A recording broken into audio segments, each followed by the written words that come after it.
With excitement bubbling inside me, I dialed Lao Xia's number. Hey Lao Xia, World of Warcraft is back online. How about an impromptu trip to Azeroth together? On the other end, Lao Xia let out a helpless sigh. I have to stay home and look after the kids. I really can't get away. His words were like a bucket of cold water poured over my enthusiasm, and I could only reply dejectedly, all right, I understand. Next, I called Rabbit.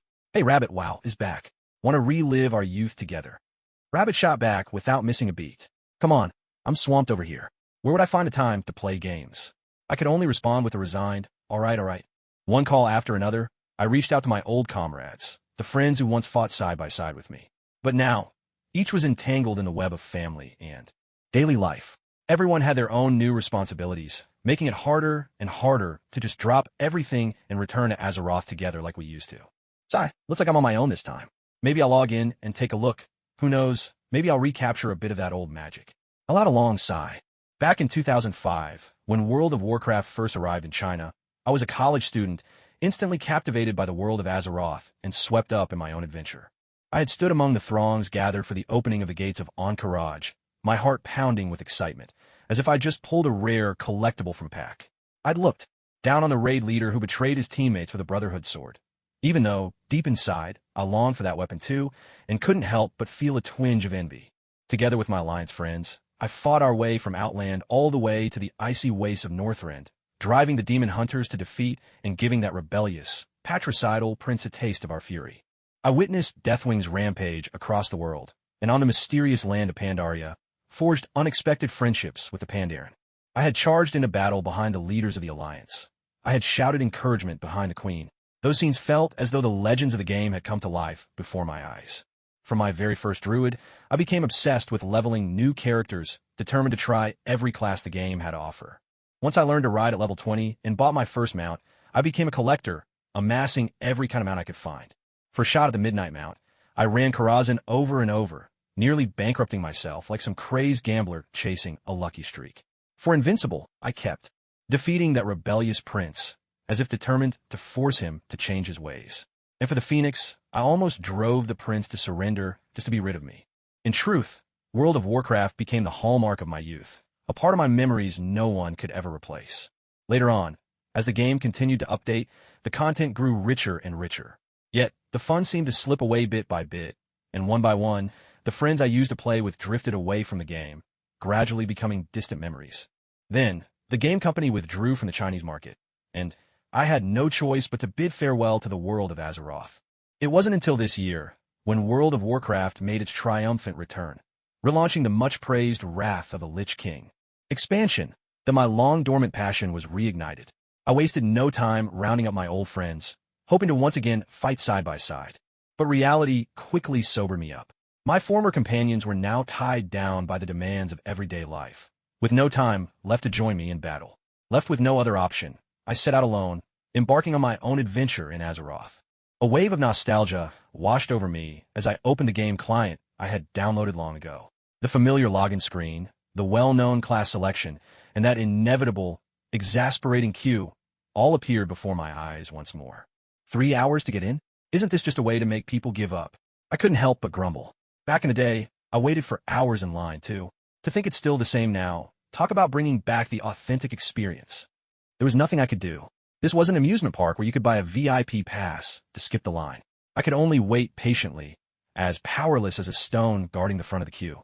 At long last, after what felt like an eternity, I made it into the server. After a moment's thought, I chose the Alliance faction again. A smile tugged at my lips as I muttered to myself, Horde, get ready for the Alliance's counterattack. This time, I'll show you what domination really looks like. As for my class, I stuck with the one I knew best, Druid. The moment I entered the game, that old, familiar feeling rushed back. Every creature was being fought over by several players at once. Completing a quest felt as tough as snatching up a pair of limited edition sneakers. I'd assumed that, with my years of veteran experience, questing would be a breeze. But once again, reality hit me hard. Practically everyone in the game now was a seasoned player, their skills so sharp I could barely keep up. Even finding the right target monster took me a while. I felt like a newcomer, lost and uncertain. After hours of effort, I finally reached level 15 and could enter dungeons. At last, I was free from the chaos of competing with the masses for every single monster. Escaping that struggle felt like finally finding a way out of a maze. Random Dungeon Finder was designed to make grouping up easier, automatically matching players into parties to save time and effort. But reality was far less rosy than I'd imagined. Over the next few days, I came to deeply understand the many issues that came with the random dungeon matchmaking system. Every quest seemed to pit me against top-tier players whose skills left me in awe. Yet once I entered a random dungeon, I found myself matched with teammates of every conceivable mishap. Tanks who couldn't hold aggro, healers who lagged hopelessly behind the pace, damage dealers who just stood in place spamming attacks, and, worst of all, those infamous pig teammates who lost their way, pulled entire mobs, and wiped the group time after time. Honestly, these random dungeons felt even tougher than the old days of pioneering new content. It was like struggling to survive in hell mode. At last, after more than a week of hard grinding, I finally reached the max level. I let out a long sigh of relief and began raiding, hoping to get better gear. But after yet another all-night marathon, I finally snapped. "You greedy bastard! You're a cloth-wearing mage. Why are you fighting for leather armor? Do you want to turn into a robot or something?" I shouted, so furious that I jumped to my feet and nearly smashed my keyboard. At that moment, a wave of dizziness swept over me, and one thought echoed in my mind. I'm too old for this. Staying up all night like this is playing with fire. It's going to kill me. I don't know how much time passed. So hot. I felt like I'd been tossed into a microwave, waves of heat searing my body. My skin burned, my lips were cracked and dry, and my throat felt parched and raw. Am I dead? I cracked my eyes open, weakly, and struggled to sit up from the sand. All around me was nothing but sand, and a towering dune loomed nearby. A desert? Don't tell me I've really gone to hell. I looked around, bewildered. I hadn't done anything bad. How did I end up in a place like this? Licking my parched lips, I forced myself to climb to the top of the dune. Finally, I reached the summit and looked out. An endless wasteland of desert and gravel stretched before me. Nothing like the hell I'd imagined. Could I have crossed into another world? I wondered, confused. But reality quickly sank in. The most important thing right now was survival. I needed to find water. After crossing another dune, a patch of green appeared in the distance. An oasis? Or just a mirage? Hope surged in my heart. Either way, waiting here meant certain death. I had to take my chances. I licked my lips again and set out toward that patch of green. After about half an hour, the spot grew larger and clearer with each step. It really is an oasis. I picked up my pace like a marathon runner sprinting for the finish line. Another 30 minutes passed, and the oasis finally unfolded before me in all its glory. I am saved. Thank heavens. Tears of joy nearly filled my eyes. I felt as if Lady Luck herself had taken me under her wing. The oasis wasn't large, but it was brimming with life. As he drew closer, Lin Yuan immediately caught sight of a small lake at the heart of the oasis. The water was crystal clear, so transparent that he could even see several fish gliding through its depths. Quickly, he hurried to the lakeshore, scooped up the water with both hands, and drank deeply, quenching his thirst with great satisfaction. Once he had drunk his fill, Lin Yuan splashed some of the cool water onto his face, finally bringing a touch of clarity to his mind, which had grown sluggish from thirst and the oppressive heat. Afterward, he made his way to a shaded spot beneath a tree by the lake, sat down, and began contemplating his situation. He must have crossed into another world. Back at the lakeside, Lin Yuan had gotten a good look at himself. There weren't many changes in his appearance. He was still handsome, but he looked noticeably younger. He patted his belly. The little paunch he once had was gone. He ran his fingers through his hair, discovering it was now thick and full. If this is hell, then the perks here are a bit too good. Not only do you get younger, but your hair grows back, too. If programmers found out about this, they'd probably fight to get in. Lin Yuan chuckled at himself. He had always been this way, adaptable, a little laid back, and convinced that all problems would eventually resolve themselves. And after years of reading Portal fantasy novels, he believed every fan was secretly prepared for a journey to another world at any moment. I wonder what kind of world this is. Hopefully, it's not one of those stories where the protagonist starts as a loser and struggles to the top. Best case, I'd jump straight into being unbeatable. Please, anything but a tragic tale, he thought, anxiety flickering in his chest. And I wonder if I'll get a cheat ability, Lin Yuan mused, trying to sense something special. But nothing out of the ordinary happened. The sun just feels hot, so I guess I'm not Superman. That's a bit disappointing. He glanced down at his own hand. No ring, so there wouldn't be a mysterious old master hiding inside one. System, are you there? He called out experimentally. At that moment, his vision flickered, and a panel suddenly appeared before his eyes. Race, human. Class, Druid. Skills, bear form, cheetah form, flight form, Aquatic form, travel form. Health, 100%. Mana, 100%. The interface was extremely simple, but when Lin Yuan saw these familiar abilities, he was momentarily stunned. Isn't this the character screen from my Druid in World of Warcraft? My god, I really hit the jackpot this time. Lin Yuan snapped back to himself, unable to contain his excitement. Druid, this was no ordinary class. In World of Warcraft, the Druid had always been his favorite. The reason was simple. Druids were incredibly versatile and endlessly convenient. Tank, healer, melee, or ranged, the Druid could do it all. But that wasn't even his favorite part. Lin Yuan's favorite thing about being a Druid was their array of shape-shifting abilities. The mighty bear, the lithe cheetah, forms for travel, flight, and water, all with their own unique uses and each one instantly interchangeable. He had often fantasized about how incredible it would be to possess these powers in real life. For instance, leaping off a cliff and transforming midair into his flying form, soaring straight into the sky. That thrill would be beyond words. And now, unbelievably, that wish had come true. But why do I only have skills from the feral talent tree? Lin Yuan checked his status panel over and over, searching every corner. In the end, all he could find were these shape-shifting abilities. There was no sign of an option to switch talents. Could it be because I only had the feral specialization before I transmigrated? Doesn't that mean I've been shortchanged? He couldn't help feeling a little disheartened. This wasn't just a minor setback after all. Still, what's done is done.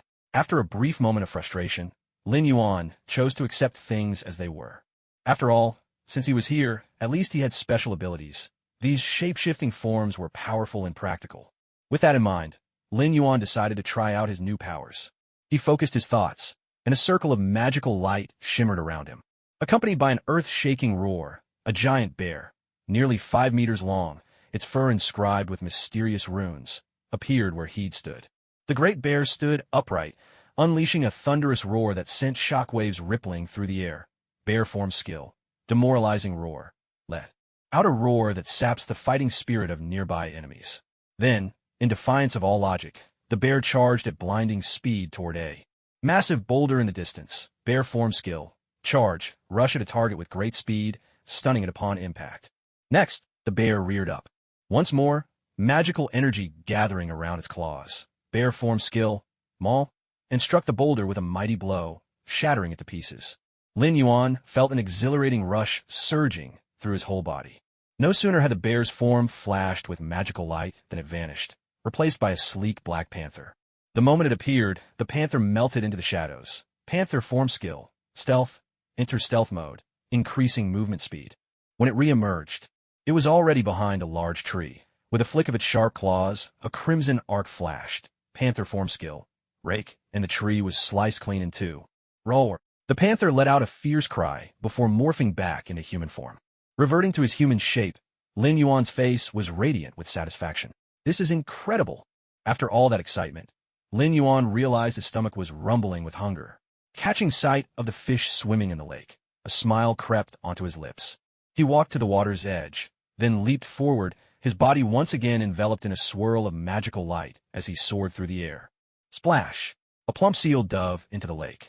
After transforming into a seal, Lin Yuan twisted and rolled through the water with ease, catching a large fish effortlessly. When he returned to the shore, he realized that his clothes were perfectly dry, not a trace of dampness on them. Truly, the power of magic defied all ordinary logic. Lin Yuan gathered some dry branches and, recalling the fire-making technique he'd seen in videos, began to drill wood for kindling. After some determined effort, he actually managed to start a fire. He placed the fish near the flames to roast and turned his attention to his skills, activating the cheetah form's tracking ability. Humanoid tracking skill, capable of tracking all humanoid creatures within a 10-mile radius. Heavens, have I really been thrown into a deserted wilderness? There's not a soul within 10 miles. Lin Yuan was surprised, but not alarmed. Without the Druid class, he would have perished in this desert long ago. He double-checked his status panel, just to be sure. In the worst-case scenario, perhaps fate was playing a trick on him. Maybe this planet was nothing but endless desert. But judging from the animals and plants he'd encountered so far, that seemed unlikely. He was probably still on Earth. After finishing his grilled fish, Lin Yuan laid back on a stone, gazing up at the star-filled sky, lost in thought. I wonder what kind of world this truly is. Luckily, I left nothing important behind in my old life. To think I died because I got so worked up over a game, that's almost laughable. Those all-demand players were truly infuriating. My body now is even stronger than when I was 15, brimming with energy. Looks like that's a perk of being a druid. Will there be a village of rabbits here? Or is this world already far from the one I knew? Besides, still frustrating. My favorite item, falling stars, didn't come with me. What a shame. With his thoughts drifting in all directions, Lin Yuan gradually drifted off to sleep. At dawn, the dazzling sunlight woke Lin Yuan from his slumber. He got up, stretched, and walked to the lakeshore to wash his face. Then, morphing back into his aquatic form, he leapt into the lake and caught another fish for breakfast. After eating his fill, a crow took flight from the oasis, circling above a few times before soaring off into the distance. With the morning breeze at his back, Lin Yuan felt refreshed in both body and mind. Suddenly, he spotted a winding road on the horizon, clearly a man-made construction. As he drew closer, he saw several jeeps driving along the road. Jeeps? Looks like I'm still on Earth, and in the modern world no less. I just don't know exactly where I am yet. Better head over and take a look. After making up his mind, Lin Yuan flapped his wings and flew toward the convoy. Before long, he was soaring above the line of vehicles. Looking down, he saw mounted machine guns on the cars and soldiers in uniform. Lin Yuan thought to himself, these must be American troops, right? But I don't recall the United States having deserts this vast. If there's both desert and U.S. military here, this is probably somewhere in the Middle East. The Middle East is unstable right now, and it's not easy to make contact with American forces. But since I've figured out my location, as long as I fly in the right direction, I should be able to make it back home in a few hours if I keep up this speed. With this thought, Lin Yuan prepared to leave. Just then, a series of notification chimes suddenly echoed in his mind. Ding. Hello, host. Sorry I'm late. There was a bit of a traffic jam on the way. Ding. System now binding. Ding. Super incredible all-around support skill system successfully bound. Ding. Defective Druid class panel detected. Initiating repairs. Ding. Repairs complete. Ding. Optimizing skills. Ding. Optimization countdown. 168:00:00. Ding. Please note, during optimization, all skills will be temporarily unavailable. Countdown beginning. 10, 9, 8. One notification after another rang in Lin Yuan's mind, leaving him momentarily stunned. Suddenly, Lin Yuan realized the gravity of the situation. I can't use my skills while the system is optimizing? Are you kidding me? Panic etched across his face. He dove toward the ground. Now that his skills were unusable, this new system felt utterly unreliable. Not only had it arrived late, it chose to start optimizing at the most critical moment, giving him no time to prepare whatsoever. Couldn't it see he was thousands of meters up in the air? If his powers failed now, even if the fall didn't kill him, he'd be seriously injured. Finally, with only a dozen meters left before hitting the ground, the countdown ended on the very last second. Lin Yuan instantly shifted into his giant bear form. He crashed heavily into a sand dune, the tremendous impact bouncing him across the surface like a skipping stone before he tumbled and sank into the sand. It took quite a while before Lin Yuan managed to revert to human shape and crawl out of the sand pile, looking battered and disheveled. Luckily, thanks to the thick hide of his bear form and the fact that he was already close to the ground, he was only covered in dust and hadn't been hurt. Pa! Pa! Lin Yuan spat out a mouthful of sand, shouting angrily, System, come out here. Explain yourself. You nearly got me killed. Ding. Host, I am not a dog system. I am the super incredible all-around support skill system. You're still arguing? Do you realize you almost got me killed? Lin Yuan was furious. Ding. Host, I sincerely apologize. Today is my first day on the job, and I almost arrived late just now, so I got a bit flustered. The system kept apologizing. Lin Yuan rubbed his forehead, sighing helplessly. All right, so you're actually a newbie system. Fine, why don't you introduce yourself first? Ding. Very well, host. I am a super invincible all-support skill system. As the name suggests, I'm here to provide you with support skills. The system replied in a tone of utmost seriousness. Lin Yuan looked exasperated. That explanation barely says anything. Be more specific. What exactly can you do? Ding. I've already repaired your incomplete Druid panel, and I can also optimize and strengthen your Druid skills. Lin Yuan's eyes lit up. My panel was incomplete, and you can fix it? Does that mean I can unlock the other 2 talent trees? Ding. Host, maybe you should take a look for yourself. The system's voice suddenly sounded a bit hesitant. Without another thought, Lin Yuan excitedly opened his panel. Race, human. Class, Druid, all support skill system optimization in progress. Mana strength, 1/infinity. Talents, feral, restoration. Health, 100%. Mana, 100%. Class skills. Enhancing. Countdown. 167:49:25. System. What exactly is mana strength? Ding. Host. You can think of mana strength as your level. After the system's repair, your abilities are no longer capped. So long as you keep working at it, there's no upper limit to your power. From now on, all your skills will require mana strength to function. The stronger your mana, the more powerful your skills. Of course, if your mana strength isn't sufficient, you won't be able to use certain skills. I see. That's actually really impressive. After all, in the game, a druid's potential always had its ceiling. Lin Yuan nodded, clearly pleased with this boost. Ding. Host, I've just started my shift and have a lot to take care of. I'll get in touch later. Bye. With that, the system fell silent. Lin Yuan let out a resigned sigh. This system really didn't seem all that reliable. He stood there for a moment, dazed, then brushed the dust from his clothes, feeling the scorching sun of the desert beating down on him. He licked his parched lips, a foreboding sense of dread rising in his chest. Oh no, the system's optimization will take 7 days. Are you telling me I'm supposed to survive in this desert for a whole week? I'll be lucky to last even a day. Lin Yuan was completely stunned. This system really is useless. While grumbling, he realized that, given the circumstances, saving himself was his only option. In an environment this harsh and chaotic, there was no guarantee he'd survive until the skill optimization was done. Looks like I'll have to try approaching those soldiers I saw earlier. Hopefully, their convoy hasn't left yet. Just moments ago, as he was coming down, Lin Yuan happened to be flying in the direction of the convoy. Because the situation was urgent, he didn't have time to change course. Judging by his speed, the convoy shouldn't have gone far. With a sigh, Lin Yuan headed toward the highway. The crash site was only a few hundred meters away. By the time he reached the roadside, the convoy soon appeared in his line of sight. Lin Yuan dashed onto the highway, standing in front of the vehicles to stop them. Help! Somebody help! The soldiers in the vehicles immediately raised their weapons and rushed out, shouting at Lin Yuan. Who are you? Hands in the air! Shots rang out, sharp and jarring, echoing through the air. Startled, Lin Yuan shivered, forcing himself to shake off the strange thoughts swirling in his mind. He stood by the road, waiting for the convoy to arrive. The American military convoy quickly came into view. The lead vehicle noticed Lin Yuan standing at the roadside and screeched to a halt.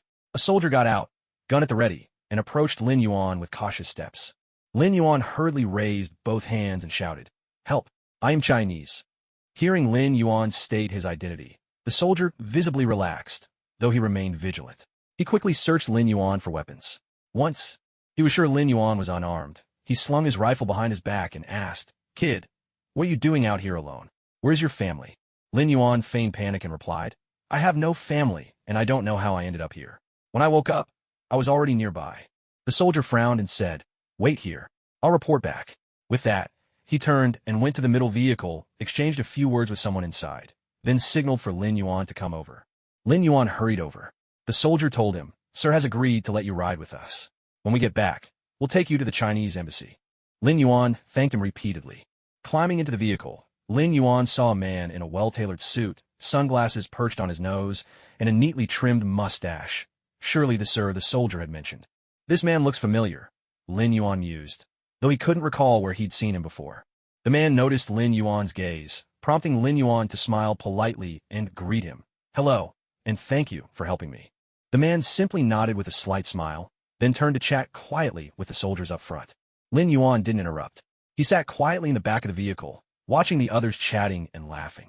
Suddenly, a thunderous explosion shattered the calm, a deafening blast, and Lin Yuan saw with his own eyes the vehicle ahead go flying through the air.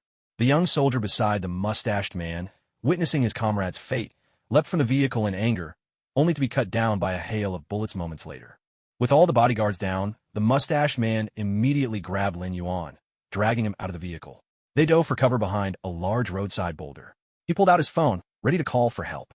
At that moment, a missile landed nearby. The mustached man's face changed instantly. He yanked Lin Yuan up, trying to flee. The missile exploded. All Lin Yuan could see was a sudden blaze of fire, and a powerful shockwave hurled him off his feet. His mind went blank in an instant. Darkness swallowed everything, and he lost consciousness. Divider.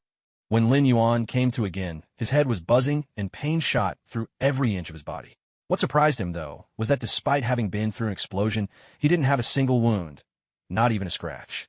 He pulled up his system panel to check and saw that his health was still at 100%, indicating he hadn't suffered any internal injuries either. He glanced at the skill optimization countdown. There were still 6 days left. I can't believe I was out for more than 10 hours, Lin Yuan muttered in disbelief. The explosion must have happened very close by, yet he'd come through unscathed. It seemed impossible.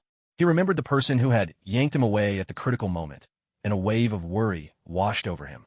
Still, Lin Yuan suspected things might not have gone well for that man. With a sigh, he began to take stock of his surroundings. He'd probably been brought here after passing out. The place looked like a cave, dimly lit, with only faint emergency lights glowing. Overhead and by a door in the distance. The cave was cluttered with piles of mechanical parts, all jumbled together in chaos. This doesn't look like a good place, Lin Yuan thought, a sense of unease creeping into his heart. He stood up, about to look around, when a voice suddenly called out from a corner. Kid, you're awake? Can you understand English? There was someone else here? Following the sound, Lin Yuan saw a man sitting in the corner. I can understand you. Who are you? Did you bring me here? Lin Yuan asked, staying on guard. It wasn't me. I'm just like you. I was captured by those people. Those people? Are there more of us? You weren't with him? The man stood up, pointing at someone lying on the ground nearby. I heard them say that when you two were brought in, he never let go of your hand until the very last moment. You must be pretty close, right? Lin Yuan's heart clenched. Without a second thought, he rushed over. Sure enough, it was the man who'd pulled him onto the truck in the chaos. How is he? Is he still alive? Lin Yuan saw that the man's chest was wrapped in bandages, with several wires connected to a small box beside him. He's still alive, but he's badly hurt. Shrapnel from the explosion struck his chest. I've removed most of the fragments, but a few tiny pieces remain inside. Those small bits of metal might slowly move toward his heart. So I've placed an electromagnet on his chest, powered by a car battery nearby, to keep the fragments in place for now. Are you a doctor? Only now did Lin Yuan get a clear look at the man. He wore glasses, his hairline was high, and he was dressed in a suit, but he seemed a bit weary and downcast. That's right, I'm a doctor. My name is Ethan. What's yours? Lin Yuan. Lin Yuan thought the man looked vaguely familiar, but couldn't quite recall where he'd seen him before. I'll just call you Lin, if that's all right. Your full name is a little tricky for me. Ethan extended his hand with a smile. Lin, it's a pleasure to meet you, though it's a shame it has to be under these circumstances. I'm glad to meet you too, Mr. Ethan. Lin Yuan shook his hand, then smiled and asked, do you know where we are? They call themselves the 10 Commandments Organization, also known as the KB Organization. This is one of their camps. We were all kidnapped and brought here. Ethan said this so lightly, it was as if you were talking about someone else being kidnapped, not himself. Lin Yuan frowned. 10 Commandments Organization. I think I've heard that name somewhere before. So why did they kidnap me? I'm just a kid. What use am I to them? Lin Yuan was baffled. Ethan pointed to the man lying down. He's the one they're really after. You just got swept up along the way. Still, you have to admit you're incredibly lucky. The explosion was so close, yet you weren't even scratched. And then these KB guys brought you back here. They're not exactly known for mercy. Usually, they don't bother with extras. Lucky? How is this lucky? Ever since this stupid system appeared, what have I been through? Plane crash, explosions, and now kidnapped by the KB group. What kind of ultimate support system is this? It's more like an ultimate bad luck system. Lin Yuan grumbled inwardly, his complaints never ending. Then who is this guy? Why go to such lengths to kidnap him? Lin Yuan was still in the dark. Ethan looked a bit surprised. You don't even recognize Tony Stark? I thought you two were together. No, I don't. Wait, what did you say his name was? Lin Yuan started to deny it, but suddenly something clicked.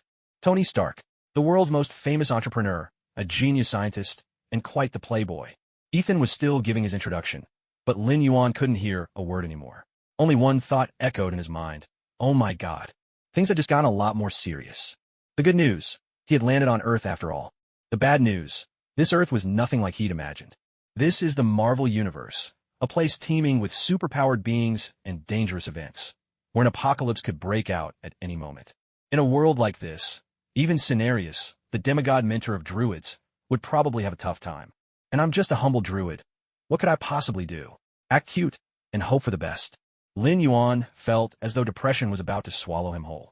Ethan looked at Lin Yuan, who had suddenly slipped into an existential crisis, his face full of confusion. What's gotten into him? He just heard the name Tony Stark. Is that really such a big deal? Or is he some kind of Stark superfan? Ethan couldn't make sense of it at all. A long moment passed before Lin Yuan finally calmed his nerves and pulled himself together. Well, since I'm here, all I can do is face it. After all, I've got 2 golden sheets up my sleeve. At worst, I just need to be careful. If things go sideways, the main characters will show up anyway. Once all this is over, I'll head back to my hometown, find a quiet farm, and settle down. Even if I get snapped out of existence someday, I'll just come back 5 years younger. Might as well treat it as a bonus. Lin Yuan tried to reassure himself, working hard to steady his emotions. Next, if the plot unfolds as it should, Tony will build his first Iron Man suit and manage to escape. As long as I don't interfere, nothing should go too far off track. No unexpected disasters. As for Ethan, once I finish optimizing my skills, I'll see if there's a chance to save him. Yes, that sounds like a plan. Lin Yuan silently committed to this decision. Uncle Ethan, Lin Yuan called out, then nodded toward Tony. How long until he wakes up? It shouldn't be much longer. The anesthesia is about to wear off. Oh, Lin Yuan nodded, then started chatting with Ethan about other things. Uncle Ethan, where are you from? I'm from a little town called Gamra. And your family? As Lin Yuan asked, he felt a pang of regret, knowing full well what Ethan's situation was. They're all home. Once I get out of here, I'll go back to them. Ethan replied with an easy smile. What about you? You're from the rabbit family, right? Where's your family? Lin Yuan sighed inwardly before replying. Yes, I'm from the rabbit family, but I don't remember where my family is. I think I've lost my memory.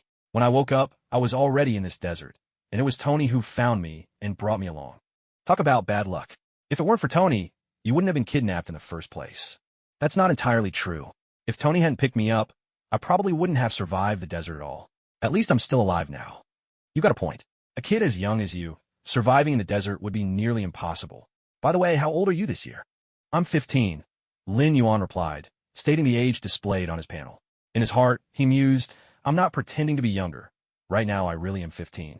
Even the system confirmed it. Wow, only 15? But your English is incredible. Are all the kids in your country this good at English? Ethan sounded genuinely surprised. He'd assumed Lin Yuan was older and just looked young, but it turned out he really was only 15. Yeah, when did my English get this good? Only then did Lin Yuan realize he'd been conversing fluently in English all this time, even though he used to struggle with the language. Now he spoke it with ease. Hey, system, are you there? Lin Yuan called out in his mind. Host, could you at least try to be polite? The system sounded put out. Lin Yuan was a little annoyed. You nearly got me killed in the desert. I think I'm entitled to complain. Now, tell me, why can I suddenly speak English so well? The system replied in a tone of grievance. I'm an all-purpose support system. Mastering every language is just a basic feature. At least you're good for something, Lin Yuan grumbled. All right, you can go now. With that, he ignored the system. What's wrong? What are you thinking about?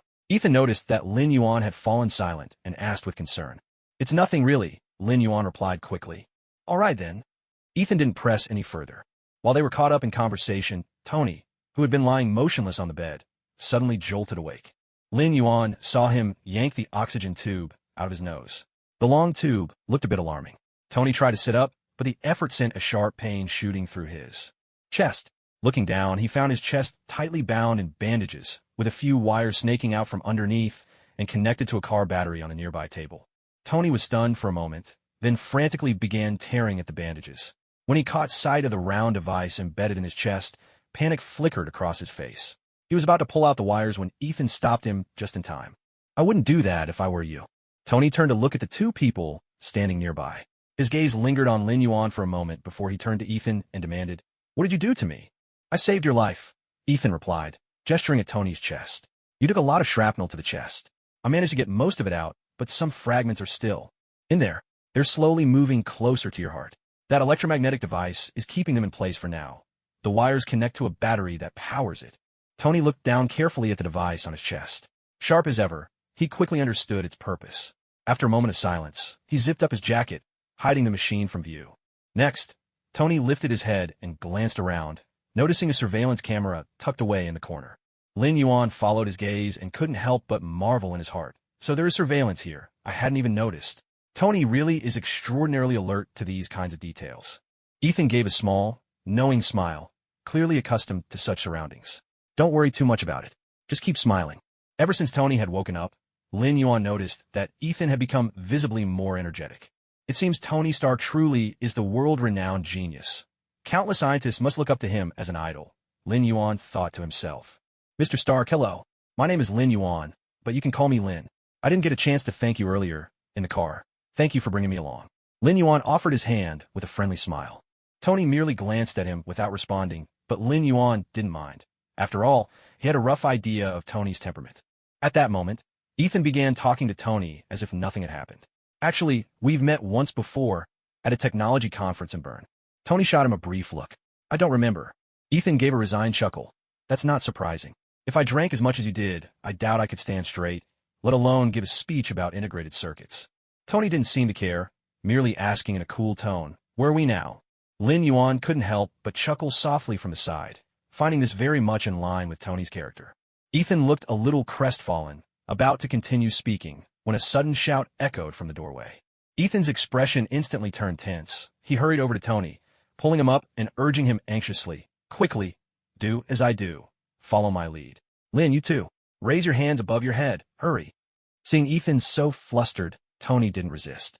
He obediently raised his hands high above his head and stood still.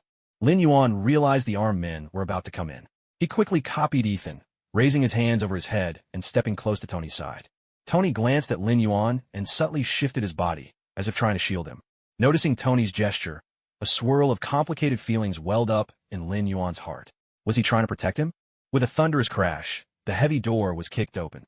A bearded man, clearly of Middle Eastern descent, burst in, leading a group of gun-toting comrades. Tony recognized the weapons instantly. They were models made by his own company. He immediately turned to Ethan and demanded, "Those are my company's guns. How do they have them?" Pale with fright, Ethan quickly whispered to Tony, "Don't say a word. Just do as I do. Keep your hands up." The bearded man who seemed to be their leader entered the room with both hands raised, a broad smile on his face. He spoke in a language they could not understand, pretending to be warm and welcoming, as if greeting honored guests from afar. Standing at the back, Lin Yuan watched his performance, unable to hold back a muttered comment under his breath. What a hypocrite. Next, the bearded man strode over to Tony and rattled off another string of words, his tone rapid and insistent, before gesturing for Insun to translate for Tony. Insun relayed the message. He says, "Welcome, Tony Stark, the most famous butcher in American history. It is a great honor for him. He wants you to build them a missile, the latest Jericho missile you've demonstrated before." After that, the bearded man handed Insun a photograph, which Insun showed to Tony. Tony barely glanced at it. The photo was unmistakably of the Jericho missile he had personally designed. A cold weight settled in his chest. How did they manage to get a photograph of the missile? This model was still a top secret. There was no way such images could have leaked. Someone inside the company must have betrayed them. He was silent for a moment, then replied icily, "I refuse." The bearded man's expression darkened at once. He barked an order to his men and gestured toward Lin Yuan, who stood behind Tony. Tony couldn't understand the language, but Lin Yuan caught the meaning. "Bring that boy over here. Wash his face first." Lin Yuan froze in place. He knew all too well that washing his face here was no innocent act. But if they wanted to threaten Tony, shouldn't they go after him directly? Why put me in a line of fire? Before he could process what was happening, several men dragged him to a basin filled with water. Two of them forced his head down, pushing him toward the water. With the muffled sound of churning water in his ears, Lin Yuan was plunged again and again into the basin. He lost track of how much water he swallowed, his senses blurring. Just as he was about to lose consciousness, Tony's voice rang out. "Stop. I'll do it." Relief washed over Lin Yuan. Silently, he griped to himself, "Brother, I really am taking one for the team here. You'd better pay me hazard pay when this is over." Seeing Tony finally agree, the bearded brute's face broke into a satisfied grin. He waved his men off, signaling them to stop tormenting Lin Yuan. "I need materials. Lots of materials," Tony demanded, his voice cold and resolute. After Insun translated, the bearded man led Tony and Insun out of the cave. Lin Yuan was tossed back inside like a limp fish. Outside, the blinding sunlight gave Tony a fleeting illusion of freedom. He squinted, taking in the world around him. The cave lay at the foot of a low hill, surrounded by barren mounds of earth. In the camp, beneath camouflage-patterned tents, all sorts of weapons were spread out while dozens of heavily armed KB militants bustled about, hauling equipment. Further off, armed sentries stood watch on the surrounding hilltops, their eyes alert to every movement. Tony noticed that every one of these weapons bore the Stark Industries logo. He had never authorized the sale of weapons in this region. How had these people gotten their hands on them? Clearly, when he got out, he would have to launch a thorough investigation into whoever was betraying his company from within. That thought weighed even heavier on Tony's mind. Right now, he wasn't even sure if he would make it out alive. Everything else would have to wait. The bearded man led Tony and the others into the center of the camp. Gesturing proudly at the piles of weapons, he declared, "Everything. You need to build a missile is right here. Write down your list and start working now. When you're finished, I'll let you all go. Tony glanced over at Einstein and muttered under his breath, they're never going to let us go. Einstein understood immediately and replied softly, you're right. They won't. When Tony and Einstein returned to the cave, Lin Yuan had regained some of his strength. The three of them sat together by the stove. Lin Yuan moved closer to Tony and whispered, Mr. Stark, thank you for saving me. Though he thought Tony's decision had come a little late, he still felt grateful. After all, Tony had compromised to save him, and that meant something. Tony stared into the fire, giving no reply. Lin Yuan didn't mind and was about to get up and walk away. Suddenly, Tony spoke. You don't have to call me Mr. anymore. Just use my name, or call me brother if you'd like. With that, he fell silent again. Lin Yuan was a bit surprised but nodded. All right, brother. Tony continued to stare wordlessly into the flames, the pain in his chest clouding his thoughts and filling him with despair. Einstein noticed the change in Tony's mood and spoke up. Stark, there are definitely people out there looking for you. But in these mountains, they'll never find us. Are you really willing to let a lifetime of your work end up in the hands of murderers? If you stay like this, everything happening out there will be the only legacy you leave behind. Is this the final act of defiance from Tony Stark? Aren't you going to try something? Listening from the side, Lin Yuan thought to himself, Einstein really is Tony's diehard fan, the kind who's almost fanatical. What else can I do? Tony cut Einstein off. Whatever we try, they'll kill us in the end. Even if they don't, I won't last another week. But that's exactly why this week matters more than anything, doesn't it? Lin Yuan joined in, trying to persuade him as well. That's right, bro. You're Tony Stark, the smartest man in the world. You'll definitely find a way out. I'm still counting on you to get me out of here. By the fire, Tony sat deep in thought. Gradually, his eyes grew resolute and decisive, with even a hint of steely determination. Lin Yuan watched from the side, silently impressed. No wonder he's Iron Man. He really won't give up so easily. So far, the story was unfolding as expected. Although he had played a small part, the main plot remained unchanged. He decided to stick to his original plan and keep a low profile for now. He would wait for Tony and Einstein to finish building the first Iron Man suit together. When my abilities recover, I'll be sure to teach that bearded guy a lesson, Lin Yuan vowed to himself. The next 2 days were a flurry of activity inside the cave. Under Tony's direction, the place was soon filled with lights, tools, and piles of materials everywhere. Tony began dismantling the weapons and ammunition. After all, these were devices he himself had designed. Einstein assisted him, while Lin Yuan sat off to the side, occasionally sneaking in a bit of rest. How many languages do you speak? Tony asked Einstein, all the while taking apart a rocket. Quite a few, but apparently not enough for this place. They speak Arabic, Urdu, Dari, Pashto, Mongolian, Persian, and even Russian, Einstein replied, watching nervously as Tony deftly extracted a device from inside the rocket. He couldn't help but wonder, is it really safe to do that? I can understand all those languages. Lin Yuan chimed in from the sidelines. The two men ignored him entirely, thinking he was just a child boasting. What kind of people are they? Tony continued dismantling the device in his hands. They're your most loyal customers. They call themselves the 10 Rings, Einstein answered. They're not my customers, Tony retorted, knocking off the warhead with a practiced hand. Outside, KB, the guard on duty, watched Tony's rough handling with concern. Is it really safe for him to be so forceful? He asked. Einstein, also a bit anxious, frowned and said, why don't you just tell me what to do? We'll get it done faster that way. Tony removed a component from the warhead and tossed it aside. Then he turned to Einstein. This is palladium. Each one only has 0.15 grams.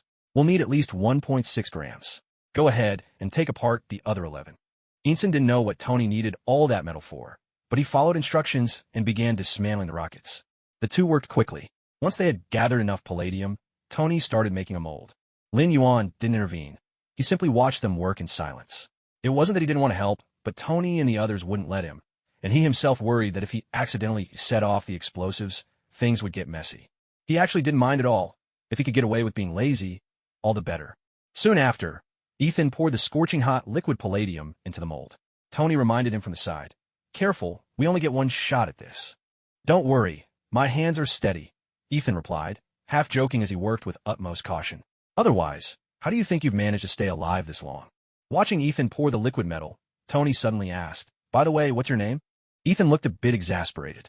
After all this time, Tony was only just now asking. My name's Ethan. Nice to meet you, Ethan. How nice. Tony carefully used tweezers to lift the cooled palladium ring and gently placed it into a device. Over the next few days, Lin Yuan watched in amazement as Tony cobbled together the world's first miniature arc reactor from a pile of battered spare parts. He couldn't help but marvel. No wonder the U.S. military holds him in such high regard. It's unbelievable. Who would have thought you could make something this powerful out of a heap of scrap metal? As the reactor began to glow with a soft blue light, Tony finally let out a long sigh of relief. Ethan stared in disbelief. That definitely doesn't look anything like a Jericho missile. Tony shot him a look, the kind reserved for someone completely out of their depth. This is actually a miniature arc reactor. I have a larger one at home that powers my factory. But this little one should be enough to keep the shrapnel in your body from reaching your heart. Ethan was nearly moved to tears. This was genius-level work. How much power does it generate? If my calculations are correct, Tony said, brimming with confidence, and they usually are, it can produce about 3,000 gigajoules per second. That's enough to keep your heart beating for a few thousand years. Exactly. Or to run a large device for about 15 minutes. Ethan still looked puzzled. Tony pulled out a thick stack of blueprints. Ethan gaped at Tony, stunned. When did you draw all these? We've been together this whole time, and I never noticed a thing. There was a hint of amusement at the corner of Tony's mouth. Genius ideas, don't overthink them. He spread the blueprints out on the table, and Lin Yuan leaned in for a closer look. Ethan stared at the tangled lines, utterly bewildered. What is all this? I can't make heads or tails of it. This is our tool for escaping. You have to look at it from a different angle. As Tony spoke, he adjusted the lamp and carefully unfolded the blueprints. Under the lamplight, a mighty steel giant appeared on the paper, surrounded by numerous detailed technical specifications. Clearly, this was already a highly refined design. Simply following the blueprint would be enough to bring it to life. Ethan was so overwhelmed that he dropped to his knees once more. You're incredible, an absolute genius. With Ethan's help, Tony finally managed to replace the crude electromagnet embedded in his chest. Lin Yuan gazed at the arc reactor glowing with a blue light on Tony's chest, unable to stop himself from drooling. This is just too cool. I want one too. But the thought of having to carve a hole in his own chest quickly killed that idea. Maybe he'd wait until Tony invented a version that didn't require surgery. Finally freed, at least for now, from the shadow of death, Tony exhaled in relief and began playing a game of chess with Ethan, following moves Lin Yuan couldn't make head or tail of. Of course, Lin Yuan would never admit that his confusion was due to a lack of intellect. These scientists are impossible to understand. Even their chess games are so complicated, he muttered, ambling off to the side to lie down for a rest. Forget it, I'll just sleep. This is giving me a headache. By the way, I never asked. Where are you from? Tony took a sip of water and asked casually. I'm from a small town called Kamala. It's a truly beautiful place. And your family, are they there as well? Yes. Once we get out of here, I'm going back to find them. Ethan lowered his head, then after a moment, looked up and asked Tony, What about you, Stark? Do you have any family left? Tony looked at Ethan, the corner of his mouth twitching into a faint, wry smile. No. Ethan teased, his tone light. Stark, you have everything, but it seems like you have nothing at all. Tony forced a smile, lowered his head, and said nothing more. In the days that followed, Tony and Ethan began secretly forging the components for the suit of armor. Lin Yuan wanted to help, but Tony quickly shooed him off to rest. Tony even said, With your intelligence, do you really think you could make sense of these schematics? Though Lin Yuan bristled inwardly, he obediently returned to his corner to sleep. That day, Lin Yuan was sleeping so soundly that drool trickled from his mouth. A crisp chime sounded in his mind. Ding! Skill enhancement complete. Lin Yuan shot awake, leaping up from the ground, startling Tony and Ethan, who were busy nearby. Lin, are you all right? Ethan asked with concern. It's fine, really, go ahead. Lin Yuan quickly waved his hand to show he was all right, then found a corner to sit down and immediately pulled up his system panel. Race, human. Class, Druid, Omni Support Skill System, Optimized version. Mana Intensity, Satu. Talents, Wild Instinct, Healing. Health, 100%. Mana, 100%. Mana is different from mana intensity. Mana intensity increases over time, affecting the potency and duration of all skills. Class skills, Omni Support Skill System, Optimized version. Wrath. The Druid can incite a target's anger, making them furious, no cost. Moonfire. The Druid can summon a beam of moonlight to shine upon a target, no cost. Hidden effect discovered, can cause blindness and stun. Starfire. The Druid can launch a streak of starfire, no cost. Hidden effect discovered, currently used mainly for illumination. Thorns. The Druid can channel natural energy to form an invisible barrier of magical thorns around themselves, causing pain to attackers for 1 hour, no cost. Hidden effect discovered. Can inflict intense pain on enemies. Swarm. The Druid can summon a mass of insects to surround a target, no cost. Hidden effect discovered. Can cause severe itching to enemies. Typhoon/hurricane. The Druid can conjure a refreshing breeze toward target. The hurricane is significantly stronger, no cost. Hidden effect discovered. Hurricanes can send enemies flying. Falling stars. The Druid can call down a meteor shower across the sky. Hidden effect discovered. Meteor showers only take effect outside the atmosphere. Dire bear form. Special bunny family skin grants magical protective hide with extremely high defense. Usable skills include Demoralizing Roar. Lets out a roar that lowers the morale of nearby enemies. Challenging. Roar forces enemies who hear the roar to prioritize attacking the Druid. Duration depends on threat level. And Charge rushes at a target at high speed, stunning them for 5 seconds. Magic cannot be used in this form. Cheetah form. Special bunny family skin in this form. The character gains a unique magical hide, greatly boosting defense and granting exceptional speed. Skills include Sprint, greatly increases. Movement speed, Stealth, enter an invisible state, broken upon using other skills. And Grace of the Leopard. Thick paw pads greatly reduce fall damage. Magic cannot be used in this form. Aquatic form. Special bunny family skin. The character can transform into an aquatic creature with a magical hide, able to thrive in any body of water and move with remarkable speed underwater. Magic cannot be used in this form. Flight form. Rabbit family exclusive skin. The character can transform into a flying creature, adorned with a magical skin, and soar at incredible speed. While in this form, magic cannot be cast. Touch of Healing. Consumes mana to unleash a potent healing spell upon a target, significantly restoring their health and accelerating the recovery of their wounds. This ability has a cooldown of 5 minutes. Rejuvenation. Uses mana to cast a continuous healing spell on a target, gradually restoring their health, stamina, and spirit. The duration of this effect increases with the strength of one's mana, lasting up to 24 hours at its peak. Tranquility. Continuously expends mana to summon a rain of life centered on the caster, healing all friendly targets within range. During this time, allies' health, stamina, and spirit are rapidly restored, and wounds heal at an accelerated rate. This ability can be used once every 7 days. Nourish. Consumes a significant amount of mana to plant a seed of natural energy within the target. The seed absorbs the power of nature, gradually enhancing the target's constitution. When the target faces mortal danger, the seed releases its energy, swiftly restoring life. After the seed dissipates, its lingering energy prevents a new seed from being planted for up to 12 months, with the exact duration depending on mana strength. Bloom of Life.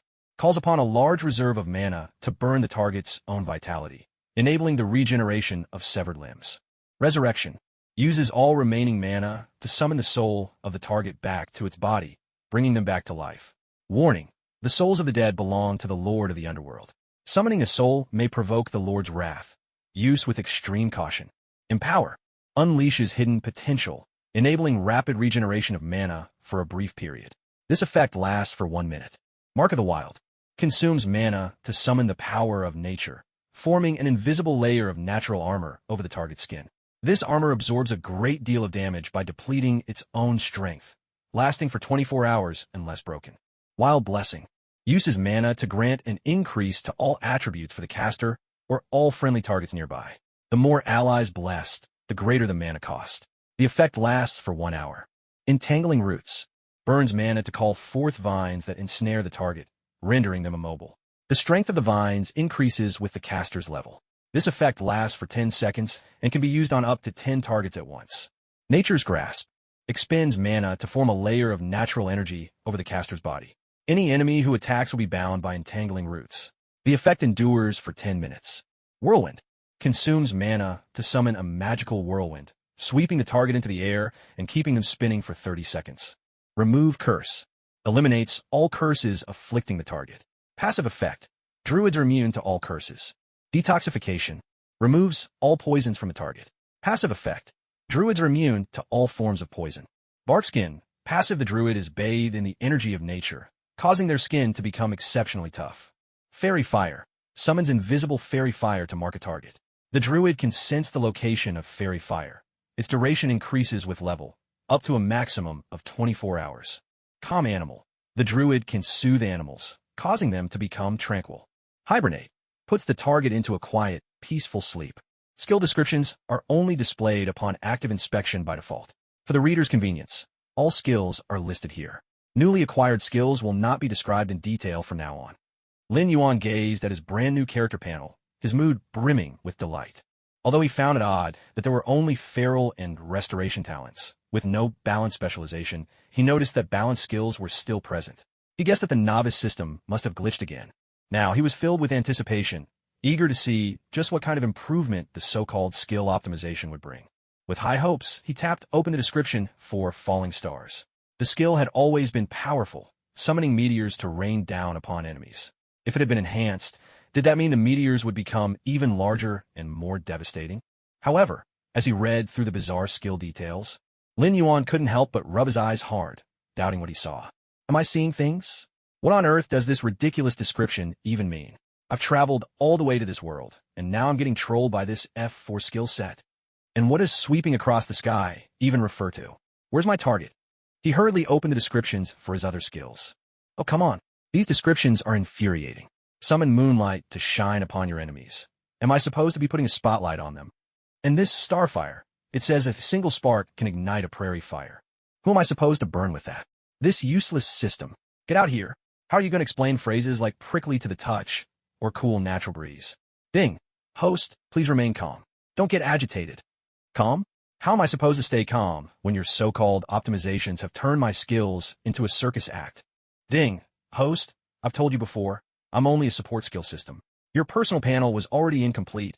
I've already helped repair it. Besides, you didn't have any balance skills to begin with, and I've managed to preserve them for you. Oh, so I should be grateful, is that it? Lin Yuan growled through gritted teeth. Ding, no need to thank me, host. Just get lost. You might as well have deleted all the balance skills outright. Then at least I wouldn't be this mad. Just look at what you call optimization. I don't care. Restore my skills right now. I only want my falling stars back. Lin Yuan felt as if his entire world had dimmed.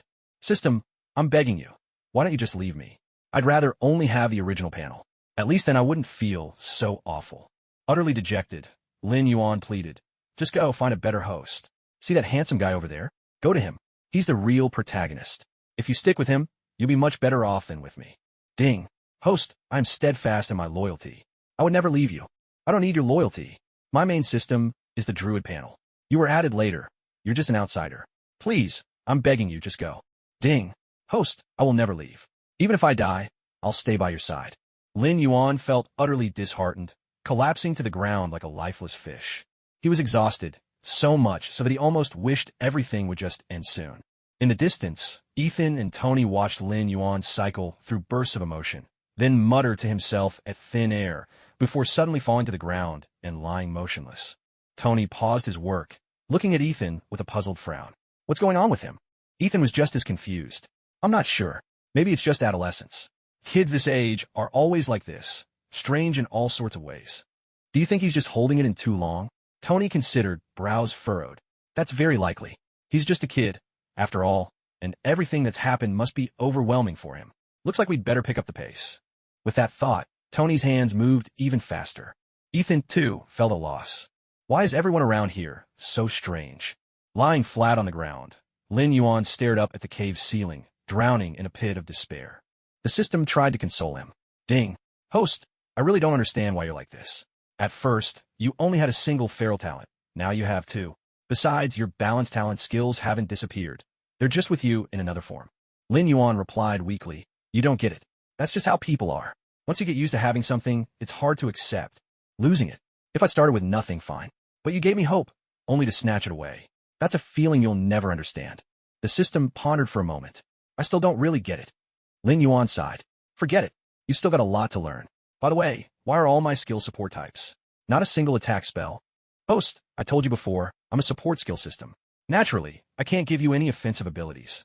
Lin Yuan felt helpless. How am I supposed to survive in the Marvel universe as a druid with no offensive power? Host, who says you don't have any offensive power? You just don't have attack magic, but you can still fight in close combat. Oh, that's right. Only then did Lin Yuan realize, and he quickly moved on to check the other skills. System, what does it mean when it says bear form is a rabbit family exclusive skin? Lin Yuan couldn't help but ask. Curiosity piqued as he read the descriptions behind several transformation skills. Ding, why don't you try it yourself, host? Then you'll understand. TCH, still keeping secrets. Lin Yuan figured this wasn't the right time to experiment with transformation skills, so he decided to try it after leaving this place. By the way, system, in theory, shouldn't bear form and cheetah form count as attack skills? Didn't you say you're a support skill system? Host, those are basic panel skills, and transformation skills count as support. After all, even if you transform, I can't very well take away your claws, can I? Well, that actually makes sense. Lin Yuan was partly convinced by the system, though he stubbornly retorted. But in the Marvel world, turning into a bear doesn't seem all that useful, does it? Captain America could easily take down a bear on his own. Ding, host, you can always act cute instead. Ding, understood. Lin Yuan continued browsing through his skills, his eyes landing on the Nourish skill description. This skill has been nicely upgraded. It used to just restore health, but now it also boosts physical constitution and even has a life-saving effect. Not bad, not bad. I have to try this out right away. He hurriedly got up from the ground, feeling that his first use of a new skill deserved at least a little ceremony. Using it while lying down simply didn't show enough respect.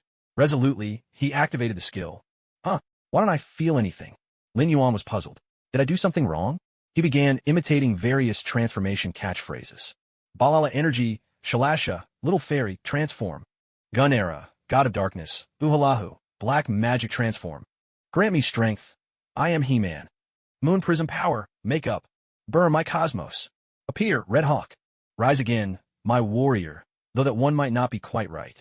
In the distance, Ethan and Tony watched Lin Yuan with puzzled expressions. What's up with him now? No idea. Kids, they're just naturally energetic. Sigh, that child, he looks a bit dazed. Lin Yuan collapsed on the ground, panting heavily from exhaustion. This can't be right. It was so easy to use my skills before. System? System. Ding. Host, have you considered that maybe your mana is just too low? Ding. Nourishment is a rather advanced skill.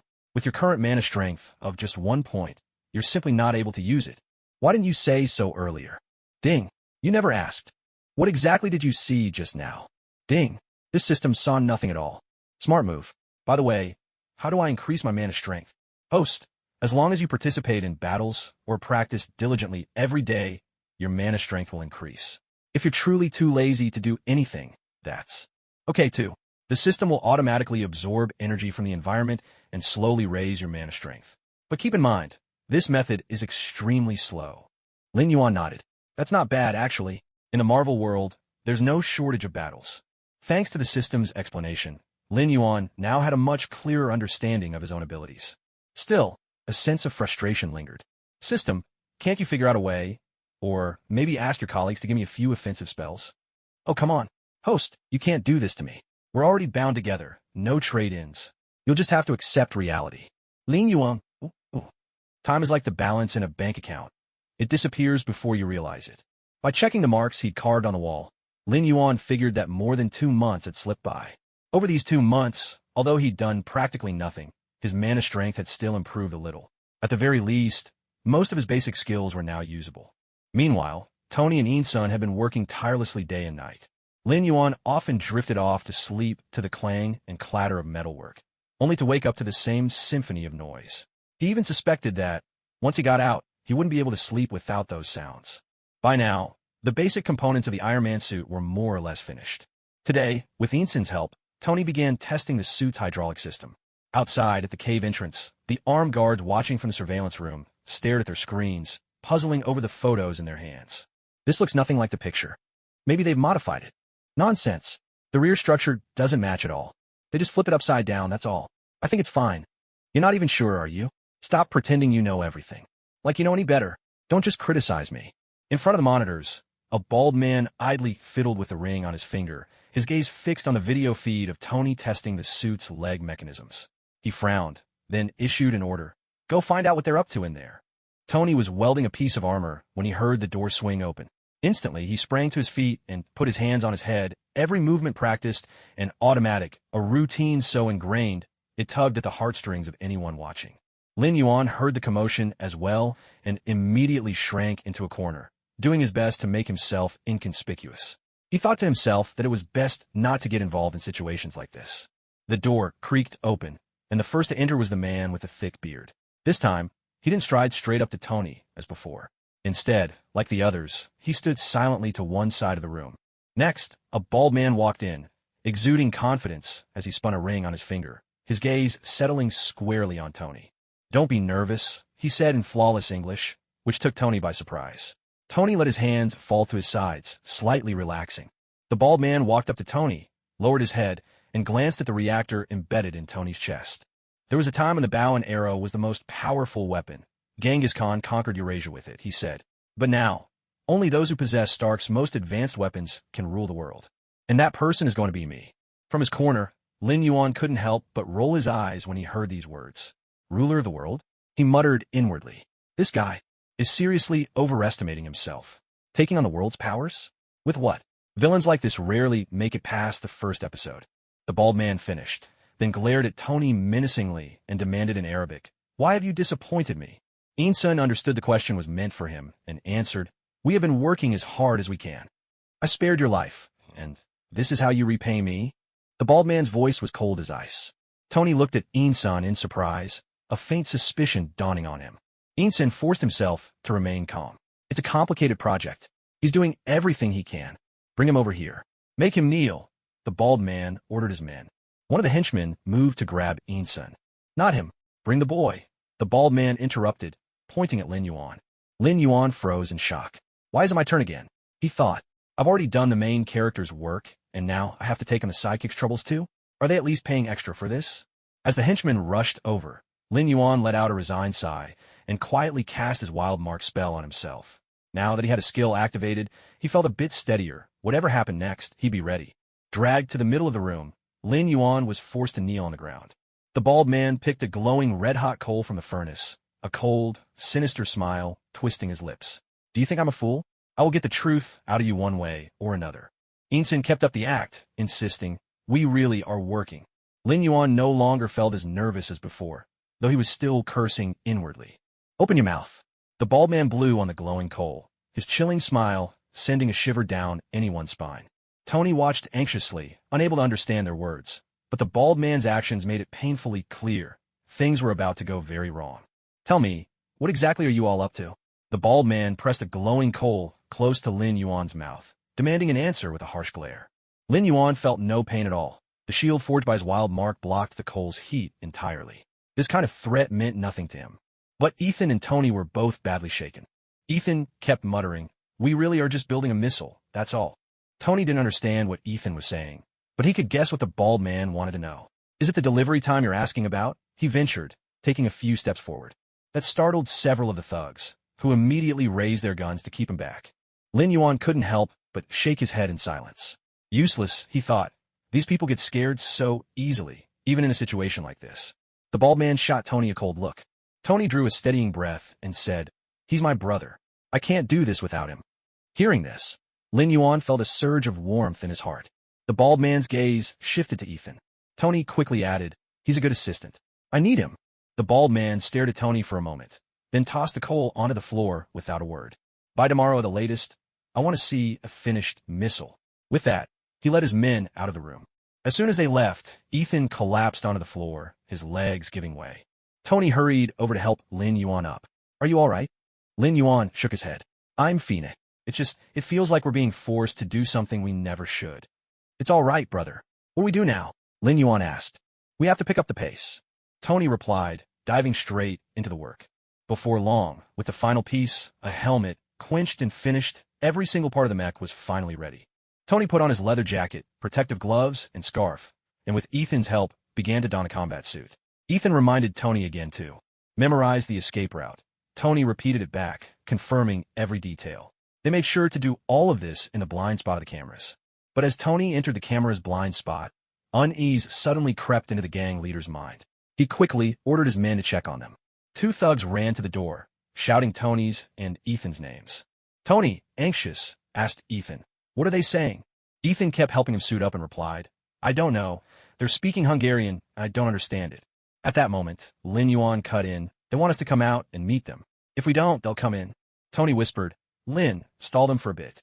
Lin Yuan called through the door, "Wait a minute. We're in the bathroom. We'll be out soon." The thugs outside clearly didn't buy it. Their shouts grew louder, and soon they forced the door open and burst inside. The moment the two thugs entered, they triggered the bomb Tony had rigged to the door, blasting them right back out.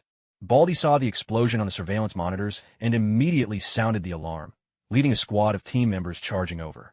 Tony was already suited up, waiting for the control program to finish loading, but the progress bar was only halfway there. Footsteps outside grew louder and closer. Ethan's face tightened with anxiety. Then he made up his mind. He turned to Tony and said, "I'll buy you some time." With that, he grabbed a gun off the floor and dashed out. Tony looked utterly bewildered. "Come on, how much time do you think you can buy by running out there alone? You're just throwing your life away. I put so much effort into this plan. Can't you just stick to it for once?" Behind them, Lin Yuan could only sigh. He'd long anticipated that Ethan would do this, and knew there was no point arguing.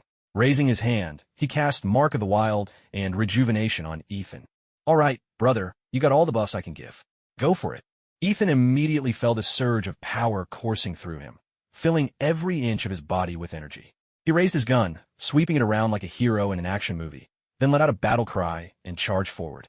The moment he rounded the corner, he saw a group of men ahead, all aiming their guns straight at him. Tony watched Ethan rush out with a look of anxiety, eyes fixed on the computer screen as the progress bar kept advancing. Hurry, hurry. At last, the progress bar hit 100%. The very first Iron Man suit in the Marvel Universe. Mark I powered on for the first time. With his mask secured, Tony turned to Lin Yuan and said, "Stay behind me, follow the plan, and be careful." Lin Yuan nodded, casting a wild mark and a rejuvenation spell on Tony. Alongside a few KB operatives, they stormed into the cave, which was pitch black inside. They moved forward cautiously. Suddenly, a flash of light burst before one of the KB operatives, and the next thing he knew, a tremendous force sent him flying. Meanwhile, on Lin Yuan's system interface, his experience bar gave a satisfying jump. First blood. The slaughter had begun. In the darkness, a giant of iron advanced slowly, and everywhere it passed, only gunfire and screams could be heard. This really feels like a horror movie. What a thrill. Lin Yuan followed behind Tony, thoroughly enjoying the spectacle ahead. With his skills active, the occasional bullet that struck his wild mark shield couldn't even scratch him. At this moment, Lin Yuan felt truly unstoppable. As Mark I tore through the enemy like a force of nature, Tony kept calling for Ethan, but there was no response. Only when they neared the cave entrance did Tony spot Ethan lying on the ground, looking as if he'd been shot. Just as Tony was about to check on him, Ethan suddenly shouted, "Watch out!" Tony instinctively dodged aside, narrowly avoiding an RPG shot from the bald man. A small missile then struck the ceiling above the bald man's head. With a single anguished cry, he was buried under falling debris. Tony didn't spare him a second glance. He tossed aside the sandbags, pinning Ethan down, and his face fell when he saw Ethan covered in blood. "Come on, we have to go. Come with me. We've got a plan. We stick to the plan." "We always did stick to the plan, Stark," Ethan replied weakly. Tony understood what he meant, but he still encouraged him. "Come on, you're about to see your family again." "My family's already gone. Now I'm going to join them, Stark." "I knew it," Tony murmured, confirming his suspicion. "It's all right. That's how I want it," Ethan said softly. Holding back tears, Tony looked at the dying Ethan and said, "Thank you for saving me." "Don't waste your life," Ethan whispered. With that, his head fell to the side.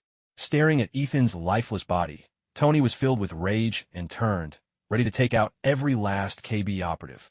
But suddenly, he saw Ethan move again. Realizing he wasn't dead yet, Ethan gave another half-hearted attempt at the classic dramatic head tilt. Still not dead? As Ethan kept tilting his head, trying to act cute, Tony felt his furious resolve slip away. Ethan felt a little awkward and let out a couple of embarrassed chuckles. "I think I can stay alive a bit longer." Both of them fell silent, and the atmosphere grew increasingly uncomfortable. "Uncle Ethan, you'll be around for a long time. Tony and I still need you." Lin Yuan strolled out from the darkness with a cheerful grin and casually cast a healing touch on Ethan.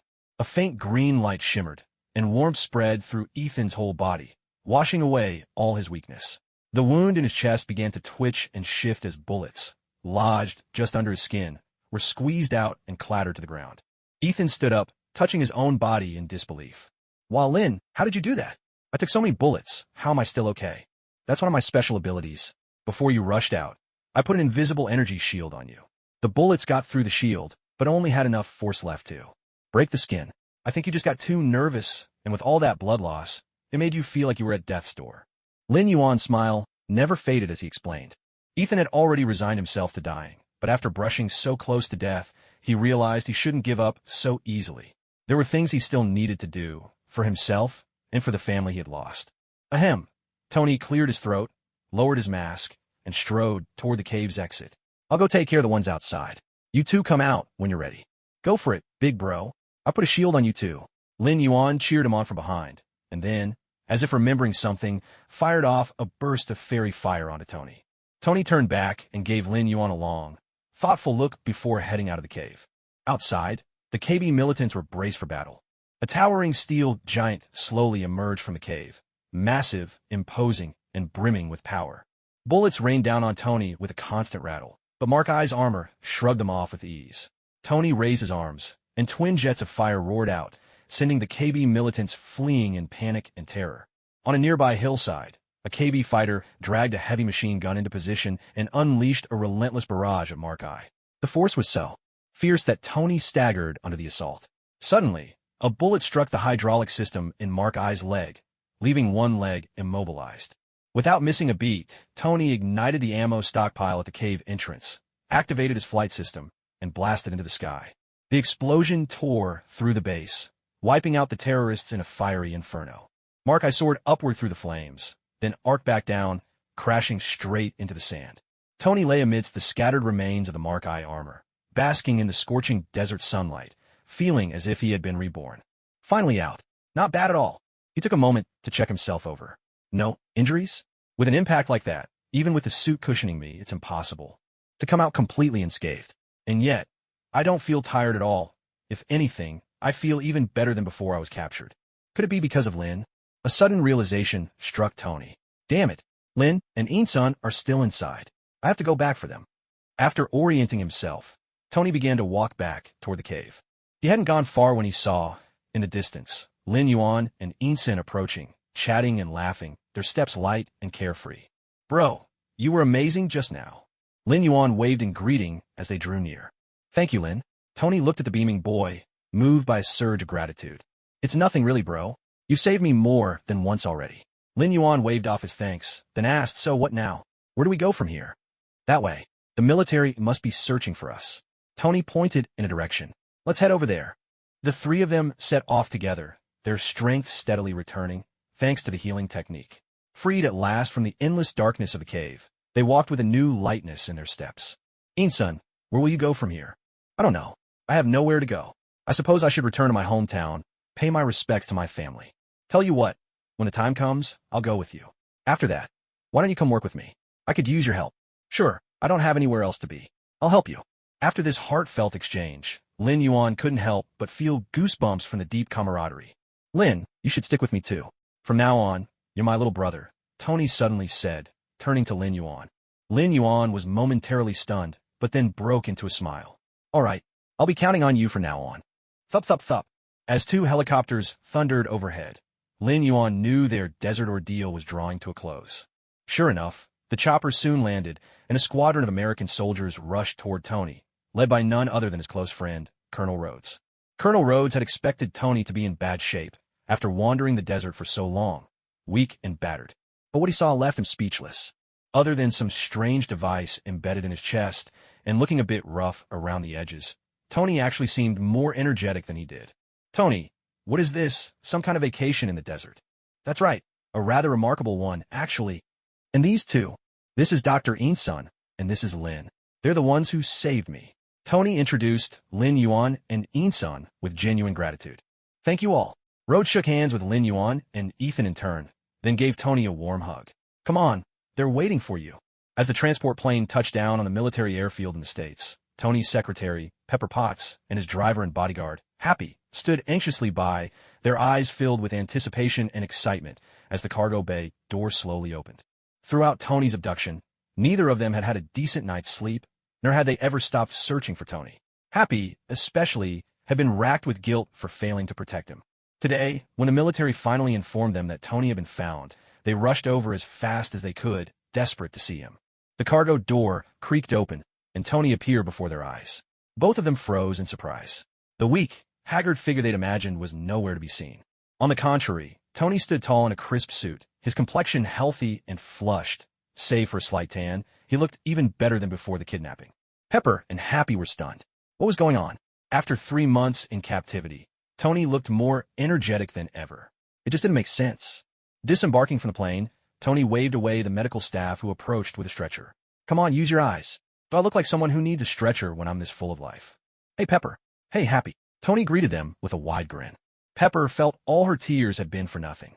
Did this man look like he'd just been kidnapped? Are you really all right, Tony? Tony chuckled. Do I look like there's anything wrong with me? Wait, have you been crying? Were you upset because your boss went missing? I'm just relieved, that's all. Besides, I really didn't want to look for another job. He laughed. Well, your vacation's over. As they all got into the car, Pepper insisted on taking Tony for a medical checkup, but he flatly refused. Do I look injured to you? After 3 months locked up, there are only 2 things I want right now. 1, a cheeseburger. 2, before Tony could finish, Pepper cut him off. Absolutely not. That's not happening. Lin Yuan, who was sipping water in the car, nearly spat his drink out in laughter. Pepper really knew Tony too well. No wonder she'd jumped to that conclusion. Tony had always been the kind of guy who couldn't go long without female company. Tony shot Lin Yuan a look of mock annoyance and handed him a tissue. Pepper stared at Tony in surprise. This was the first time Tony had ever shown such a gesture of care, even if it was just offering a tissue. And who are these 2?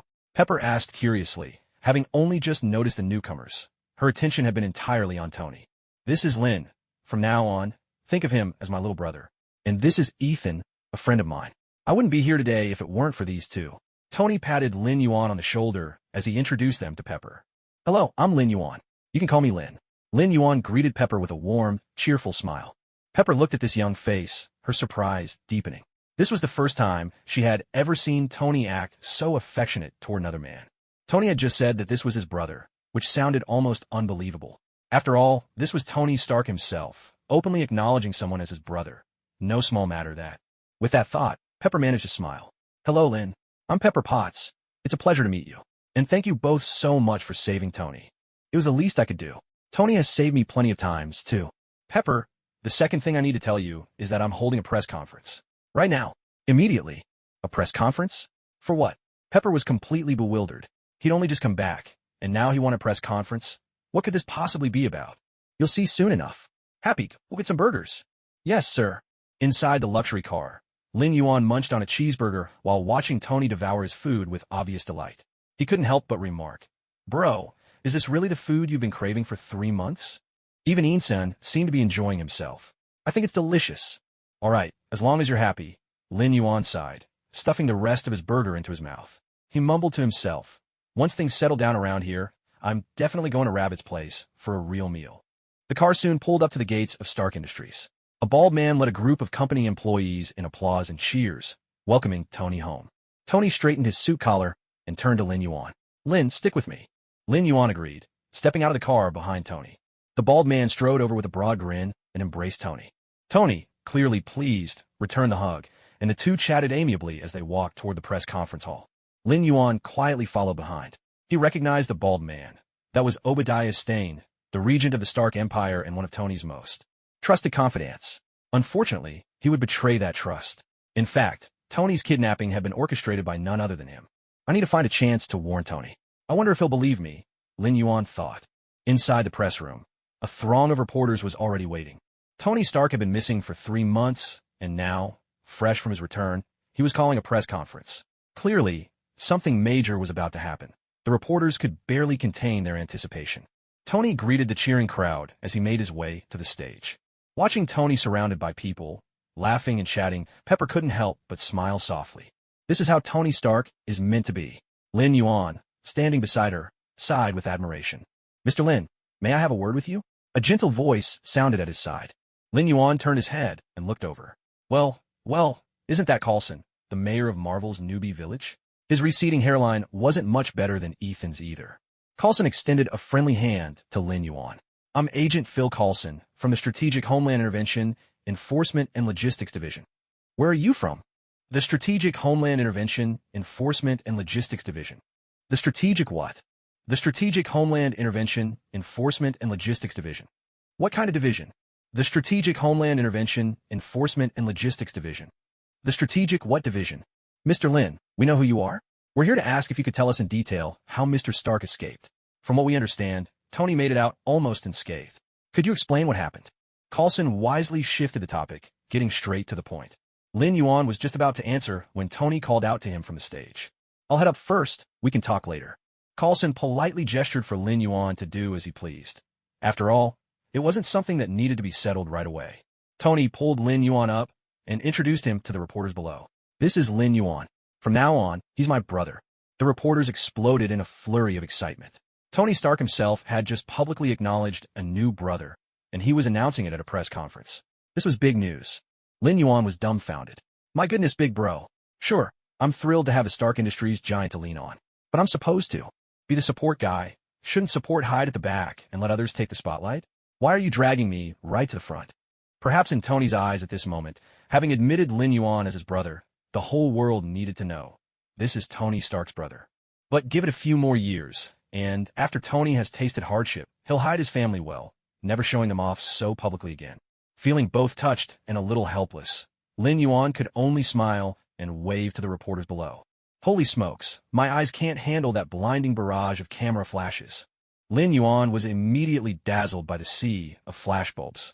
Tony smiled as he watched Lin Yuan hurry off the stage, but then his expression turned serious. Now, I'd like to talk about the second matter of today's press conference. The crowd of reporters instantly fell silent, hanging on his every word. I used to believe the weapons I created were protecting people, but then I saw with my own eyes a young face killed right in front of me, killed by a weapon I had designed to keep them safe. What happened there? A reporter asked from below. Tony didn't answer, but continued. Over this period, I've come to realize that I can do so much more for the world than just making things that explode. That's why I've decided to shut down Stark Industries' weapons manufacturing division, effective immediately. This will remain in effect until I can determine the future direction of this company. The entire conference hall erupted as if a bomb had gone off. Reporters scrambled over one another to fire off their questions. Obadiah Stane looked at Tony with a mixture of shock and anger, hurrying up to the stage to stop Tony from saying anything further. Watching the chaos unfold, Lin Yuan couldn't help but muse to himself, "That's so Tony." After the press conference, Tony took Lin Yuan and Insun on a tour of Stark Industries. Standing before the enormous arc reactor, Lin Yuan couldn't help but marvel at Tony's genius. The sheer size of this thing was on a whole different level from the miniature version. How on earth did he manage to build a fully functional model in just a few days? A true tech genius, frighteningly so. As Lin Yuan was lost in admiration, Obadiah Stane stormed in, clearly fuming. "Mr. Lin, Dr. Insun, I'd like to have a private word with Tony." Lin Yuan shrugged, then turned and headed back to the car with Insun. After a while, Obadiah and Tony emerged from the building, arms slung around each other, chatting and laughing. Lin Yuan knew then that Tony must have revealed the secret of the device in his chest to Obadiah. "Sai, that thing in his chest is always going to be a liability. I wonder if Tony has the courage to get those fragments out now. I'll have to find a chance to talk with him about it." In the days that followed, Tony's announcement sent shockwaves around the globe, and Stark Industries' stock price plummeted. But Lin Yuan, Tony, and Insun were living rather comfortably. Tony and Insun busied themselves in Tony's underground lab, working on a new and improved arc reactor. The one in Tony's chest was a rush job. Its materials and workmanship were far from ideal. Now that they had the resources, they were determined to build something better, since Tony's very survival depended on it. As for Lin Yuan, he was enjoying himself even more. He had Happy drive him all over the city in search of the best food. Over the course of several days, Lin Yuan sampled cuisine from every corner of New York. Fine dining, Chinese restaurants, Western fare, you name it, he tried them all. But to be honest, the food was just SOSO. There were certainly plenty of options, but few really suited his taste. Chinese food was especially disappointing. Apart from a handful of dishes, most were all name and no substance. One day, after another gourmet outing, Lin Yuan headed to the lab to find Tony. As soon as he walked in, he spotted the arc reactor displayed under a glass dome at the entrance. Well, my dear brother, upgrading your gear again? Did Pepper set this up for you?" Lin Yuan tapped on the glass cover. "Yeah, I told her to toss it, but she insisted on keeping it as a souvenir," Tony replied, looking rather helpless. "Where's Uncle Ethan?" Lin Yuan looked around, but didn't see Ethan. He'd been with Tony the whole time before. "Oh, him? He went back home to pay his respects to his family. I had Rhodey arrange some people to keep him safe. I actually wanted to go as well, but he wouldn't let me." Lin Yuan found a random spot to sit, watching Tony busily moving about. "Hey, Tony, are you thinking of getting those fragments out of your body and sealing up the hole in your chest? I can help you with that. It's absolutely safe, and I guarantee a full recovery. Not even a scar will be left. I know what you can do, Lin." Tony paused, taken aback for a moment, then thought it over and said, "But for now, I still need this thing. In me, I'm planning to rebuild the setup I had back in that cave. I wanted Rhodey to help me with it, but unfortunately, he wouldn't agree. Then Tony gave Lin Yuan a reassuring smile. Anyway, I know with your abilities, even if I keep things as they are, no matter what happens, you'll be able to save me, right? Of course. I'm your gold standard support. Lin Yuan replied breezily, making the whole thing sound effortless. Oh, by the way, you should keep an eye on Obadiah. I can't shake the feeling that he's up to no good. You're overthinking it, my dear brother. Stan practically watched me grow up. He'd never hurt me. Maybe he's just a little upset. After all, I did announce something huge without telling him first. But we've talked things through already. If only he were just upset. He probably wishes he could get rid of you right this instant. Lin Yuan thought privately. Just be a little more cautious, okay? Relax, relax. Tony waved it off, completely unconcerned. Lin, tell me, have I been good to you or not? Tony came over and threw an arm around Lin Yuan's shoulder with a big grin. Not bad, I guess. Lin Yuan replied, playing it cool and a bit proud. Tony leaned in. Then can you hit me with that rejuvenation technique of yours one more time? You're not having any problems right now. Why would you need a rejuvenation? Lin Yuan was genuinely puzzled. With a mysterious look, Tony said, ever since you gave me that rejuvenation treatment, my stamina's been through the roof. No matter how long I work, I never feel tired. You mean actual work, right? Lin Yuan gave him a deadpan look. Of course, real work. Honest work. Yeah, right, I totally believe you. Lin Yuan rolled his eyes, but still cast rejuvenation on Tony with a casual wave. With my current abilities, this should last you about 6 hours. When it wears off, come back and I'll give you another dose. Lin Yuan thought for a moment. Now that he could also use restorative spells, he decided to add a protective charm for Tony as well. All right, you better get out of here. I got work to do. Having gotten what he wanted, Tony immediately started ushering Lin Yuan out. So it really wasn't just work after all. Tony, Lin Yuan burst into the lab, breathless and in a hurry. Lin, you're just in time. I was about to test the flight system on the suit. Help me keep a record, will you? Tony didn't even wait for Lin Yuan to speak before putting him to work. Oh, sure. Lin swallowed the words he'd been about to say. All right, getting started now. Tony readied himself. Wait, let me give you a buff first. Lin Yuan cast a Mark of the Wild on Tony. As for rejuvenation, he'd kept it running on Tony all along, providing a constant supply of stamina. This only made the already workaholic Tony even more tireless. All set? Then here we go. Increasing thrust by 20%, preparing for takeoff. With Lin Yuan's magical protection, Tony grew bolder, kicking things off at 20% thrust. Lin Yuan watched as Tony shot straight into the ceiling, crashing through and leaving a gaping hole before landing with a heavy thud on the floor below. A split second later, the slightly slow-witted robotic arm blasted Tony in the face with a spray of foam. Lin Yuan doubled over laughing, barely able to stay upright. These were priceless moments, blackmail material for Tony's future. The next few days, Lin Yuan didn't mention his own affairs. Instead, he watched with keen interest as Tony tweaked and improved the suit's various functions.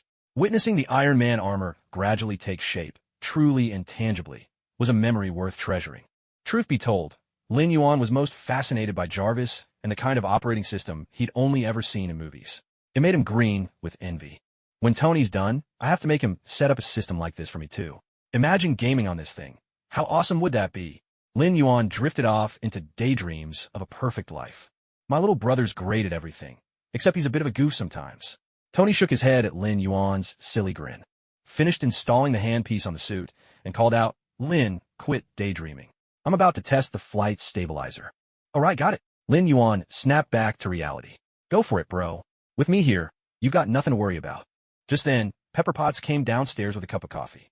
Tony, Obadiah is waiting for you upstairs. I thought you'd stopped working on weapons. Pepper eyed the device in Tony's hands with some confusion. This isn't a weapon. It's just a flight stabilizer. Tony readied himself and began the test. And then, Tony vanished before their eyes. A cacophony of metallic crashes echoed through the workshop. Moments later, Iron Man, Tony Stark, emerged mortified, buried under a pile of scrap parts. Lin Yuan whipped out his phone and snapped a few photos. Click, click. Another classic blackmail photo of Iron Man for the collection. When Lin Yuan and Tony made it back upstairs, Obadiah Stane was calmly playing the piano. After a brief exchange of pleasantries, Obadiah got straight to the point.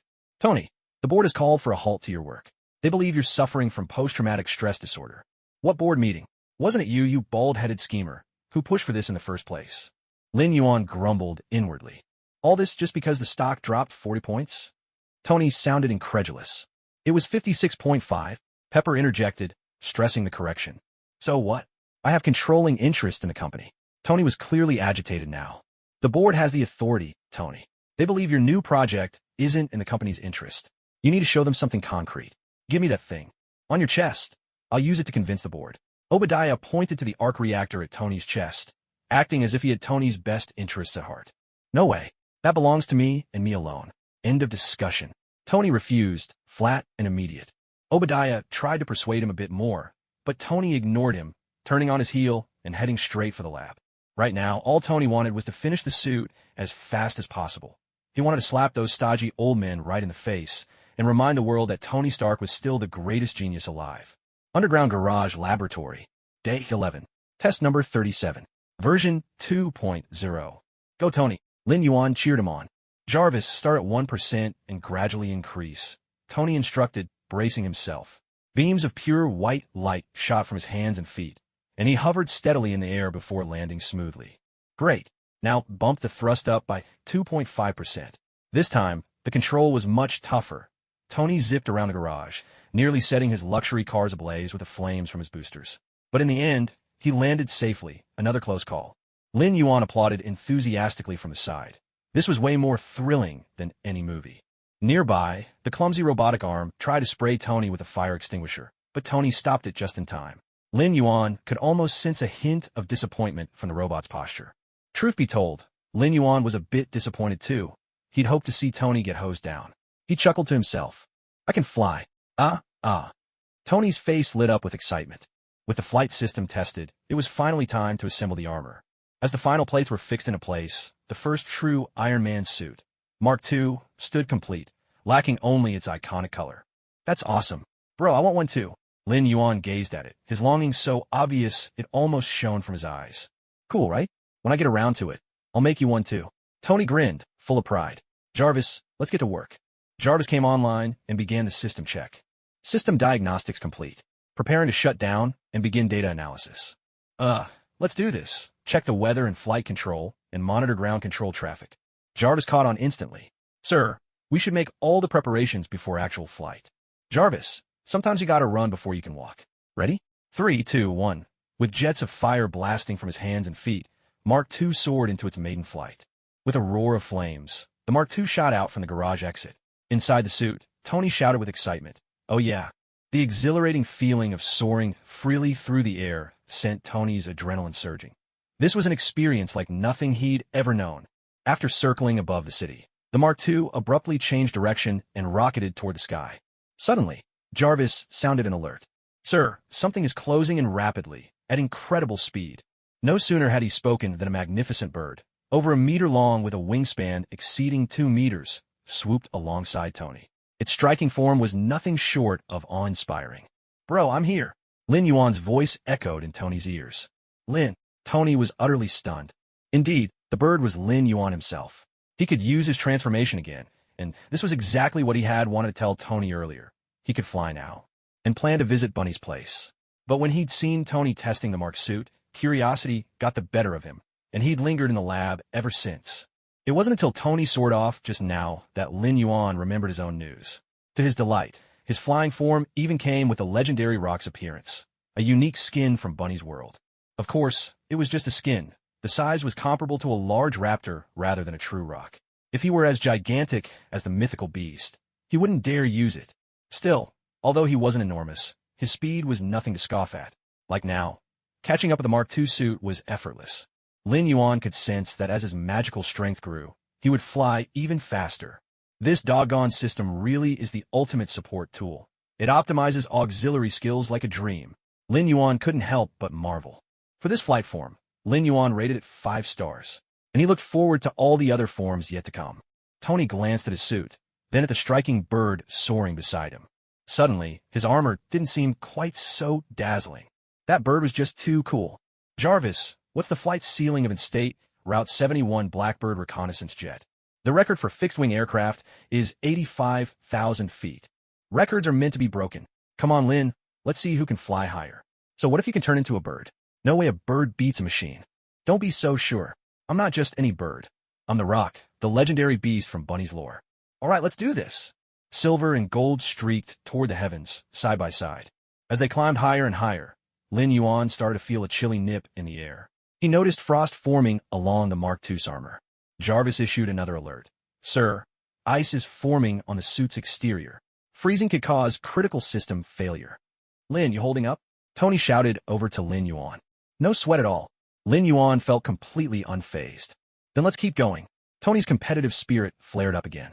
3 seconds later, as the temperature dropped even lower, a thicker layer of frost formed on the suit, causing the system to crash instantly. Mark II shut down completely. Yeah, Tony let out a drawn-out, miserable wail as he plummeted straight toward the ground. Lin Yuan chuckled slyly, transformed back into his human form, and pulled out his phone, snapping a few quick photos. Iron Man embarrassment photo +1. Then, morphing back into his flight form, the great rock let out a thunderous cry and swooped downward. In an instant, the giant bird caught up with Tony, who was tumbling helplessly through the air. With a swift motion, it snatched Mark II's ankle, steadied itself, and looked down to tease. What's wrong, bro? Is that all you've got? Tony, gritting his teeth in frustration, yelled, just you wait. Once I've made some upgrades, if I don't wipe the floor with you, I'll start calling you big bro. Lin Yuan burst out laughing. All right, let's get that ice off you first. We'll talk more once we're back. I've got something to discuss with you anyway. Soon, Mark II's system rebooted successfully, and Tony was airborne again. The two of them chatted as they flew back to the seaside villa. On the villa's rooftop, Tony hovered in the air. Power down! As soon as Tony gave the command, Mark II crashed straight through the roof, demolished the grand piano and the floor on the first level, and landed with a resounding crash on one of the luxury cars in the basement garage. Right then, the clumsy robotic arm seized the chance to enthusiastically spray Tony right in the face. Lin Yuan quietly took out his phone again. Iron Man embarrassment photo +1. After tidying up the chaotic scene, Tony sat down in front of the computer with a glass of some green concoction in hand. Jarvis was dutifully recording Tony's new ideas for improving the Mark armor. Bro, are you drinking that to counteract the palladium poisoning? Lin Yuan asked, thinking that with Tony under the rejuvenation spells buff, he shouldn't be suffering from palladium poisoning as before. Clearly, he'd underestimated how serious this stuff was. How did you know? Tony looked at Lin Yuan in surprise. He hadn't told anyone about this. Is it serious? Lin Yuan asked, concern written all over his face. It's fine, just uncomfortable. With your magic, it's nothing I can't handle. Tony replied, trying to sound nonchalant. If anything comes up, you have to let me know. In a while, I should be able to help you get rid of it for good, Lin Yuan said, brimming with confidence. He couldn't use the detoxification spell yet, but once he could, no poison would be a challenge. Lin, what's the deal with your transformations? Tony shifted gears, curiosity piqued. What kind of bird was that? It looked awesome. That's one of my powers. I actually have 4 forms: giant bear, leopard, flying, and aquatic. The giant rock you just saw was my flying form. A rock? What kind of bird is that? Lin Yuan explained.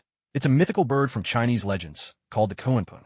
In Zhuangzi, free and easy wandering, it's written. In the Northern Ocean, there is a fish. Its name is Kuan.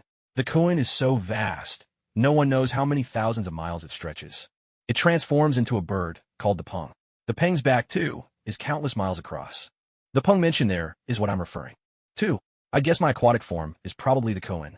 Of course, my transformations can't possibly be as colossal as in the legends. Cool, Tony exclaimed, eyes wide with wonder. So what about your cheetah and bear forms? What are they like? I haven't tried them yet. They're probably unique animal forms from the rabbit family, Lin Yuan admitted, not entirely sure himself. Well, hurry up, show me, Tony urged, clearly excited. Mind if I record it? No problem. Here I go, starting with the cheetah form. As soon as Lin Yuan finished speaking, he vanished from where he stood. In his place, right before Tony's eyes, appeared an orange tabby cat. Yes, that's right, an orange tabby, plump and round. Tony stared in disbelief for a moment, and then burst into laughter. Ha ha, Lin, this is your so-called cheetah form? This is just a fat cat. Lin Yuan was just as dumbfounded. He'd always thought his flight form, being a majestic Kuanpeng, was impressive, so surely the cheetah form wouldn't be bad either. If not some other mythical beast. At least it should have been a Siberian tiger or a snow leopard. But never in his wildest dreams did he imagine it would be an orange tabby, a fat one at that. Hey, system, get out here and explain this, Lin Yuan demanded inwardly. After a long silence, the system's voice finally echoed in his mind. Host, it's not like you need the cheetah form for battle. Why do you care about being cool? You know, cats are great, safe, adorable, all the good stuff. But why an orange tabby? Of all the cats, you picked the chunkiest one. Lin Yuan gritted his teeth. Host, in this world, orange tabbies aren't as simple as you think. Lin Yuan drew in a sharp breath as he suddenly remembered a certain creature from this world. All right, fine, y surrender. Tony was still laughing. Come on, let me pet you.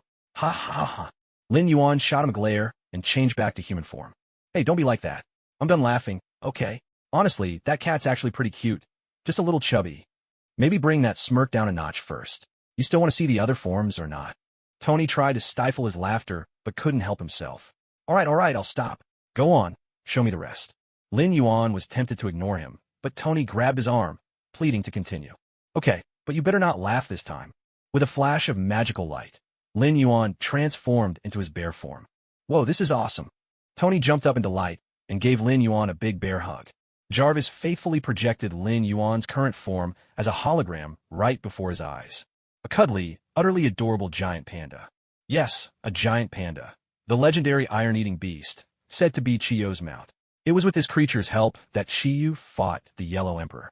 Lin Yuan stared at the hologram in disbelief, then glanced down to see the black and white patterns on his own body. Damn, he really was a panda. Was this lousy system planning for him to defeat his enemies with sheer cuteness? But Lin Yuan thought, well, maybe that's not such a bad idea after all. Bro, you've been petting me for half an hour now. Can I please change back? A panda lay sprawled on the floor, its head being vigorously rubbed by a hand, with an expression that screamed utter resignation. Come on, just a little longer. This is a real panda, you know? When Pepper gets here, you have to let her have a turn too. Tony was in pure bliss, running his hand through the panda's fur. Struggling free from Tony's clutches, Lin Yuan quickly shifted back into human form. Tika, what a shame, Tony sighed, drawing his hand back with a disappointed look. So, what kind of abilities do all your forms have? The flying form is really fast, definitely faster than your suit, though I haven't tested exactly how fast. The aquatic form can survive in any body of water and moves at great speed too. The cheetah form can turn invisible, and the bear form is super tough defensively. Lin Yuan rattled off. That's incredibly convenient. Tony couldn't help but exclaim, then added with a sly grin, Hey Lin, turn into a panda again. Let me snap a picture for Pepper. Forget it. Jarvis already took plenty. You just want another excuse to pet my head. Lin Yuan refused, thinking if this kept up, he'd end up a bald panda. All right, what a pity. Tony clicked his tongue, genuinely disappointed. Just then, the TV flashed with news about a charity gala being hosted by Stark Enterprises. Tony paused. Jarvis, did I get an invite? No, sir. There was no invitation sent to you. Lin Yuan burst out laughing. Haha, man, you're down bad. Your own company is throwing charity gala and didn't even invite you. Tony didn't mind. He never cared much for these things anyway. Besides, if Pepper hadn't mentioned it, it probably wasn't anything important. Still, after thinking it over, he picked up his car keys. He hadn't shown his face in a while. Might as well drop by. Lin, you coming? Tony asked. Lin Yuan waved him off. No way. I hate those events. Totally not my scene. All right, I'm off. You stay home, then, Tony said, striding out the door. Left alone in the house, Lin Yuan soon felt a bit bored. Suddenly, as if remembering something, an idea popped into his mind. How about we head over to the rabbit's place for a late-night snack? Then after breakfast tomorrow, we'll come back. That's a great idea. Let's do it. Once the thought struck, Lin Yuan acted immediately. The giant rock appeared again, flapped its wings, and soared eastward, vanishing into the horizon in the blink of an eye. Gliding above the clouds, Lin Yuan felt that his current speed far exceeded the speed of sound, yet the flight was astonishingly silent. No sonic boom, not even a whisper of wind slicing through the air. Magic really does defy all logic. Lin Yuan couldn't help but marvel. In just over an hour, Lin Yuan had already arrived at the rabbit's place. Where should I eat first? Lin Yuan hesitated, torn by the abundance of delicious choices here. With so many tempting options, he was having a hard time deciding. Barbecue sounds good to start with. As much as I'd love some hot pot, it's no fun eating that alone. Next time, I'll bring Tony and the guys along for hot pot. After eating and drinking his fill, Lin Yuan returned to Tony's seaside villa, only to find the lights still on in the underground garage. Tony's already back from the party, and he's gone straight to the lab. With that thought, Lin Yuan headed directly for the lab. Tony was still wearing parts of his mark armor, sitting in a chair deep in thought, so lost in his own world that he didn't even notice Lin Yuan approaching. Hey, are you all right? Lin Yuan had a pretty good idea about what had happened at tonight's banquet. Lin, you were right. There's definitely something wrong with Obadiah. Tony's face was clouded with melancholy, and his voice grew heavy. He's been selling weapons to those terrorists. Behind my back. Today, Ensign reached out to me. His hometown was attacked by the 10 Rings. I've seen the photos from the scene. All the weapons they used were made by Stark Industries. Lin, do you think I was wrong? My inventions clearly haven't brought peace. Tony's voice was low, tinged with bitterness. No, this is absolutely not your fault. The weapons themselves aren't to blame.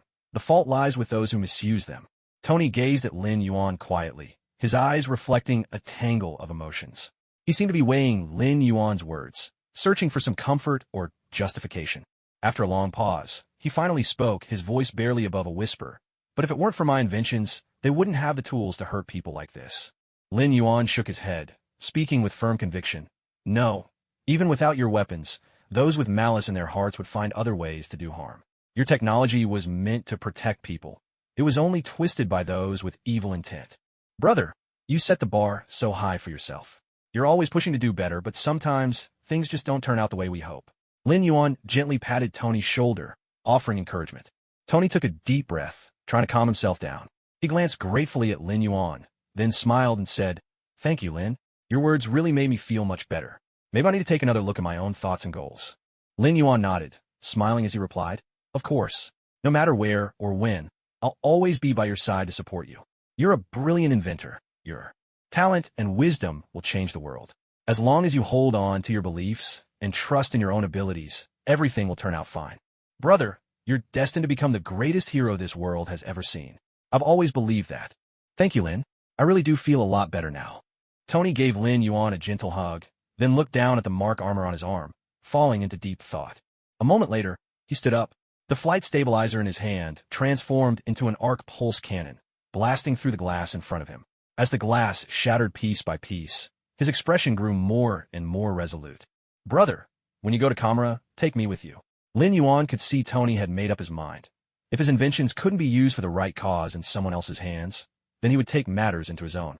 "Deal." Tony didn't pause for a second, answering crisply as he kept working. Over the next few days, Lin Yuan stayed in the lab with Tony, watching as he methodically improved the Mark II armor step by step. Tony didn't choose the flashy yellow color scheme he once considered too ostentatious. Instead, he went with a red and gold combo that matched an old car in the garage. Lin Yuan commented that this color scheme was even more flamboyant. "But Dan, it looks so cool."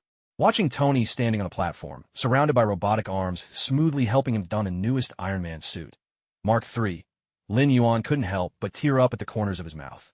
This was just too awesome. This was every man's dream fuel. Of course, the armor wasn't perfect yet. Lin Yuan figured that once Tony made a few more upgrades, he could ask him to design a suit for his bear form, so he could finally have some offensive power of his own. After all, he couldn't really expect to defeat enemies just by being cute, could he? "Lin, let's go." Tony, ready for action, called out to Lin Yuan as they set off for their first heroic adventure. "Got it, Tony." Lin Yuan was just as excited. He was about to take part in Iron Man's very first mission. Together, the two of them shot up into the sky. "Lin, can you keep up with my speed?" Tony called out. "Brother, who do you think you're talking to? Maybe you should be asking if you can keep up with me." Lin Yuan replied indignantly. "Want a race?" Tony said, not buying it. "Bring it on. Watch this. You won't even be able to see my tail." With a powerful flap of his wings, Lin Yuan surged ahead, leaving Tony far behind in an instant. Tony stared in disbelief as the giant rock vanished from sight. "Jarvis, what's my current speed?" "Sir, our current speed is Mach 3. "Holy crap," Tony exclaimed in shock. "What about Lin's speed?"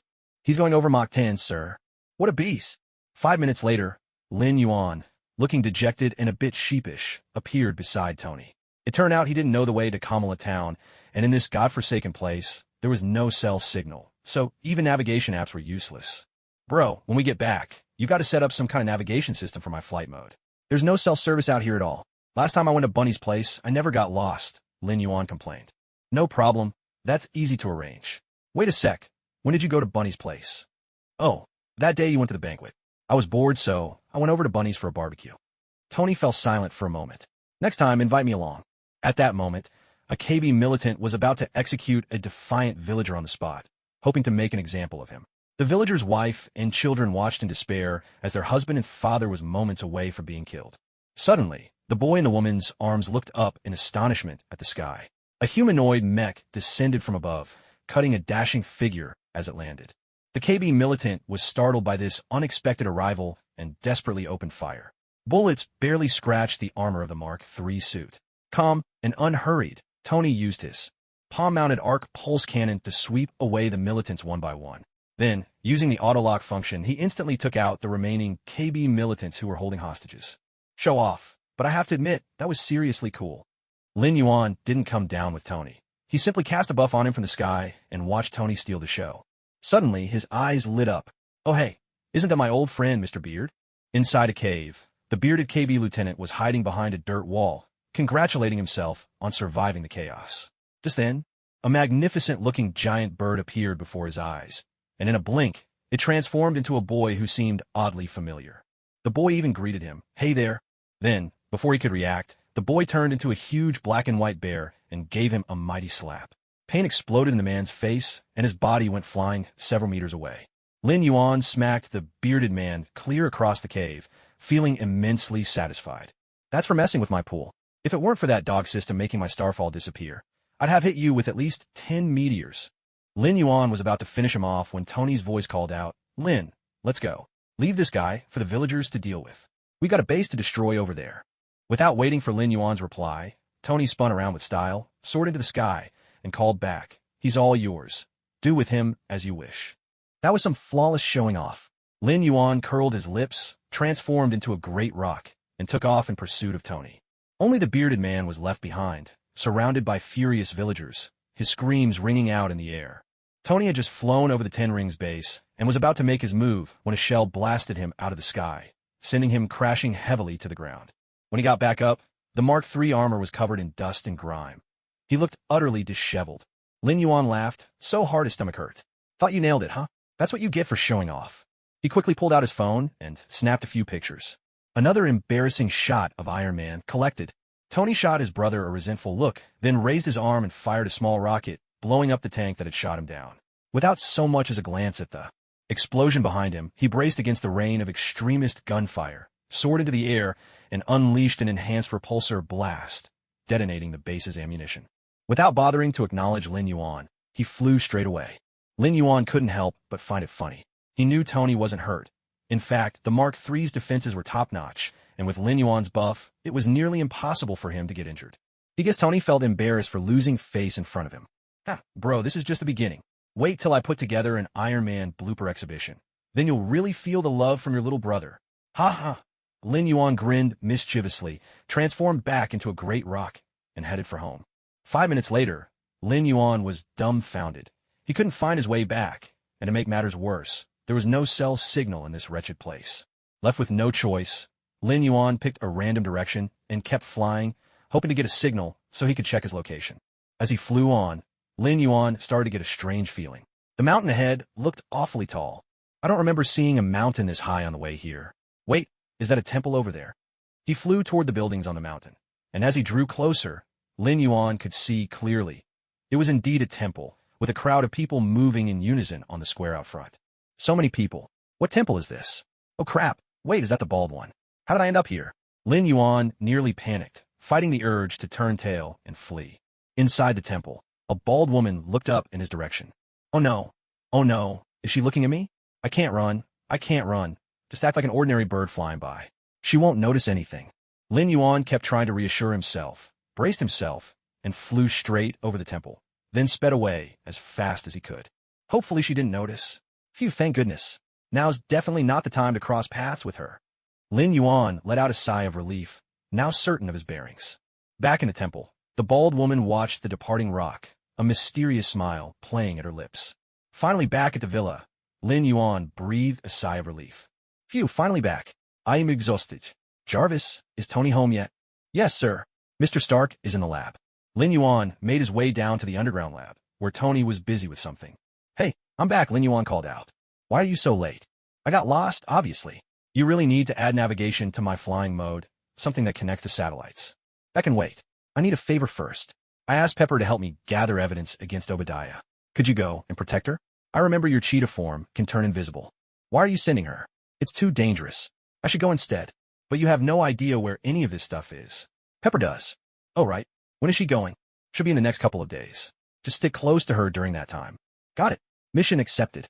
Meanwhile, Lin Yuan's old acquaintance, the bald gang leader, was busy entertaining his golden goose. Inside the tent, Obadiah Stane gazed at the humanoid armor before him, his eyes brimming with longing. He ran his hand over the circular opening in the chest plate, lost in thought. The bald leader kept rambling on, fantasizing about how, once the armor was built, they would rule the world.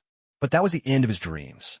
Obadiah Stane, using advanced paralyzing ultrasound, easily subdued him. Soon after, the entire Ten Rings base was wiped out. If Lin Yuan had been there, he would have spat in the bald leader's face. With your sorry skills, you really think you could rule the world? Start Tower. Lin Yuan, in his invisible orange tabby form, tailed Pepper as they entered the building. Pepper went straight to the office and began copying data from the computer. Lin Yuan curled up outside, keeping watch. Then he saw Obadiah Stane heading straight for the office. He glanced inside at Pepper. She was still busy. With a sigh, he resigned himself to yet another hectic day. Lin Yuan dropped his invisibility, padded confidently toward Obadiah Stane. Obadiah, puffing on his cigar and striding toward the office, suddenly spotted a chubby orange cat blocking his path. He shouted for security. Security? How'd a cat get in here? Get it out now. Unbothered, Lin Yuan continued his slow, deliberate stroll, stopping right in front of Obadiah. Then in one swift motion he leapt up. Special move, cat's cross claw. Damn it. 2 fresh scratch marks appeared on Obadiah's face, making him yelp in pain. Security, catch that blasted fat cat. The guards rushed in, scrambling to catch Lin Yuan, but he dodged them with ease. For a while, the whole floor was thrown into utter chaos.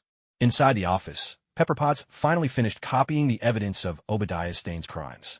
In a flurry of nerves, she gathered her things and hurried out, making her way through the chaos and slipping out of the building as quickly as she could.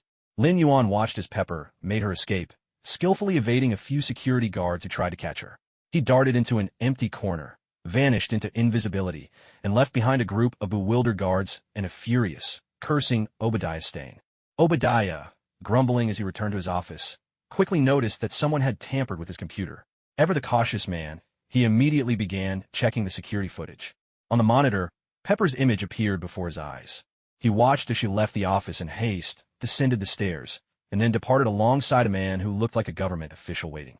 Outside, rage boiling over, Obadiah smashed the screen before him, glaring at Pepper's retreating figure with a cold, vengeful glint in his eyes. After completing his mission, Lin Yuan returned to the villa. He greeted Tony with a quick hello, then got ready to head over to Bunny's place for a feast. This time he was determined to try every dish they had. A few days later, with his cravings satisfied, Lin Yuan drifted leisurely through the sky on his way back. Sigh, I thought my speed would be enough to sample everything at Bunny's, but I didn't even make it out of Panda's old neighborhood. What let down? Lin Yuan insisted it wasn't that his stamina was lacking. There was just too much good food at Bunny's place, that's all. Hey bro, what's up? Lin Yuan, flying through the air, answered a call from Tony. Lin, where are you? I need your help. Tony's voice was thick with urgency. I'm on my way back. What happened? Lin Yuan sensed trouble and immediately picked up speed. Obadiah attacked me. He took the reactor from my chest. How are you? Are you alright? Lin Yuan was anxious.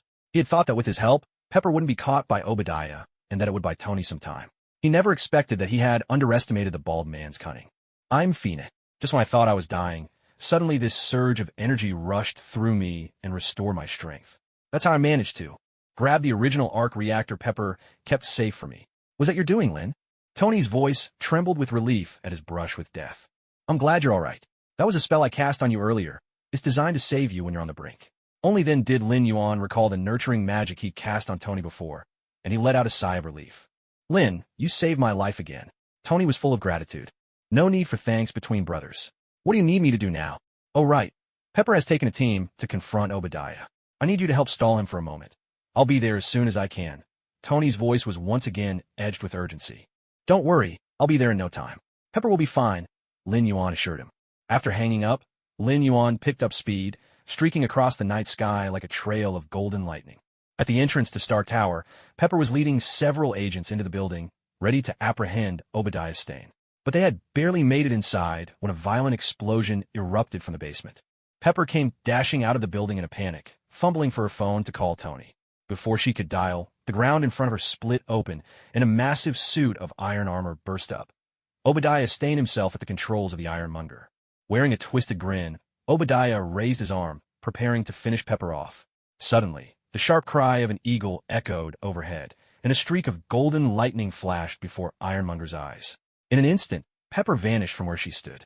Obadiah stared in disbelief at the empty spot where Pepper had just been, then let out a furious roar before turning to charge in the direction of Tony's villa. Up in the air, Lin Yuan's talons gripped Pepper by the arm, lifting her high above the ground. Terrified, Pepper screamed and struggled for all she was worth. "Pepper, it's me," Lin Yuan quickly called out to calm her. "Lin." Pepper recognized his voice and stopped struggling, bewildered. "What on earth are you doing?" "I'll explain everything later. For now, I'm putting you somewhere safe. Head back to the villa. I'm going after Obadiah." With that, Lin Yuan set her down safely and immediately turned to pursue Obadiah's stain. Meanwhile, Obadiah was barreling down the road toward Tony's house. Even though the ironmonger's suit could fly, he chose to run, for reasons known only to himself. Watching the ironmonger thunder down the street, Lin Yuan saw cars swerving wildly out of the way. Those that didn't make it in time were sent flying. The road was chaos, filled with wails and cries for help. Lin Yuan cursed under his breath, then swooped down. Shifting into human form midair, he unleashed a tangle of enchanted roots at the ironmonger, then morphed back into a giant rock. In an instant, thick vines wrapped around Ironmonger's legs, yanking the massive suit to the ground.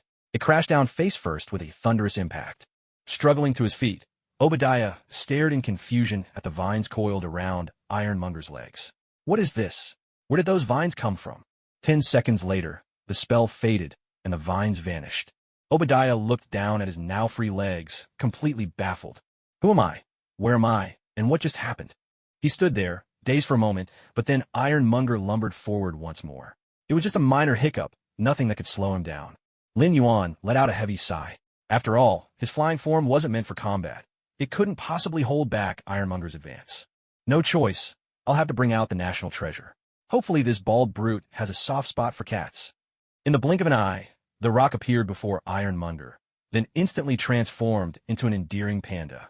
With astonishing speed, the panda charged at Ironmonger. The powerful magic of charge took effect, stunning Obadiah's stain right where he stood. Panda Lin Yuan reared up on his hind legs and delivered a hefty slap right across Ironmonger's face. Yet Ironmonger didn't budge an inch. A lone crow flew overhead, and Lin Yuan couldn't help but feel a bit embarrassed. Obadiah snapped out of his daze, and controlling Ironmonger, swung back with a punch of his own, landing it squarely on Panda Lin Yuan's face. Thanks to the bear form's formidable defense and the shield granted by Wildmark, Lin Yuan barely felt a thing. It was more like a tickle than a real hit. So it went, beast versus machine, trading blows in a flurry of thunderous impacts. The bystanders around them were utterly stunned. Was that black and white thing really a panda? It sure looked like one. But weren't zoo pandas supposed to be cute and cuddly? Whose panda was this, so ferocious and wild? Lin Yuan, his paws getting sore from the pounding, could only sigh in frustration. The system-enhanced bear form didn't have any real attack skills. His furry panda claws couldn't even scratch Ironmonger's armor. He wasn't worried about Ironmonger's attacks either, protected as he was by magic defenses. But fighting like this was exhausting. "Tony, where are you? Hurry up and get here." Obadiah Stane, for his part, was at his wit's end. First a bird swooped in to save Pepper, and now a panda wouldn't stop pestering him. It was driving him crazy. He decided to ignore the panda altogether. The jets on his suit flared, blasting out a torrent of fire as he prepared to take off. Seeing Ironmonger about to fly, Lin Yuan let out a fierce, challenging roar. Suddenly, Obadiah felt a surge of rage well up inside him, a blind, overwhelming urge to tear the panda limb from limb. He turned and unleashed a barrage of missiles at Lin Yuan, then with a furious roar, charged straight at him. Missiles exploded right in Lin Yuan's face before he could react, and the next thing he knew, Ironmonger was looming over him, grabbing him by the leg. Slap! Slam! Smash! Lin Yuan sprawled on the ground, hopeless, feeling like his whole panda existence was pointless. Damn it, overtime again, and this time I'm covering for Loki. Damn system. If it weren't for you, I wouldn't be in this mess. Lin Yuan blamed it all on the wretched system. Ironmonger raised his foot, preparing to crush the panda's head as it lay on the ground. Just then, a crimson blur streaked through the air, smashing into Ironmonger and sending him flying. "Bro, you finally made it." Lin Yuan was on the verge of tears. "You okay, Lin?" Tony knelt beside the battered panda, worry etched all over his face. "It's fine, go ahead. I'll take a moment to ponder the meaning of life." Lin Yuan waved him off, sprawling his bear-like frame across the ground. Next, Tony, face twisted in anger, charged straight at Ironmonger, and then nothing more needed to be said. Ironmonger was powered by the latest arc reactor model, brimming with energy, and with its massive frame and thick armor, it was like a heavily armored warrior. Meanwhile, Tony's suit ran on a makeshift reactor cobbled together from scraps in a cave. It barely provided enough power for the Mark III to operate, and his Mark model was small, more like a lightly equipped assassin, and a rather drained assassin at that. Pitting an exhausted assassin against a heavy-armored juggernaut head-on. No wonder Tony was getting pummeled to the brink of an existential crisis. Fortunately, this time Tony had Lin Yuan's support, unlike in the original story. The nourishing effect Lin Yuan had placed on Tony earlier was still slowly strengthening his body. Now, Lin Yuan had added healing magic in the Mark of the Wild, so even though Tony was being utterly outmatched by Ironmonger, it was only his pride that took a hit. He himself remained completely unscathed. Tony quickly broke free from Ironmonger's grip and shot up into the sky. He didn't believe that Obadiah's hastily built Ironmonger suit had addressed the very weakness Tony himself had discovered. Sure enough, as Ironmonger rose higher, it froze over in the upper atmosphere, its systems shutting down. The giant suit plummeted from the sky, crashing down in front of Stark Tower and smashing a gaping hole in the street. Tony, too, wobbled and swayed as he descended from above. Lin Yuan hurried to meet him. "Bro, you all right?" "I'm fine, but my suit's about out of power." "What about Obadiah? Did you take care of him?" "He fell into the sewers. I get the feeling he's probably fine." "So what now?" "I've got no power left." Tony looked worried. Lin Yuan's eyes darted as he leaned in close to Tony's ear. "Bro, here's what you do. Then leave the rest to me." "Are you sure about this?" Tony was a bit anxious. "Relax. Even if it goes wrong, he can't kill us. Worst comes to worst, we'll just have Rhodey clean up the mess." Lin Yuan shrugged, unconcerned. "All right, let's do it." Tony made up his mind. On the street in front of Stark Tower, Ironmonger, covered in grime and dirt, clawed his way out of the hole. The suit's excellent shock absorption meant Obadiah, inside, was virtually unharmed. But he was furious. He felt Tony had been toying with him, and he was ready to end this, fast. Suddenly, a familiar voice called out from behind. Well, look who it is, Mr. Chrome Dome. Who are you looking for?" Obadiah Stane turned his head and saw Lin Yuan. "You? Where's Tony?" "What? Is he so scared of me that he sent you, a brat, to get himself killed?" "You don't need to worry about where Tony is. I'm here to tell you something." Lin Yuan was still smiling, his eyes sparkling mischievously. "What?" Obadiah Stane was a bit curious himself. At a time like this, what could this kid possibly have left to say? Facing the Ironmonger, Lin Yuan deliberately mouthed the words so clearly that Obadiah could see every shape. FXXKUBITCH. Then, right where he stood, he transformed into a panda and let out a thunderous roar of challenge at Obadiah Stane. Obadiah couldn't tell if it was the effect of some ability or just the sheer audacity of Lin Yuan's taunt, but his vision flooded with red. Fury pounding in his head. In that moment, all he could see was the panda before him. He wanted nothing more than to turn this panda into a rug. Lin Yuan, unhurried and composed, sent out another tangle of roots that wrapped tightly around the Ironmonger's legs. With a heavy thud, the Ironmonger toppled forward, smashing face first into the ground. Obadiah, furious, struggled to rise, but just then, Tony burst from his hiding spot, stomped down on the Ironmonger's back, and with a quick yank, tore loose the exposed wires at the back of the suit's neck. Obadiah's vision went dark. His optical interface was completely disabled. With no other options, Obadiah wrenched open the Ironmonger's cockpit. His face twisted with rage as he forced the Ironmonger forward, charging at Tony and bellowing, "Tony, Stock, I've dedicated 40 years to this company. I built it from nothing. Everything it is today is because of me, and now you stand in my way? I won't let anyone block my path." The Ironmonger landed a massive punch, sending Tony crashing through the walls of Stark Tower. Obadiah stormed in right after him. "Hey, Tony, you stopped making weapons, but then you invented the deadliest weapon of all." Step by step, the Ironmonger closed in on Tony. Tony didn't say a word. He charged straight at the Ironmonger. With one swift motion, the Ironmonger grabbed him, both hands squeezing down on the Mark III armor. The Mark III groaned and screeched as metal strained under the pressure. In Tony's ears, the only thing he could hear was Jarvis blaring out warning after warning. "This is bad. I'm done for this time." Anxiety crept into Tony's mind. "Hey, Q-Ball, look over here." Seeing Tony in danger, Lin Yuan immediately unleashed a swarm ability at Obadiah. He'd intended just to summon a few bugs to distract Obadiah and give Tony a chance to break free. But unexpectedly, the swarm he summoned was overwhelmingly large. A tide of crawling insects filled the cockpit of the Ironmonger, so dense that anyone with a fear of clusters would have fainted on the spot. Obadiah shrieked in horror, flinging Tony aside and clawing desperately at the bugs on his face. "Holy crap, that's way more bugs than I expected." Even Lin Yuan was stunned by how intense his own swarm skill turned out to be. Looks like I'll need to test out those attack skills that the damned system optimized for me once this is all over, Lin Yuan mused silently. But his hands didn't slow for a second. He transformed into an orange tabby cat and unleashed a flurry of cat punches straight at Obadiah's eyes. Obadiah let out a blood-curdling scream, momentarily forgetting about the bugs crawling on his face. He frantically fired the ironmonger's weapons in every direction, desperately trying to blow this cursed orange cat to pieces with a missile. Lin Yuan, in his feline form, saw a missile streaking straight toward him. With agile grace, he dodged aside and watched as the missile shot directly at the massive arc reactor atop Stark Industries headquarters. Holy crap! Lin Yuan was startled, executing a backward somersault in true cat fashion.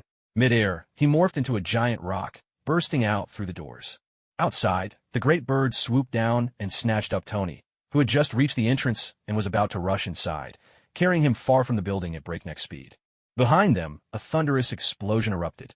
A blinding pillar of blue light shot up to the clouds as the arc reactor, struck by the missile, overloaded catastrophically.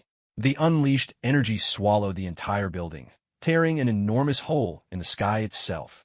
Lin Yuan carried Tony to the rooftop of a distant building.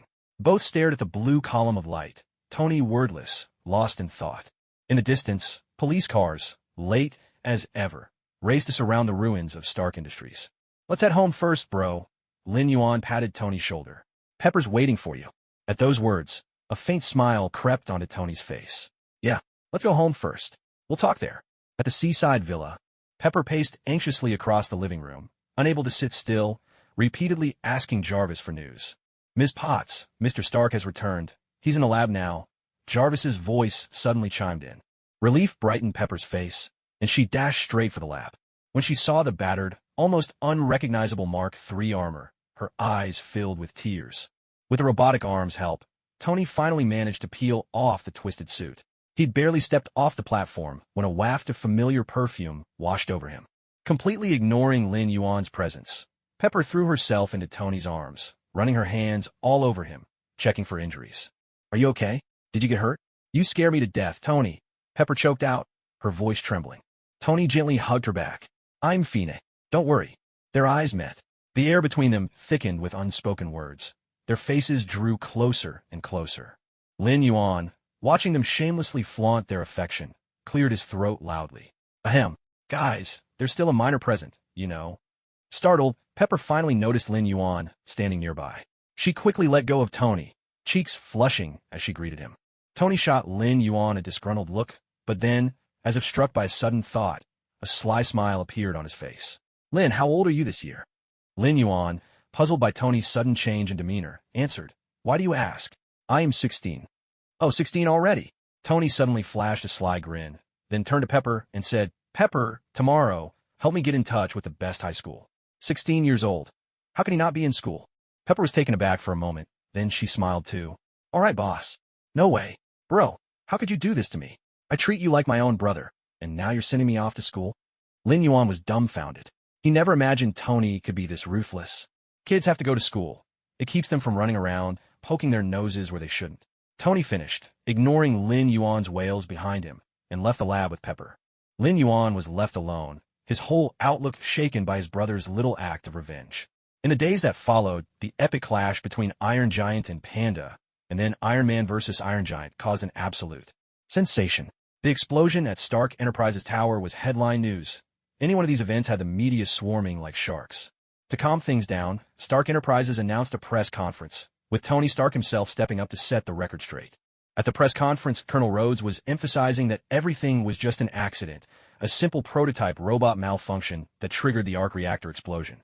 Backstage, Tony was getting ready while Agent Coulson was repeating strict instructions about what Tony should say on stage. Lin Yuan, listening nearby, couldn't help but mutter, Hey, whatever your agency is called, I'm really curious how you plan to explain the whole Iron Giant versus Panda thing. Agent Coulson looked exasperated. There was no Iron Giant versus Panda. It was just a circus bear that escaped after being dyed. And by the way, you can call us S.H.I.E.L.D. With that, he turned and walked away. Yeah, right, a dyed circus bear. Who would ever believe that?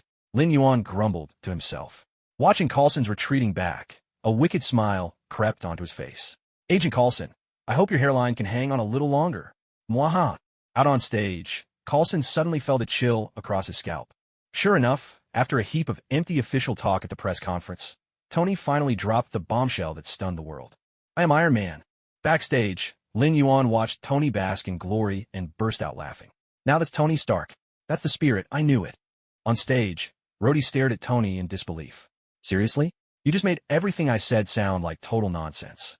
In the audience, Coulson covered his face and sighed. Unbelievable. He just never plays by the rules.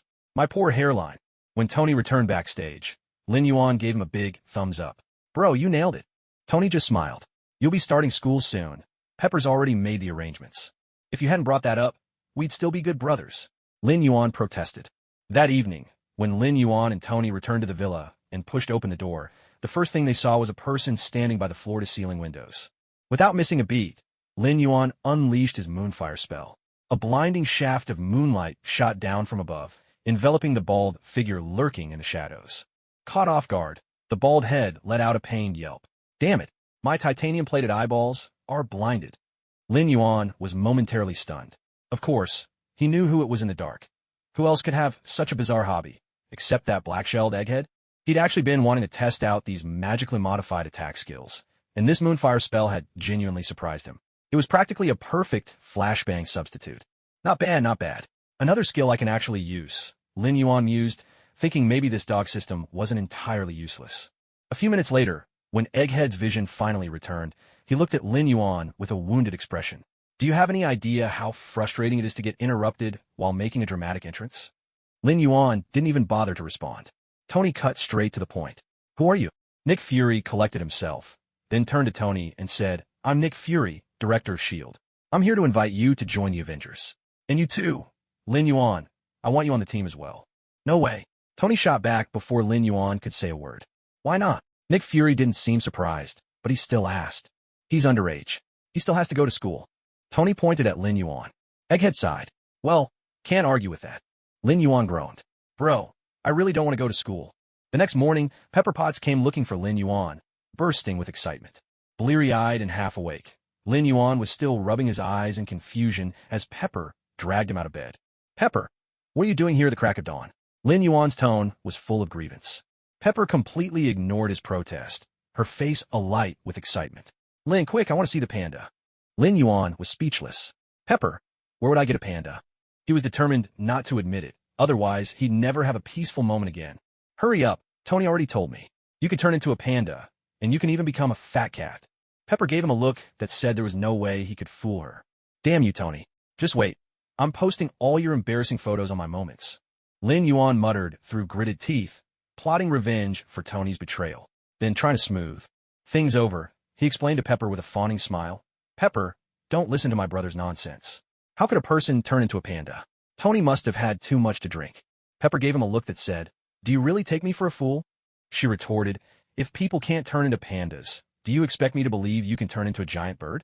Are you trying to trick me? Lin Yuan mumbled, still half asleep, suddenly remembering that Pepper had already seen his flying form. It seems you really won't cry until you see the coffin. Pepper exclaimed, wearing an expression that said, I know you're hiding something. She called out, Jarvis. 5 minutes later, a black and white ball lay sprawled on the floor. Pepper gleefully stroked the panda's head, occasionally burying her face in its fur to take a deep whiff. Pepper, please show some restraint. You do realize you're actually sniffing me, right? Lin Yuan protested, feeling a bit embarrassed. You're my little brother, so what? Besides, pandas are so adorable. Why should I hold back? Pepper replied, completely unbothered as she continued cuddling the panda. At that moment, Tony walked in. Lin Yuan immediately called for help. Tony, save me. But Tony pretended not to hear. He walked over and started ruffling the panda's head as well. Lin Yuan's panda eyes widened in utter disbelief. After another half hour of relentless petting by the duo, Lin Yuan felt that if this kept up, he'd go bald. Seizing a brief moment of freedom, he shifted into his cheetah form and darted away from their grasp. As Pepper watched the panda vanish, a fat orange cat suddenly appeared in its place. Her eyes shone with undiminished excitement. What a chubby tabby cat. Come here, little brother, let me pet you. Lin Yuan shuddered and made a break for it, calling out as he ran, Pepper, I got something urgent. I'll be off now. He leapt straight out the window, facing the sea and dove toward the ocean. Pepper was startled and hurried over to check. She watched as the fat cat transformed mid-air into a strange-looking fish and disappeared beneath the waves. Lin Yuan was thrilled. His aquatic form was indeed a koan.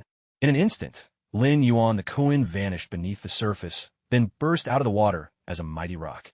The rock soared high, then dove back down, morphing again into the koan, repeating the cycle over and over. As he did, he recited aloud. In the northern sea, there lives a fish called koan. The koan is so vast, it can't fit in a pot. Ahem, ahem. The koan is so enormous, its size is beyond measure. When it transforms into a bird, it is called the rock. Back in the villa, Tony and Pepper stood side by side at the window, watching Lin Yuan frolic in the sea with delight, faint smiles touching their lips. This is wonderful, Pepper whispered, squeezing Tony's hand and leaning on his shoulder. Tony held her hand tightly, nodding. Yes, it really is. Maybe it was fate. From the very first meeting, Tony had felt a bond with Lin Yuan. Even in the worst of circumstances, he couldn't help but want to protect him. But in truth, it was this little brother who ended up protecting him more often. Watching Lin Yuan revel in the ocean, Tony turned to Pepper and said, "We need to speed up the school plans. My dear little brother, everything I do is for your own good. Kids shouldn't have so much free time." Ha ha ha. Suddenly, Lin Yuan felt a chill run down his back as he floated in the sea. He glanced around, but there was nothing out of the ordinary. That's odd. Could the seawater be too cold? Lin Yuan was utterly puzzled, unable to make sense of what he was feeling. Oh well, never mind. It's still early. Maybe I should head over to Rabbit's place for breakfast, he mused to himself. Great idea, let's go. He called out toward the villa. Bro, I'm off to Rabbit's for breakfast. Did he just say he's going to Rabbit's for breakfast? Pepper stared at Tony in disbelief. You heard him right. Tony gritted his teeth. Sure, he could fly too, but if he just soared straight to Rabbit's place, Rhodey would probably die of exasperation right on the spot. As expected, kids really ought to stay in school. Otherwise, just watching them is a real headache. Tony muttered through clenched teeth. But I can't help but envy him. Even the best suits of armor lose their appeal compared to that freedom. Jarvis, I want Chinese food for lunch. Rabbit's home was in a small southern city. The bustling night market was alive with chatter, and Lin Yuan was happily devouring his meal, his lips glistening with oil. He'd originally planned to come for breakfast, but had forgotten all about the time difference, so he settled in for a delicious late-night snack instead. Let's just ignore these little time zone hiccups. After all, whatever the author says goes, right? The street market was overflowing with noise and energy. Lin Yuan slurped snails and sipped his cola, feeling completely content. When it came to atmosphere, nothing beat the night markets back home. Finishing his midnight feast, Lin Yuan checked the time and suddenly felt the urge to visit Tiananmen Square. He wondered if, in this world, there was a flag-raising ceremony. Once the idea struck, he acted on it. Finding a quiet corner, he transformed. Tiananmen, here I come. In no time at all, Lin Yuan soared above Tiananmen Square. Down below, a sea of people had already gathered. He quickly landed and joined the line. This was not the kind of thing you could watch while hovering in the air. As the first rays of dawn bathed the earth, stirring and majestic music filled the air, and the bright red flag slowly rose. Standing amid the crowd, Lin Yuan's heart swelled with excitement. He'd imagined this scene countless times, picturing himself watching the flag-raising ceremony, but had never managed it in his original world. Now, in this unfamiliar place, his wish had finally come true. Watching the flag billow in the wind, Lin Yuan couldn't hold back his tears. No matter where you are, that vibrant red of home remains the deepest longing and faith in every heart. After he managed to compose himself, he realized it was still early. Since I'm already here, why not try that legendary fermented mung bean drink? Half an hour later, even as he flew through the sky, Lin Yuan could feel the tangy, pungent flavor rush straight to his head. Some foods truly aren't for everyone. Maybe next time I'll try canned herring. If I turn into an orange tabby cat, surely fish wouldn't taste that bad. Yes, that's the plan. If I get the chance, I'll give it a shot. Lin Yuan secretly made up his mind. With his belly full and his thirst quenched, Lin Yuan lazily flew home. Days like these, so peaceful and carefree, were simply delightful. Damn that Tony. He actually wants to send me to school. Is that even something a person would do? When I get back, I have to come up with a way to stop this. Tony the monster, just you wait. This hero is going to defeat you. Ha, ha, ha, On the way home, the night sky sparkled with countless stars. Just as Lin Yuan the hero was reveling in thoughts of how to vanquish Tony the monster, he suddenly noticed the world growing brighter before his eyes. What's that? Lin Yuan snapped back to reality. A shooting star? Why does it look like it's getting bigger? Oh crap! With a swift last-second dodge, a brilliant ball of light streaked past him, sending a wave of heat rushing straight at his face. That nearly scared me to death. One more second, and I'd have become roast bird. Lin Yuan, still shaken, started cursing loudly. Which idiot is throwing hammers around? Nearly flattened me. No sooner had he spoken than Lin Yuan sensed something was off. A hammer? Oh man. Great Odin, I'm so sorry. I wasn't cursing at you just now. You're a magnanimous god. Please don't take offense. Lin Yuan repeatedly bowed and gestured respectfully to the sky. It looked rather odd for a bird, but sincerity is what counts. The hammer's here. That means that big lug Thor has already arrived ahead of schedule. By now, he's probably been stunned by a taser and is about to get picked up by someone. But honestly, for a mighty god of thunder to get knocked out by a taser gun, I can't bear to look. Well, even if he's a bit of a doofus, he's still a major powerhouse. I should go check out. Maybe I'll get a chance to introduce myself. With that thought, Lin Yuan spun around and chased after the direction where the hammer had fallen. Soon enough, the hammer crashed to the ground, carving a huge crater in the earth. There's no way that's going anywhere. Better look for the nearest car. By now, that big lug should be in Jane Foster's car.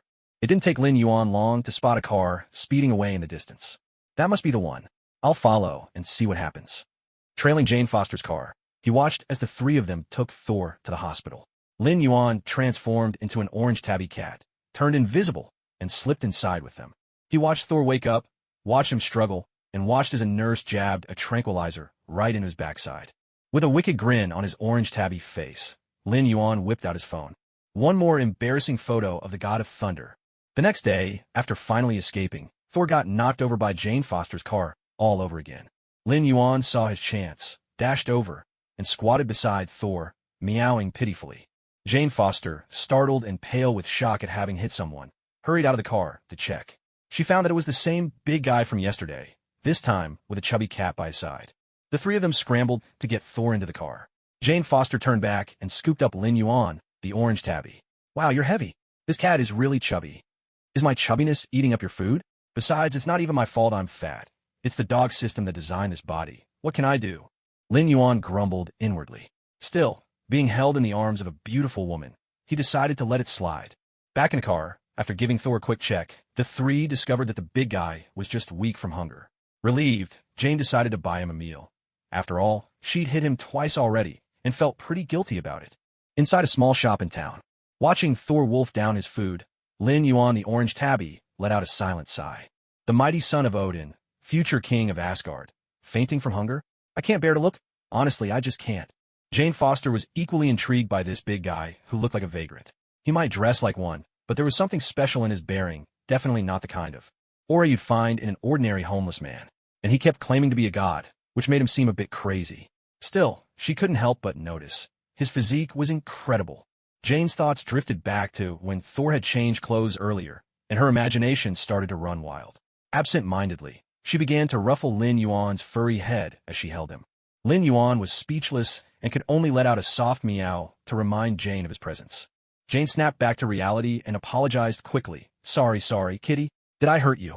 Lin Yuan ignored her, wriggled out of her embrace, and leapt onto Thor's shoulder as he was eating. Thor, too focused on his meal, didn't pay him any mind. Even though he was mortal now, that bit of extra weight didn't bother him at all. Jane Foster and her companions kept their eyes fixed on Thor. Just yesterday, the three of them had seen a figure in some meteor photos they'd taken. As unbelievable as it seemed, Jane suspected that the shadowy figure was none other than this big guy. Other customers in the shop were discussing last night's meteor crash. They'd gone to the site early that morning. Everyone had tried, but not a soul could lift that tiny meteor. It was an absolute mystery. The moment Thor overheard this, he realized his hammer must have landed nearby. He immediately stood and hurried over to ask the customers for directions. Once he got the location, he dashed out of the shop without a second thought. Jane Foster quickly chased after him, calling out, "Where are you going?" "I'm going to retrieve what's mine," Thor declared, utterly confident. "Didn't you hear? The area is already under government control." Jane tried to reason with him. "And it's 40 miles away. How do you plan to get there?" "If you'll give me a ride, once I've got Mjolnir back, I'll tell you everything." "Meow? Are you talking about the cat? Isn't he right there on your shoulder?" Jane was confused. "Not this fat cat." Lin Yuan, furious, unleashed a flurry of kitty punches on Thor.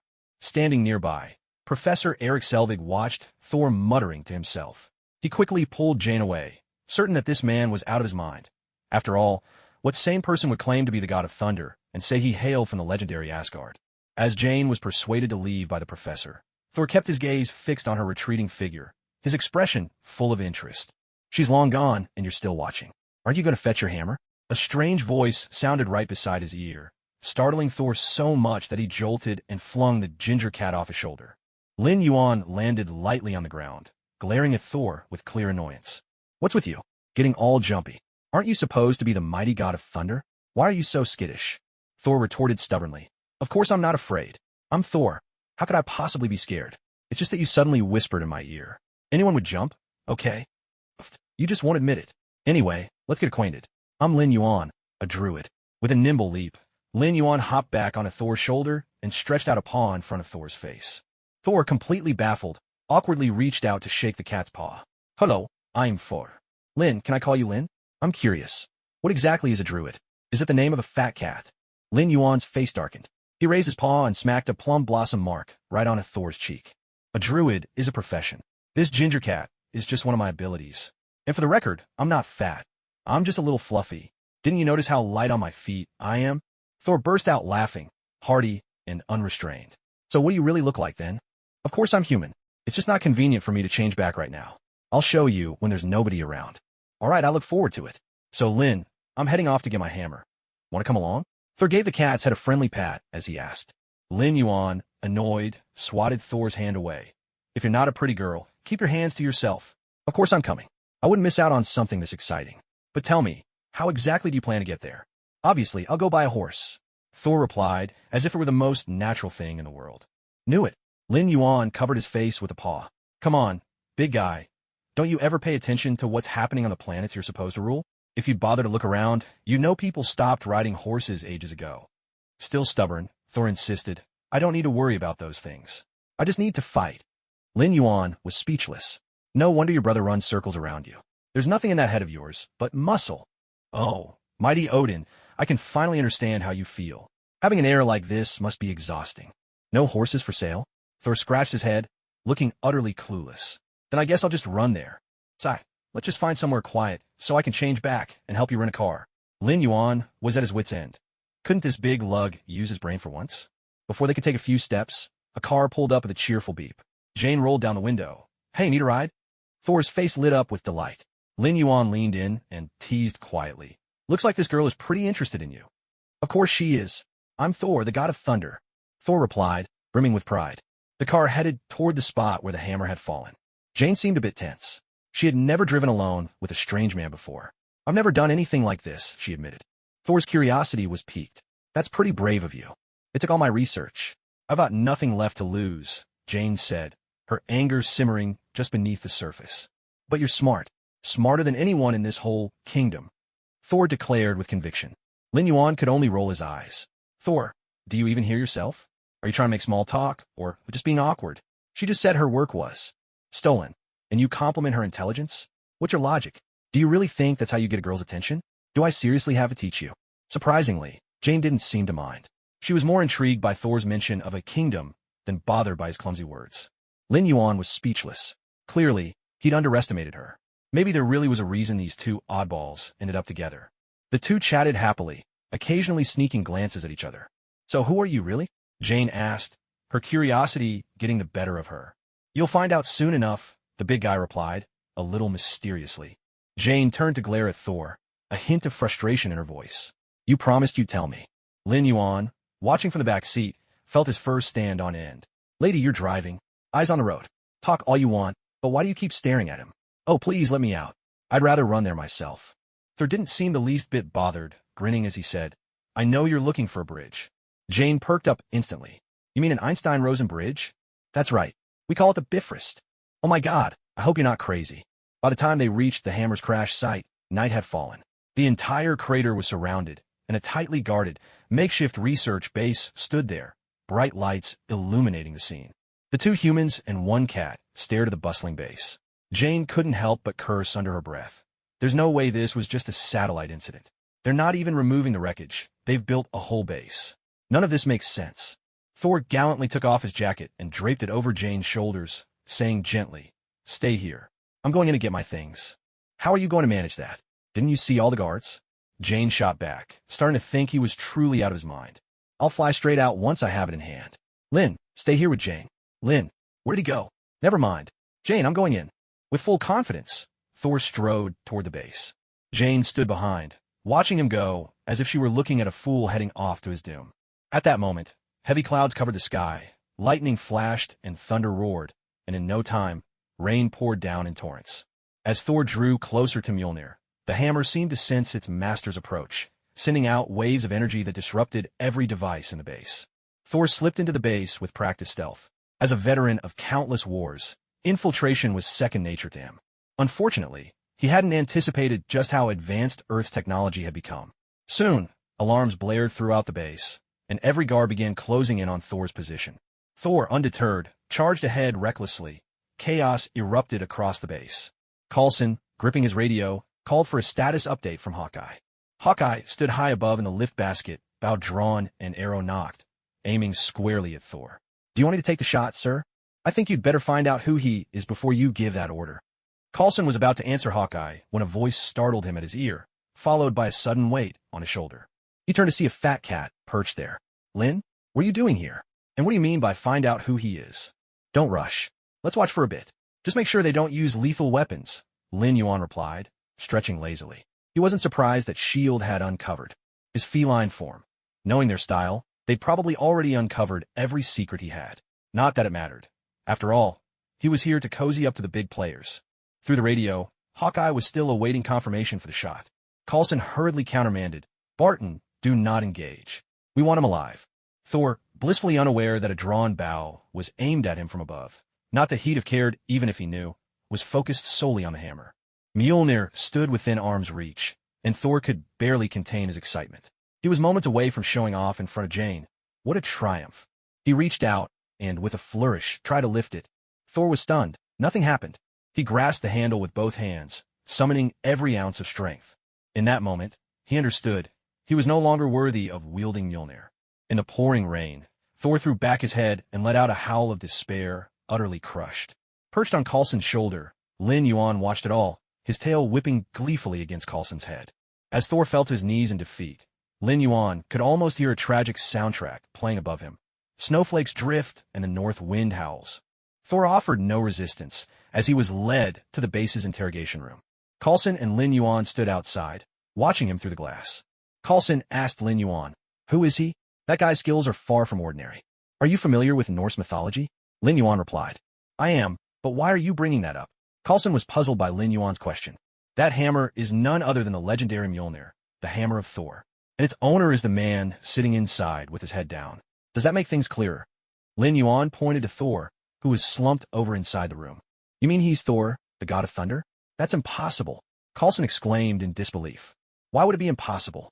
Isn't he just a character from myth? Well, now he's standing right before your eyes, alive and breathing. Lin Yuan chuckled as he spoke to Coulson. So, you're telling me he's a god? But how can a god be so weak? Aren't gods supposed to be able to shake the heavens and earth? Coulson still looked incredulous. There's no need to be so surprised. Gods are simply beings much more powerful than humans. They too are born, age, fall ill, and bleed when wounded. The difference is, compared to us, they possess greater strength and a far longer lifespan. As for him, his situation is a bit unusual at the moment.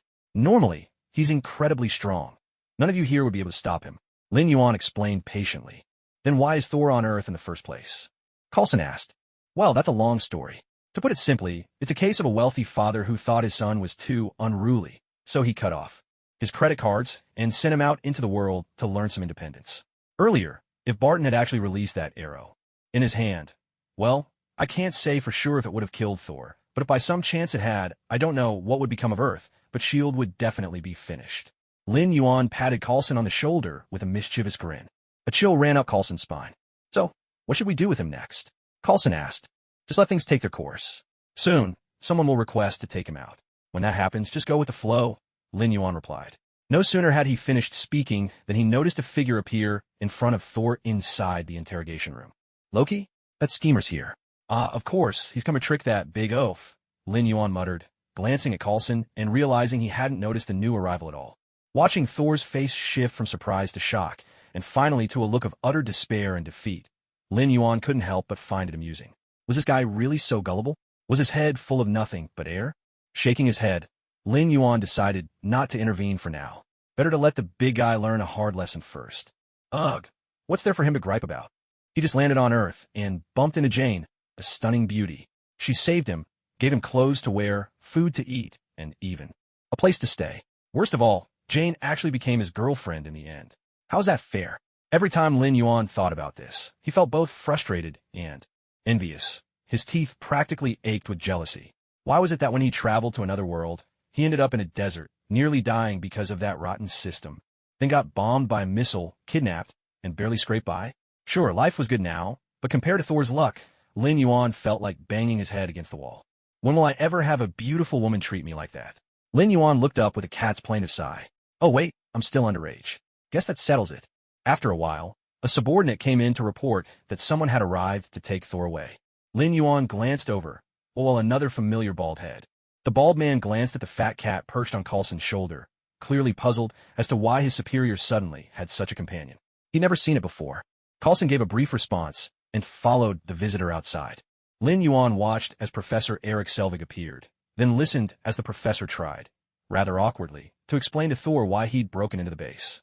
Coulson seized the opportunity, gladly handing Thor over. Once they'd gone, Lin Yuan patted Coulson. Old Coulson, I'm heading home too. Haven't been back in days. Tony's called me several times already. He paused, then added, that big lunkhead, just have someone keep an eye on him. He's not a bad guy. Coulson was left speechless. What's with this old Coulson business? Lin Yuan went on. If you see 4 weirdly dressed folks come looking for Thor, give me a call. I want to see the show. A show? Coulson asked, curious. You'll know when it happens. With that, Lin Yuan leaped off Coulson's shoulder and disappeared into the night. When Lin Yuan returned to the seaside villa, he found it completely dark.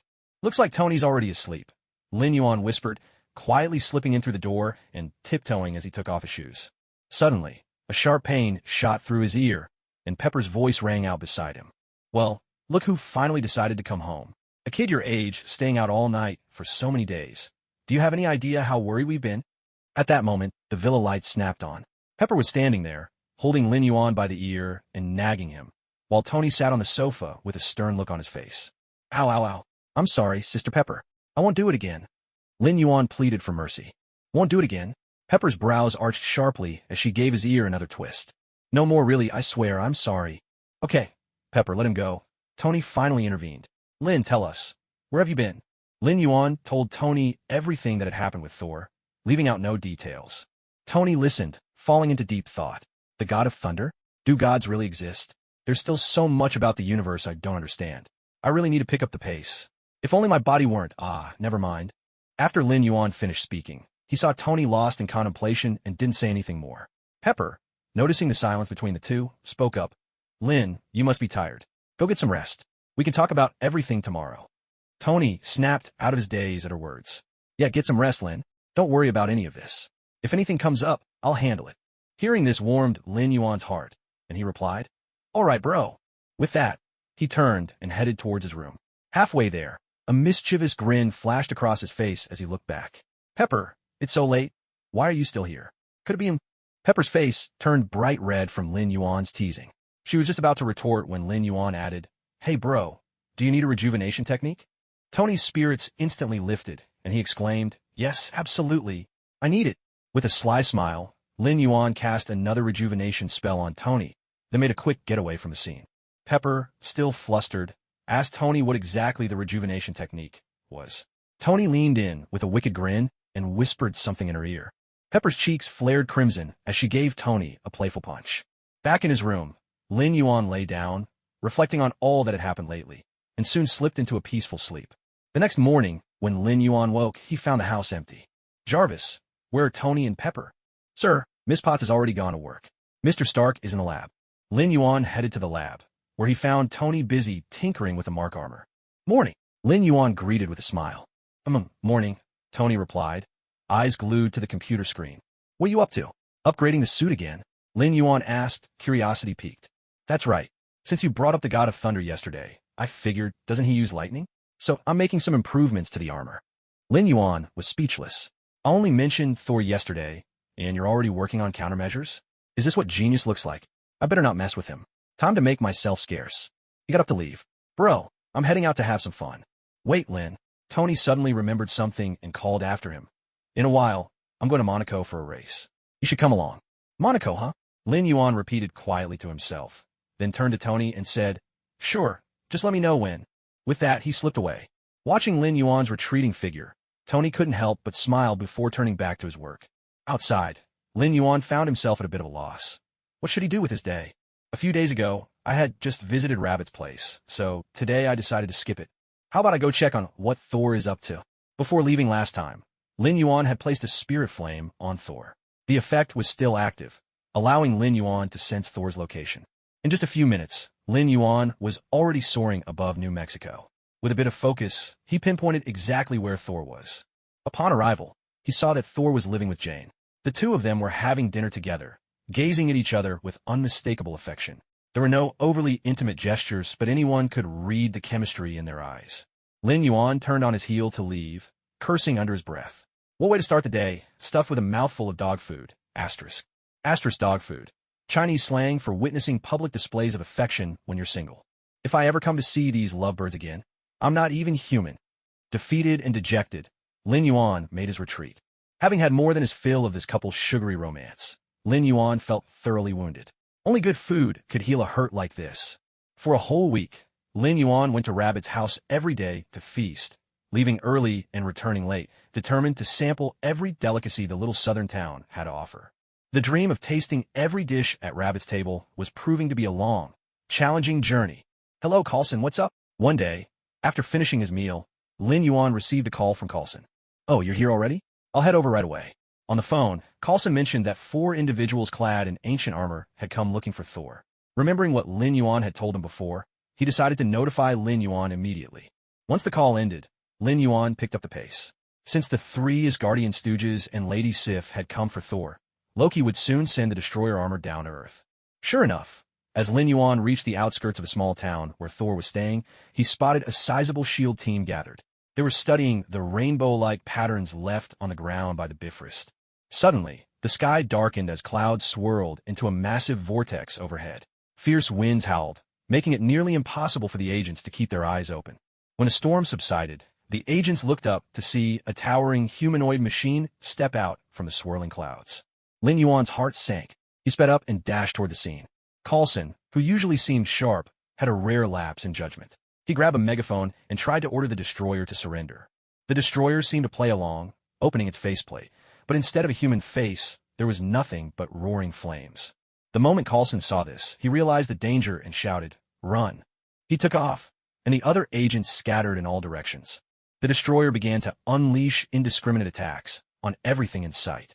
Carlson ran as fast as he could, but unfortunately, the fiery beam was even faster.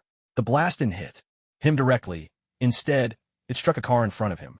The vehicle exploded with a violent roar, sending a wave of scorching heat and shattered debris hurtling straight toward him. At that moment, Carlson felt death looming closer than ever before. He shut his eyes, bracing himself for the end. Suddenly, the shockwave hurled him through the air. Strangely, he didn't feel a trace of pain. In the next instant, he sensed something catch him mid-flight, then gently lower him back to the ground. What are you doing with your eyes shut? Get moving! Lin Yuan called out sharply, his voice tinged with annoyance. If he hadn't reacted in time, casting every buff he had on Carlson and transforming into a giant rock to snatch him from midair, Carlson would probably be dead or at the very least gravely injured. I always thought you were the sharp one. What's got into you today? That thing's enormous and clearly not to be trifled with. Yet you. How'd it get so close? Were you in a hurry to throw your life away? Lin Yuan's scolding left Carlson's face burning with embarrassment. I thought it was one of Mr. Stark's new inventions, Carlson replied, his voice barely louder than a whisper. Move! Lin Yuan snapped, glancing nervously at the destroyer as another fiery beam began gathering in its helmet. He urged Carlson to run, then quickly buffed himself with every enhancement he had, transformed into a panda, and charged forward with all his might. Right now, the only skill he had that could interrupt an enemy's attack was this charge. Sure enough, the destroyer was knocked off balance by the impact, and the fiery beam gathering in its helmet dispersed in an instant. With the force of his charge, Panda Lin Yuan managed to topple the destroyer to the ground. But the destroyer quickly rose to its feet, completely unscathed by the collision. It fired a beam of searing flame at Lin Yuan, then, without bothering to see if it had hit, turned and strode toward the small town. Its intent was unmistakable, its target was Thor. Seeing the destroyer heading for the town, Lin Yuan immediately shifted back to human form and unleashed a tangle of entangling roots at his foe. Vines burst from the ground, wrapping tightly around the destroyer's feet. But alas, what should have lasted 10 seconds was torn apart in merely 3. It's just as I thought. At my current level, these entangling roots are no match for a magical construct of the destroyer's caliber. They're good for pinning down scrap metal, but nothing more, Lin Yuan said with a sigh. Coulson, get to the town and warn Thor and the others. This thing is after him. We can't let the battle break out in the middle of the town, Lin Yuan said, pulling out his phone and calling Coulson. Then, he transformed into a panda once more. With a mighty roar, he activated his challenge skill. The destroyer immediately turned toward him, the flames inside its helmet flaring to life as it prepared another devastating attack. The taunt skill is still the most useful. Doesn't matter if you're human or not. You have to fire at me. Lin Yuan dodged the incoming beams and unleashed his demoralizing roar once more. The destroyer, affected by the roar, was visibly less fierce. Its fighting spirit waned, causing both the speed at which it gathered flames and its own movements to slow down considerably. So, lowering its morale also hampers its energy gathering and movement speed. Lin Yuan silently took note of this added benefit. But soon, he noticed the destroyer's attacks growing more rapid. Clearly, the one controlling it, Loki, was starting to feel anxious. At this moment, Loki truly was on edge. Ever since that strange black and white creature capable of transforming into a human arrived, he'd felt unsettled, an uncontrollable urge to destroy that little black and white ball gnawing at his mind. It was a feeling he simply couldn't suppress. Loki was irritated. He needed to swat this bothersome fly before he could focus on finding his beloved brother. As the destroyer's attacks came harder and faster, Lin Yuan found it increasingly difficult to dodge. With his current level of defense, he might not be able to fully withstand this kind of assault from the destroyer. It wouldn't kill him outright, but it would definitely hurt a lot. Damn it, where are Thor and the others? What's taking them so long? If they don't get here soon, next time he goes on a date with Jane, I'll crash it every single time as the third wheel. In the distance, the 4 figures from Asgard were rushing toward the battlefield. Thor was nowhere in sight. He was currently mortal, so he was probably following behind in a car. Seeing them finally arrive, Lin Yuan breathed a sigh of relief. He simply lacked the firepower. Really, he had almost none. He couldn't do any real damage to the destroyer. All he could do was use his skills to keep the destroyer's attention focused on him. When I get back, I need to have Brother Tony build me a suit of armor. I can't keep playing the punching bag like this. As Lin Yuan's panda mind was busy with these thoughts, he leapt to dodge a beam, only to be struck squarely by another, sending him flying through the air. He felt the searing heat as the beam struck him, its powerful energy punching straight through the shield of his primal mark and burning directly onto his body. The scorching ray singed his panda fur, leaving a trail of charred black and white. Ow! Good thing my defenses are high. Otherwise, I'd be toast after just one shot. Hurtling through the air, Lin Yuan quickly shifted back to his human form, casting healing touch and rejuvenation on himself, watching his wounds knit together rapidly. Sif, racing toward the destroyer alongside the 3 Asgardian fools, caught sight of the battle from afar. She saw the destroyer relentlessly attacking a black and white bear, a creature she'd never seen before, but found strangely adorable. Each time the destroyer attacked, the bear would dodge, shaking its round backside in a way that made her want to run over and give it a hug. Then, she watched in dismay as the black and white bear took a direct hit from the destroyer's fiery beam. Inwardly, she sighed, such a cute creature wiped out just like that. What a pity. What happened next left her utterly speechless.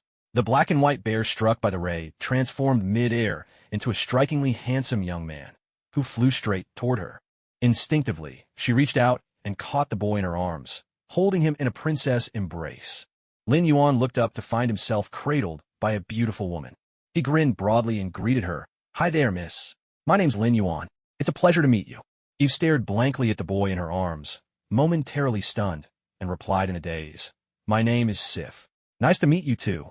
Lin Yuan hopped out of Sif's embrace, and, noticing the girl was still a bit bewildered, pointed to the other 3 who had already rushed up to confront the destroyer.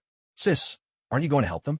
At that moment, the 3 bumbling warriors of Asgard had already reached the destroyer. Vandal, wielding his massive axe, leaped high and brought it down toward the destroyer's head. The destroyer casually raised its hand and swatted Vandal away like a fly, sending him crashing to the ground. The other 2, startled, scrambled to draw the destroyer's attention.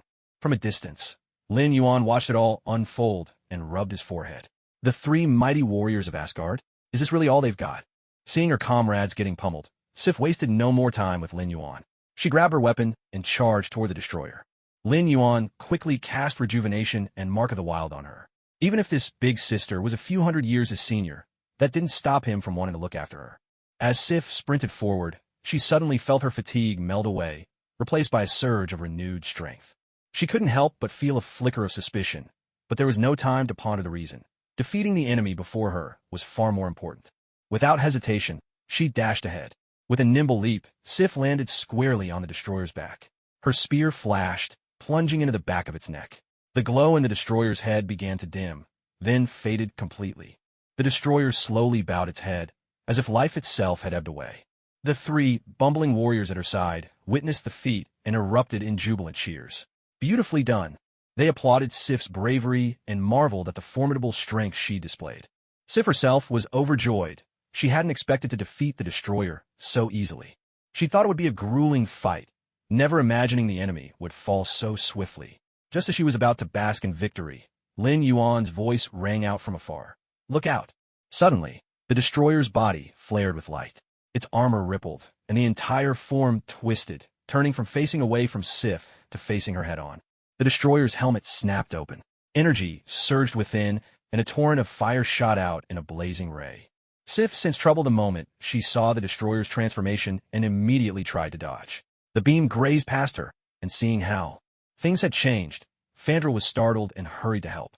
The four of them were once again locked in a fierce battle with the destroyer. But in Lin Yuan's eyes, it looked as if the destroyer was single-handedly overwhelming the four of them. All the warriors of Asgard could do was barely dodge the magical rays, and every now and then, the shock waves from the explosions would send them flying through the air. Just then, a series of beeps sounded behind Lin Yuan. He turned to see Jane arriving in her car, with Thor in tow. To give credit where it's due, Jane was truly courageous. She dared to come even in the midst of such danger. Thor got out of the car, his face filled with anxiety. Watching his friends being battered by the destroyer, he grew even more desperate. At this moment, he longed more than ever for the power he had lost. It was then that Thor suddenly heard a familiar voice. "Haven't you found what your father hoped you would discover yet?" Thor looked up and saw a gentle-faced young man watching him. Thor couldn't hide his surprise. "Lin, it's me. I'm asking you, do you understand your father's true intention in banishing you to Earth?" Thor frowned, falling deep into thought. He knew his father must have had a deeper purpose in sending him to Earth, but he had never truly understood what it was. Now, faced with Lin Yuan's question, Thor felt lost. I don't know," Thor admitted, his face full of guilt. "I've been searching for the answer."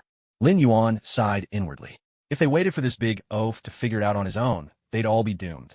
Given how things are going today, who knew if Loki would kill everyone around before turning on Thor himself? "Thor, do you know what is most important for a king?" Before Thor could answer, Lin Yuan continued, "It's protection.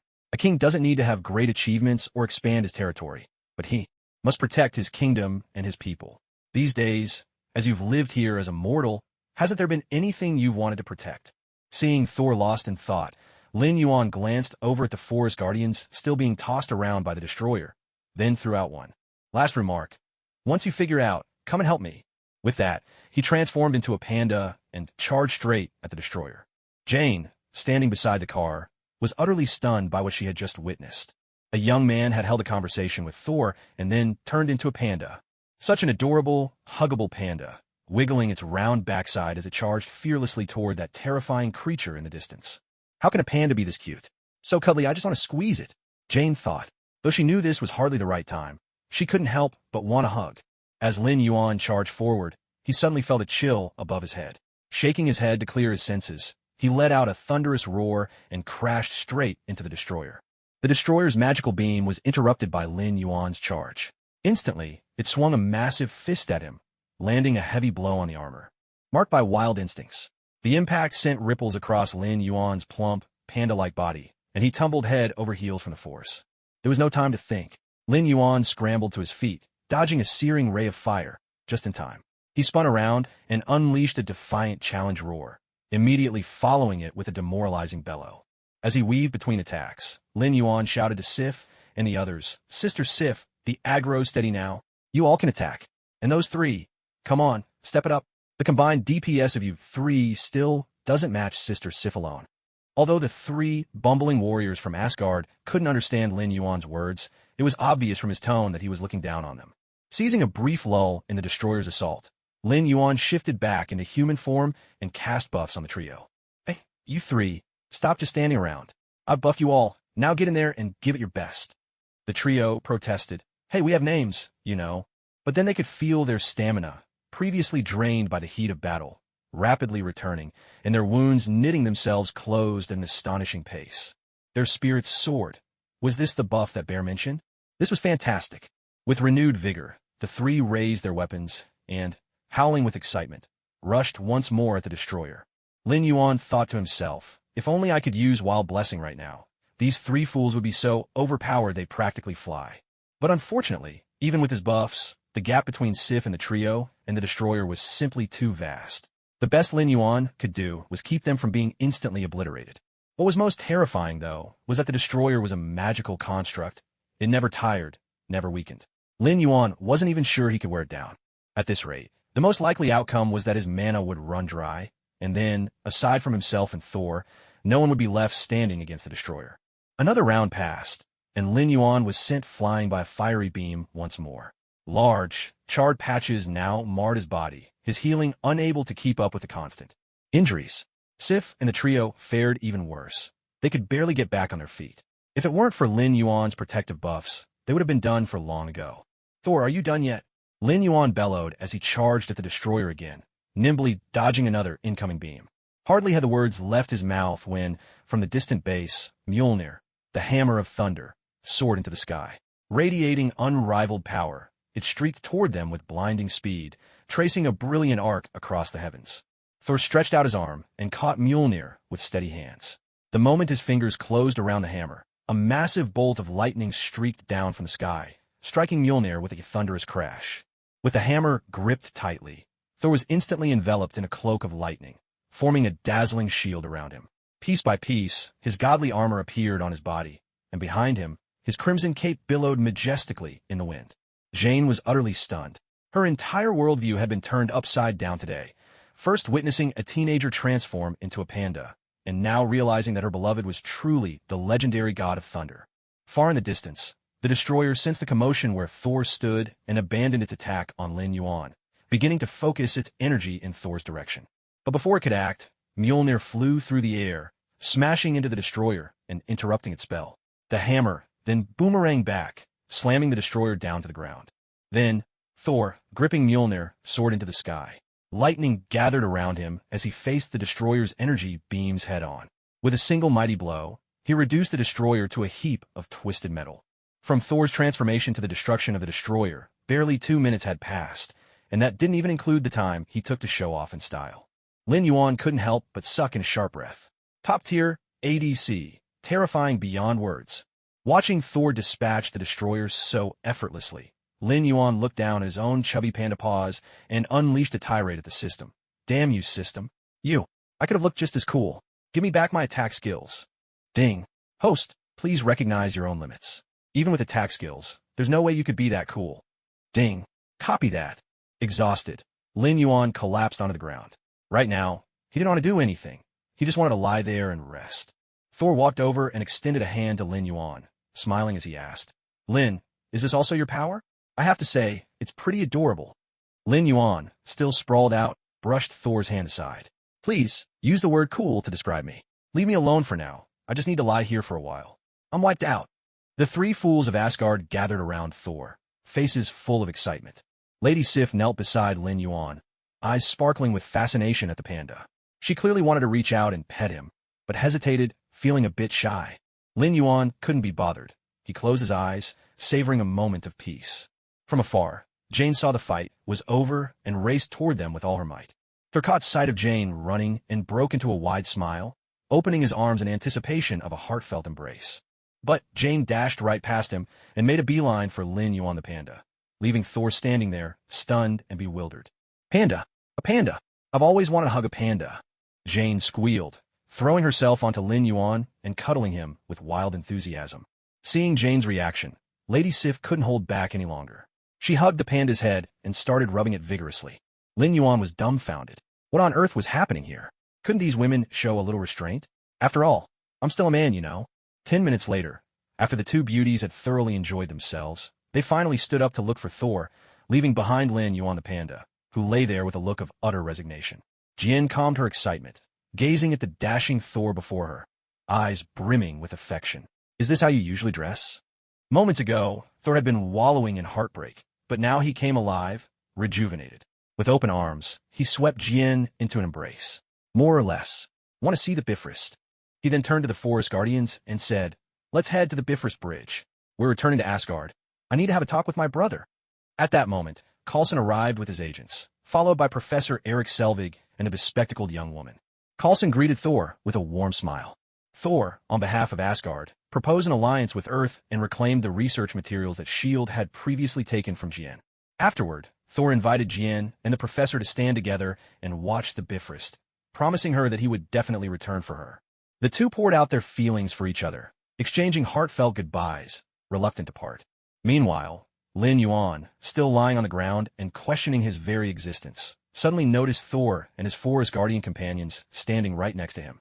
What are you all doing here? Lin Yuan asked in confusion. Just then, he heard Thor call out, Heimdall. Oh, come on. Thor, I'm still here. Lin Yuan shouted in panic. He had no desire to go to Asgard. In an instant, the light of the Bifrost erupted, enveloping Thor, his four companions, and Lin Yuan the panda, still sprawled on the ground. As the light faded, only a long, echoing cry of disbelief lingered in the air. Coulson watched Lin Yuan vanish along with the others, dumbfounded. How am I supposed to explain this to Tony? When Thor and his group emerged from the Bifrost, Lin Yuan landed with a resounding thud right in front of Thor. His first trip on the Bifrost had left him thoroughly disoriented. He was completely dizzy. It was only then that Thor seemed to notice Lin Yuan, his face lighting up with delight. Lin, you came too. Furious, Lin Yuan got to his feet and immediately chomped down on Thor's head, grumbling through clenched teeth. You. How could you ask? Me that? You think I wanted to come? Can you only see Jian? Couldn't you have checked under your feet before calling the Bifrost? Thor didn't feel a thing. Lin Yuan couldn't possibly hurt him. He simply chuckled and patted the panda head perched atop his own. All right. Now that you're here, why not stay in half? Some fun? I really owe you for your help. Once I'm done here, I'll make sure to show you a good time. Sif, why don't you take Lin Yuan for a tour of Asgard? I have to see Loki about something. With that, Thor swung his hammer and soared away, leaving the rest of them exchanging bewildered glances. Lin Yuan glanced nervously at Lady Sif, who was gazing at him with stars in her eyes. He shivered and quickly returned to his human form. The light in Sif's eyes faded, and Lin Yuan breathed a sigh of relief. That was close. Almost got petted again. The three fools of the immortal palace stared in disbelief at the bear who had fought alongside them, single-handedly drawing the destroyer's fire, only to realize he was actually just a teenage boy. They were utterly dumbfounded. But soon enough, they snapped out of it, reaching out to give Lin Yuan hearty slaps on the shoulder, loudly praising him as a true hero and a brave warrior. The burly vandal was especially enthusiastic, pulling Lin Yuan into a crushing embrace that nearly squeezed the life out of him. At that moment, Lin Yuan regretted not staying in his panda form. At least then he could have enjoyed a hug from the beautiful lady. Meanwhile, Heimdall lay on the ground nearby, feeling tears well up.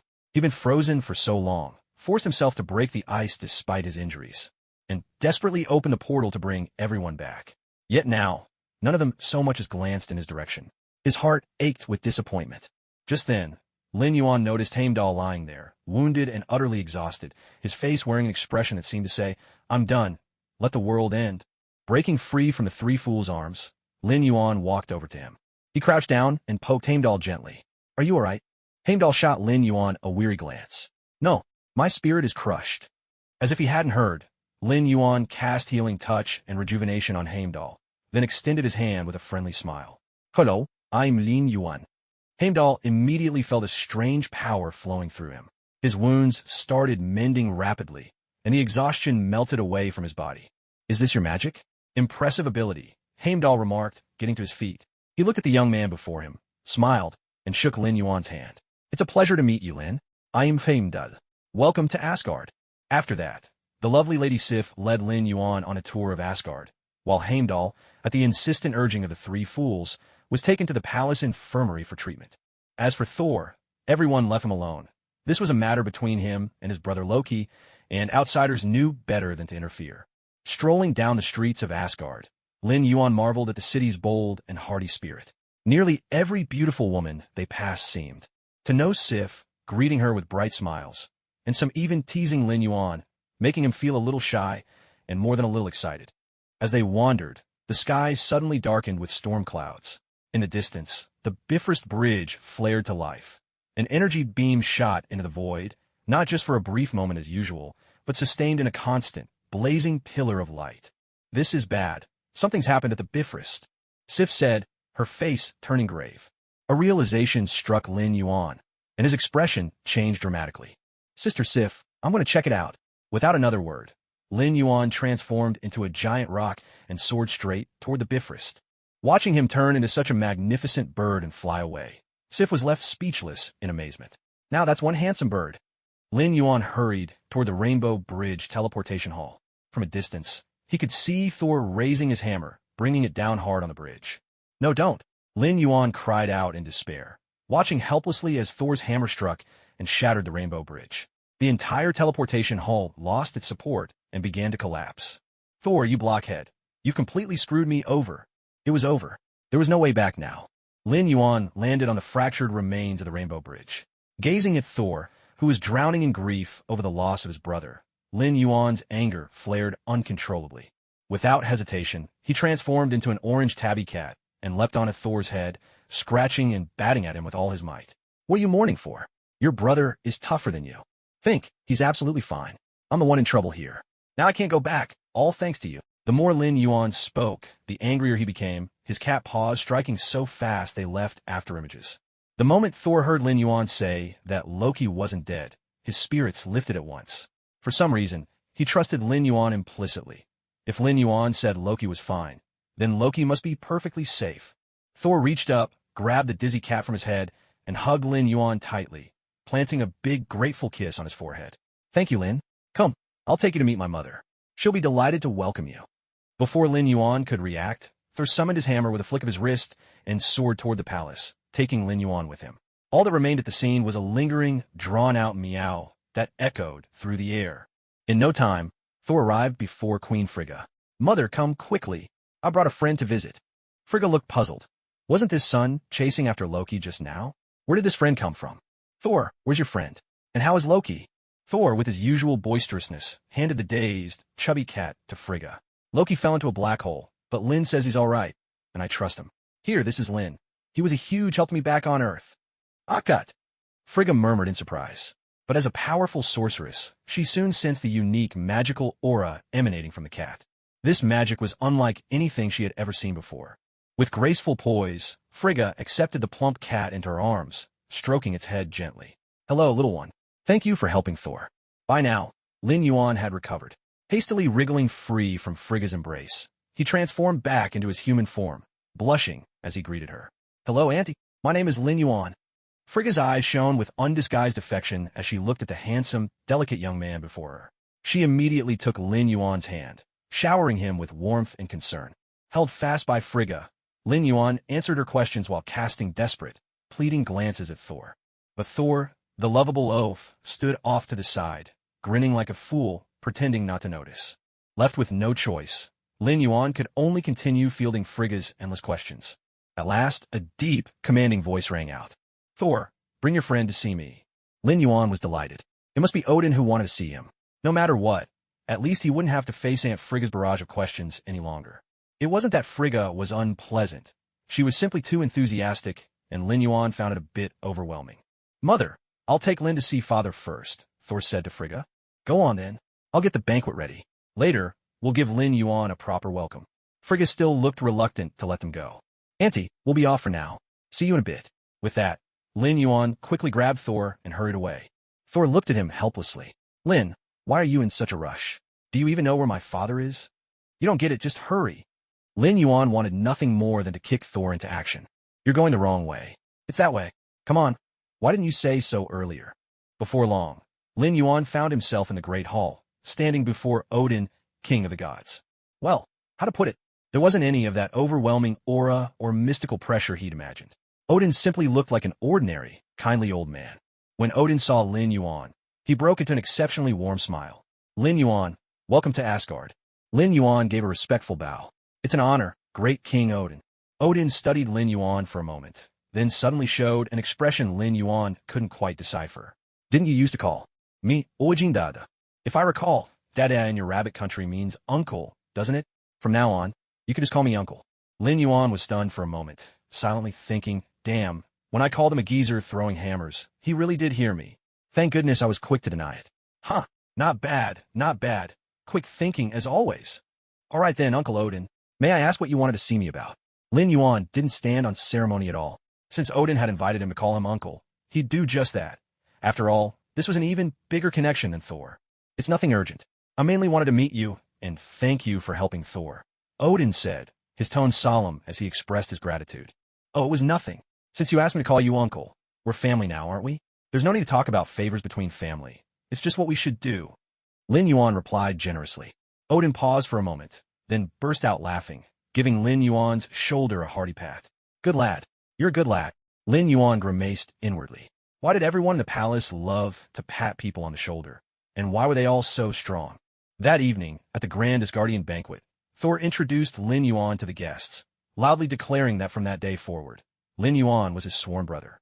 The so-called Three Fools of Asgard cheered and hooped from below. Lin Yuan's battle with the Destroyer on Earth had won their approval.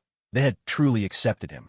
As the banquet began, the three fools came over together, wanted to have a drinking contest with Lin Yuan. Lin Yuan grinned and said, I'm underage.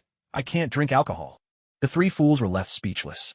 In the end, unwilling to give up, they made Lin Yuan down a bellyful of fruit juice instead, then roared with laughter as they went back to continue their own drinking. Lin Yuan enjoyed the unique delicacies of Asgard, listening to the three fools across the hall boasting about their heroic exploits in the battle against the Destroyer. His mood was light and carefree. He glanced over and saw Lady Sif, dressed in a vintage gown and the picture of elegance, drinking and chatting with a group of lively ladies. From time to time, Sif would gesture in Lin Yuan's direction, causing the ladies around her to break into surprised exclamations and peals of laughter. Lin Yuan was completely puzzled, but he had a feeling that whatever Sif was saying about him couldn't be anything good. It seemed he'd better keep his distance from her for the next few days. Thor walked out of the banquet hall, looking dejected. Frigga watched him with concern written all over her face. Lin Yuan walked over to comfort Frigga. Auntie, leave it to me. I'll go talk to him. Frigga nodded. Thank you, Lin. Hey, Auntie, there's no need to be so formal. Thor's my brother too. I'll go now. Behind him, Sif watched Thor's retreating figure with a downcast look, but soon pulled herself together and returned to laughing and chatting with her friends. Lin Yuan stepped out of the banquet hall to find Thor and Odin talking on a balcony. Odin gazed at the Asgardian sunset, his face full of contentment as he told Thor, You will be a good king. Thor's expression was tinged with sadness. No one could be a better king than you, or a better father. There's still so much I need to learn from you. Maybe one day, I'll make you proud. A faint smile appeared on Odin's face. He patted Thor's shoulder. I'm already proud of you. With that, he turned to look at Lin Yuan standing nearby, nodded, and headed back into the banquet hall. Lin Yuan walked over to stand beside Thor, looking out at the sky painted crimson by the sunset. Are you thinking of her, Thor? Yes, I am, Thor replied sadly. But there's still so much I have to do. And now with the Bifrost gone, I can't even go see her, Lin. You know, Thor, there's an old saying in the Kingdom of Rabbits. If love between two hearts can last, why do they need to be together every day? The meaning is as long as two hearts always love each other, there's no need to be together all the time. As long as you still love Jane, and she loves you, distance will never be a problem. Lin Yuan wanted to put his arm around Thor's shoulders, but he was a lot shorter than Thor now, and hugging his waist would have been awkward, so he settled for giving Thor a hearty slap on the back. It seemed Thor took his words to heart. He pulled Lin Yuan into a headlock, ruffling his hair into a mess and laughing. You little rascal, you're not even grown and already an expert on love. Lin Yuan was nearly strangled by Thor. After finally breaking free, he couldn't help but kick Thor's leg, grumbling, You big oaf. Besides fighting, do you know anything at all? I've read more romance novels than you've had meals of rice. Thor burst into hearty laughter, throwing an arm around Lin Yuan's neck and pulling him along. All right, you win. Come on, let's go have a drink. Hey, you're gonna choke me. Let go. I'm underage, I can't drink. Then juice it is. Over the next few days, the three fools insisted on throwing a banquet to thank Lin Yuan for his help, and Sif was adamant that he had to attend.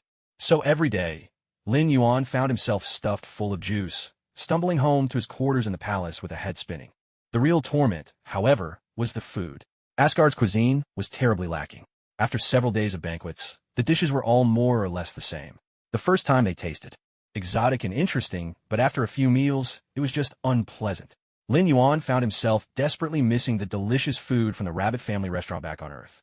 At long last, when all the banquets were finally over and Lin Yuan let out a sigh of relief, something strange happened again. As he walked through the streets of Asgard, he kept noticing young women shooting him strange looks, gazes filled with longing. For a moment, Lin Yuan wondered if Asgardian ladies had some unusual hobbies.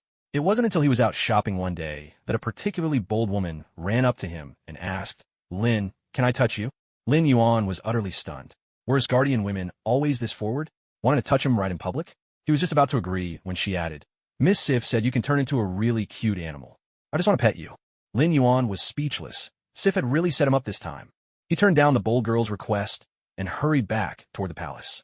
But on the way, several more young women stopped him, all begging to see the panda. Soon, more and more girls gathered around him, until Lin Yuan realized he was surrounded, and there was no escape. By the time he finally managed to squeeze out of the crowd, his face was covered in lipstick marks. Without even stopping to wipe them off, he bolted away, transformed into a great rock, and soared toward the palace. Far below, the young women watched him fly off, and instead of being disappointed, they cheered even louder. One girl shouted, "Lin, I love you. Your bird form is so cool." Mid-flight, Lin Yuan almost lost his balance and fell out of the sky. He steadied himself, shaken and breathless. "I can't take it. I really can't take it.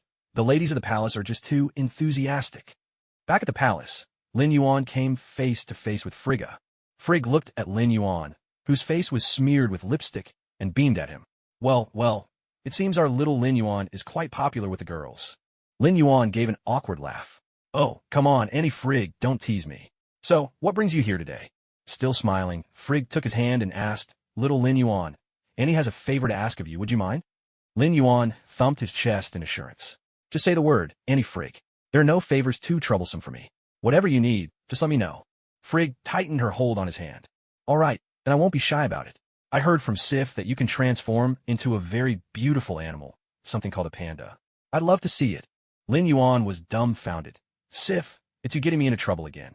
Half an hour later, Lin Yuan, now a panda, sprawled on the ground while Frigg hugged his big panda head, endlessly running her hands through his fur. Sif, who had arrived soon after, took the opportunity to climb onto his back, burying her face deep into the soft, thick fur. Lin Yuan grumbled, "Sif, can you show a little restraint? I'm still a guy, you know." "Oh, please. What's there to be shy about? You're my little brother, after all.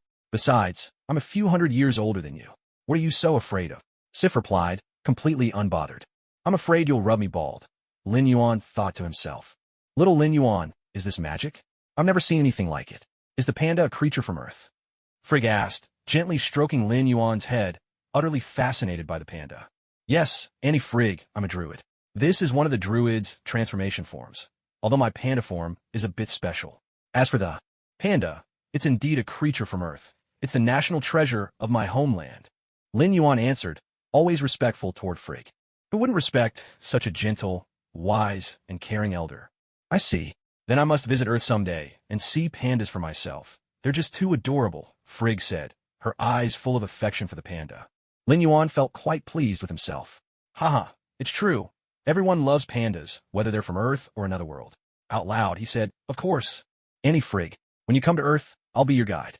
And let me tell you, besides pandas, my homeland has so much delicious food too. Wait till you try." Lin Yuan launched into an enthusiastic description of his homeland's cuisine, while Frigg listened, smiling, as she stroked the panda's fur.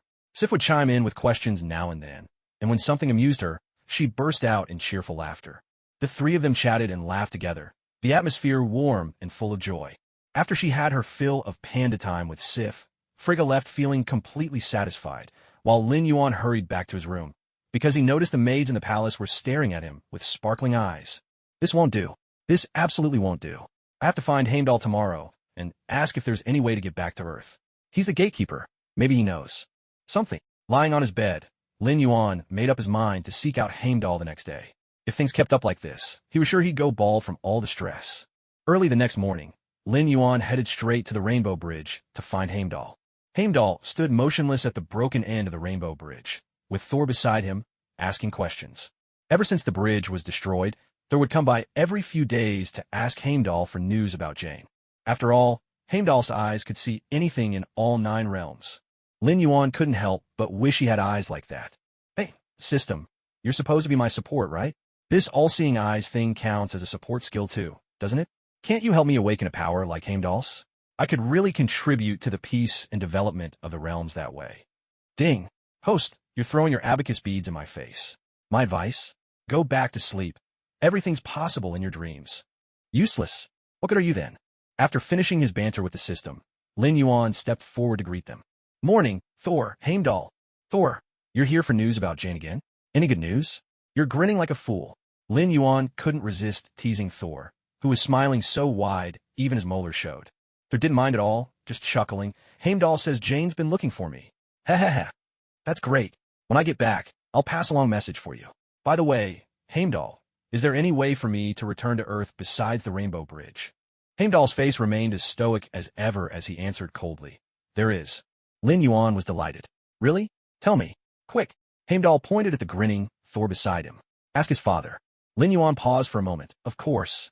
As the guardian of the 9 realms, Odin was bound to know other ways to reach Earth. Thanks, Heimdall.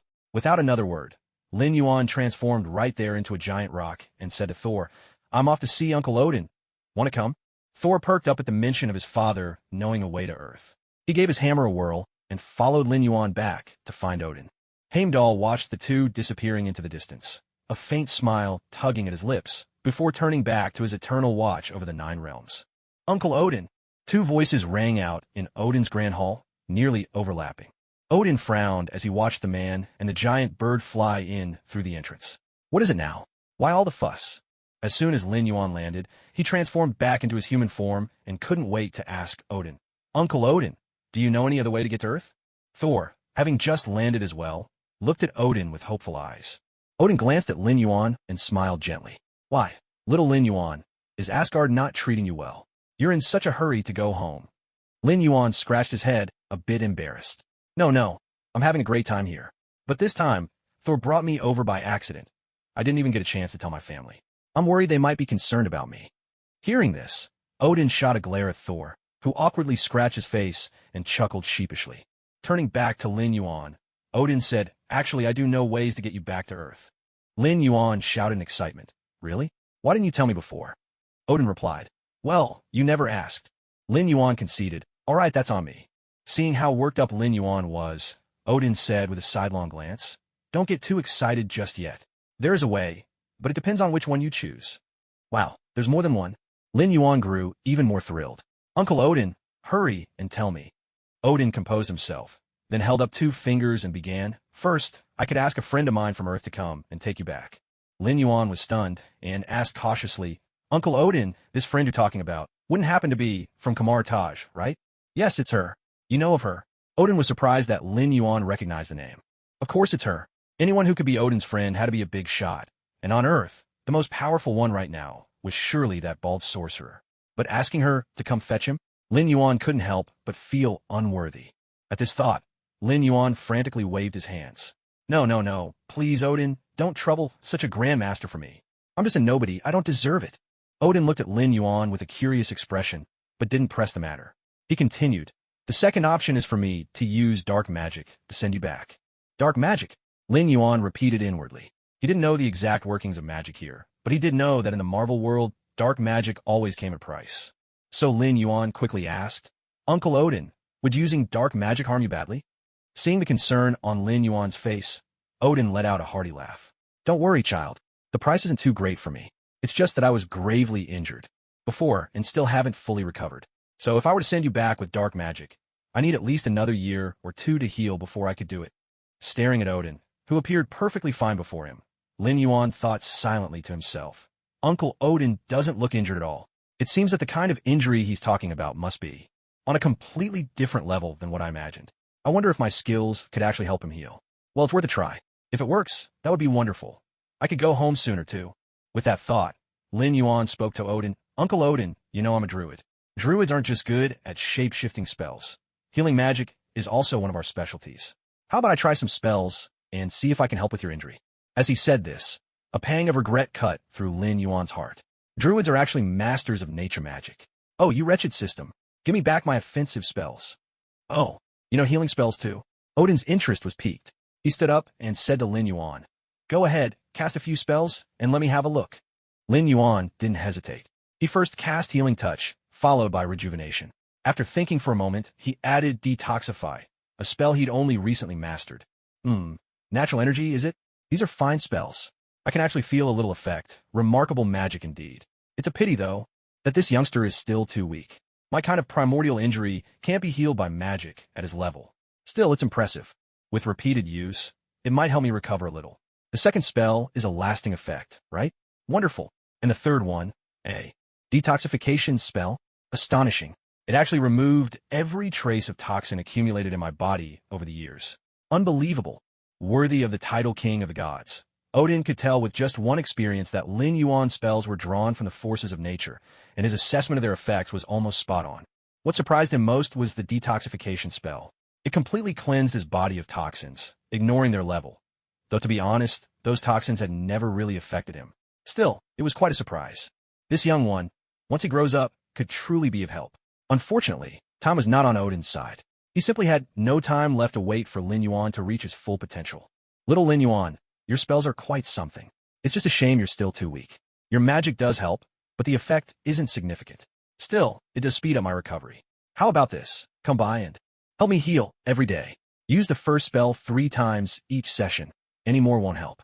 The second spell is a sustained effect, right? Just keep it up. The third spell, you can skip. It doesn't help my injury. Lin Yuan let out a sigh of relief.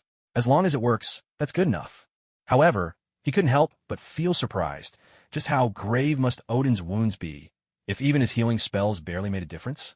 Thinking of this, he started berating the system again. Stupid system. And you've got the nerve to call yourself the ultimate support system?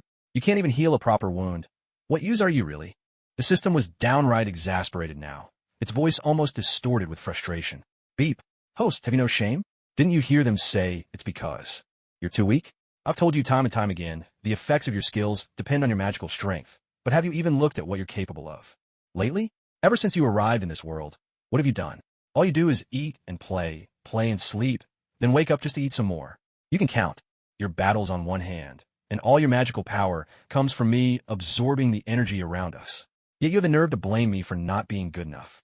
Lin Yuan was so stunned by the system's rant that he could only stammer, embarrassed. All right. My bad, okay? I'll work harder from now on. Isn't that enough? Ding. At last, a teachable student. Keep it up, young man. The system's voice was smug, clearly relishing the rare opportunity to lecture its host. Wait a minute. Lin Yuan sat there dumbfounded for a while, then suddenly snapped out of it. Hold on, you damn system. You almost had me fooled. How dare you criticize me when you're the one who wiped out all my attack skills? Am I supposed to fight with my teeth now? Oh, he figured it out. The system broke into a cold sweat. Ding. Host, don't forget that in transformed form, you can always use your teeth to fight. Ding, got it. Now that he knew the way home, Lin Yuan stopped slacking off. Every day, he reported in to Odin, sticking to his routine. Finally, 2 months later, Odin told Lin Yuan that his injuries had mostly healed and he was fully capable of using dark magic again. Lin Yuan was moved to tears. It was finally time to go home. Wonderful.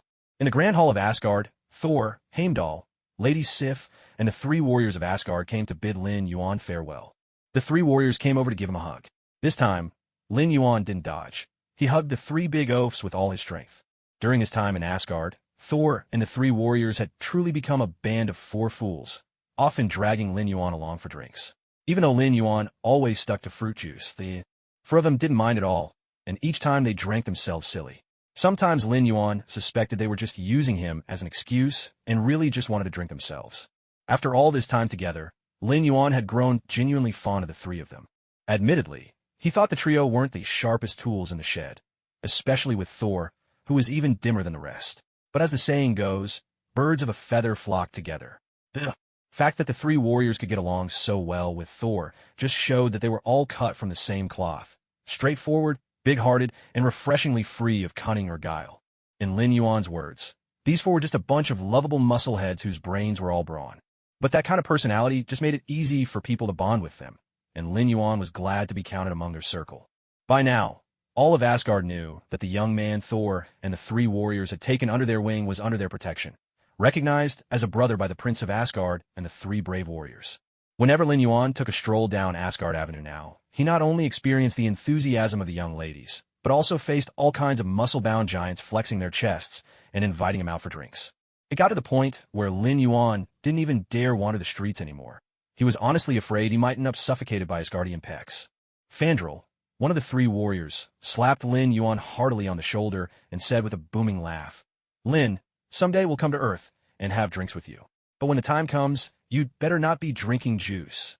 Hey, could you take it easy with the slapping? If you keep this up, I'm worried I'll never grow any taller." Lin Yuan rubbed his aching shoulder, then gave a wide grin and added, "When you guys visit Earth, I'll take you to my hometown. You'll get to taste the best food and wine from my homeland, and we won't call a night until we're all thoroughly drunk. Deal. Not a drop left before we call it quits." The three warriors burst out laughing, answering in unison. Lin Yuan then turned to Lady Sif, who was dressed in traditional Asgardian attire. He smiled and said, "Sif, you rarely dress so elegantly. You look beautiful tonight." Sif, with nothing of a lady's demure manner, rapped Lin Yuan on the head and laughed. "Hey, you little rascal, daring to tease your big sister." Rubbing his head where he'd been knocked, Lin Yuan pouted, "I'm not teasing. I'm telling the truth." Sif's face broke into a radiant smile as she gave Lin Yuan a gentle hug and said softly, "You brat, one day I'll come visit you on Earth too." Lin Yuan returned her hug lightly, smiling. "Of course, Sif. You're always welcome. When you come, I'll show you real pandas." Sif's eyes sparkled. "Can I cuddle them?" I don't think so." Sif pulled a face. "Well then, forget the panda. I'll just stick to cuddling you." Lin Yuan decided it was best to ignore her at that point. He walked over to Thor, gave him a friendly punch to the chest, and grinned. "Once I'm back, I'll ask Jane to send you a message right away." Thor was overjoyed, giving Lin Yuan a bear hug and patting him firmly on the back. "Good brother."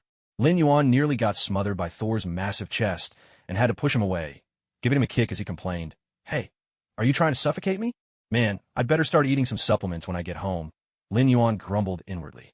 "I have no idea what Asgardians eat to get this tall and strong, and why do they all love hugging people so much?" Thor, completely unfazed, just let out a hearty laugh. Looking at this big goof, Lin Yuan couldn't help but laugh as well. He gave Thor another playful punch and said with a smile, "Now it's time to learn from Uncle Odin how to be a proper king. Read some books when you can. Don't let your mind be all about muscles. And be a bit more careful. Don't just believe everything people tell you. Don't make it sound like some tragic farewell. Once the Bifrost is fixed, I'll come visit you on Earth." Thor grinned mischievously, utterly unfazed by Lin Yuan's words. "It's a promise. It's a promise." Lin Yuan glanced over at Heimdall, who stood nearby with his usual stoic expression. Lin Yuan nodded at him, and Heimdall responded with a subtle nod in return.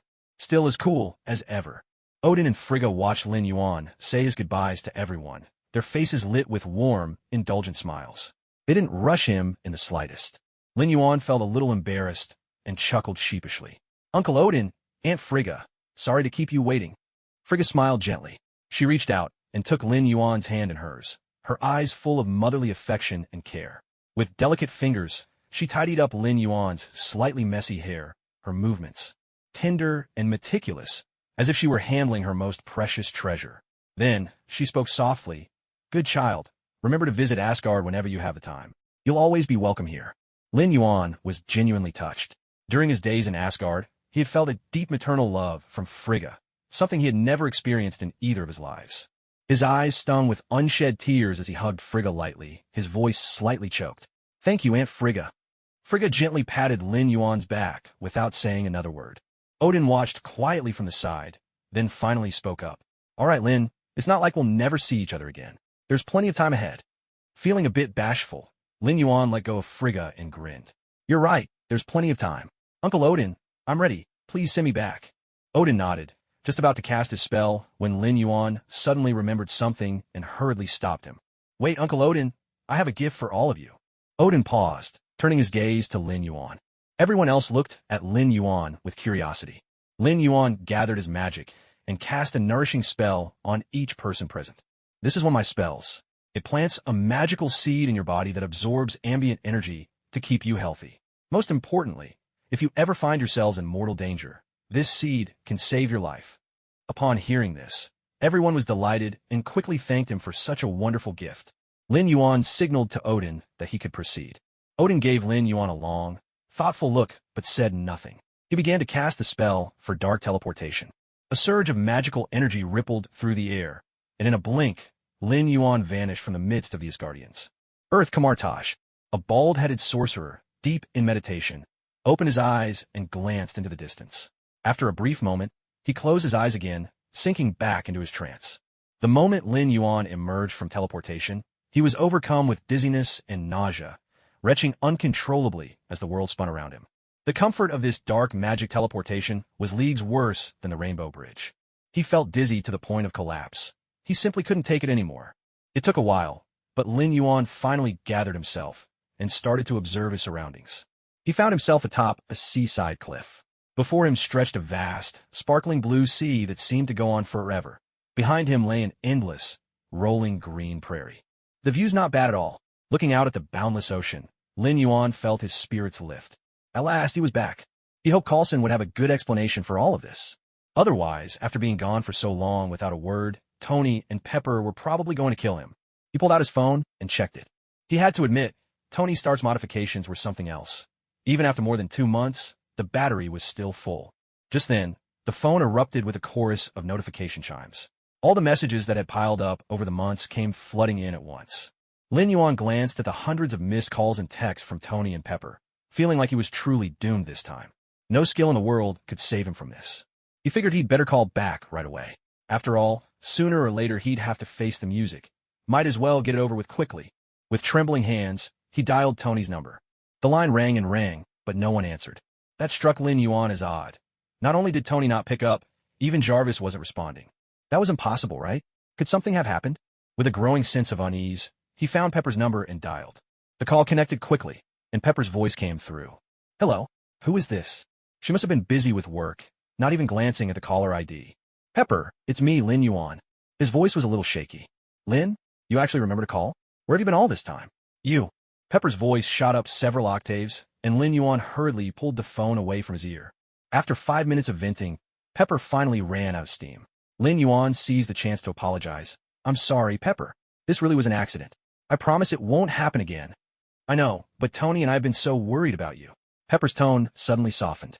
A warmth bloomed in Lin Yuan's heart. It felt good to have someone care about him. Don't worry, Pepper. I'm fine. He quickly reassured her, then added anxiously. Pepper, I just tried calling Tony, but he didn't answer, and even Jarvis isn't picking up. Did something happen to Tony? There was a moment of silence on the other end of the line.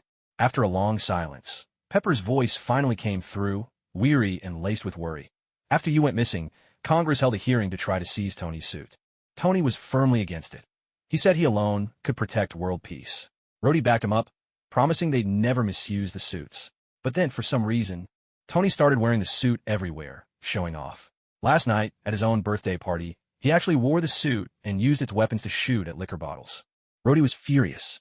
He stormed into the lab, put on the Mark II, and fought with Tony. In the end, Tony let him take the Mark II away. Lin, this isn't normal. At this point, Pepper's voice suddenly grew plaintive. Tony also hired a beautiful new secretary. I could see exactly how he looked at her, and then he donated all the modern art we'd collected together. I used to think, he made me CEO of the company because he trusted me, but now I feel something's wrong. I just know he's hiding something from me, but he refuses to talk about it. Lin, I don't know what to do. I'm so worried about him. Her voice was trembling, on the verge of tears. Lin Yuan was startled and quickly tried to comfort her. It's okay, really, Pepper. I'm here now. I'll go find him right away. Leave this to me. As soon as he hung up, Tony's call came through. Lin, are you back? Come find me. I want to talk. With that, Tony hung up. His tone was calm. So calm that Lin Yuan couldn't read any emotion at all. Moments later, Tony sent his location. Lin Yuan flew there at top speed. When he found Tony, Tony was sitting in the center of a giant donut sign, wearing his suit and sunglasses, taking slow bites from cheese donut. You really should come to Rabbit Country with me for a decent meal. All you ever eat are these awful things. Lin Yuan landed beside him, shifted back to human form, and glanced disdainfully at the donut in Tony's hand. Then, with a gentle hug, he said, I'm sorry I missed your birthday party, Tony. Tony was taken aback for a moment, then gave a small smile and patted Lin Yuan's back. I'm just glad you're back. The two of them sat side by side on the donut sign, gazing at the sunset. After a long while, Lin Yuan broke the silence. Pepper told me what's been going on. Seems like a lot happened while I was away these last 2 months. He nudged Tony's shoulder, his tone turning serious. Tony, do you not trust me? Tony looked a bit puzzled. Why would you say that? Lin Yuan pointed to the terrifying purple streaks running along Tony's neck, his voice tinged with anger. Since you trust my abilities, why didn't you tell me about this? Did you already think you were doomed, and that I couldn't help you? Is that why you handed the company over to Pepper and took the opportunity to give Mark II to Rhodey? Tony fell silent, his voice faltering. You knew all that? I just... He stammered for a long while, but couldn't come up with a reason. Lin Yuan sighed and said, Tony, let me be honest with you. Even though I'm not at my peak yet, my abilities are already far beyond what you can imagine. Put it this way, even if you died right now, I could drag you back from the underworld. And in his heart, Lin Yuan added, of course, after bringing you back, the two of us would probably have Mephisto chasing us down. Tony stared blankly at Lin Yuan, disbelief written all over his face. Why would I go to the underworld if I died? Lin Yuan rolled his eyes. Is that really what you're worried about right now? He then reached out and patted Tony on the shoulder, quietly casting a detoxification spell. In an instant, Tony felt a wave of relief wash over him. All the agony from palladium poisoning vanished, and for the first time in ages, he felt clear-headed and full of energy. Feeling his long-lost health return, Tony was almost moved to tears. See? Such a simple thing, and you were acting like you were at death's door. You're Iron Man, and look at all the embarrassing things you've done lately. I heard you even relieve yourself in public. Lin Yuan seized the moment to tease Tony mercilessly. Maybe you should have just let me die. How humiliating. Tony wished he could just disappear on the spot. Lin Yuan chuckled. Come on, Tony, this is nothing. What I'm really curious about now is how you're going to make it up to Pepper. Tony was stunned. That was it. Maybe dying would be easier than facing this. At that moment, a bald man started walking towards them. Pointing at the approaching figure, Lin Yuan said to Tony, guess what he wants with you? Tony scoffed. Isn't it always the same? He wants me to join his team. The only question is, what's his excuse this time? I bet he's planning to show off, then offer to fix your chess problem if you agree to work with him. But now, looks like he doesn't have anything left to brag about. Lin Yuan burst out laughing. Nick Fury arrived below the giant donut, planted his hands on his hips, and called up to them, Gentlemen, can we come down from the donut now? Seeing Lin Yuan and Tony looking his way, Fury said nothing more. He simply turned and walked in a nearby coffee shop. Lin Yuan nudged Tony. See? He's already starting with the theatrics. Come on, Tony. Let's hear what he has to say. The two of them entered the shop and saw Nick Fury already seated by the window. There was no one in the store. The place had clearly been cleared out by S.H.I.E.L.D. agents. Lin Yuan sauntered over with a cheeky grin. Hey there, Director Egghead. Long time no see. Veins bulged on Nick Fury's forehead. Stay calm. Stay calm. He's just a kid. Nick Fury reminded himself silently. Just as Fury was about to speak, he suddenly noticed something odd about Iron Man's demeanor. He looked much too energetic, nothing like someone suffering from advanced palladium poisoning. The purplish veins on his neck had vanished as well. Fury's heart sank. Reluctantly, he asked Tony, have you recovered from the palladium poisoning? Lin Yuan jumped in with a mischievous chuckle. Of course he has. Now that I'm back, a little problem like that is nothing to me. Fury shot Lin Yuan a resentful look, cursing inwardly. Damn it, not you again. Last time I was trying to act cool, you shone a spotlight right on me. This time I was hoping to pull off a big show in front of Tony Stark to demonstrate SHLD's power, but you had to go and cure him ahead of time. Now how am I supposed to follow that up?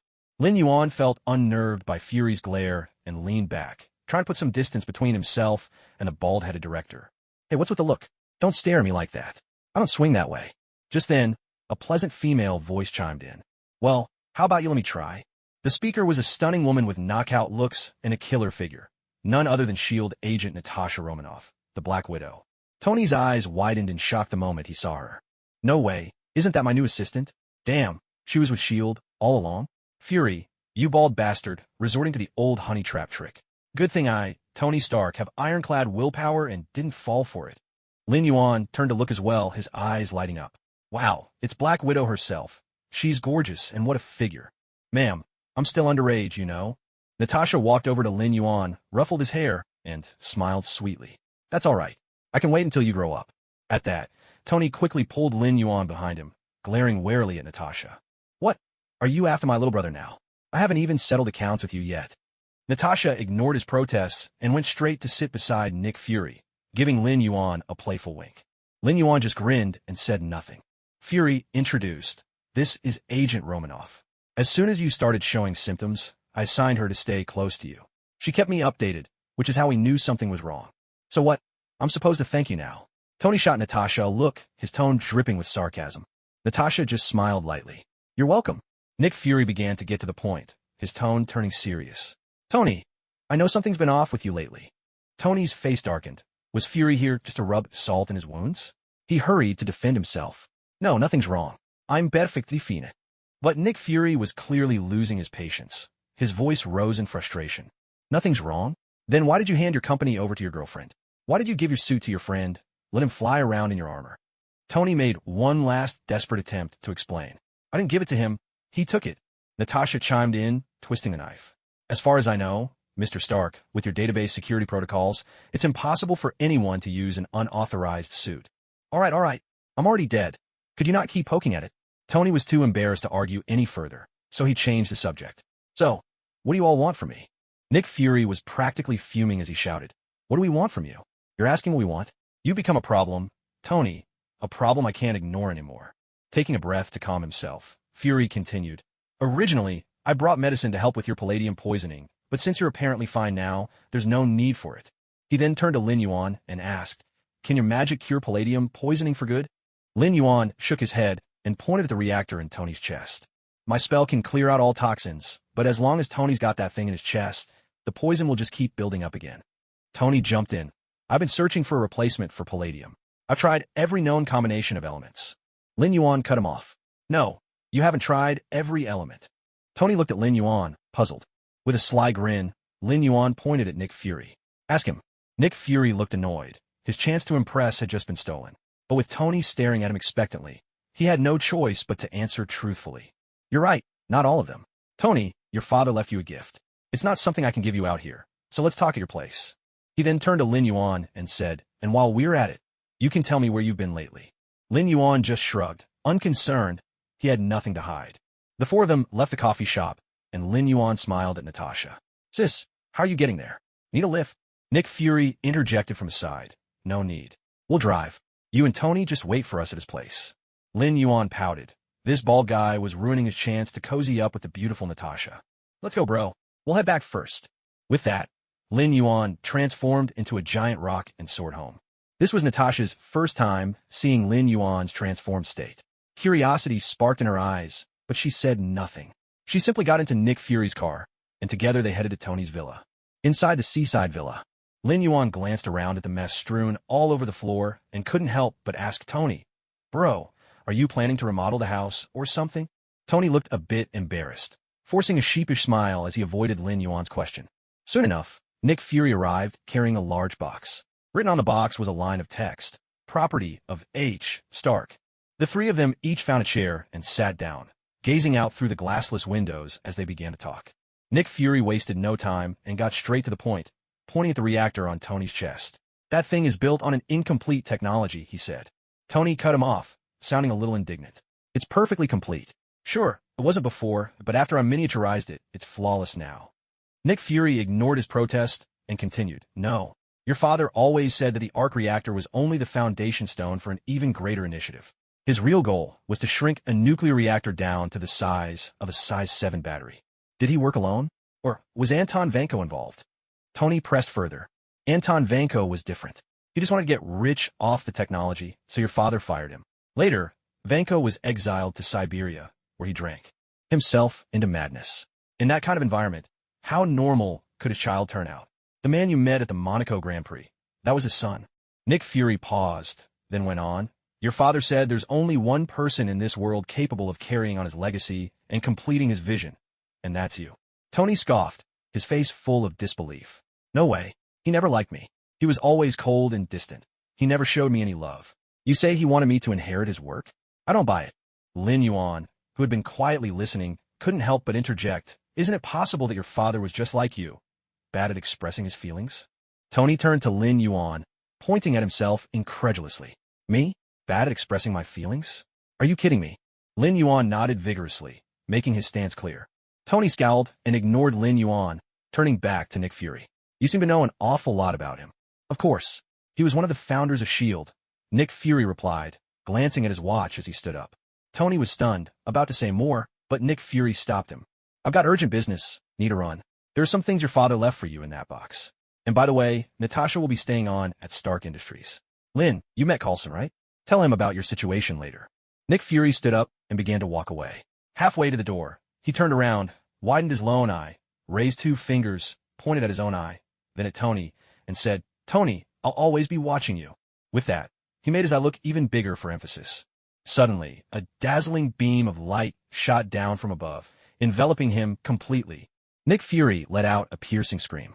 "Damn it, not again." My titanium eye, blinded by the light again. Lin Yuan rubbed his hands together, a bit embarrassed. Your pose was just too perfect. I couldn't help myself." Nick Fury left, still covering his eye. Lin Yuan couldn't figure out how Nick could see where he was going with his one good eye covered, but somehow he managed to stride away with style. Tony stared at the box in front of him, still looking frustrated. That bald guy had talked so much, but hadn't offered a single solution.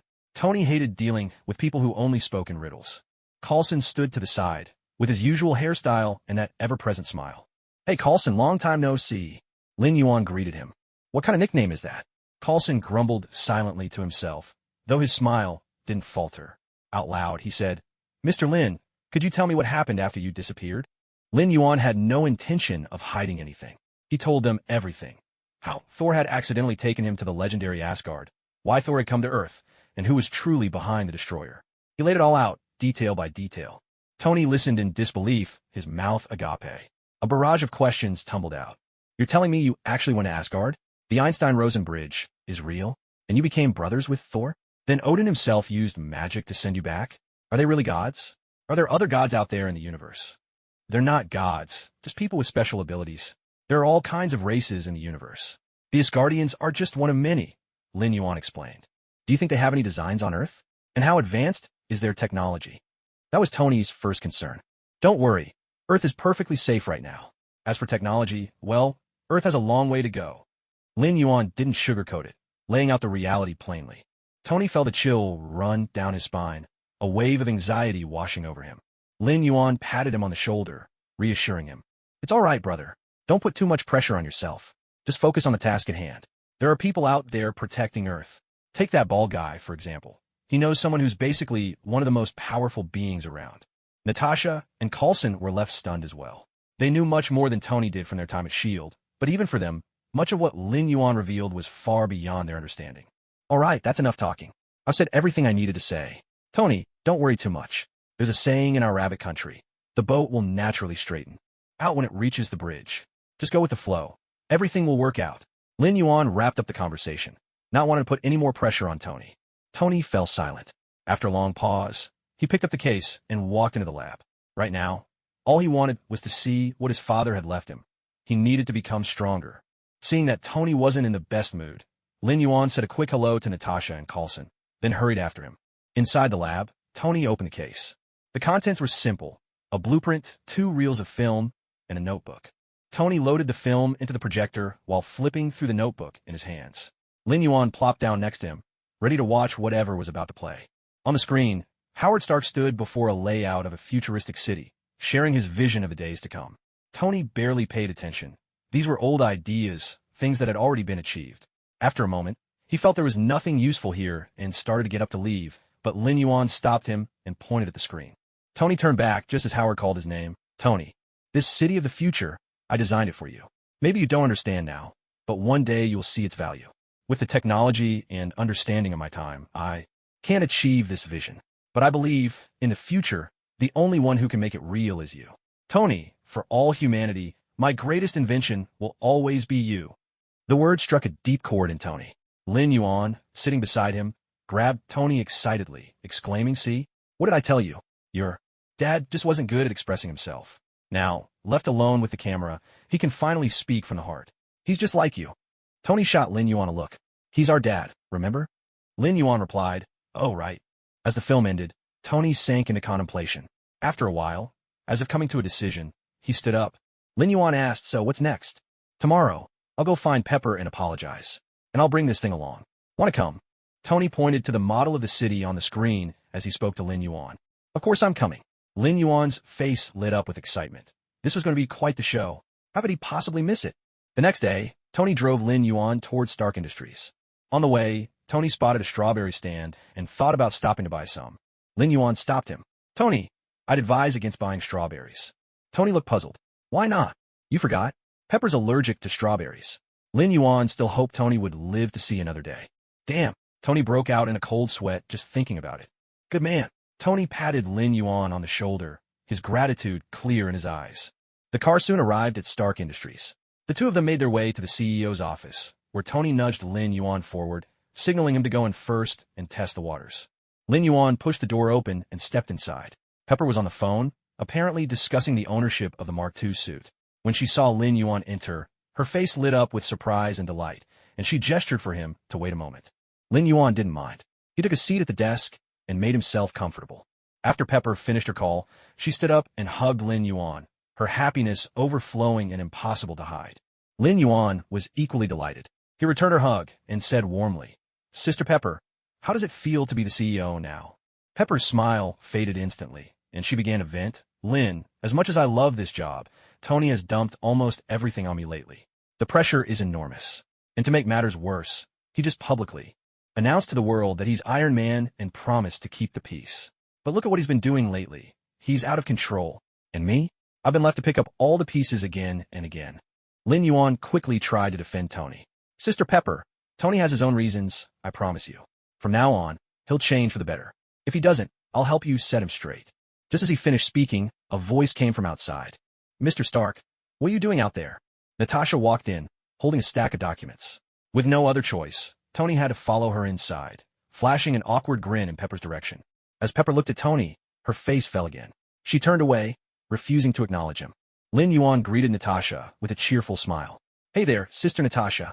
He then shot Tony a look, raising his eyebrows, hinting at him to say something nice to Pepper. But Tony, clueless as ever, first asked Natasha what she was doing in Pepper's office. He'd always thought the two didn't get along. Lin Yuan couldn't help but put a hand to his forehead in disbelief. Pepper was already upset, and now she wanted nothing more to do with Tony. Coincidentally, she had a business trip coming up, giving her the perfect excuse to get some distance and cool off. She gave Lin Yuan a gentle hug, slipped past Tony, and hurried out the door to catch her flight.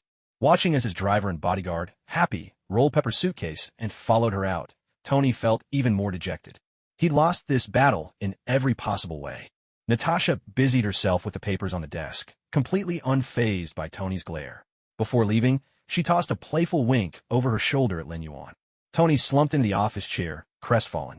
The woman he loved was angry and ignoring him. His brand-new secretary had apparently switched sides, and even his driver and bodyguard had defected. Lin Yuan couldn't help but laugh at Tony's dejected look. Stifling his amusement, he nudged Tony and pointed at the scale model sitting in the office. "Come on, bro, don't be like this. Pepper's just upset right now. She'll cool off soon. How about you check out that future city model Dad left you?" Tony perked up and started examining the model. The more he looked, the brighter his eyes became. He quickly pulled Lin Yuan over to help him carry the model back to the lab. Once they got back, Tony instructed Jarvis to scan the entire layout of the model into the computer. He then carefully removed all the unnecessary elements, trees, roads, anything that might distract from the core design. Finally, with the central building as the nucleus and the surrounding structures as protons and neutrons, the arrangement formed a perfect sphere. With a swift motion, Tony enlarged the spherical structure, and right before their eyes, a brand new element appeared.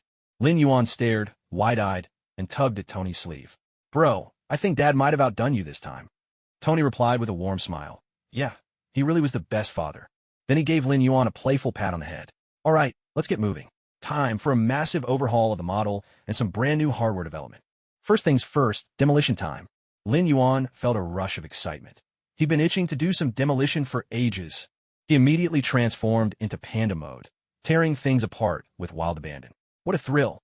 Meanwhile, Tony wielded a high-energy ion beam, slicing half the lab's equipment clean in two before aiming the beam directly at the fixed triangular material. After a burst of blinding light, the new triangular element began to glow. When Tony placed the new element into the newly built reactor, Jarvis's voice rang out. "Sir, the new energy source is fully compatible." And so, a new era had begun. Lin Yuan silently watched as the new element was born and the new arc reactor was completed, feeling a surge of pride. After all, he was the one who did the demolition, carried the parts, and set up the safety measures. By any reasonable calculation, he could call himself one of the inventors of the new element. Makes sense, right? Once all was done, Tony needed to stay in the lab a bit longer to let Jarvis collect data from the reactor. That's when Lin Yuan remembered he still had something important to do. Way off in Asgard, a certain big oaf was still waiting for him to deliver a message to his beloved. He'd been so busy helping Tony since he got back that he almost forgot. Now that things had settled down, it was time to take care of this errand and then reward himself with a feast at Bunny's place. After months of his guardian cuisine, he was desperate for a decent meal. Tony, I'll leave you to it. I got something to take care of. After letting Tony know, Lin Yuan called Coulson. Hey Coulson, need a favor. Once he got Jane's location from Coulson, Lin Yuan took to the skies, heading straight for her. Since the last destroyer incident, Jane, along with Professor Eric Selvig and Darcy Lewis, the girl with the glasses, had been under SHLD's protection. In truth, it was just another way of saying they'd joined S.H.I.E.L.D. in all but name. After witnessing the legendary Bifrost with their own eyes, both Professor Selvig and Jane became even more obsessed with researching this phenomenon. As Heimdall had said, Jane had been working tirelessly these past few months, but unfortunately, the technology behind the Bifrost was far beyond anything Earth could achieve. Though Jane's research had made great strides, it could never quite reach her hopes. That evening, after a long day, Jane sat alone on her balcony, gazing up at the brilliant star-studded sky. I wonder which star Thor is on right now, she thought to herself. He promised he'd come find me. It's been so long. Why hasn't he come yet? Could something have happened to him? Jane's heart was a tangled mix of longing, anxiety, and just a touch of resentment. Lately, everyone around her had been urging her to let go, insisting that Thor wouldn't return now that he'd gone back home. But Jane held firm to her belief. Thor would come back for her, she was certain of it. Suddenly, she noticed a large bird appear in the sky. It resembled an eagle, but it was definitely not any eagle she knew. The bird's silhouette swept across the luminous moon, flying straight toward her. Before Jane could react, the great bird landed before her and transformed into a handsome young man. Lin, Jane exclaimed in delight. She remembered this youth. He was the one who had fought alongside Thor as a panda, and then he'd disappeared with Thor in the Rainbow Sphere. If Lin was back, maybe Thor had returned as well. Jane's excitement was unmistakable. Lin Yuan greeted her with a cheerful grin. Long time no see, Sister Jane. Lin, you're back. What about Thor? Is he here too? Jane's excitement was so intense, her voice rose several pitches. Lin Yuan quickly tried to calm her. Don't get too worked up, Sister Jane. This time, it's just me. Thor can't return to Earth right now, due to some special circumstances. Jane's whole demeanor drooped. She lowered her head and said nothing, tears falling silently onto the floor. Lin Yuan was startled. Sister Jane, please don't cry. Here, come sit down. Let me tell you what happened. He led Jane to a chair nearby and began recounting all that had happened after they went to Asgard. Jane listened quietly, her emotions gradually settling. So that's it? Thor destroyed the Bifrost to save an entire planet? He did the right thing. He's a true hero. Jane's eyes shone with pride, but there was also a trace of sorrow. Lin, how did you manage to come back? Will Thor ever be able to return to Earth? Jane looked at Lin Yuan, her eyes full of hope. Lin Yuan nodded. I was able to come because Thor's father used dark magic to send me here. The thing about dark magic teleportation is, first, it's one way. If Thor were to come, he wouldn't be able to return for a while. And Thor is the future king of Asgard. He can't abandon his people. The second, and more important reason, is that Thor's father is injured and can't use dark magic multiple times in a short period. Thor asked me to tell you that he's always been trying to repair the Bifrost. Once it's fixed, he'll definitely come back for you. Jane lowered her head and murmured, I knew he hadn't forgotten me. He'll find a way to come back. I'm sure of it. Then she looked up, a smile brightening her face, and said to Lin Yuan, Lin, thank you for bringing me this message. I'll wait for him, no matter how long it takes. He will, and it won't be long before he returns. Lin Yuan wasn't just comforting Jane. He knew that soon, Thor would indeed come back to Earth. Well then, Jane, I've delivered the message, so it's time for me to go. Lin Yuan stood up to say his goodbyes. Why don't you stay for a bite before you leave? No need. I'm heading over to Rabbit's place for something delicious. You know, Jane, Asgard isn't exactly known for its cuisine. I've been craving Rabbit's food for months now. Lin Yuan couldn't help but complain a little, then transformed into a giant rock, flapping his wings at Jane. I'm off now, Jane. If I hurry, I'll make it in time for breakfast at Rabbit's. I'll come visit you again soon. With that, the great bird gave a powerful beat of its wings and vanished into the night sky. Jane watched the rock go with envy, muttering to herself, Rabbit's food. Huh, I wish I could try it too. Lin's ability is amazing. He looks so cool as that bird, and he can fly so fast. All right, he can turn into a panda too. Next time he visits, I have to ask him to become a panda so I can give him a pat. As Lin Yuan flew toward Rabbit's house, wondering where else he might eat next, his phone suddenly rang. Hello, who is this? Lin Yuan answered, sounding annoyed. Lin, it's me. Tony Stark's voice came through the phone. Hey, Tony. What's up? Ivan Vanko just hacked into my communication network. Tony's tone was heavy, probably because he was wearing the Mark armor. What? Lin Yuan blurted out in shock. He knew immediately what was about to happen next. Tony's voice continued to come through. He said he's going to destroy 40 years of the Stark family's legacy in 40 minutes. I tracked his call. He's somewhere on the East Coast. I'm guessing he's targeting the Stark Expo, and it's definitely got something to do with Hammer's products. Hammer Industries is set to showcase their new drone armors at the expo today. Pepper's there too, and I'm worried something might happen to her. I'm heading there now. Can you help? I've already sent you my location. No problem, Tony. I'm on my way.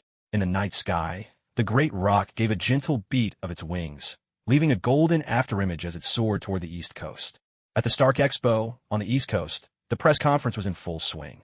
In the main hall, at the Hammer Tech exhibition booth, CEO Justin Hammer himself was on stage, introducing their new products. He began by taking snide digs at Tony's armor, downplaying its merits with thinly veiled sarcasm, before finally launching into the presentation of his own company's creations. Ladies and gentlemen, allow me to introduce the latest innovation from Hammer Tech, the Hammer Drone. As Justin Hammer gestured, ranks of drone armor slowly rose from beneath the stage, each suit equipped with Hammer Tech's most advanced weapon systems. Amidst the crowd's enthusiastic cheers, Justin Hammer pointed to the center of the stage, announcing, "Ladies and gentlemen, now entering is the first prototype of our Iron Soldier series, the full-spectrum threat response battle suit, piloted by none other than Air Force Lieutenant Colonel James Rhodes." Under the bright spotlight, at center stage, Rhodes, clad in the War Machine armor, rose up from below and snapped a crisp military salute. Behind him, every Iron Soldier drone followed suit in perfect unison. The atmosphere reached a fever pitch. Justin Hammer, microphone in hand, was about to say more when a roar of fire thundered overhead. Tony, in his latest Mark VI suit, streaked through the sky and landed firmly atop the stage. The crowd erupted in even greater applause than before. Tony raised a hand in greeting, fueling the excitement in the hall. Tony leaned in close to War Machine and whispered a warning. "Listen, Rhodey, I think Justin Hammer is working with Ivan Vanko. They're planning something here." Rhodey was taken aback. Ivan Vanko is still alive. Tony, no longer caring about the audience, strode straight up to Justin Hammer and demanded, "Where's Ivan Vanko?" Justin Hammer feigned ignorance, denying everything. But at that moment, War Machine's weapons system suddenly activated, the barrel aiming directly at Tony. All around them, the other drone armors powered up their weapons as well, locking onto Tony in unison. Tony was startled. "What the hell, Rhodey? What are you doing?" Rhodey sounded frantic too.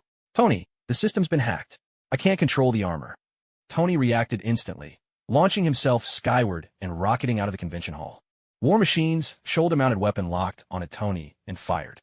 The other drones followed suit, unleashing a hail of bullets that tracked Tony's flight, shattering the glass skylight of the exhibition hall. Shards of glass rained down onto the panicked crowd below. Chaos erupted at once. Frantic screams filled the air as everyone scrambled to escape the hall. War Machine's thrusters roared to life, taking off in hot pursuit, with every drone capable of flight following close behind, all chasing Tony through the air. Tony weaved and twisted, dodging the relentless barrage as War Machine and the drones chased him, their attacks never letting up. "Lin, where are you?" Tony called out, evading another barrage while keeping an open channel. "I'm here already. Tony, are you all right?" Lin's voice came back. "I'm Fina. Head for the exhibition hall. There are still plenty that can't fly." "Got it. Be careful, Tony. Leave the convention floor to me." As he spoke, Lin was already soaring above the chaos. Inside the hall, the Army Iron Soldiers equipped with sniper cannons and the Navy Iron Soldiers armed with rockets moved with the fleeing crowd toward the exits. Fortunately, Ivan Vanko, the one behind the controls, was focused mainly on Tony, so the drones left on the ground didn't turn their weapons on the fleeing civilians.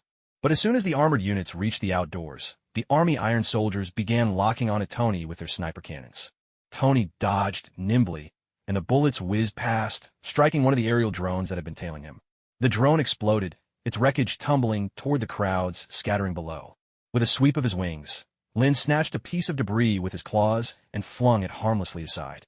At that moment, the Navy Iron Soldiers unleashed their rockets, bombarding the ground indiscriminately. "Damn, they're ruthless," Lin muttered, frustrated. He had no way to intercept the rockets, and explosions erupted everywhere, sending the crowd into even greater panic. "Damn these capitalists. They really don't care about human life. Guess I'm going to get roughed up again." Lin made up his mind and dove straight into the cluster of armored suits on the ground. The moment the rock swooped close to the earth, it transformed into an adorable panda. With a thunderous roar, Lin unleashed his challenge roar skill. Every drone within range instantly shifted its targeting systems, locking onto Panda Lin. Ivan Vanko, controlling everything from behind the scenes, was utterly baffled. What's going on? All systems read normal, but every single drone is now targeting that panda. Lin didn't care what Ivan thought. Right now, he was completely engulfed in enemy fire. A barrage of concentrated fire rained down on him. Though the magic shield kept him from being injured, the pain was still very real.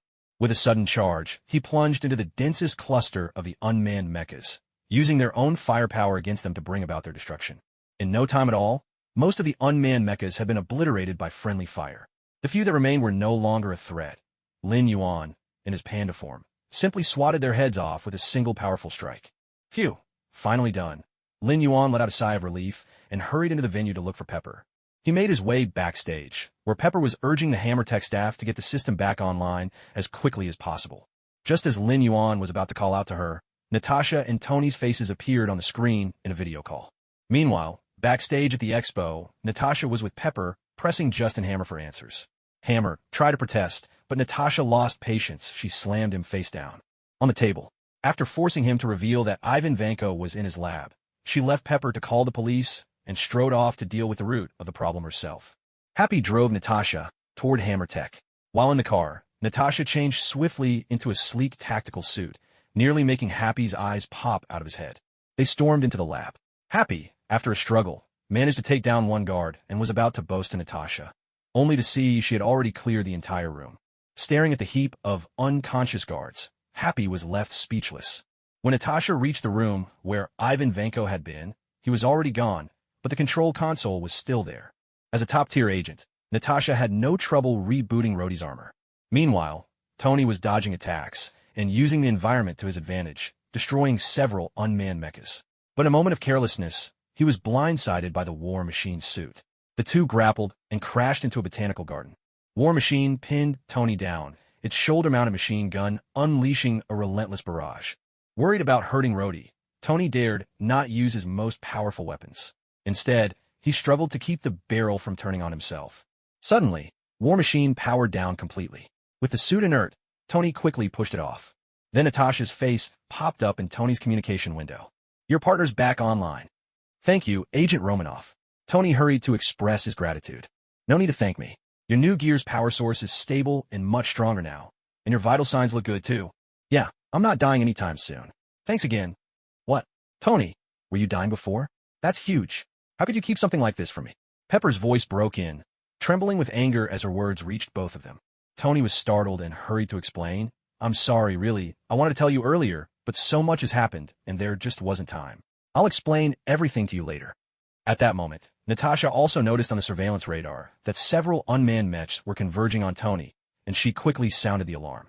Pepper understood that now wasn't the time to discuss this, so she temporarily suppressed the anger boiling inside her.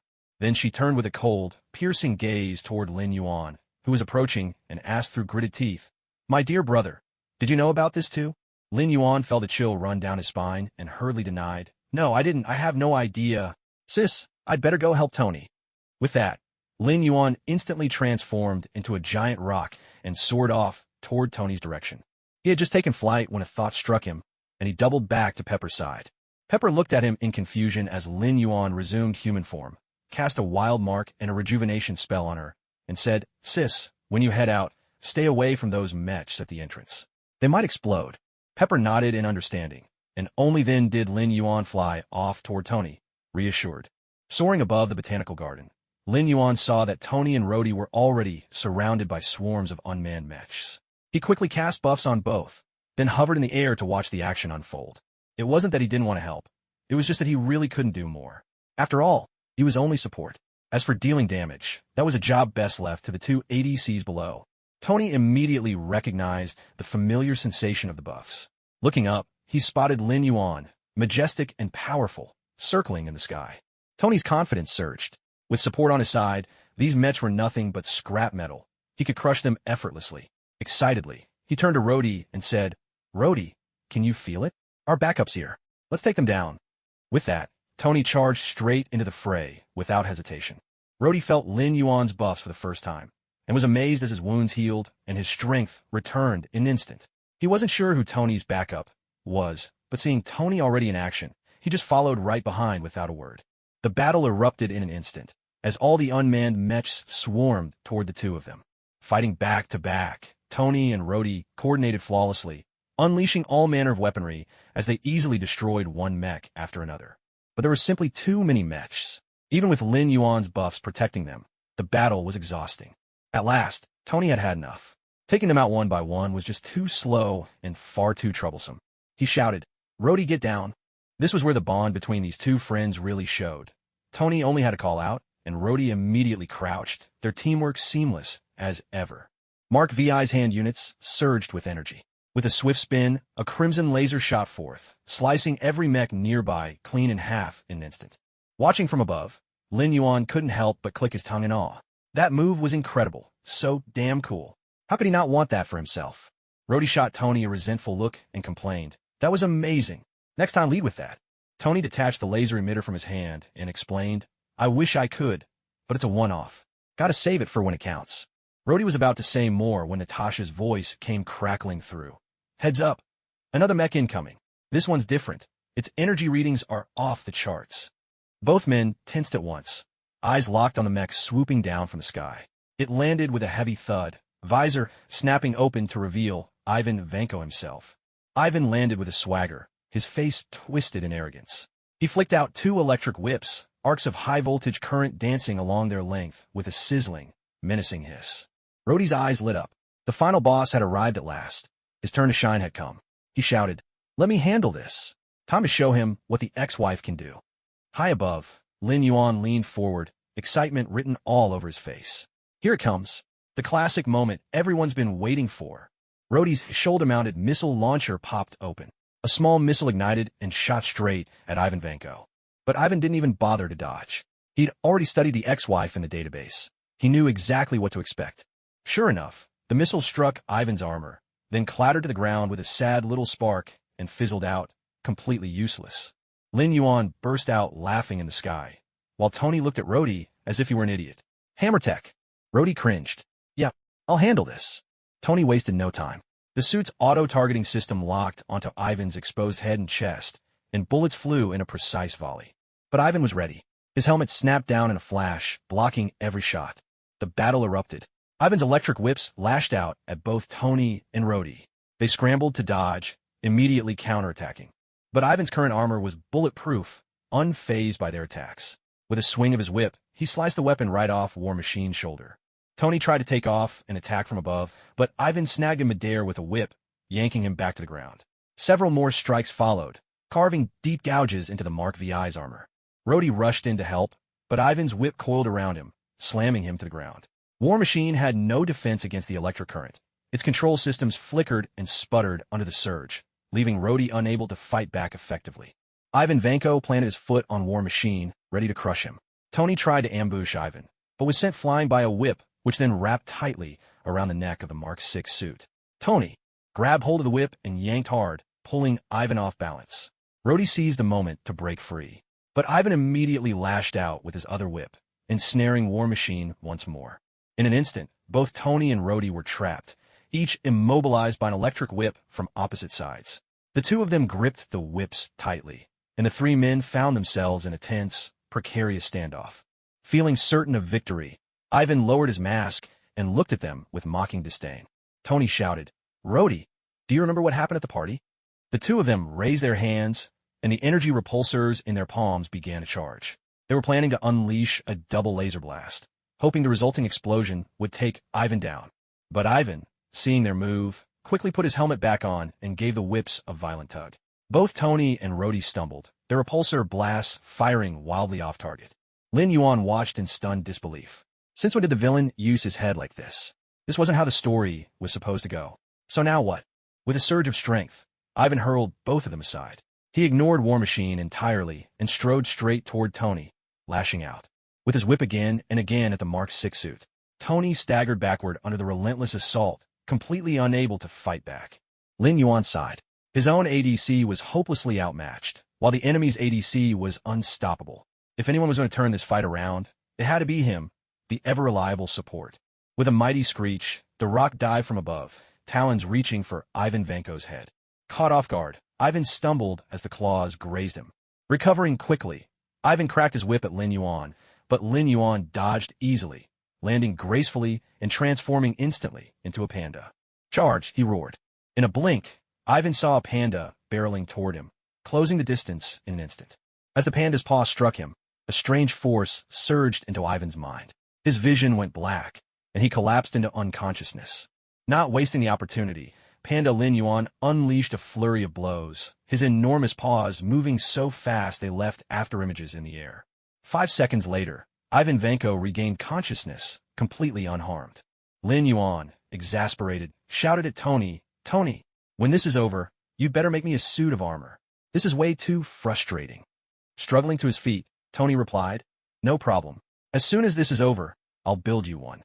Dodging Ivan's renewed attacks, Lin Yuan racked his brain for a solution. Given the current situation, Ivan's electric whips completely countered both the Mark VI and War Machine. On top of that, he outclassed them in close combat, and their regular ranged attacks couldn't even scratch his defenses. Lin Yuan's own attacks were utterly useless, a pile of dung, really, completely incapable of doing any damage to Ivan Vanko's fully armored suit. Looks like I'll have to use that move after all. Tony, Rhodey, I can pin him in place for 10 seconds. Hit him with that combo you just used. Dodging the whiplashes, Lin Yuan shouted at Tony and Rhodey as he weaved through the chaos. "No problem," they replied in unison, raising their arms to take aim at Ivan Vanko. Ivan had no idea what they were planning, but a wave of impending doom washed over him. He abandoned his attack on Lin Yuan and charged straight at Tony. But Lin Yuan wasn't about to let him succeed. Shifting back into human form, he unleashed his entangling root skill. A thick vine shot out, instantly wrapping around Ivan Vanko and pinning him to the spot. Ivan's eyes went wide with shock, and he raised his whip, trying to slash his way free. Lin Yuan just chuckled, shifted into panda form, and bellowed, "Hey, you scoundrel!" Challenge roar skill activated. Rage boiled over in Ivan Vanko as if fire had flooded his mind. He spun around, his whip cracking ferociously toward Lin Yuan. Lin Yuan hadn't expected Ivan to be so fast. He couldn't dodge in time. The whip wrapped around him, and his whole body trembled uncontrollably. Thinkly. "Tony now, do it." Seeing Ivan Vanko immobilized by the vines, Tony and Rhodey raised their arms and fired together. Twin beams of laser energy collided right in front of Ivan Vanko. A violent explosion hurled Ivan far away. When the smoke finally cleared, he was barely clinging to life. There was no fear of death in Ivan's eyes. Instead, he looked at Tony and inexplicably muttered, "You've lost." With that, his breath slipped away. Then, the suit he wore began to glow red, emitting a piercing, beeping sound. At the same moment, every drone on the field began to flash with that same ominous red light. Rhodey realized what was happening and shouted, "These suits are going to blow. Move now." "Tony, Pepper's still at the expo." Lin Yuan reminded him urgently.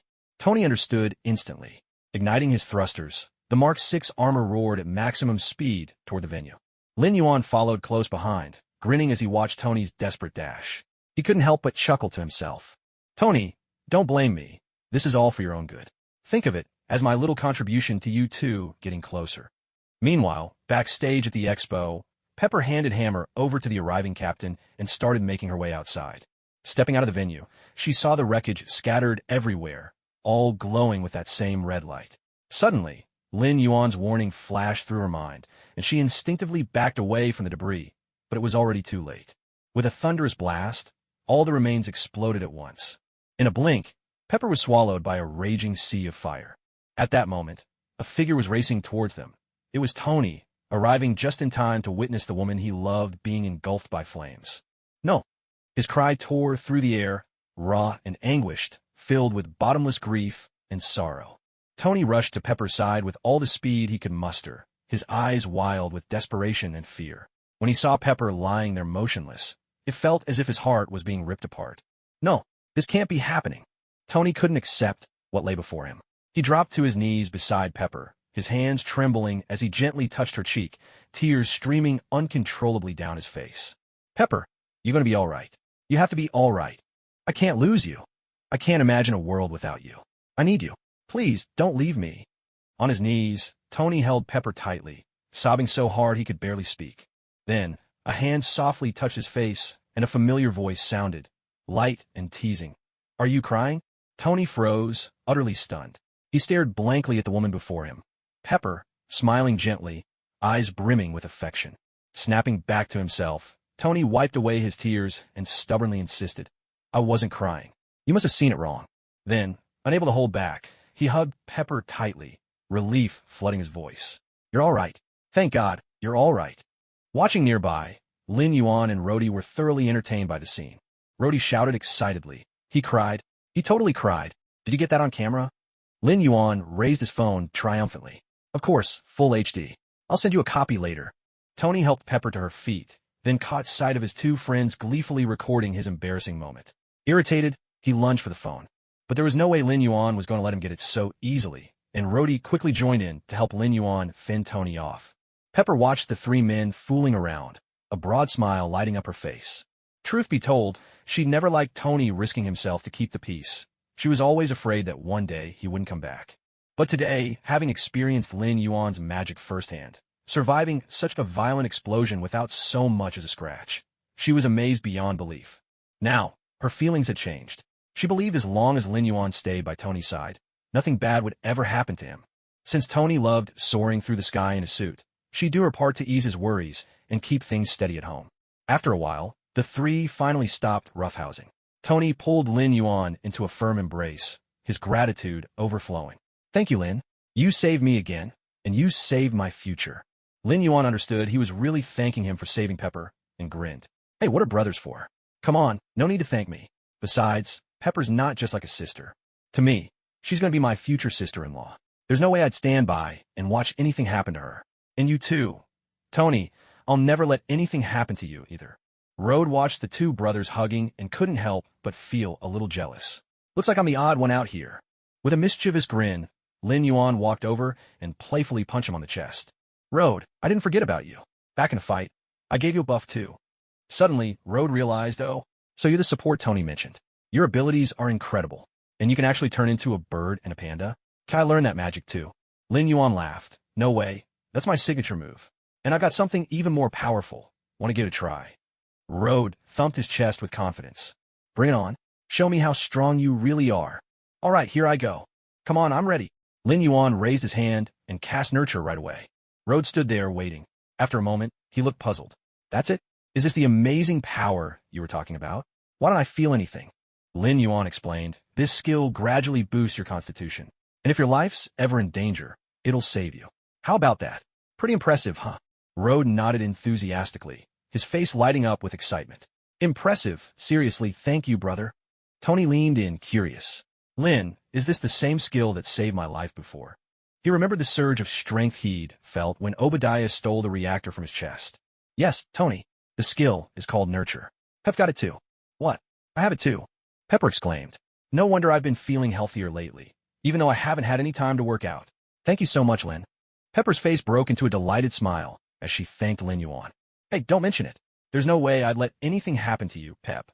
Lin Yuan waved his hand casually, as if it was all no big deal.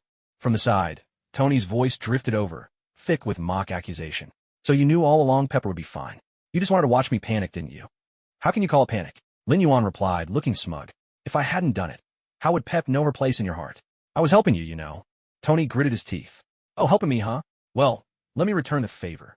Turning to Pepper, he said with determination, "No matter what it takes, next week, I want to see him in the classroom at school." Lin Yuan stared at Tony in shock, as if betrayed by his own kindness. "No." And so, the incident of Ivan Vanko and Lin Yuan being attacked by KB came to a perfect close. Rode didn't return the War Machine armor to Tony. He knew Tony had given it to him on purpose, though it was because Tony was on the brink of death at the time. But right now, Rode had no intention of giving the mech back to Tony. As a man from military, he was piloting War Machine, in a way, that made the suit government property. This would help take a great deal of pressure off Tony's shoulders. Tony and Pepper had just bared their souls to each other, lost in their own little world of affection. Lin Yuan felt it would be best to keep his distance, and not play the third wheel, especially since he'd noticed Tony could be a bit petty.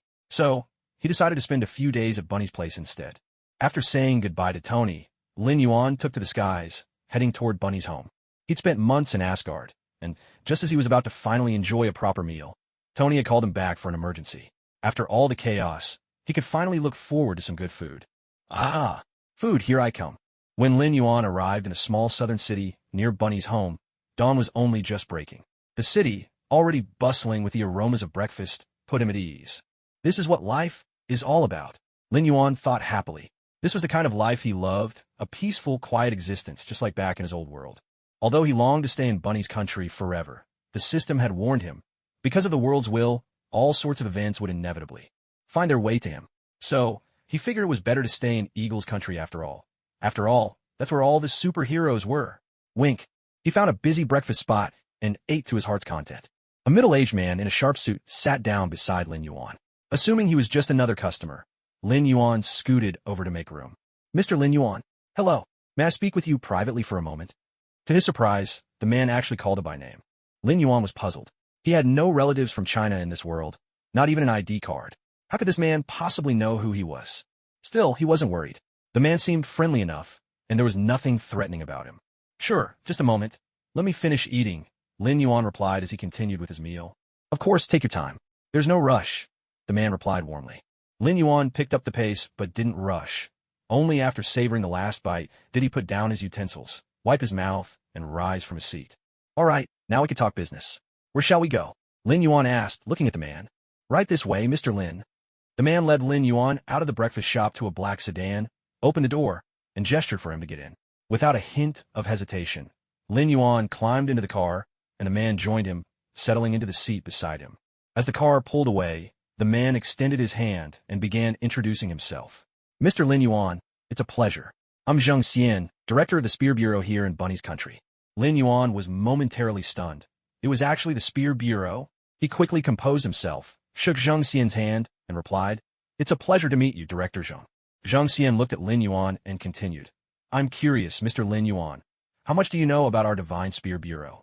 Lin Yuan shook his head, indicating that he wasn't very familiar. With a slight smile, Zhang Xian explained, The Divine Spear Bureau is a department responsible for handling special incidents. Think of it as our version of the Shield Bureau in America. Lin Yuan nodded and asked straightforwardly, So, Director Zhang, what brings you to me today? Zhang Xian's smile remained as he answered in an even tone. Mr. Lin, the moment you first set foot in our country, our monitoring department immediately picked up on your presence and began a thorough investigation. After digging deeper, we made a rather startling discovery. There isn't a single entry for you in our national population database. This left us quite puzzled and intrigued. According to the records we do have, your first appearance was when Stark Industries helped you register your identity. Before that, there's absolutely no trace of you in this world. No records, no footprints, nothing at all. Such a situation is extremely rare and, frankly, quite baffling. Lin Yuan remained calm as he asked, So, Director Zhang, what exactly are you getting at? Are you here to arrest me? Lin Yuan had anticipated this outcome. After all, he had crossed into this world from another, so it made sense that there would be no trace of his previous life here. He'd expected the American authorities to be the first to come knocking, but it seemed Tony must have kept them at bay for now. Zhang Xian hurried to clarify, No, Mr. Lin, you misunderstand. After careful observation, we've concluded that you have no ill intentions toward our country. We intend to treat you with goodwill and respect. What I actually wanted to ask is, would you be interested in joining us? Lin Yuan was silent for a long moment before replying, Director Zhang, to be honest, I would love to live here, but for certain special reasons, I can't stay in this country for long periods. So, I'm sorry, but I can't join you. He paused, then added, But rest assured, if your country ever needs me, I'll be here without hesitation. Although Zhang Xian had half expected this answer, he still sounded disappointed as he said, That's a real pity. Even if we can't work together, Mr. Lin, you're always welcome here as a guest. Lin Yuan nodded with a smile. Thank you. I'll be sure to visit often. By the way, Director Zhang, there's a small favor I'd like to ask, if it's not too much trouble. Zhang Xian responded at once. Please, Mr. Lin, don't hesitate to ask. If it's within our power, we'll do everything we can to help. With a grin, Lin Yuan said, It's really nothing major. I was just hoping you could help me get an ID card. Zhang Xian was briefly taken aback, but then burst out laughing. Ah, so that's what you meant. Of course, no problem. Mr. Lin Yuan, once your documents are ready, I'll let you know. You can just come pick them up. Lin Yuan nodded. All right. Thank you very much, Director Zhang. Zhang Xian waved his hand dismissively. No need to be so formal, Mr. Lin. It's just a small matter. Is there anything else we can help you with? Lin Yuan hesitated for a moment before asking, would it be possible for me to bring some friends over to Bunny House in the future? Zhang Xian replied without hesitation, of course. Just let us know in advance, and it'll be fine. Lin Yuan breathed a sigh of relief. That's wonderful. I was worried I might trouble you. Zhang Xian chuckled. How could it be a trouble? Your friends are our friends as well, Mr. Lin. Then Zhang Xian hesitated himself, but finally asked, Mr. Lin, may I ask if the friend you mentioned is Tony Stark? Lin Yuan was candid and replied readily, no, not Tony. These are friends I made in Asgard. King Odin and his queen, their son Thor, the god of thunder, and possibly their youngest son, Loki, the god of mischief. Do you hear it? Do you hear what people are saying? After seeing off director Zhang, who was still grappling with disbelief, Lin Yuan felt genuinely delighted. Now that his identity at Bunny House had been settled through official channels, he no longer needed to shuttle back and forth between Bunny House and Uncle Sam's place every day. It hadn't taken much time, but it was exhausting all the same. Now everything was set. Once he had his ID card, everything would be so much more convenient. He gave Tony a call to explain the situation. Tony had no objections. He completely trusted Lin Yuan by now. After all, if you could survive on an alien planet for months, what was there to worry about in another country? So, with his worries lifted, Lin Yuan decided to let loose. After parting ways with Zhang Xian, he first headed up to the northeast for a hearty meal of chicken stew with mushrooms. In the afternoon, he jetted down to the beaches of Hainan to watch the bikini-clad beauties and enjoy a lavish seafood feast. Stuffed and satisfied, he stretched out on the sand to bask in the sun. Lin Yuan couldn't help but think that this was exactly the kind of life he'd always wanted. He was especially grateful for meeting Tony in this world. Even if he didn't mention anything else, just the financial perks alone were top tier. Wasn't that just as good as having a cheat code in a time travel novel? Zhang Xian worked with impressive speed. That very evening, he contacted Lin Yuan to inform him that his ID card was ready. Lin Yuan flew over and picked up his official Bunny House ID. Looking at the familiar card in his hand, Lin Yuan was filled with emotion. In a strange world, this little piece of plastic gave him a sense of belonging. He carefully put away the ID card and decided to celebrate. Boss, 20 skewers of beef, 10 of lamb, 5 of, and a bottle of ice-cold soda, please. All right, go ahead and grab a seat. I'll get your barbecue started right away. Lin Yuan found himself a seat and settled in, waiting for his skewers to be grilled. His phone rang. Hey, Tony, what's up? Lin, I've got something to tell you. Tony's voice came through the phone. What is it? I'm now an advisor to S.H.I.E.L.D. Oh, and Lin Yuan felt absolutely nothing inside. Aren't you even a little curious? What's there to be curious about? Wasn't this bound to happen? All right, fine, let's drop it. The day after tomorrow, there's an award ceremony. Want to come? I made that bald guy set it up just for me. I even insisted that the jerk who grilled me at the hearing last time hand me the award himself. Tony's voice was tinged with pride. Tony, you're so childish. This isn't childishness. It's called holding grudges clearly. Lin Yuan couldn't help thinking, you're just petty. Of course, that was something he'd only ever dare say in his head, never out loud. Tony, I think I'll skip it. I'm still young. I don't want to be too famous. You and Rhodey can have the spotlight. Suit yourself, I won't bother you then. With that, Tony hung up. Staring at his now-ended call, Lin Yuan went back to enjoying his barbecue. Why bother with fame? Isn't it better to eat in peace? Leave the glory to the star players in the front. He was content to stay in the back and play support. For 3 whole days, Lin Yuan's shadow flitted across the country, north to south and east to west. Whenever he craved something, he'd go eat it. Wherever he wanted to eat, he'd travel there. Lin Yuan was absolutely enamored with the Druid's flight form. Granted, this flight couldn't quite match Kamartaj's circle-spinning teleportation. But he had other tricks up his sleeve. He could turn into a panda, something Kamartaj definitely couldn't pull off. I wonder if I could learn to spin circles. Maybe I should drop by Kamartaj. Lin Yuan shook his head hard, as if to shake that dangerous thought right out. No way, absolutely not. I can't risk it. How could I even think of something so crazy? He patted his rapidly beating heart to calm himself, deciding he deserved a little treat. I don't think I've ever tried wild mushrooms. Maybe I should go to Yunnan for some. In his past life, Lin Yuan had seen countless food bloggers post videos about Yunnan's mushrooms, and he'd always wanted to try them. He just never had the chance. Now, what was there to be afraid of? If he wanted to go, he'd go. Arriving in Yunnan, he found a famous local mushroom restaurant and started ordering. Boss, bring me a plate of every kind of mushroom you have. The more poisonous, the better. After all, he had his detoxification skill. He was immune to toxins. Plus, they said the more poisonous the mushroom, the tastier it was. How could he not try? Sir, you must be joking. How could our mushrooms be poisonous? Everything we serve here is completely safe. The boss stubbornly refused to admit it. All right, I was wrong. Just hurry up and bring out the dishes. Coming right up. Please wait a moment, sir. Soon, a large pot was brought to the table, filled with all sorts of mushrooms. The server helped light the fire under the pot, then placed a kitchen timer on the table, giving Lin Yuan a string of earnest reminders. Sir, you absolutely must wait until the timer goes off before eating. Don't forget, please. Lin Yuan agreed readily, but inwardly scoffed. Ha! As if I wouldn't know that. I'm not a kid. Yet as the mushrooms in the pot started releasing waves of delicious aroma, Lin Yuan's mouth began to water uncontrollably. Seeing that the timer still had over 10 minutes left, he grew restless. Maybe just a taste? The thought crept in and quickly spread like a virus. Before he knew it, his hand was already reaching into the pot, fishing out a mushroom. It's not my fault, my hand just acted on its own. And with that, a mushroom vanished into his stomach. Exquisite, unbelievably fresh and tasty. Lin Yuan's eyes lit up. These mushrooms truly lived up to their reputation. They were simply delicious. He couldn't resist grabbing several more pieces. If it weren't for the lack of chopsticks and the fact that eating with his fingers wasn't exactly sanitary, the whole pot might have been gone before time was up. Worried about being poisoned? Come on, don't be ridiculous. I'm a druid, after all. I'm immune to toxins. What's a few mushrooms to me? He managed to hold out until the timer finally rang. The server brought him a pair of chopsticks, and Lin Yuan dove in to enjoy the feast without restraint. Delicious, delicious, delicious. Next time, I have to bring Tony and his wife here. I wonder if he could just fly over in his suit? Probably not. That had caused quite a commotion.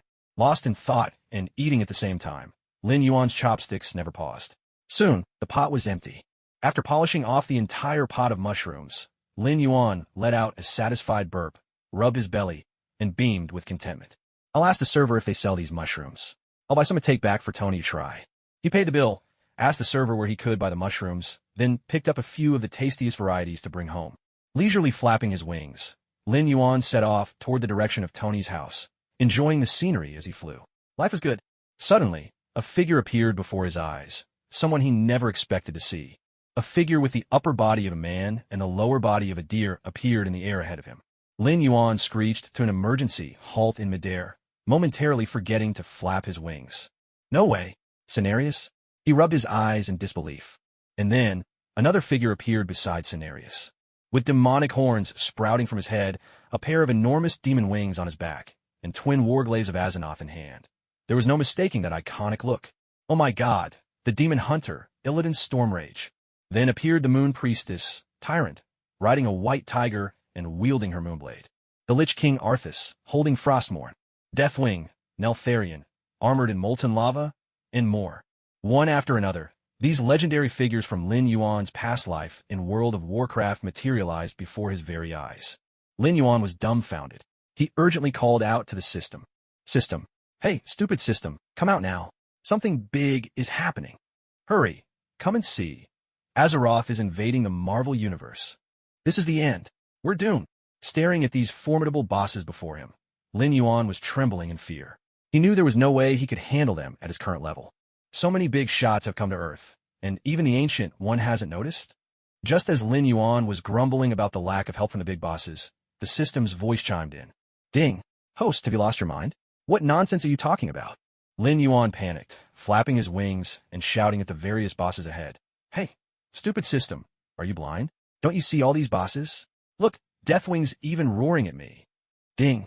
Host, these are all your hallucinations. The system's voice sounded a bit odd, as if it was struggling to hold back laughter. Did you eat some undercooked mushrooms, or something? No way, absolutely not. I have detoxification skills. I'm immune to toxins. Lin Yuan insisted, refusing to admit it. Ding! Host, I never said you were poisoned. I just said you ate undercooked mushrooms. What's the difference? Ding! Host, mushrooms aren't toxic, they're just not fully cooked. Come on, system, are you from Kainan or something? Realizing it was the undercooked mushrooms causing all this, Lin Yuan fell silent. Gazing at the wild chaos before him, he decided to fly back with his eyes shut. If he couldn't see it, it didn't exist, or at least he wouldn't have to be afraid. Plus, he was flying high enough that even if a plane came by, he'd have time to open his eyes and dodge as soon as he heard the engine noise. So, Lin Yuan kept flying with his eyes closed for a few hours. Only then did he finally open his eyes and look ahead. Phew! Lin Yuan let out a deep sigh of relief. Thank goodness, I'm finally back to normal. My poor heart couldn't have taken much more excitement. Now then, where am I? Hovering in the sky, Lin Yuan lowered his head to look down. Below him was a bustling metropolis, ablaze with lights as bright as day. He began to descend, curious to see exactly where he had ended up. As he got closer to the ground, Lin Yuan suddenly spotted something alarming. On a busy street below, cars were being flung into the air by some immense force, crashing into buildings and exploding in fiery bursts. The entire street was filled with chaos, as people screamed and scattered in panic. Something's happened. Lin Yuan quickened his pace. As he drew closer, he finally saw that the source of the power was a giant whose body rippled with terrifying muscles. Abomination. So it's him. That means Banner must be nearby, too. Gazing at the giant sprawled on the ground, Lin Yuan muttered to himself, then looked up to spot a helicopter hovering in the sky nearby. That must be the one. And the old man inside should be General Ross. TSK, Banner really has luck with women. Betty Ross is indeed a stunning beauty. Lin Yuan's hawk-like eyesight allowed him to spot the three people inside the helicopter at a glance. But now was not the time to study those three. What really demanded his attention was the rampaging abomination below, whose reckless destruction was the real headache at hand. With my scrawny build, if abomination lands a hit, I'll probably go flying for miles. There's no way I can hold him back. Sigh. I'd better lure this guy to a more open area. There are too many people here. If Hulk shows up and they start fighting, this whole block will be leveled. Scratching his head in frustration, Lin Yuan decided to draw abomination away. I'll call Coulson first, get him to coordinate with General Ross, and make sure they don't mess things up for me. He pulled out his phone and dialed Coulson's number. Hey, Coulson, I've run into some trouble here. It's related to General Ross. That's right. Could you help me get in touch with him? Just tell them not to get in my way. I'm going to lure the big guy over to Central Park, where there aren't many people. Yeah, hurry up. I'm about to get started. Central Park had caught Lin Yuan's eye earlier. Plenty of open space, thick vegetation, and an easy place to make an escape. After hanging up, Lin Yuan let out a long sigh. Why does my support role always end up doing the tank's work? Life really is tough. First, Lin Yuan dove down in a swift swoop, flicking abomination on the forehead. Then he landed right in front of him, stuck out his middle finger, and finally transformed into a panda, letting out a roaring challenge. With this sequence, he definitely captured all of Abomination's aggro. There was no way the monster would lose interest.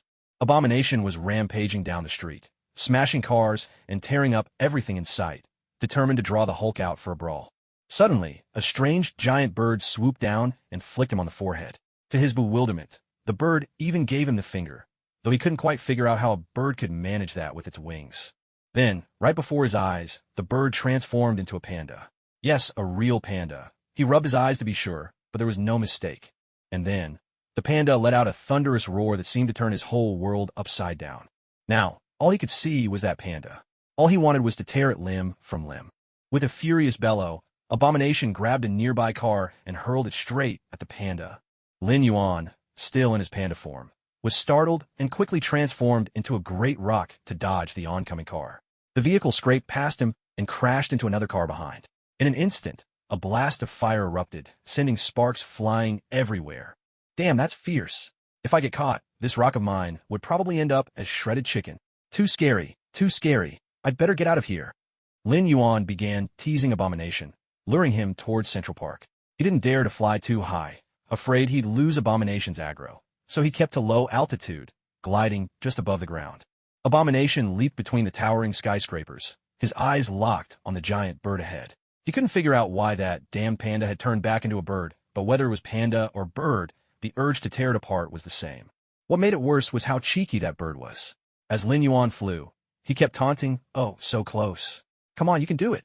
Just a little higher and you'll grab me. Keep trying, buddy." At this point, Abomination felt that Hulk or no Hulk, none of that mattered anymore. Unless he smashed this obnoxious bird to pieces, he'd never be satisfied. Seizing a fleeting moment when the bird was distracted, Abomination unleashed all his strength. With a single leap, he landed right above the bird and slammed a fist down onto its face. The bird morphed back into a panda midair, but Abomination found that striking the panda felt even more satisfying. A rush of exhilaration surged straight to Abomination's head, and he couldn't help but unleash a wild roar. That's more like it. Lin Yuan soon lured Abomination deep into Central Park. As expected, this place was vast and empty. The few homeless folks had already fled in terror. Glancing back at the nearby helicopters, Lin Yuan finally felt at ease. His part was done. Now it was up to Hulk. Suddenly, Lin Yuan sensed the moonlight overhead vanish, swallowed by a massive shadow. "Oh, hell!" he gasped in terror, staring as Abomination loomed above, his giant fist growing larger and larger in Lin Yuan's eyes. "Not the face!" Lin Yuan shrieked, transforming into a panda midair, only to be struck square in the face by Abomination's punch. The blow warped Lin Yuan's panda face, sending spit flying as his entire panda body spun like a cannonball, crashing into the park's lake and setting off an enormous splash. Dive score 0. Abomination landed by the lake, watching as the water slowly calmed. He threw back his head and let out a triumphant, savage roar. Under the lake, Lin Yuan had already shifted into his aquatic form. He watched quietly from below as Abomination continued to roar on the shore. "Damn it, I really shouldn't have shown off so much. Good thing my magic is strong, otherwise taking a hit like that would have left my face ruined. Now it's all up to Hulk. If he's not a complete fool, he should be coming down any time now." Just as that thought crossed Lin Yuan's mind, he saw a figure plummet from the sky, landing with a tremendous smack on the water's surface before slowly sinking beneath the waves. Lin Yuan instinctively shrank his neck, baring his teeth as he rubbed his nose. "That looks excruciating. Banner really is a warrior." Then, all at once, the figure slowly sinking below the water began to swell, his skin turning steadily greener. The clothes on his body were shredded to tatters by his bulging muscles. Only that one pair of underwear remained, steadfastly holding its ground. "Hulk!" Bubbles rose up with muffled gurgles. Lin Yuan covered his eyes, unable to watch. This silly Hulk, yelling underwater, what's the point? All the intimidation is lost.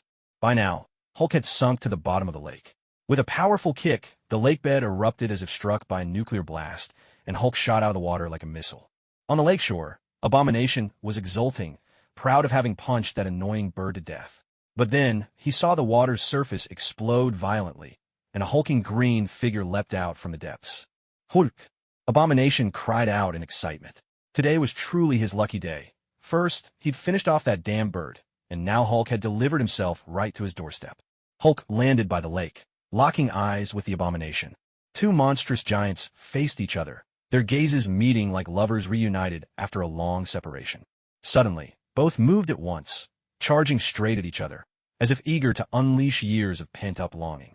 They greeted each other with a flurry of ferocious blows, each punch carrying an unimaginable force and speed.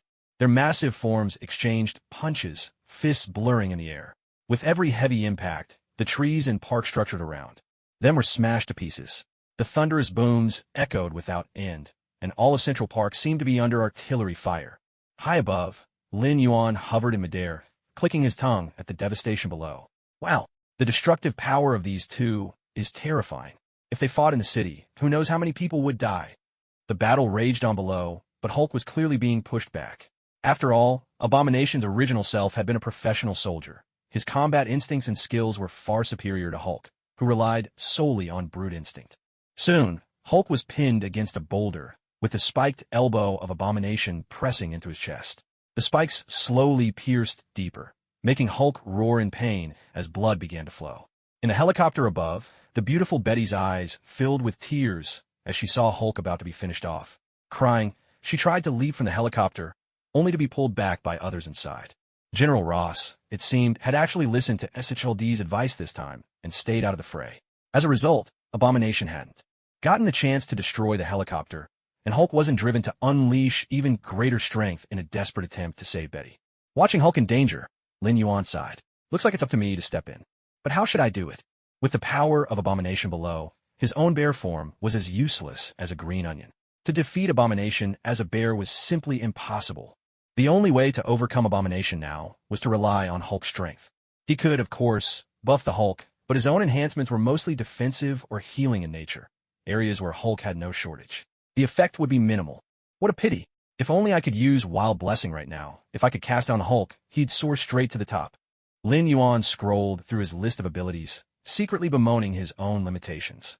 Suddenly, his eyes landed on a nearly forgotten skill, Rage. Once the main offensive skill of a Druid, Rage had been optimized by that wretched system, and now could only incite pure anger in its target. Usually, making someone angry only risked them losing their mind, hardly useful under normal circumstances. But the Hulk was different. The angrier Hulk got, the stronger he became, his power stacking endlessly. In other words, Rage was practically a tailor-made buff for the Hulk. Delighted, Lin Yuan quickly descended, hid behind a tree, shifted into human form, and cast rage straight at the Hulk. In that instant, the Hulk, who was being pinned down by Abomination, his chest nearly pierced through, froze in surprise. Then, his eyes blazed red. With a furious roar, his muscles bulged and his whole body grew even larger. With his left hand, he pried Abomination's left hand away. His right clamped down on Abomination's spiked elbow, slowly forcing the spike out from his own chest. Abomination stared in utter shock. No matter how hard he tried, his hands were slowly pried apart by the Hulk's unstoppable strength. Then the Hulk smashed his head forward, sending Abomination staggering backward. Without pause, Hulk's fist swung out, crashing into Abomination's twisted, monstrous face and launching him through the air. Hulk dug his feet into the ground and exploded forward like a cannonball, hurtling straight for Abomination. He relentlessly pursued his foe, every punch fueled by boundless fury and power. Abomination twisted and tumbled midair, desperate to escape, but there was no getting away. Hulk's fists rained down like thunder, each blow landing with a bone-rattling thud. Abomination staggered back under the relentless assault, each blow sending waves of agony through his body. He tried to fight back, but the furious Hulk was simply too fast, too strong. There was no opening for a counterattack. Am I really no match for the Hulk after all? Before Abomination could finish his thought, Hulk was upon him again. One mighty uppercut sent Abomination flying skyward. With a tremendous leap, Hulk appeared above his foe and brought his fist crashing down onto his face. Abomination was knocked out cold, spinning through the air before crashing into the lake below. Entry into the water, 0 points. From afar, Lin Yuan watched the commotion with excitement and shouted, "Yes, that's it. Hit him just like that. Awesome." As Hulk landed, his blood-red eyes immediately locked onto Lin Yuan, who was still spectating. Lin Yuan's smile froze in an instant. His heart skipped a beat as he realized something was wrong. Sure enough, Hulk charged straight at him, smashing through every tree in his path without slowing down. Lin Yuan was scared out of his wits and quickly tried to stop him. Hey, Hulk. We're on the same side. I just helped you out, remember? But Hulk didn't pause for even a second. Lin Yuan started to panic. He unleashed his entangling roots in a desperate attempt to slow Hulk down. The roots wound tightly around Hulk's legs, and with a thunderous crash, Hulk's face slammed hard into the ground. Supporting himself with his hands, Hulk lifted his head. A streak of blood trickled from his nose and dripped onto the earth. The look in Hulk's eyes grew even more menacing as he glared at Lin Yuan. Lin Yuan exploded with rage, pointing at Hulk and shouting, "What's wrong with you? Are you faking it or something? Abomination hit you a dozen times, and you didn't even get a scratch, but now one little tumble, and you're bleeding? Seriously? And what are you staring at me for? I'm not taking the blame for this." Hulk slowly got back up, completely ignoring Lin Yuan's tirade, clenching his fists and charging toward him again. Bro, Hulk, my man, I was wrong. We're on the same team. Please don't come any closer." Watching Hulk close in step by step, Lin Yuan hurriedly begged for mercy, but halfway through his plea, a sudden realization struck him. Wait, I can fly. Why am I even scared of you? With that, he flashed Hulk a middle finger and transformed into his flying form. I've had enough. See you never, bye-bye. After taunting Hulk like a great eagle, Lin Yuan was just about to take off for home. Suddenly, he felt a heavy grip on his talons. Looking down, he saw a green face grinning up at him with a wicked smile. Oh shoot, Lin Yuan yelped in terror. Hulk yanked Lin Yuan down to the ground, hoisting the giant bird up to eye level. Dangling upside down, Lin Yuan forced a sycophantic smile onto his bird face. Hulk, buddy, if I told you that middle finger was a sign of friendship, would you believe me?" Hulk said nothing, only curling his lips into a sinister grin. Lin Yuan's heart sank. He instantly morphed into a panda. Sure enough, the sounds of repeated smacks filled the air. Hulk didn't care if he had a bird or a panda in his hands. He swung Lin Yuan around and smacked him over and over before tossing him casually aside. Hulk glanced up at a helicopter hovering not far above with a trace of reluctance in his eyes, then bounded away with a few mighty leaps, disappearing into the distance. Flattened on the ground like a panda-shaped puddle, Lin Yuan's eyes filled with sparkling tears. Why is it always me who gets the short end of the stick? Loki, hurry up and come back. I don't want to work overtime for you anymore. This is the second time already. What a miserable fate. General Ross, seeing that Abomination had been defeated and the Hulk had left, quickly ordered his men waiting outside the park to come in and take care of the aftermath. As the helicopter touched down, Ross told his men to take Abomination away, then walked over to Lin Yuan with Betty. Betty's heart, heavy with sorrow, eased a little when she saw the panda sprawled on the ground. She reached out and poked the panda gently. asking in a soft voice, "Hey, are you all right?" Lin Yuan didn't feel like speaking, so he simply lifted his hand to show he was fine. General Ross eyed the panda, lying at his feet, caught in his own thoughts. Should he take this shape-shifting young man in? Maybe his powers could help in the research on the super soldier serum. He didn't know Lin Yuan personally. He only knew from S.H.I.E.L.D. that someone with special abilities would help him deal with Abomination, and that he shouldn't get in this person's way. Now, watching this boy shift from bird to panda and survive being tossed around by the Hulk without a scratch, Ross couldn't help but think, these abilities, this resilience, they were every bit as impressive as those of any super soldier. Lying on the ground, Lin Yuan looked up at the short old man standing before him. The old man's muscles bulged beneath his uniform, making him the picture of a hardened soldier. Lin Yuan only knew General Ross from movies in his previous life. Back then, as a child, he just thought Ross was a big villain, always out to get the Hulk. But standing here in this world, having met Banner, the Hulk, and Betty, Lin Yuan realized that General Ross might not be such a bad person after all. Imagine your daughter being swept away by some hot-headed guy with a volatile temper, someone who can't promise her happiness. Which father could possibly accept that? For that reason alone, Lin Yuan could understand Ross. But just because he understood him didn't mean he was on Ross's side. After all, Ross had played his part in the creation of the Hulk, and the way this old man had just looked at him was more than a little suspicious. Lin Yuan grew alert. If the old man tried to mess with him, he'd make sure to teach him a lesson. Let Ross see firsthand that the mighty steed of Chiyu wasn't to be trifled with. Just as he was on guard, a familiar roar of jet flames sounded overhead. Lin Yuan looked up, and sure enough, it was Tony. Tony, clad in his Mark 6 suit, landed gently nearby. He glanced at Lin Yuan on the ground. "Lin, are you all right?" Lin Yuan pulled himself up, shifting back into human form, and shook his head at Tony. "I'm fine. What brings you here?" "I heard from Coulson that there was trouble here, and I knew you'd be around, so I thought I'd come check things out. Looks like my timing was perfect." With that, Tony shot a quick look at General Ross. Ross responded with an awkward smile and gave Tony a polite greeting. Tony walked up to General Ross, pointed at Lin Yuan, and said, "That's my brother. You can't lay a finger on him. Besides, I don't believe your super soldier project will succeed. I told you before. There's a reason that program was terminated." He then gestured to his own armor. "I still think reliable hardware is the way to go." General Ross managed a wry smile, but said nothing. Tony continued, "We're putting together a team, and Hulk is one of our targets." Before General Ross could reply, Tony turned to Lin Yuan and said, "Lin, let's go home." "Okay, bro," Lin Yuan chirped. Without waiting for Ross's reaction, the man and the bird took off, soaring into the night sky and quickly vanishing from sight. All that remained was General Ross, left staring at their retreating figures, lost in thought and silence. "Lin, how did you get mixed up in all this?" Tony asked. Lin Yuan sighed. "Don't even mention it. I just happened to be here, and when I saw that big guy causing trouble below, I thought I'd try to lure him away. Try to stay out of things like this next time. The waters here are deeper than you think." "Got it, bro. So, did you have fun at Rabbit's place this time?" "Of course I did. Let me tell you, I finally got to eat a bunch of dishes I'd always wanted to try. I even brought some back. When we get home, I'll cook it myself for you and Pepper. It's a famous specialty from the south where Rabbit lives." "Oh, now I'm really looking forward to it." Back at the villa, Lin Yuan carried a bag of mushrooms into the kitchen. Pepper watched him go in, worry etched on her face. She turned to Tony and asked, "Tony, I think Lin's carrying mushrooms, some I've never even seen before. Are you sure this is safe?" Tony spread his hands helplessly. "I have no idea. He said he tried them at Rabbit's, and they were delicious, so he brought some back for us to try." "Pepper, we can't crush the kid's confidence. Don't worry, with Lin's abilities, even if he got poisoned, he'd sort it out himself." On that point, Tony had absolute faith in Lin Yuan. Lin Yuan busied himself in the kitchen for a full hour, finally emerging with a platter of carefully prepared mushrooms. Tony and Pepper gazed at the dish, falling into a moment of silence. "Lin, are you sure these are edible?" Pepper picked up a piece, still a bit hesitant. "Trust me, Pepper. It's perfectly safe and absolutely delicious. Just try it." Lin Yuan was the first to pop a bite into his mouth. That's good.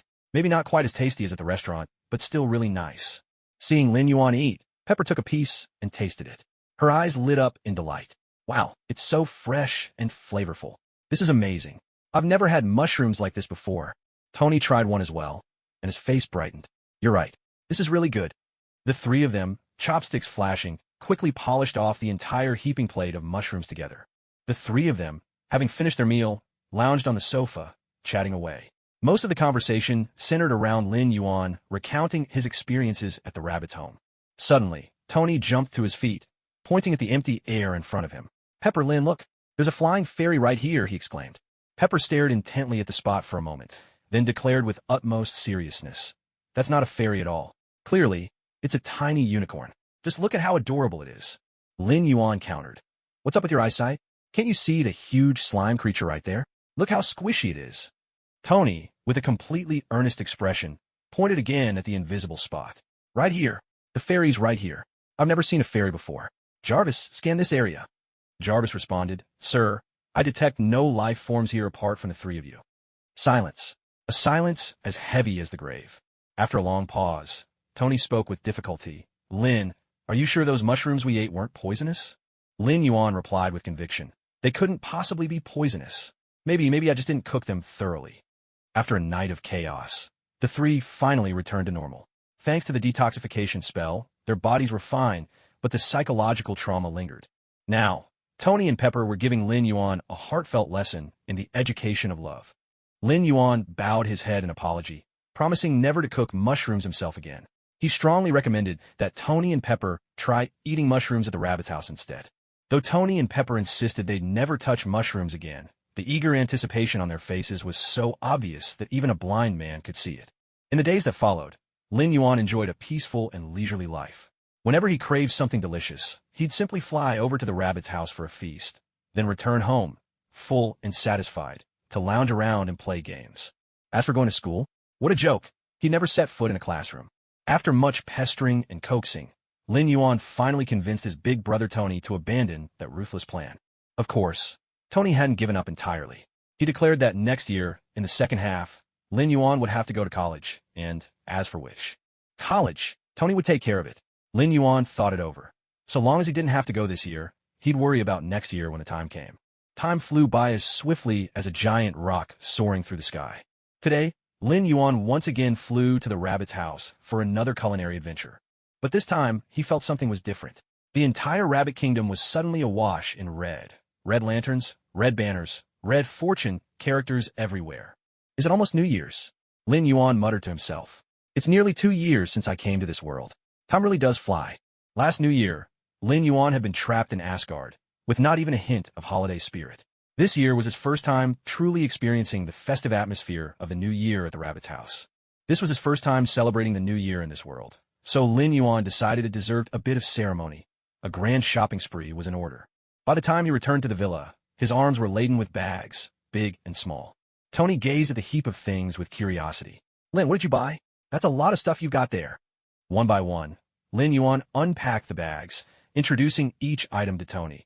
These are couplets, this is a fortune character, and here are red lanterns. What are all these things for?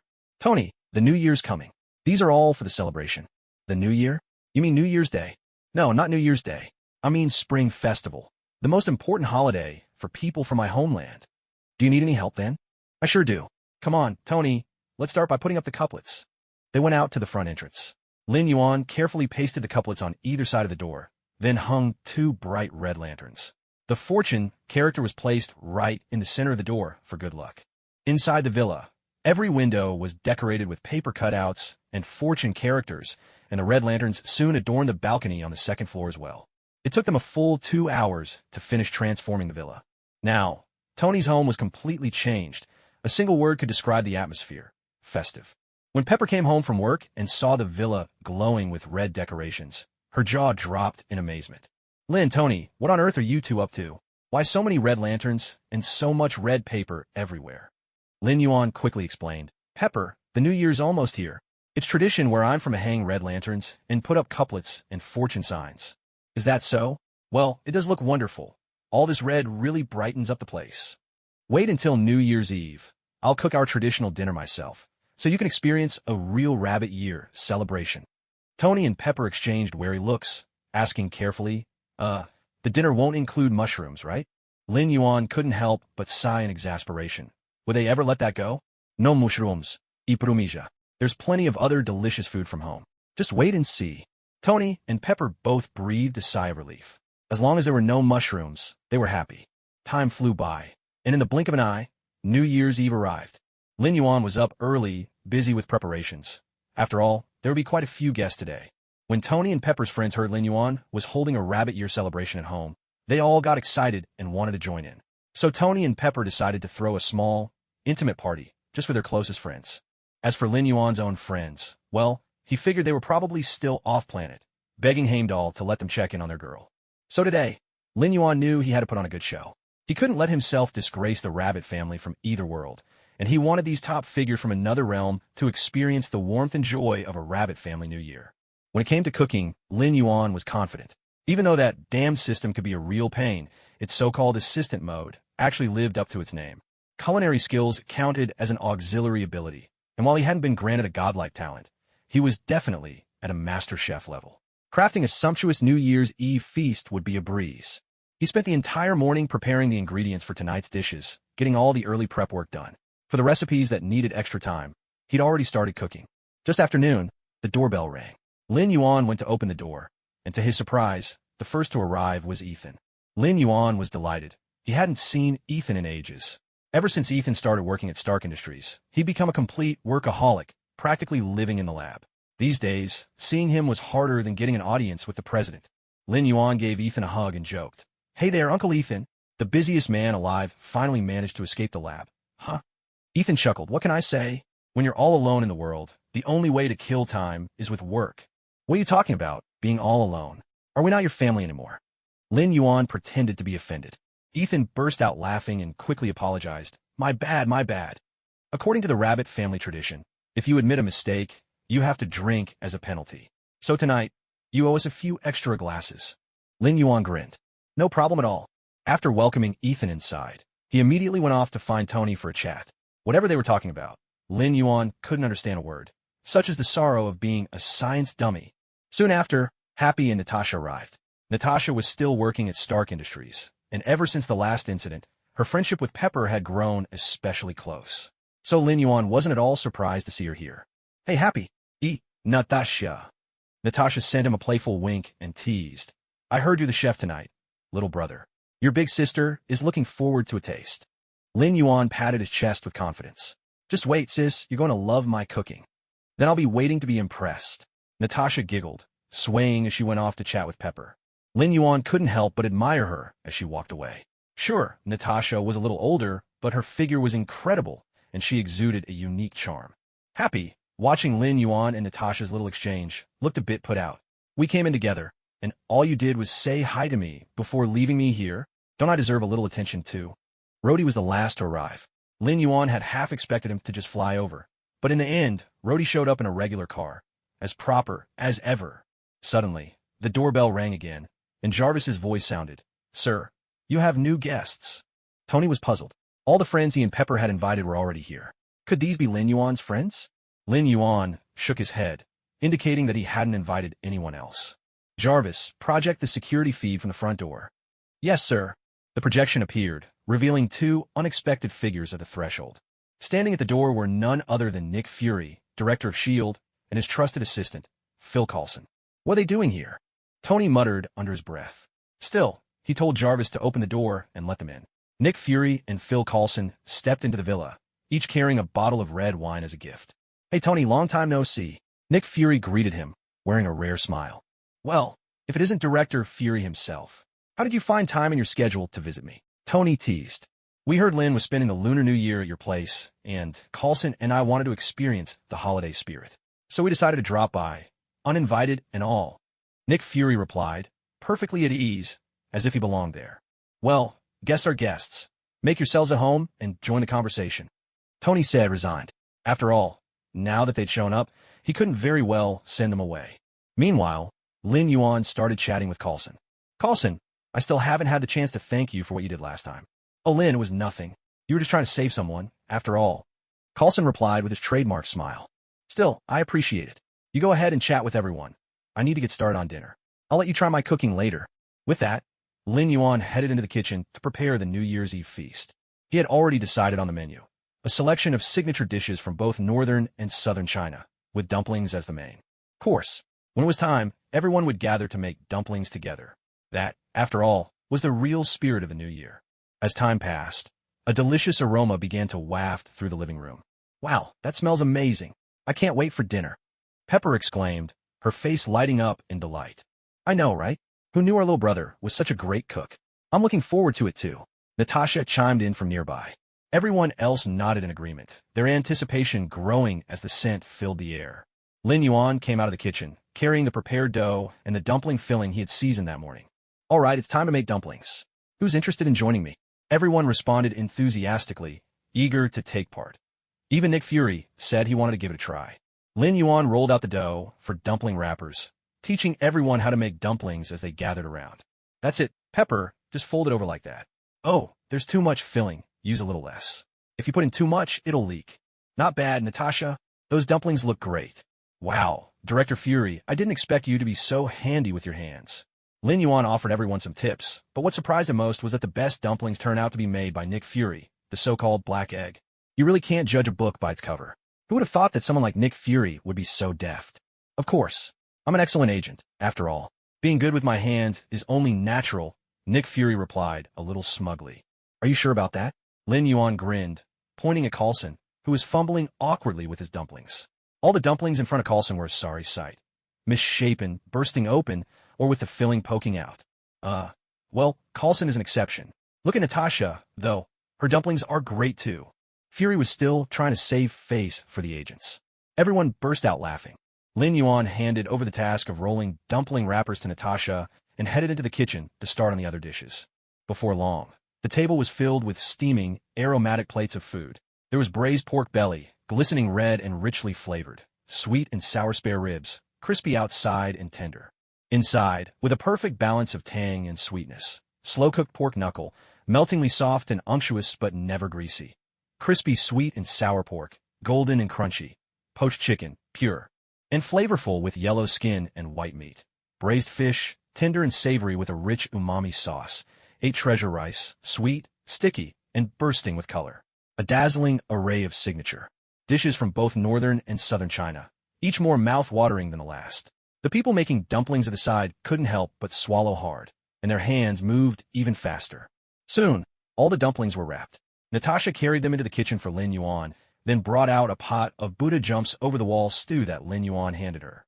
She placed it on the table in the living room. This was a dish Lin Yuan had started simmering the day before, using only the finest ingredients he'd handpicked himself.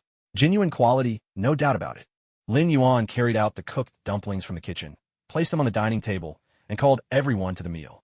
For this gathering, Lin Yuan had asked Tony to custom-make a round dining table. He believed that for New Year's Eve dinner, it just felt right for everyone to sit together in a circle like family. If it were like in the West, with everyone eating separately from their own plates, it just wouldn't have the same warmth. As everyone took their seats, they were all a bit curious about this novel dining arrangement. With all those delectable dishes laid out on the table, their mouths were practically watering. Lin Yuan smiled and said, "Please, everyone help yourselves. Let's dig in." These were all accomplished people, so picking up chopsticks was no big deal. Tony was the first to reach for the braised pork belly. "This is delicious, Lin. From now on, you're in charge of our meals. I never knew you had this hidden talent. Your cooking is amazing." Tony praised him between mouthfuls, clearly enjoying every bite. Pepper smiled at the side and chimed in, "Absolutely. Lin, you have to cook for me more often. This is just too good." Hearing their compliments, Lin Rand felt a wave of happiness inside, though he kept a modest tone on the surface. "Oh, it's nothing really. Just some simple home-cooked dishes. As long as you like it, I'm glad." At that moment, Rhodey leaned in with a grin and asked, "So, can I come over for dinner every day?" Tony shot him a playful glare and laughed. "No way. If you get hooked, you'll try to steal Lin away from us." Everyone burst into hearty laughter. Looking at his friends enjoying themselves, Lin felt a deep sense of satisfaction. It had been nearly 2 years since he came to this world, and he considered himself lucky to have met Tony and so many others. In this lonely universe, having so many people to share a New Year's Eve dinner with was truly wonderful. Try this Buddha jumps over the walls soup. This is something special. Come on, have a taste. Lin Yuan ladled out a bowl for each person. Tony took a spoonful, and his eyes lit up. "Wow, this is even better. Pepper, you have to try this." He then turned to Lin Yuan and said, "This one's a winner. You have to make it more often." Lin Yuan laughed and replied, "Tony, you wish. Not only are the ingredients top-notch, but making this dish takes ages. I started preparing this pot days in advance." He explained to everyone the ingredients and the lengthy process involved in making Buddha jumps over the wall. They listened in awe. This was truly a dish out of reach for ordinary folks. Tony scoffed. "So what if the ingredients are top-notch? Do you really think Tony Stark can't afford it? As for time, you've been pretty free lately. What's one more dish?" He looked completely unimpressed. I'm actually really busy, you know. Lin Yuan protested, but when Tony shot him a knowing grin, he quickly relented. All right, all right. Worst case, if you want it, I'll just get takeout from Rabbit House. The chefs there are pros. Might even taste better than mine. That works. I want it every day for a month. Tony declared, thoroughly satisfied. And in everyone's mind, a single thought rang out in unison. Show off. The New Year's Eve feast continued. There were still plenty of delicious dishes to enjoy, and everyone dug in with gusto, showering Lin Yuan's cooking and the Rabbit House's cuisine with praise. Many expressed a hope to taste Lin's cooking again if given the chance, and Lin readily agreed. When the time comes, I'll make Rabbit House's famous mushroom feast for you all. That's a real treat. Everyone perked up and voiced their anticipation. Tony and Pepper, meanwhile, fell quiet, focusing on their bowls in thoughtful silence. Jarvis, turn on the projector and play the Spring Festival Gala from Rabbit's Family. Lin Yuan suddenly remembered what was missing. It was the background music that had disappeared. As the show began to play, Lin Yuan nodded in satisfaction. Yes, this is the atmosphere he'd been looking for. Everyone watched the program with curiosity, expressing their delight at the singing and dancing performances. As for the comedic sketches and crosstalk, nobody really understood them, so they left those unremarked. After finishing the New Year's Eve dinner, Lin Yuan grabbed the fireworks he'd bought and headed outside to play. Pepper and Natasha, equally curious, followed him out to set off fireworks as well. The others stayed inside, continuing their conversation. Lin Yuan, Pepper, and Natasha each took a sparking fairy wand and chatted together outside. Lin, can I pet the panda later?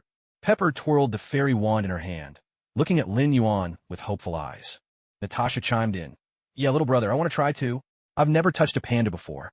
Lin Yuan felt a headache coming on and complained. Ladies, I'll be 18 next year. I'm not a kid anymore. You can't just mess around like that. Oh, please, we're not asking to pet you. We just want to pet the panda. Besides, I'm your big sister. To me, you'll always be a little rascal. Pepper shot back, brimming with big sister authority. Exactly, exactly. So many thoughts for a little rascal. Natasha added, stoking the fire. Hurry up, or if you don't let us, I'll have Tony drive you to school every day. No way, Pepper. We already agreed on this, and now you're using it to threaten me? Lin Yuan looked at Pepper, utterly incredulous. How is this a threat? This is just sisterly love. Stop dawdling. Are you a man or not? Just a minute ago you said I was a kid, and now you're asking if I'm a man? Lin Yuan grumbled inwardly, but didn't dare argue. He was well aware of how influential a sister's persuasion could be. There was no way around it. Right now, Pepper's status in the villa was absolutely number one. Lin Yuan's was a notch above the family dog, though they didn't actually have one. Lin Yuan decided to save himself by casting a different bait. Pepper, Natasha, you can pet the panda anytime, but since we have so many people here today, why don't I teach you a classic national game from Rabbit's country? It's really fun. Oh, really? Pepper eyed Lin Yuan suspiciously. You're not tricking me, are you? Of course not. How could I ever fool you, Pepper? Let's go inside, and I'll show you how it's played. Lin Yuan promised eagerly. He led the two back into the villa, where he brought out the mahjong table he'd bought earlier. Inwardly, he congratulated himself. I knew I was far-sighted. Now's the perfect time for mahjong. Perfect timing. What's this? Pepper asked, her curiosity piqued. This is mahjong, a game almost everyone in the Rabbit family knows how to play. It's really fun. Lin Yuan introduced enthusiastically, then turned around and called out to the group chatting nearby. We're one player short. Anyone want to join us? Curious about what mahjong was, the others gathered around. Lin Yuan then explained the game's rules and how to play. Everyone's eyes lit up with interest, and they all expressed a desire to try. So, Tony, Pepper, Natasha, and Lin Yuan sat down at the table for the first round, giving everyone a demonstration. After just one round, everyone except for Happy quickly got the hang of it. After all, these were either scientific geniuses, business elites, or top-secret agents. Figuring out the simple rules of mahjong was hardly a challenge for them. From the second round on, things took a turn for Lin Yuan. He found himself up against a super genius, a business mogul, and a master spy. Between the three of them, their wits combined outmatched Lin Yuan by a mile. He managed to win a few hands in the first round, thanks to his familiarity with the rules, but starting from the second round, he was completely outplayed. He couldn't draw or claim any tiles, and every time he played a card, someone else won off it. It was as frustrating as it could possibly get. After another round, Lin Yuan couldn't take it anymore. Standing up, he tossed out, "You all keep playing. I'm going to buy another set from the Rabbit family." With that, he made a swift getaway. When Lin Yuan returned with a new mahjong set, the players at the table had changed. Now Tony, Ethan, Natasha, and Nick Fury were locked in battle. 2 scientists and 2 agents, all strategizing and scheming, their competition fierce and intense. Lin Yuan watched for a while, cold sweat beading on his forehead. Thank goodness he'd escaped. Playing mahjong with this group of masterminds was just asking for trouble. Better to find someone easier to beat. Lin Yuan glanced over at Happy, who was spectating, and grinned. Come on, Happy, let's start another game. So Lin Yuan gathered Happy, Rhodey, and Pepper for a new table and launched in a battle. Pepper wasn't keen on playing at first, but Lin Yuan made an irresistible bet. If he lost, he'd let her draw a panda face on him. That finally convinced her. Lin Yuan, full of confidence, was ready for a sweeping victory. An hour later, Lin Yuan was drenched in sweat, the light in his eyes completely snuffed out, as he watched Happy reveal his hand with a flourish. I win. Big 4 wins. Lin Yuan was crushed. He never would have guessed that. While Happy's skills were mediocre, Lady Luck was on his side. For a whole hour, Happy had been winning all the top hands, while Lin Yuan didn't even manage a single plain win. So the outcome was clear. Lin Yuan was the sole loser. Yes, the only one. Everyone except Lin Yuan walked away a winner. He was on the verge of tears. He'd set out to pick on the weak, but ended up getting turned inside out himself. The highs and lows of life truly are impossible to predict. Little Pepper looked at him, her eyes sparkling, the corners of her mouth curling up as she signaled Lin Yuan to fulfill his bet. Lin Yuan was out of options. After all, a bet is a bet, and he had to accept his loss. So Lin Yuan transformed into a panda, feeling a mix of humiliation and secret delight as he lay there. Little Pepper's eyes lit up even more. She wasted no time and began to pet him enthusiastically, her laughter ringing out in bursts. When Natasha saw Lin Yuan had turned into a panda, she immediately abandoned her game of cards and hurried over to join in. Seeing there was a panda to pet, the others couldn't resist either, and one after another, they came over to get in on the action. Lin Yuan felt utterly defeated. If he'd known things would turn out like this, he would have just let them pet him outside. Now, not only were the ladies crowding around, but a whole bunch of men were joining in to pet the panda too. What a huge loss, he thought to himself. Deep down, Panda Lin Yuan swore a silent oath. Next year, if anyone so much as mentions petting a panda, I'll bite them. Just as Lin Yuan was making up his mind, Jarvis's voice began the countdown. Sir, it's almost midnight. 10, 9, 8, 3, 2, 1, 0. This was something Lin Yuan had instructed Jarvis to do well in advance. With the end of the countdown, the new year arrived. A chime sounded. Unexpectedly, the system's voice appeared. Happy New Year, host. Happy New Year to you too, system. It was the holidays, and Lin Yuan wanted to be cordial. Ding. Host, a new year brings new beginnings. The system will present you with a special New Year's gift pack. Huh? Why wasn't there one last year? Lin Yuan immediately caught on to something odd. Ding. Last year, you weren't on Earth. If you're not on Earth, it doesn't count as New Year's. There was a clear note of guilt in the system's voice. Oh, come on, stupid system, you just forgot, didn't you? Lin Yuan snapped in irritation. The system replied through gritted digital teeth. Ding. Enough nonsense. Do you want the gift pack or not? Yes. Yes. Of course I do. Lin Yuan hurriedly answered, though inwardly he grumbled. That useless system definitely forgot last year. No matter. Grab this year's pack first, and settle the score later. Ding. Congratulations to the host for receiving the New Year's gift pack. Would you like to open it? Ding. Gift pack opened. Congratulations, host. You have acquired the skill Owl Beast form. That's it. Lin Yuan asked, a bit dissatisfied. Ding. That's it. Just one skill, and you call this a gift pack? Whose gift pack only has one thing in it, huh? Lin Yuan grumbled, almost grinding his teeth. Ding. Mine does. The system's voice had a mischievous edge. It just sounds better when you call it a pack, right? Don't be too greedy, host. Be glad you got something at all. Phew. Don't get mad. Don't get mad. No sense getting worked up over this. Lin Yuan tried to calm himself, giving himself a mental pep talk. One skill is better than nothing. After all, the Druid's Owl Beast form is a valuable ability. It's the core of the Druid's balanced specialization. With his core skill, his own damage output should become even stronger. But then Lin Yuan realized something alarming. Wait a minute, do I even have any damage skills? Dog system. You bastard, what kind of attack skills do I even have? Why on earth are you giving me an Owl Beast form? Are you mocking me? It's the new year, and you're really pushing me to curse your whole family, aren't you? Lin Yuan was absolutely furious, his chest heaving so much that Little Pepper and the others thought he was enjoying the massage, so they doubled down, giving him a few more rounds. Ding, host, don't be like that. Even without attack skills, the Owl Beast form is still useful. The system's voice piped up, sounding timid. Oh yeah? Then tell me, how is it useful? Ding, you can act cute. Since it was the new year, Lin Yuan restrained himself from swearing. He decided he'd hold it in for now, but after the holiday, he'd definitely give this dog system a piece of his mind. Finally, the gathering came to an end, a party where everyone was happy, except for poor Lin Yuan, who left battered and bruised. Everyone went back to their own homes and families. Early the next morning, Lin Yuan went to knock on Tony's door. Tony opened the door, bleary-eyed and still half asleep. "Lin, why are you knocking so early?" "Happy New Year, Tony. I brought you some clothes." Tony finally woke up a bit. "Clothes? And what on earth are you wearing?" Lin Yuan was dressed in a brightly colored floral cotton jacket, a style from Northeast China, and carried two more, just like in his hands. "Tony, it's a tradition back home, to wear new clothes for the new year. So I brought you something new." With that, he handed over the clothes. "You expect me to go outside dressed like this?" Tony stared at the vivid red peony print jacket, shaking his head as if it were a rattle drum. "I'd sooner jump off this villa's cliff and break my neck than wear this out in public." Pepper came out behind him, glanced at Lin Yuan's outfit, then at the jacket in her own hands, and firmly refused as well. She was a CEO, after all. She had her image to consider. "Sigh, what a pity. I thought it looked great." Lin Yuan tugged at his own bright red jacket, his face full of regret. Tony and Pepper looked at Lin Yuan as if he'd lost his mind. "In that case, you two can try these."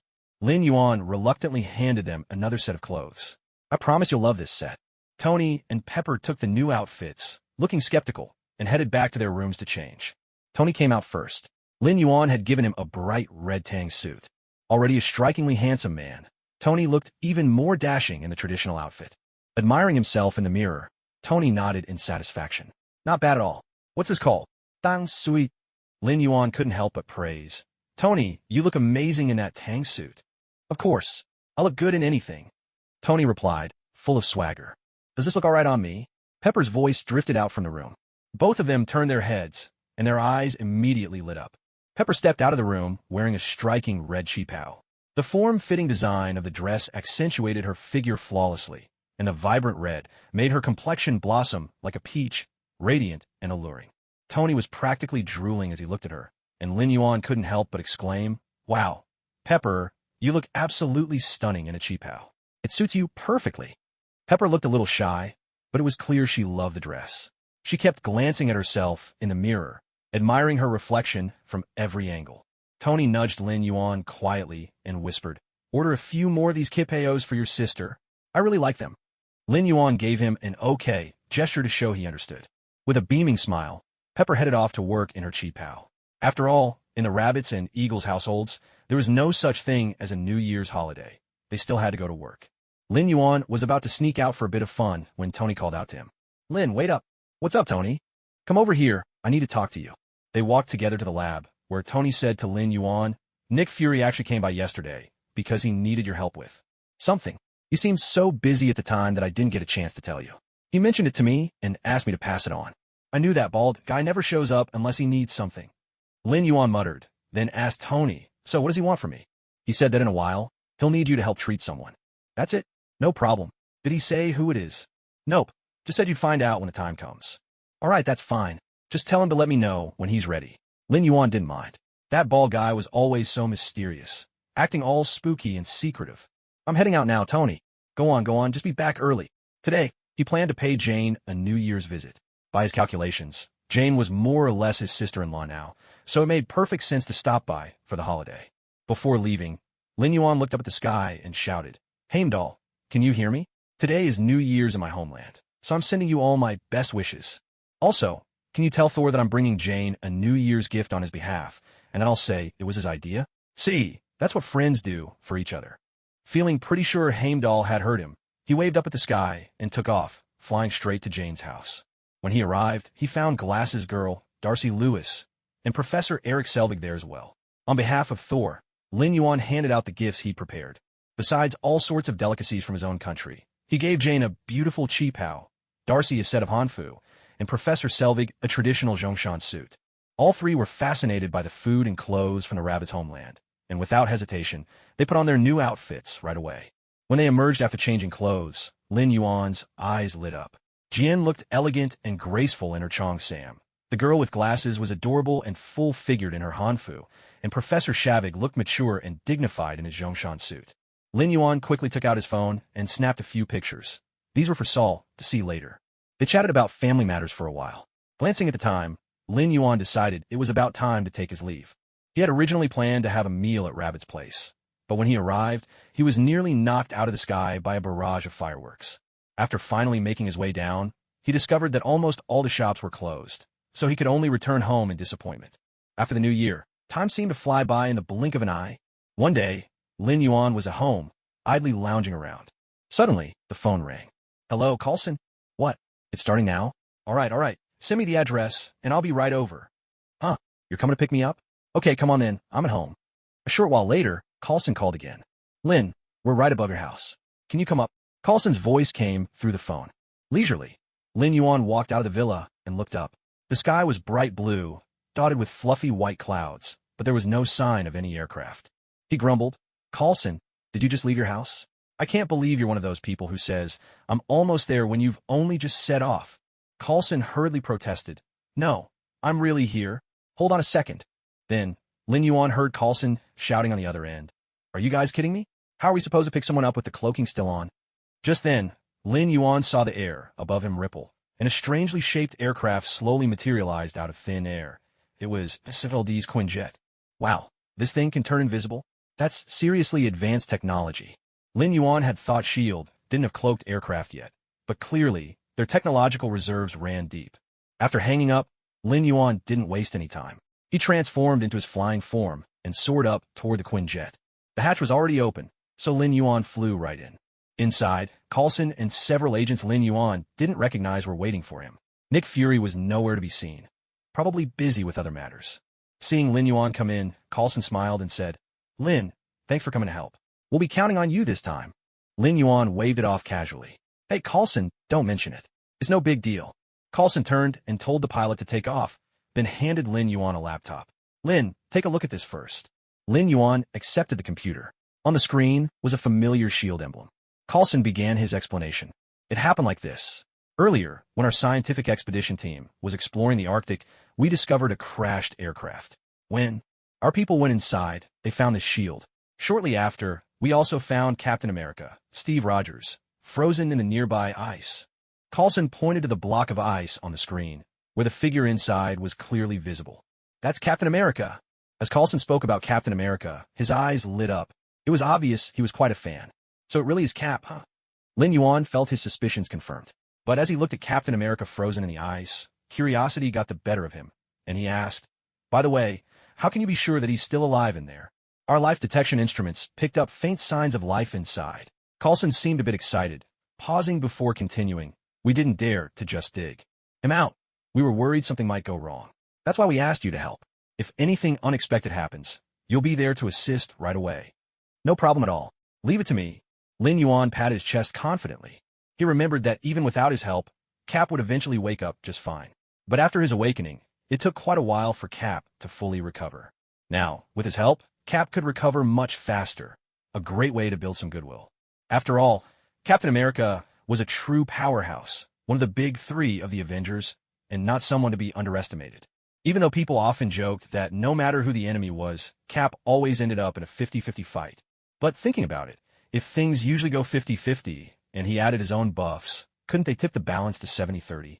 Or even 80-20? This was definitely an ally worth having. After all, who wouldn't want more strong teammates on their side? The Quinjet flew swiftly, and before long, they had reached the Arctic. Under Carlson's lead, Lin Yuan arrived at a temporary camp. Captain America's ice block was under layers of protection, just waiting for Lin Yuan to get started. As Lin Yuan looked at Cap inside the ice, he couldn't help but mutter to himself, amused, "Wow, he really does have quite the shapely backside." "Carlson, when do we start the treatment?" "Notarus. First, we need to check his vital signs. If they're unstable, we'll need you to step in right away. If they're stable, we'll wait until we've made all the necessary arrangements before you help with the treatment." "What kind of arrangements?" "We plan to wake him up in a familiar environment.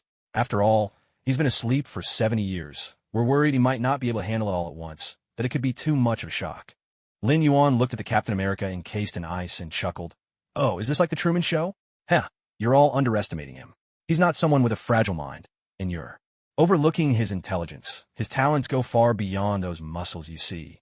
If you miss even the smallest detail, he'll probably catch on. Are you sure you want to deceive him like this?" "And why do you say that?" "This isn't deception. We're doing this for his own good." Carlson sounded confused. You all assume that after sleeping 70 years, waking up to a world he doesn't recognize and finding he's lost everything, he'd just accept it. Then, a group of strangers stage a scene, acting like it's for his benefit. Do you really think he'll have any reason to trust you after that? Coulson fell silent. It took him a while before he finally replied, I can't make that decision myself. I'll report this to Fury when we get back and let him decide. Lin Yuan pointed at the massive block of ice before them and asked, Need me to help dig him out? Oh, do you have some magic that can get him out quickly? Coulson's eyes lit up, hope flickering across his face. If there was magic involved, things could be a lot easier. No, Lin Yuan replied with complete confidence. Then why the hell did you even ask? Coulson snapped, losing his composure for a moment. I was just being polite. Since I'm here, I might as well offer, right? Soon, Captain America was carefully extracted from the ice and, still encased in some frozen fragments, brought aboard the plane. Lin Yuan followed the plane back to S.H.I.E.L.D. headquarters, where Fury was already waiting. Long time no see. Director Fury. Lin Yuan cheerfully greeted him. Nick Fury's face darkened. Don't think I don't know you were about to call me Egghead. Oh, don't sweat the small stuff. Lin Yuan replied, utterly unfazed. Not mad, not mad. You're my guest, after all. Nick Fury collected himself, forcing a thin smile. Lin, thank you for coming to help. Lin Yuan strode over, threw an arm around Fury's shoulders, and grinned. No need to thank me. We're old friends. It's the least I could do. Fury brushed Lin Yuan's arm off with a frown and went to check on Captain America, still frozen solid. He then instructed his team to take Cap to the medical bay. Come on, Lin. Let's head to the thawing room.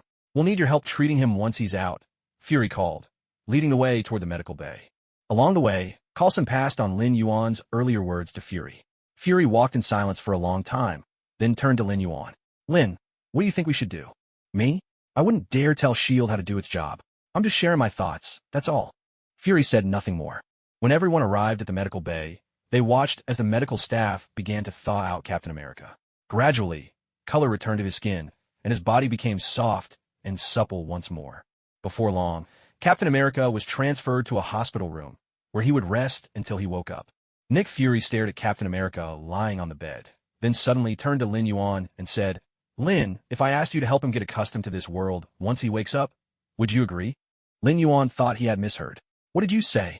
Nick Fury repeated his request, and this time, Lin Yuan fell silent.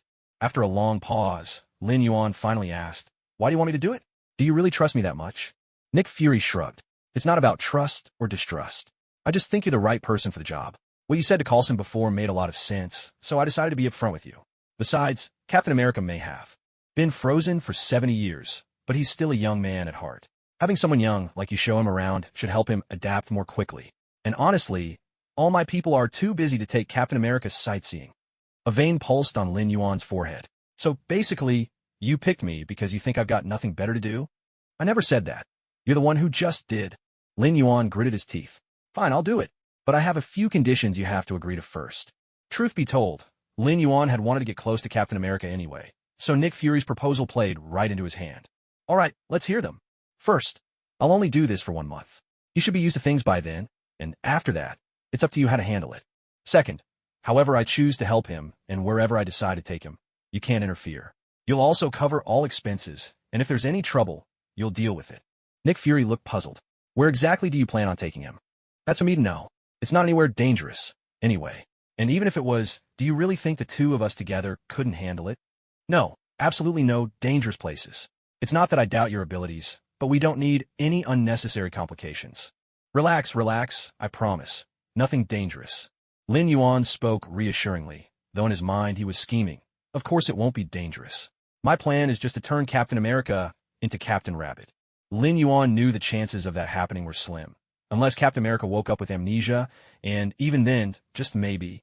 But, at the very least, he could try to introduce a little rabbit philosophy to the captain. If nothing else, he might get him to. Nick Fury breathed a sigh of relief and nodded. All right, you'll have full authority over everything. Third, I'm doing you a favor this time, so if I ever need SLD's help in the future, you can't turn me down. Nick Fury agreed without the slightest hesitation. Pleasure doing business with you. Lin Yuan beamed, shaking hands with Nick Fury to seal the deal. With that settled, Lin Yuan could finally get to work. He strode into the hospital room, made a few grand, nonsensical gestures in front of Captain America, then pointed both hands dramatically and shouted, Rise again, my warrior. Nick Fury and Coulson stared wide-eyed at Lin Yuan's antics. watching as if he were performing some kind of mystical ritual. After a moment of silence, Fury turned to Coulson and asked, "Coulson, does Lin always cast spells like this?" Coulson, still in a daze, shook his head, admitting he didn't know. Still, he tried to explain, "Never seen this before. Maybe it's different this time. Captain's condition is tricky. Maybe Lin needs to put in some extra effort." Unaware of the conversation outside, Lin Yuan was simply caught up in the fun. That iconic line suddenly popped into his mind. It just felt so fitting for the moment. He couldn't help shouting it, adding a bit of flair to boost the atmosphere. As waves of healing light washed over Captain America, his condition improved rapidly. The reason Captain America survived 70 years frozen in ice was due to the high concentration of glucose in his blood. The glucose stored in his liver was released, which lowered the freezing point of his blood and produced a natural antifreeze. This process closely resembled how tardigrades and hibernating frogs survive extreme cold, an internal adjustment not found in normal humans, likely a side effect of the serum. So, even without Lin Yuan's intervention, Captain America would have eventually recovered. It just would have taken much longer. Now, however, Lin Yuan's magic drastically accelerated the process. The rejuvenation spell also quickly restored his mental strength, allowing Captain America to regain consciousness much sooner. An hour later, Steve Rogers slowly opened his eyes on the hospital bed. By then, everyone unrelated to the situation had been asked to leave. Only Lin Yuan, Nick Fury, and Coulson remained. Looking around at the unfamiliar room and the three strangers before him, Captain America couldn't help but ask, "I'm not dead? Where am I?" "Welcome back, Captain Rogers. This is S.H.I.E.L.D. I'm Nick Fury, the current director." Fury greeted with a warm smile, then gestured to Coulson. "This is Phil Coulson, also with S.H.I.E.L.D. "Hello, Captain Rogers, welcome back." Coulson, clearly starstruck at seeing his idol alive and well, was visibly excited, momentarily losing his usual composure as a senior agent. "And this is Lin Yuan, second son of the Stark family. You owe your speedy recovery to his help." Captain America listened, curiosity flickering in his eyes as he studied the young man before him. The boy had a delicate, almost gentle face, clearly bearing the features of the Rabbit clan. Confused, Steve wondered, is this really the second son of the Stark family? Stark Industries belonged to Howard, didn't it? Could he have married into the Rabbit clan after all? That's impossible. Howard would never do that. Besides, this young man doesn't look mixed at all. Noticing the captain's puzzlement, Lin Yuan smiled and offered an explanation. "Hey, Captain, don't listen to Director Fury's nonsense about me being the second son of some conglomerate. I'm just Tony's sworn brother, that's all." This only deepened Steve's confusion. Tony? Is he Howard's son? Steve pushed his questions aside for the moment and turned to Lin Yuan, expressing his gratitude. "Thank you, Mr. Lin. Thank you for saving me." Lin Yuan waved off any notion of heroics, smiling as he clarified. "Captain, there's no need to be so formal. Besides, I can't take credit for saving you. I just helped you recover a bit faster, that's all. That's already more than enough reason to thank you." Steve nodded gratefully to Lin Yuan, then turned to Nick Fury. "You mentioned something called S.H.I.E.L.D. What is that? And could you tell me what's going on right now?" Nick Fury's expression turned serious. S.H.I.E.L.D. was founded by Howard Stark, and he paused, searching for the right words, before continuing, "and Peggy Carter." A shadow flickered across Steve's face. His lips trembled, but he didn't interrupt. Fury went on, "Captain, it's now the year 2011. It's been nearly 70 years since your plane went down." Steve's face changed dramatically. He seemed to want to say something, but the words caught in his throat. He simply looked down at the blanket covering him, his expression clouded with sorrow. Coulson, seeing Steve's state, asked with concern, "Are you all right, Captain?" Steve glanced at him, then lowered his eyes, murmuring softly, "I think I missed a date." Nick Fury and Coulson looked at each other, puzzled, but Lin Yuan understood immediately. "Captain, what do you plan to do next?" Fury, noticing Steve's distress, quickly tried to shift his attention. "Plan? I don't know. 70 years have passed. I have nothing left. I don't know where to go, or what I'm supposed to do." Steve's voice was heavy with sadness, and it was clear he felt lost, adrift in a world that had moved on without him. Lin Yuan stepped in at just the right moment. "How about this, Captain? Let me take you out for a walk, show you what society's like now. Once you get familiar with the world, you can decide what you want to do next. How does that sound?" Steve looked at Lin Yuan, deep in thought for a long moment, before finally managing a small smile. "All right. Thank you for your help, Lin." "No need for thanks, Captain. And you don't have to call me Mr. Lin. It's too formal. Just call me Lin." "All right, Lin. There's no need to be so formal with the captain. Just call me by my name." "Okay, Steve. You're in my hands now." Lin Yuan joked lightly. Captain America chuckled in response. "Haha, Then I'll leave myself in your capable hands, Lin. Director Fury, have you arranged a place for the captain to stay? Lin Yuan turned and asked Fury. It's all set, though it's a bit far from your place, but that shouldn't be a big deal for you, right? No problem. Just give me the address. The captain's in good shape now. You drive us to the place first, and then I'll take care of everything from there. You guys can relax. Nick Fury's face darkened, cursing silently to himself. Damn, who's the director here? You or me? Since when did you start giving the orders? But there was nothing he could do. He needed Lin Yuan's help right now. Coulson, you drive the captain and Lin to the villa we've prepared. Coulson was thrilled. Any chance to spend more time with his idol, he would gladly take. Soon, Coulson drove them into a sprawling villa community. The neighborhood was vast and peaceful. Villas were scattered throughout, each with plenty of space between them. They were far enough apart that neighbors wouldn't disturb one another, just perfect for Captain America's current needs. The three of them got out of the car. Coulson opened the door and registered the captain's information in the security system. Inside, the villa was fully stocked with all the essentials, evidence that Nick Fury had planned everything out in advance. After stepping inside, Lin Yuan began showing Steve around, introducing the various household amenities. Steve, come this way. Here's the bathroom. This is the water heater, and that's the shower. Over here is the living room. This is the TV. That's the air conditioner. That room is the laundry, and here's the washing machine. Steve listened, a bit overwhelmed, and finally interjected, Lin, I was asleep for 70 years, not 700. Sure, these things weren't as advanced back in my time, but I still recognize most of them. My bad. I guess I've read too many time travel novels. I started thinking of you as some ancient hero dropped into the modern world. Steve and Coulson exchanged puzzled glances, clearly not following Lin Yuan's joke. Never mind the details. So, Steve, do you want to rest for a bit, or would you rather head out for a stroll right now? Let's go out now. Steve grinned, joking. After sleeping for 70 years, I think I'm well rested. All right then, let me make a quick call to set things up. You chat with Coulson for a while. I'll take you out for something delicious soon, Lin Yuan promised, patting his chest before heading out to make a call. He needed to let Tony know that he'd be out for a while this time. Hey Tony, Lin, is something the matter? It's nothing serious. I'm about to take a long trip, might be gone for about a month. Where are you up to? Why so long? I took a job. Director Fury asked me to take Captain America out for a little trip. There was a long silence on the other end of the line. Lin Yuan could just make out Tony asking Jarvis. Jarvis, did I hear that right? Did Lin just say he's taking someone out for a trip? Did he mean Captain America? Jarvis's voice also came through the call. Sir, you heard correctly. Mr. Lin did say Captain America. Then Tony's voice returned. Lin, you're really getting bolder by the day. All right, I got it. Just stay safe, will you? Will do, bro. After hanging up, Lin Yuan dialed another number. It was quickly answered. Hello, Mr. Lin. Long time no see. What can I help you with? It was Zhang Xian's voice on the other end. Director Zhang, hello. It's been a while. Lin Yuan chuckled. Actually, I do need a favor from you this time. Nothing major. I just want to bring a friend home for a visit. You're more than welcome. Is there any trouble you're having? Need us to help with a visa? There's no need for visa. I'm planning to fly him over myself. Honestly, it's just that home is so far away, and commercial flights are too slow. Lin Yuan sounded a little sheepish as he continued. What I really need is your help getting a temporary ID for my friend. Otherwise, buying tickets and booking hotels will be such a hassle. There was a long pause before the reply came. That's doable. What's your friend's name? We'll need to register him first. Steve Rogers. All right, no problem. He's American, right? That name sounds awfully familiar. Wait, isn't that Captain America's real name? Are his parents big fans or something? Gave him the same name and all. Zhang Xian joked with a laugh. What if I told you he actually is Captain America? Lin Yuan sounded even more embarrassed now. There was another long silence. Zhang Xian was at a loss for words. This was simply too wild for him to handle. Director Zhang, is this going to cause any trouble for you? Lin Yuan finally asked, feeling awkward about the extended silence.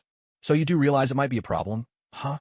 Zhang Xian grumbled inwardly, but outwardly he said, No problem at all, Mr. Lin. We trust you. He didn't say anything else, just made it clear that he trusted Lin Yuan. Lin Yuan felt a wave of warmth at that. Truly, family always had his back. Thank you so much, Director Zhang. I really appreciate it, and sorry to trouble you with all this. Lin Yuan quickly expressed his gratitude. You're too kind, Mr. Lin. No matter who it is, as long as you bring them, even if they're from another planet, we'll welcome them with open arms. Zhang Xian's words were firm and resolute, warming Lin Yuan's heart with their sincerity. All right, Director Zhang. When Thor and the others come to Earth in the future, I'll bring them over to visit our home.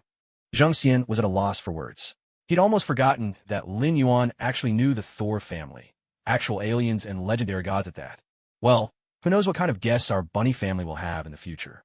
Come to think of it, maybe not all of them will even be human. But it's fine, as long as they don't mean us harm. Our bunny family welcomes anyone. With the captain's travel arrangements settled, Lin Yuan breathed a sigh of relief. Captain, I really owe a big favor for your sake. I hope this trip to the bunny family will help you let go of the past. Let's get him settled. So he stops obsessing over this little patch of land in America. If it won't work here, maybe it will in Bunny's place. Yes, that's a great idea. Once a seed is planted, it's bound to sprout sooner or later. Hiv. Heading back to the villa, Lin Yuan found Coulson deep in conversation with the captain. Or rather, Coulson was doing all the talking, while the captain listened, a side of Coulson Lin Yuan had never seen before.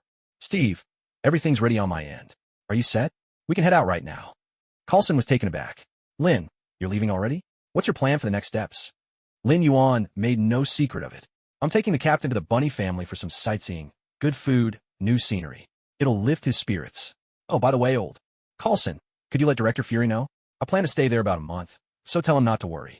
I promise, I'll bring the captain back safe and sound. The bunny family? You're really going all out. Coulson was stunned. He started to doubt whether sending Lin Yuan to help Steve adjust to society was the right call after all. This guy's ideas were impossible to predict. Coulson had thought Lin Yuan would just show Steve around New York for a few days, but he couldn't exactly stop him. He'd already agreed. After all, the best he could do was report to Director Fury and let him decide. Wait a second, Lin. Don't go just yet. Let me check in with Fury first. As he spoke, Coulson dialed Fury's number. Once the call connected and Coulson finished his report, Fury fell silent for a long moment before finally asking Coulson to hand the phone to Lin Yuan. Hello, Lin. I don't know what you're really up to, but since I've decided to entrust the captain to you, it means we trust you. You won't let us down, right? Relax. It's just a regular sightseeing trip. You people always think the worst. Lin Yuan responded bluntly, showing no courtesy at all. He knew what Fury was worried about, that Captain America might leave and never return. Truth be told, Lin Yuan was tempted to do exactly that himself. But he still had things to take care of in the States, and besides, getting Captain America's body wasn't enough. He wanted his heart as well. On the other end of the line, Fury didn't mind Lin Yuan's sharp retort. He was already used to this kind of treatment. That's good then. I've already put the documents in the captain's room. We'll handle the visa, but you'll have to buy your own plane tickets. We can't send a plane over right now. No need. Forget about the visa. I've already made arrangements with the folks back in Rabbit Country. I'll take the captain and fly us straight in. No paperwork required. Taking a plane would be too slow. It'd just waste time. Nick Fury was left speechless. You can travel internationally without even needing a visa? Your connections are wilder than mine. Beep. The call ended abruptly, leaving Lin Yuan baffled, 1,000 questions swirling in his mind. What has happened? He handed the phone back to Coulson, who looked like he wanted to say something but was holding back. Lin Yuan nudged him and said, Come on, Phil, spit it out. This isn't like you. Coulson gave an embarrassed smile, then pulled a handful of small cards from his pocket, his eyes expectantly fixed on Captain America. Lin Yuan leaned in for a closer look, and to his surprise, they were Captain America trading cards. Well, Phil, I didn't know you had this hobby. Let me have a look. Lin Yuan reached out, but Coulson dodged away. No way. These are limited edition. Captain, would you sign one for me? Steve glanced at the cards, each with his own image printed on them. It felt a little odd, but he still granted Coulson this small wish. After watching Coulson leave, practically glowing with excitement, Steve turned to Lin Yuan. Lin, so where are we headed next? To the airport? I don't have any ID or documents right now, you know. Director Fury already put your documents in your room, but we won't need them. We're going to fly straight there. Fly straight there? Isn't that just taking a plane? Before Steve could finish, Lin Yuan grinned at him mischievously. Steve felt a chill run down his spine, and then Lin Yuan asked, Steve, are you afraid of the cold? We'll be flying really high and really fast, so it might get a bit chilly up there. Steve found Lin Yuan's words strange, but he put on a brave front. I was dug out of the ice, remember? You think I'm afraid of the cold? Perfect. Then let's get going. Lin Yuan grabbed Steve and led him to the front entrance. In a flash, Lin Yuan transformed into his flying form. A majestic rock appeared before Steve's eyes. The great bird spread its wings, which somehow grew even larger, the wingspan stretching from about 3 meters to nearly 6, easily the size of a small aircraft. This was all because the so-called Grand New Year's gift from the system turned out to be an utterly useless skill, which deeply wounded Lin Yuan's fragile heart. Under Lin Yuan's threat, the system had no choice but to swap out the skill for something better. In truth, after the new year, Lin Yuan wouldn't stop grumbling in the system's ear day and night. The system, driven to the brink of madness, finally threw him a bone. A skill called Wishful, just to shut him up. Wishful allows you to freely adjust your transformed body size within a range of 50% to 100% of your normal form. Steve stared at the magical scene before him, utterly dumbfounded. What the hell was this? Had he woken up in the wrong world? Had the universe changed while he slept? Since when could normal people turn into birds? Was he even still on Earth? Lin Yuan saw Steve standing there in a daze, doubting his own existence, and called out to him, "Hey bro, what are you spacing out for? It's just a little magic of mine, no big deal. Come on up." Magic? Are you kidding me? How is this scientific at all? Isn't this exactly the sort of thing you're supposed to be shocked by? Steve was completely thrown for a loop, but then again, who was he? He was Captain America, after all. How could a little thing like this scare him? Forcing himself to look calm, he climbed onto the back of the giant rock. "Hold on tight. We're taking off, let's go." Once Steve was seated, Lin Yuan flapped his wings, and just like that, the great rock soared into the sky, rising with the wind to awe-inspiring heights. Steve was thrown backwards by the sudden acceleration. He never imagined that Lin Yuan could be this fast. Luckily, the super soldier serum had given him lightning-fast reflexes, and he managed to grab hold of the rock's feathers in time, stabilizing himself so he didn't fall off. A roaring wind battered Steve, the air growing colder and colder as frost began to form on his clothes. He didn't dare open his mouth to shout for Lin Yuan. All he could do was grit his teeth and endure, relying on his powerful physique. He was thankful he was tough enough to withstand it. What he didn't know was that Lin Yuan had already put all sorts of protective buffs on him. Steve clung tight to the rock's back, his hands gripping the feathers for dear life, his heart crying out in despair. This is absolutely not my old world. How is a bird this fast? Oh, I don't want to ride anymore. I just want to go home. Thankfully, Lin Yuan's speed meant Steve didn't have to suffer for too long, though Steve would have preferred the trip to be a lot slower. As Lin Yuan flew into the borders of Rabbit Country, he gradually slowed down and descended. Steve finally breathed a sigh of relief. At least it wasn't so cold anymore. Lin Yuan headed toward the capital, as he'd already made arrangements with Zhang Xian to first stop by the headquarters of the Divine Spear Bureau there and pick up Steve's temporary credentials. Rabbit Country's capital, headquarters of the Divine Spear Bureau. Lin Yuan and the Great Rock landed at the entrance of the Divine Spear Bureau's headquarters. Steve clambered stiffly down from the bird's back. His hair was standing straight up from the wind, his clothes were encrusted with frost, and he was shivering so hard his whole body trembled, his face tinged with a bluish hue from the cold. The sentry at the gate stared at the enormous bird that had just landed, and then at the oddly dressed man climbing down from its back. He instantly became alert and barked, "Who are you? What are you doing here?" Lin Yuan transformed back into human form and addressed the sentry. "My name is Lin Yuan. I have an appointment with your director Zhang Xian. I'm here to see him. Could you please let him know I've arrived?" The sentry must have recognized Lin Yuan's name. After a quick salute, he turned and hurried into the guard booth to report. Steve tottered over, teeth chattering, and grabbed Lin Yuan's arm, pleading, "Lin, I'm begging you. On the way back, can we please take a plane? I just woke up, and I really can't handle another trip like that." Lin Yuan quickly healed him, then spread his hands with a helpless shrug. "Brother, we don't have any entry or exit records, and no passports. We can't take a plane." Then, shooting Steve a look of mock disdain, Lin Yuan added, "Seriously? You're Captain America, and you can't handle a little cold? Where's your legendary willpower?" At that, Steve bristled. "What? Did you just question Captain America's willpower?" He thumped his chest, announcing with confidence, "I could fly with you all day if I had to." When Director Zhang Xian came out, having received the sentry's report, the first thing he saw was a muscular foreigner slapping himself on the cheeks. It was a puzzling sight, but Zhang Xian greeted Lin Yuan warmly regardless. "Mr. Lin, long time no see. Welcome back to our home." "Director Zhang, it's good to see you again. Sorry to trouble you once more," Lin Yuan replied with a smile, shaking Zhang Xian's hand before pulling over the man, busy smacking his own face. "This is Captain America, Steve Rogers. I brought him here to see the sights and relax a bit. Steve, this is Director Zhang Xian of the Divine Spear Bureau. He's been a tremendous help to us during our time here." Zhang Xian paused, sizing up the muscular man before him, and couldn't help but muse to himself. "As far as I know, Captain America only just woke up not long ago. When did he develop a passion for cosplay? With that physique, he does look a bit like a scion, but why was he just now smacking himself in the face? How peculiar." Though puzzled, Zhang Xian didn't let show. With a smile, he offered a warm welcome. "Captain Rogers, it's an honor to finally meet you. I've heard so much about you. On behalf of everyone here, welcome to our country. I hope you enjoy your stay with us." Captain America felt a bit embarrassed just now, So he quickly straightened his appearance, shook Zhang Xian's hand, and said with a smile, Director Zhang, thank you for your hospitality. We'll be counting on you from here. No trouble at all. No trouble at all. Zhang Xian responded warmly, then turned to Lin Yuan and asked, Mr. Lin, why don't you come in and have a seat? We'll pass for now. I flew a bit too fast just now, and the captain is half frozen. We'd better go find a place to stay first, then I'll take him out for hot pot.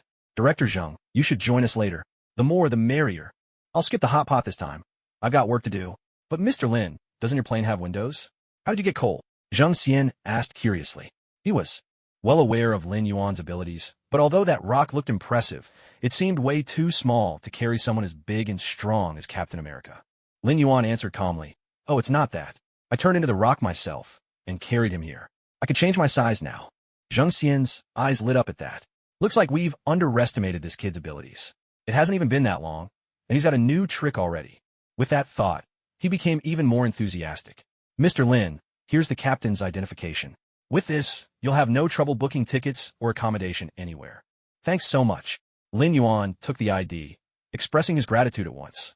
No need to thank me. We're all family here. If you ever need anything, just let me know. All right then, we'll be off. After saying their goodbyes to Zhang Xian, Lin Yuan took Steve to find a hotel, where they checked in and took a hot shower. Soon after, the two of them went out for a meal. Lin Yuan picked the most famous old-style copper hot pot place in the city and ordered a spread of dishes. Once the table was full, Lin Yuan started teaching Captain America how to use chopsticks, how to mix dipping sauces, and explain the right way to eat hot pot. Steve was a quick learner. Before long, he was handling the chopsticks with ease, and the two of them dove in, competing for food and thoroughly enjoying themselves.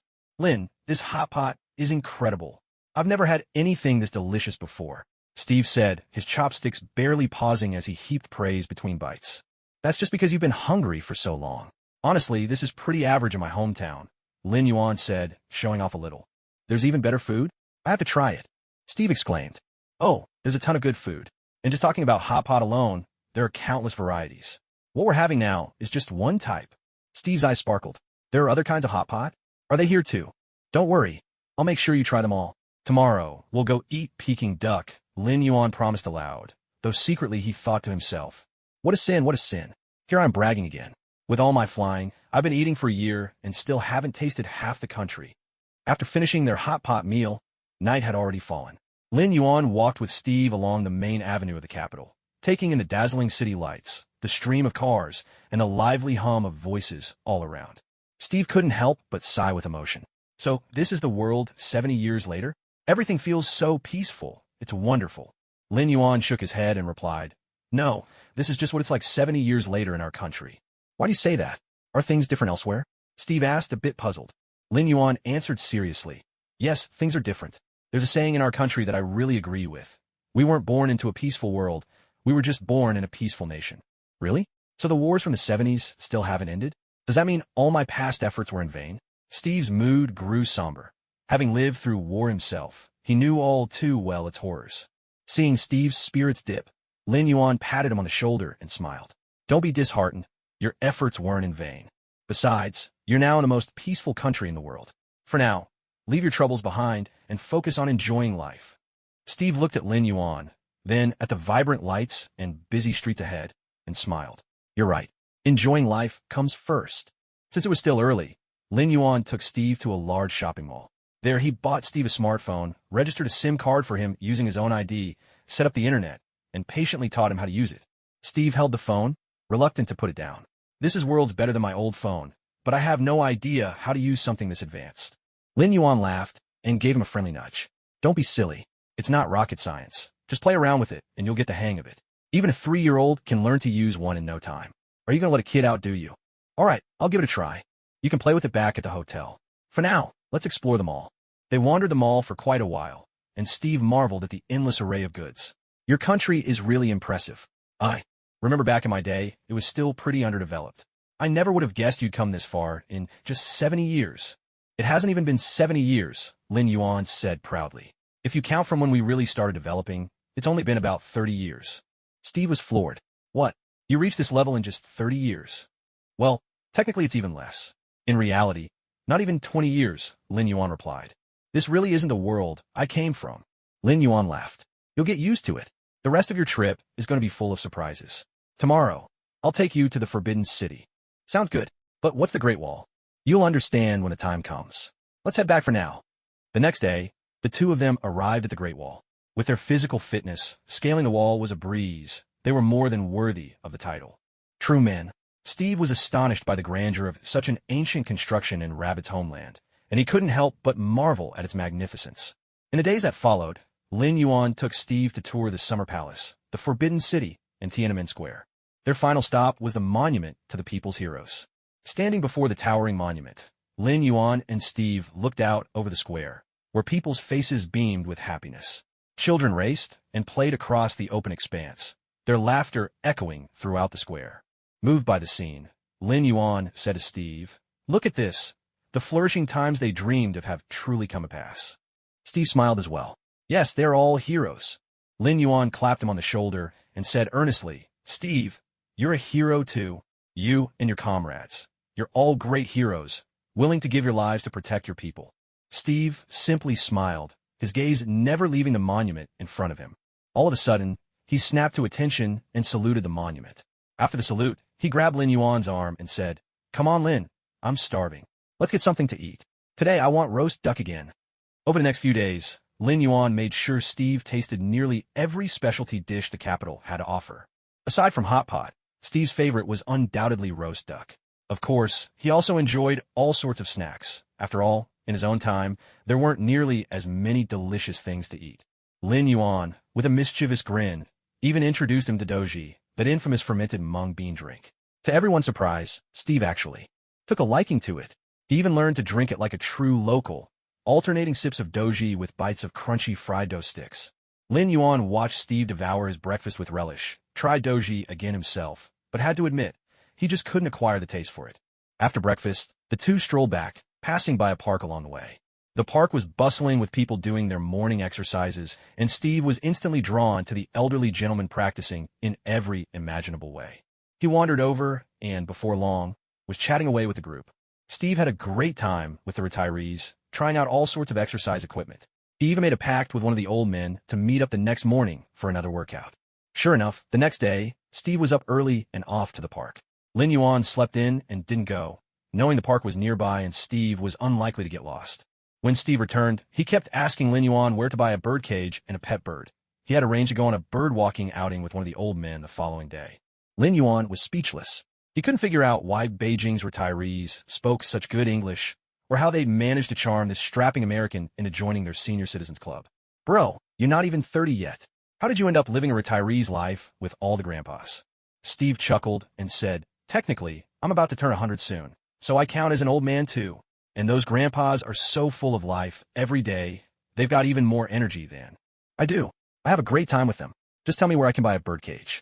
I promised a few of those old fellows that I'd join them for morning exercise and birdwalking every day.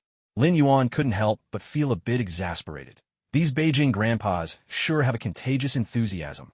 "No way. We have to head to our next stop right now. If we stay any longer, by the time Captain gets back, he'll probably want to retire on the spot." With that thought, Lin Yuan grabbed Steve and hurried him out to check out of the hotel. "Come on, let's go. Next stop. Let's hit the road." "Hey, wait up. At least let me finish my bird walk tomorrow." "Nope, we're leaving right now." On the way to the high-speed rail station, Steve kept grumbling in Lin Yuan's ear about breaking his promise, and how the grandpas would be so disappointed. Lin Yuan's head was pounding from all the complaining, but there wasn't much he could do. It wasn't until they reached the train station that Steve's attention was finally captured by the bustling scene, giving Lin Yuan a moment to breathe easy. "Wow, Lin, this is the train station? It's huge," Steve asked, astonished.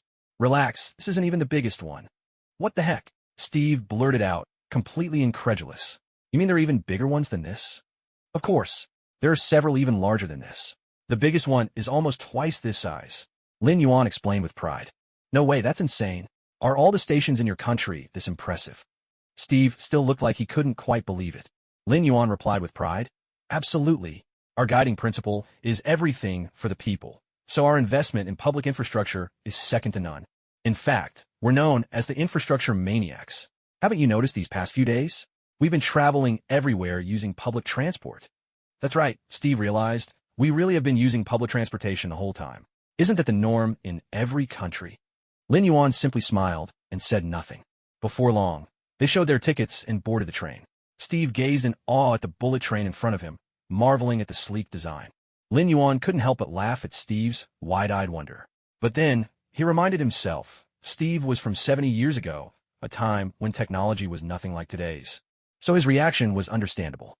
Little did Steve know that even modern foreigners visiting China often looked just as amazed, let alone someone from the old days.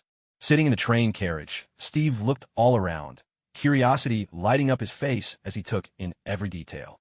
Lin, where are we headed next? Did I not say? No, you just rushed me out the door without telling me where we're going.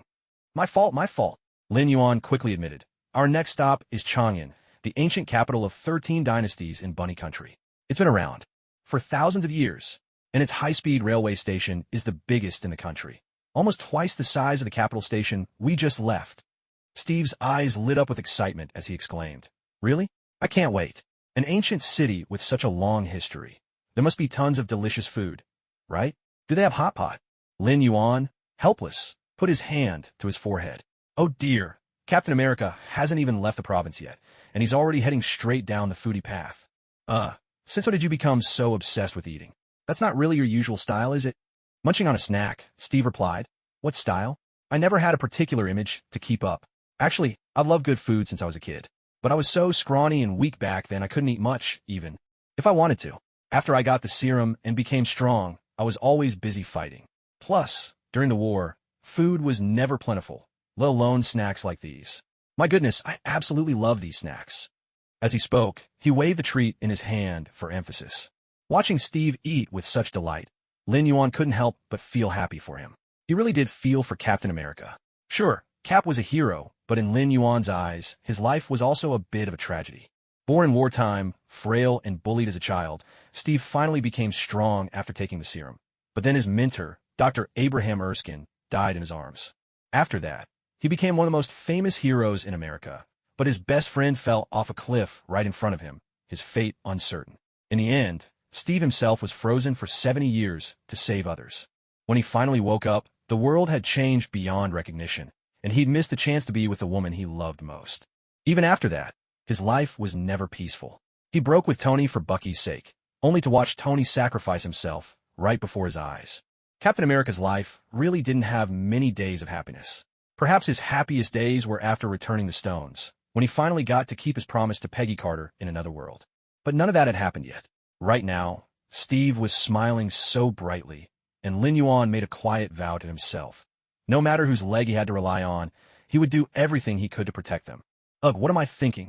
Lin Yuan quickly shook off his melodramatic thoughts, feeling a bit embarrassed by his own cheesiness. After arriving in Chang'an, Steve was completely in awe of the city's profound sense of history, and ended up sampling nearly every local snack there was. Watching Steve eat nonstop all day, Lin Yuan couldn't help but feel a little envious. For the first time, he realized how perfect the super soldier serum would be for a true foodie. The ability to digest quickly, eat as much as you want without gaining weight, and still stay in great shape. He really wished he could have that, too. If it weren't for the risk of turning into a panda in public, worried that people might pet him bald, Lin Yuan would have seriously considered transforming just to enjoy eating like a panda. What a pity, truly a pity. After finishing their feast in Chang'an, their next destination was Mountain City. Steve had been dreaming about the famous hot pot there for ages. The only question was whether a super soldier's stomach could survive Mountain City's signature fiery spice. Upon arriving in Mountain City, their very first stop was a hot pot restaurant. Steve eyed the bright red broth bubbling before him, so different from the classic copper pots of the capital, and he looked eager to dive in. In no time, Steve was happily sipping ice-cold beer, dropping slices of tripe into the spicy, numbing broth, deftly swishing them up and down, and then dunking them into the sauce before devouring them with gusto. As for Lin Yuan, he could only settle for the mildly spicy broth, feeling more than a little embarrassed.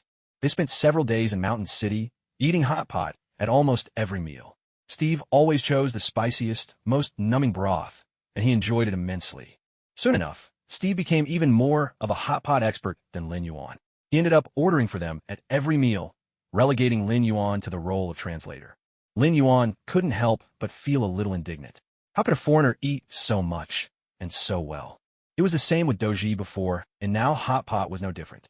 If you're such a hot pot pro, don't blame me for taking things up a notch. So next, Lin Yuan took Captain America to Guizhou to try what he personally considered the most challenging kind of hot pot, Nyobi hot pot, made with cows' digestive juices. But, as always, Steve ate with relish, showering compliments on the unique flavor. Lin Yuan had to admit defeat. Captain America was truly something else. His ability to adapt was off the charts, right down to local eating habits. They even went for wild mushrooms together, and this time, nothing went wrong. Steve couldn't stop praising the taste. Bro, when we get back to the States, I'll make mushrooms for you too. I'm telling you, I cook them really well. Tony and Pepper raved about my mushrooms all night after they tried them. Lin Yuan promised, full of confidence. Really?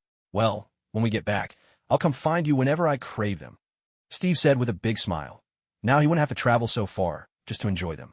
Time flew by, and in the blink of an eye, their month-long journey was almost at an end. The final stop of their trip was right around the corner. Over the past month, Lin Yuan had taken Steve to countless places, showing him the unique customs and diverse landscapes of his homeland. Steve had learned a lot about the country, even picking up some Chinese from Lin Yuan along the way. All in all, Steve had eaten well, played well, and had a wonderful time. So, after much thought, Lin Yuan decided to make their last stop a truly unforgettable and somber experience for Steve. After Steve left the memorial, a barely contained rage burned in his eyes. These monsters, they're even more vicious than Hydra. Steve growled through clenched teeth, his voice seething with anger. What's even more infuriating is that there are still people who refuse to acknowledge this part of history, and they've even built a so-called restroom to honor these beasts. Lin Yuan was also gritting his teeth, his anger barely under control. Steve spat out his words, still fuming. It's just as well those monsters died early. If I'd been around back then, I would have wiped them out, just like I did with Hydra. Who told you Hydra was wiped out? What? Lin, what did you say? Steve's eyes widened, his face a picture of shock and disbelief. His voice rose, unable to hide his alarm. I said Hydra never truly disappeared. In fact, they're still right beside you. Lin Yuan replied, meeting Steve's gaze steadily, his finger tapping lightly on Steve's chest. His tone was calm, but unyielding. Steve's brow furrowed deeply, confusion and doubt clouding his eyes. How is that possible? Didn't I destroy their base? Are there still remnants out there? Lin Yuan nodded, explaining yes. Even though you destroyed their base, they never vanished completely. After Dr. Zola was captured, he joined S.H.I.E.L.D. through the Paperclip Project and used that chance to drive Hydra underground, from the light into the shadows. At this, Steve's expression darkened. He realized things were far more complicated than he'd imagined. Does that mean Nick Fury is Hydra too? Steve hesitated, but couldn't help asking, worry and unease gnawing at him. Lin Yuan shook his head and replied with certainty, no, Nick Fury isn't. He and a handful of his most loyal agents are trustworthy. But I suspect he started to sense something's wrong inside S.H.I.E.L.D. He just hasn't figured out it's Hydra pulling the strings behind the scenes. After a brief pause, Lin Yuan went on.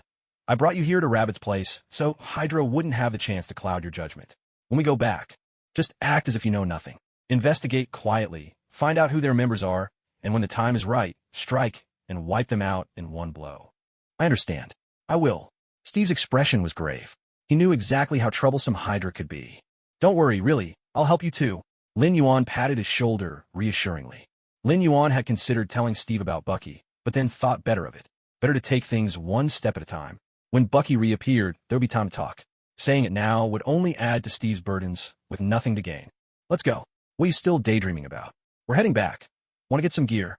Lin Yuan noticed Steve was lost in thought, so he gave him a pat and asked, Bye. Of course I want to. Steve had no time to worry about Hydra at this point. Right now, getting equipped was his top priority. He never wanted to experience that feeling of unpreparedness again. After they picked out some flight gear for Steve, the two set off for home. This time, Steve was fully kitted out, and he was clearly a changed man. Riding on Lin Yuan's giant rock, he struck all sorts of poses, as if he were commanding his own personal mount. Annoyed, Lin Yuan picked up the pace by a notch, and that quickly put Steve in his place. He clung to the rock and didn't dare move a muscle. Not so tough now, are you? Trying to challenge me? Once Steve was safely home, Lin Yuan called Nick Fury. Hey, Director, it's done. The captain's now every bit a modern man. You'll cover the expenses, right?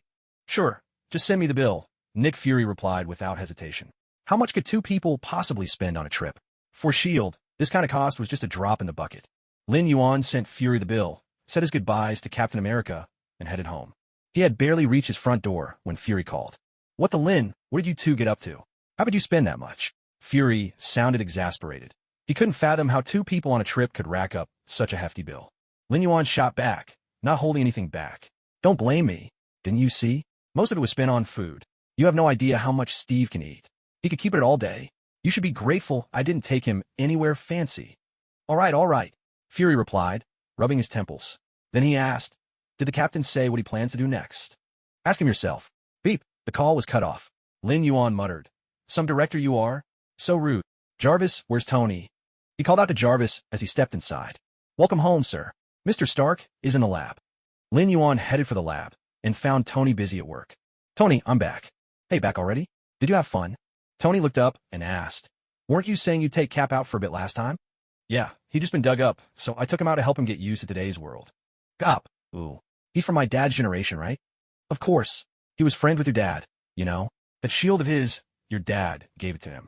Strictly speaking, you should be calling him uncle when you see him. Lin Yuan chuckled, teasing Tony. Tony shot him a look, ignored the joke, and went back to his work. What you up to, Tony? Lin Yuan glanced at the design of a tall building on the computer screen, curiosity in his voice. Well, now that we've got new energy technology, I thought I'd redesign the Stark Tower. It'll help promote our new energy business, and it can serve as a symbol for Stark Industries. Wow, that sounds amazing. I want to live on the top floor. Don't worry, I've already reserved a room for you. Oh, and since you're here, let me scan you. I'll design you a suit of armor. Lin Yuan scratched his head, a little helpless. No need, Tony. I've thought about it. I don't need a suit for now. I got a new power, one that lets me change my size and shape when I transform. If I put on the armor, I wouldn't be able to use that ability. I see. That does make things trickier. All right, let's put it on hold for now. I'll look into it more later. It's fine, really no rush. You go ahead and do your thing. I'm not in a hurry. Even as he said this, Lin Yuan was thinking to himself, I'll just wait until Tony figures out the nano suit. Speaking of which, Wakanda seems to have something similar too. I wonder if they've developed it yet. Maybe I'll go check it out in a few days. I'm going to rest now, Tony. Go on. Oh, and give me a rejuvenation spell, will you? Without your magic, I've been surviving on coffee just to stay awake. Recently, with nothing much to do, Lin Yuan had been lounging around at home, occasionally wandering into the lab to chat with Tony whenever he got bored. He was starting to annoy Tony, who grumbled that Lin Yuan was distracting him from work. Meanwhile, not long after returning, Steve gave Lin Yuan a call to vent his frustrations. Lin, let me tell you, I'm really struggling here. I never realized how inconvenient everything would be after coming back. There's no hot pot, no skewers, not even mini snack. Flavors. The parks are full of homeless guys instead of old folks, and there are no night food stalls. The streets are so empty. There's barely anyone around. It's driving me crazy. What's with the old folks mixed in there? Lin Yuan thought to himself, but then he tried to comfort Steve. Hey, you'll get used to it. Come over when you have time. We'll have hot pot together. I can even make mushroom dishes for you. I'm just complaining. I haven't had a free moment lately. I'm working for Nick Fury now, super busy. When I finally get a break, I'll come over for hot pot. Make sure you have the ingredients ready. I want the spiciest broth, and mushrooms, and roast duck, and Steve launched into a long list of dishes, barely pausing for breath. That's it. This captain is a lost cause. He's officially become a foodie. After a few days of idling about, Lin Yuan decided it was time to get out and deal with his own issues. Hello, Director Fury? I need a favor. Lin Yuan called Fury directly. He had no clue where Wakanda was, but S.H.I.E.L.D. would definitely have the information he needed. Today, Fury seemed especially aloof, his words sharp and clipped, each syllable landing with deliberate coolness. It's nothing major. I just want the location of Wakanda. Go check a world map yourself. Don't you have one? Lin Yuan pressed further, his tone growing firm. I mean the real Wakanda, not the one on the surface. Oh, how do you know about Wakanda? Come on, don't worry about how I found out. Just tell me, are you giving it to me or not? Fury was silent for a long time before finally replying, wait, I'll send it to you. But remember, this stays between us. All right. Lin Yuan quickly agreed. A moment later, a message popped up on his phone. Fury had sent the coordinates. Off we go. Lin Yuan, in his great bird form, soared toward Wakanda, quickly arriving at the spot Fury had marked. Gazing at the vast stretch of untouched rainforest before him, Lin Yuan couldn't help but marvel. This cloaking technology is truly incredible. In a world of immortals, they'd probably call this a grand illusion array. A few seconds later, the scenery blurred before his eyes. The wild forest vanished, replaced by a city brimming with futuristic technology. Lin Yuan's arrival didn't trigger any of Wakanda's defense alarms, most likely because he entered in bird form and simply went unnoticed. Taking in the sights and sound along the way, Lin Yuan couldn't help but exclaim, what an eye-opener. Wakanda, it turned out, was an extraordinary nation. Its technological progress rested entirely on a rare metal called vibranium. But vibranium wasn't of this earth. It was a gift from the heavens. When the early Wakandans discovered it, their path of technological development veered far from the ordinary. The molecular structure of vibranium was astonishingly stable and almost completely non-conductive, which made it nearly indestructible. It could absorb nearly all forms of heat, energy, and kinetic force. For a primitive tribe, presented with such an incredible material, their first instinct was naturally to forge close combat weapons. And since Wakanda remained relatively isolated, many old tribal customs survive to this day. For example, they still kept a clan system and maintained a deep affection for melee weaponry. All of this was why Lin Yuan now found himself in such a peculiar scene, a hypermodern city populated by people dressed as members of ancient tribes, wielding ultra-advanced technology. The contrast was surreal. Soon enough, Lin Yuan spotted the royal palace of Wakanda, unmistakable as the largest, tallest, and most opulent building in sight. But something odd caught his attention. The king of Wakanda himself, none other than the current Black Panther, T'Chaka, stood outside the palace, accompanied by his queen, his son T'Challa, and his daughter Shuri. They were all gazing in his direction, as if awaiting his arrival.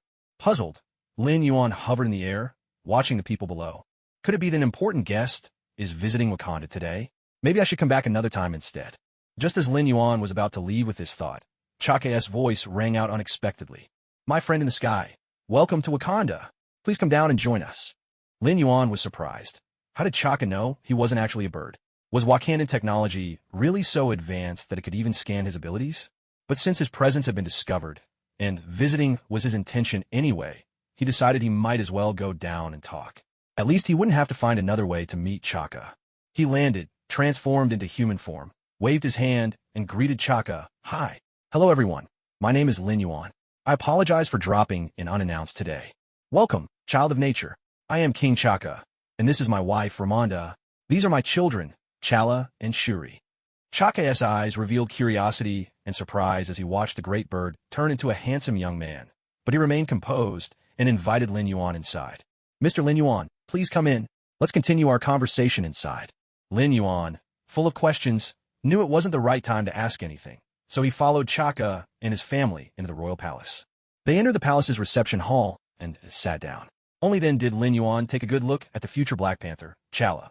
Now nearly 30, the current Black Panther already carried the calm and steady air of a true heir. Lin Yuan thought he looked much more dignified than that big oaf Thor. As for Shuri, she was still just a little girl, sneaking curious glances at him. Whenever he looked her way, she would beam at him with a big, sunny smile. Yes, there was no doubt, this little one was a natural social butterfly. Their mother, Queen Ramonda, and future Queen Mother, exuded an outstanding presence as well. Though she wasn't exactly Lin Yuan's type, he had to admit that true elegance transcends race. They hadn't sat for long when the table was filled with exquisite dishes. It was Lin Yuan's first time trying the local cuisine, and he was quite interested. The flavors weren't as strong as he'd imagined. In fact, everything was pretty normal and surprisingly delicious. T'Chaka welcomed Lin Yuan warmly. He even tried to pour him a drink, but Lin Yuan declined, claiming he was underage. T'Chaka's curiosity only deepened.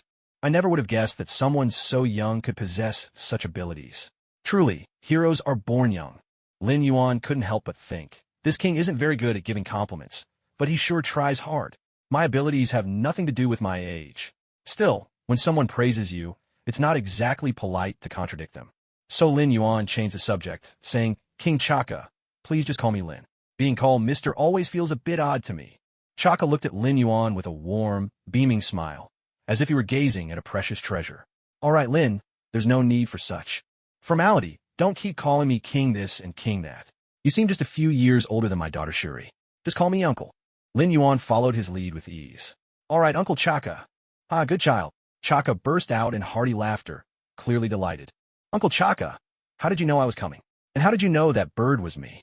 Lin Yuan voiced his curiosity at last. T'Chaka made a reverent gesture of prayer toward the sky, then turned to Lin Yuan and said, Just before you arrived, the Panther Goddess sent me a divine message. She told me to welcome a friend from afar, a child of nature, who would appear in the form of a sacred bird. The Panther Goddess? Lin Yuan was thoroughly astonished. He pondered to himself, why would she take notice of me? It must have been as soon as I entered Wakanda that the Panther Goddess sensed my presence. Could it be because of my druid profession? That's quite possible. After all, druids are called the children of nature. It makes sense that the panther goddess would be sensitive to natural energy. It seems she's friendly toward me. That's good. Things should go smoothly from here on out. With that thought, Lin Yuan no longer felt troubled. After all, it was nothing bad. Uncle Chaka, did the panther goddess give any other instructions? No, that was all. She just told us to treat you well. Chaka replied, still smiling. Thank you, panther goddess. Thank you, Uncle Chaka, for your hospitality. Lin Yuan quickly expressed his gratitude. With the formalities out of the way, Lin Yuan didn't beat around the bush. He decided to be direct about his purpose for coming. Well, Uncle Chaka, the reason I came to Wakanda this time is because I'd like to ask for your help in crafting a special piece of equipment. No problem. Chaka agreed without hesitation. That easy. Lin Yuan was surprised, then asked curiously, Uncle Chaka, aren't you going to ask what kind of equipment I need? Chaka replied confidently, there's no need. Whatever kind of equipment you require, Wakanda can make it. Then I want a Thunder Fury, blessed blade of the Wind Seeker. What? No, I'm just kidding. Huh? Chaka wiped the imaginary sweat from his brow and quickly assured him, let's eat first. After the meal, I'll take you to the workshop. After that, the atmosphere was cheerful and lively, with everyone thoroughly enjoying themselves. Just as Lin Yuan expected, Shuri was a true social butterfly. The meal wasn't even halfway done before she was calling him Brother Lin Yuan over and over, sounding even closer to him than to her own brother Chala. Chala didn't mind at all, watching his much younger sister with a gentle, indulgent smile. Ever since Su Rue first met Lin Yuan, she had been endlessly curious about how he could transform into a giant bird, pestering him with questions throughout the entire feast. Lin Yuan, for his part, didn't mind the attention from his little sister and patiently explained that it was his special ability. As for the scientific principles behind his transformation, when the genius little Su Rue asked about them, Lin Yuan simply pretended not to hear. Chaka and Ramanda watched their daughter cling to Lin Yuan with cheerful smiles. They were more than happy to see their children getting close to Lin Yuan. After all, he was someone the Black Panther goddess herself regarded highly. When the banquet ended, Chaka led Lin Yuan to a laboratory built beside a waterfall. With a proud gesture, Chaka pointed at Su Rue and said, if you need anything, just let Su Rue know. Don't be fooled by her age. She's a real genius. Most of the inventions here are thanks to her. Wow, Su Rue, you're amazing. That's incredible. Lin Yuan offered heartfelt praise. In his eyes, Su Rue's talent was on par with Tony's. Of course, Su Rue puffed out her small chest and declared proudly, Lin Yuan, just tell me whatever you need, and I'll make it happen. Since they put it that way, Lin Yuan decided not to hold back. My ability is to transform into various animal forms, and I can also change my size at will. Before he could finish, Su Rue interrupted, her eyes sparkling with excitement. Lin Yuan, you could turn into other animals too? I want to see. Please show me. Even Chala, standing nearby, looked at him with curiosity. Lin Yuan was at a bit of loss. Little sister, shouldn't you be more interested in what I need, rather than what animals I can turn into? But I need to know what forms you can take so I can design things specifically for you. Su Rue replied with a sly grin. All right, you're the boss. Whatever you say goes. Lin Yuan gave in, realizing that when the designer made a request, there was little use in arguing. First, there's my flying form and aquatic form. These two are actually one and the same, inspired by the legendary Kuanpung from our rabbit clan mythology. In the sky, it's the Pung. In the water, it's the Kuan. With that, Lin Yuan shifted into his flying form. Since they were indoors, he shrank himself down to the size of a common crow and circled the room. Then, changing again, he became the Kuan, a creature that resembled a whale, flopping on the floor a couple of times before returning to human form. Su Rue's eyes lit up, openly gleaming with the thrill of scientific curiosity and the urge to study him. There's no water here, so that's the best I can do, Lin Yuan admitted with a touch of resignation. Next is my cheetah form. Originally, it should have been a black panther, but for special reasons, I had to alter its appearance. Before everyone's eyes, a large, rotund, orange tabby cat appeared. Chala couldn't hold back a laugh, letting out a snort before quickly stifling it. Su Rue couldn't care less and burst out laughing. Ha ha, Brother Lin Yuan, your cat form is so chubby. I want to give you a hug. Lin Yuan's face fell with exasperation as he quickly dodged away, stopping her. No hugs. Let's get down to business first. Ignoring Su Rue's disappointed look, he continued with the introduction. Next is my main combat form, the giant bear. And let me warn you, no hugging allowed. Lin Yuan laid down the rules in advance, and Su Rue hurriedly nodded in agreement, but the mischief in her eyes couldn't be hidden. Lin Yuan sighed helplessly. There was nothing he could do, so he shifted into his giant bear form. A sudden shriek burst from Su Rue, and before Lin Yuan could react, he felt a weight on his back. Su Rue had already leapt onto him, clinging tightly. I knew it, Lin Yuan said, speechless. But then, who could resist the charm of a giant panda? They melt hearts of all ages, after all. Su Rue pressed her face against the panda's back, utterly entranced. She kept repeating, Brother Lin Yuan, I want this. Don't change back. I want to hug you to sleep. The other three looked on in delight at the giant panda, their hands itching to reach out as well. Even the usually composed Chala was not immune. Lin Yuan, overwhelmed, quickly shifted back to human form. Su Rue realized the panda she'd been hugging was gone, and her pout was so pronounced it could have balanced a soy sauce bottle. She grumbled, You know fun, Brother Lin Yuan? I want to hug the panda some more. All right, let's take care of business first. Help me design the equipment, and then you can hug the panda as much as you like, Lin Yuan coaxed her patiently. Fine, but you promised. Once I finish the design, you have to let me ride the panda. Deal. Lin Yuan agreed at once. The sooner he got his equipment, the better. Besides, what harm could there be in letting a little girl hitch a ride on his back? A real man knows when to bend. So, Brother Lin Yuan, turn into the panda first. I need to take some measurements. Lin Yuan eyed her suspiciously. Su Rue, annoyed, stomped her foot and pouted. Brother Lin Yuan, I'm being serious about this. All right. My mistake. Lin Yuan apologized quickly, then transformed back into the panda. Su Rue's eyes sparkled. She almost reached out to touch him, but restrained herself, then busied herself with various instruments to take measurements. Brother Lin Yuan, what's your main method of attack? Lin Yuan lifted his furry paw, a bit helpless. Just these claws. They're fine against regular folks, but against tougher targets, they can't break through. Got it. Let's start by collecting data on all your forms. Once she got into work mode, Su Rue was nothing like a 10-year-old girl. Her testing was organized, efficient, and brisk. Lin Yuan felt like a fish on the chopping block, completely at her mercy. After 3 full days, the testing finally came to an end. After Su Rue finished compiling all the data, she projected it onto the screen and began her summary. Brother Lin Yuan, according to our tests, your physical strength is roughly twice that of a normal human. Your defensive abilities are extremely strong, and you can withstand attacks from conventional weapons. But there's something that puzzles me. Your strength has increased slightly compared to yesterday's test. This isn't something we usually see.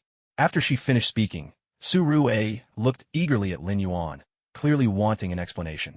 That's because I leveled up. Yes, he had leveled up.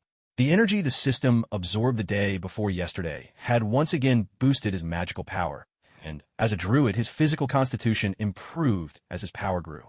That was the true reason behind Lin Yuan's increased strength. What do you mean, leveled up? If you don't want to say, then forget it. I'm telling you, but you wouldn't believe me anyway. Lin Yuan replied helplessly. Su Rue didn't dwell on it for long. She continued with her presentation. Now, let's talk about the giant panda form. That's called the bear form. Lin Yuan protested. Don't get hung up on the details. Su Rue waved off his protest and kept going. The bear form's strength is about twice that of your human form, and during testing, we even observe sudden surges in power. As for defense, it's absolutely terrifying. As things stand, there's no weapon in Wakanda that can break through your defenses, at least, not without using heavy artillery. At this, Su Rue glanced at Lin Yuan before continuing. There's something else unusual. When you use your charging ability, your speed actually surpasses the speed of sound.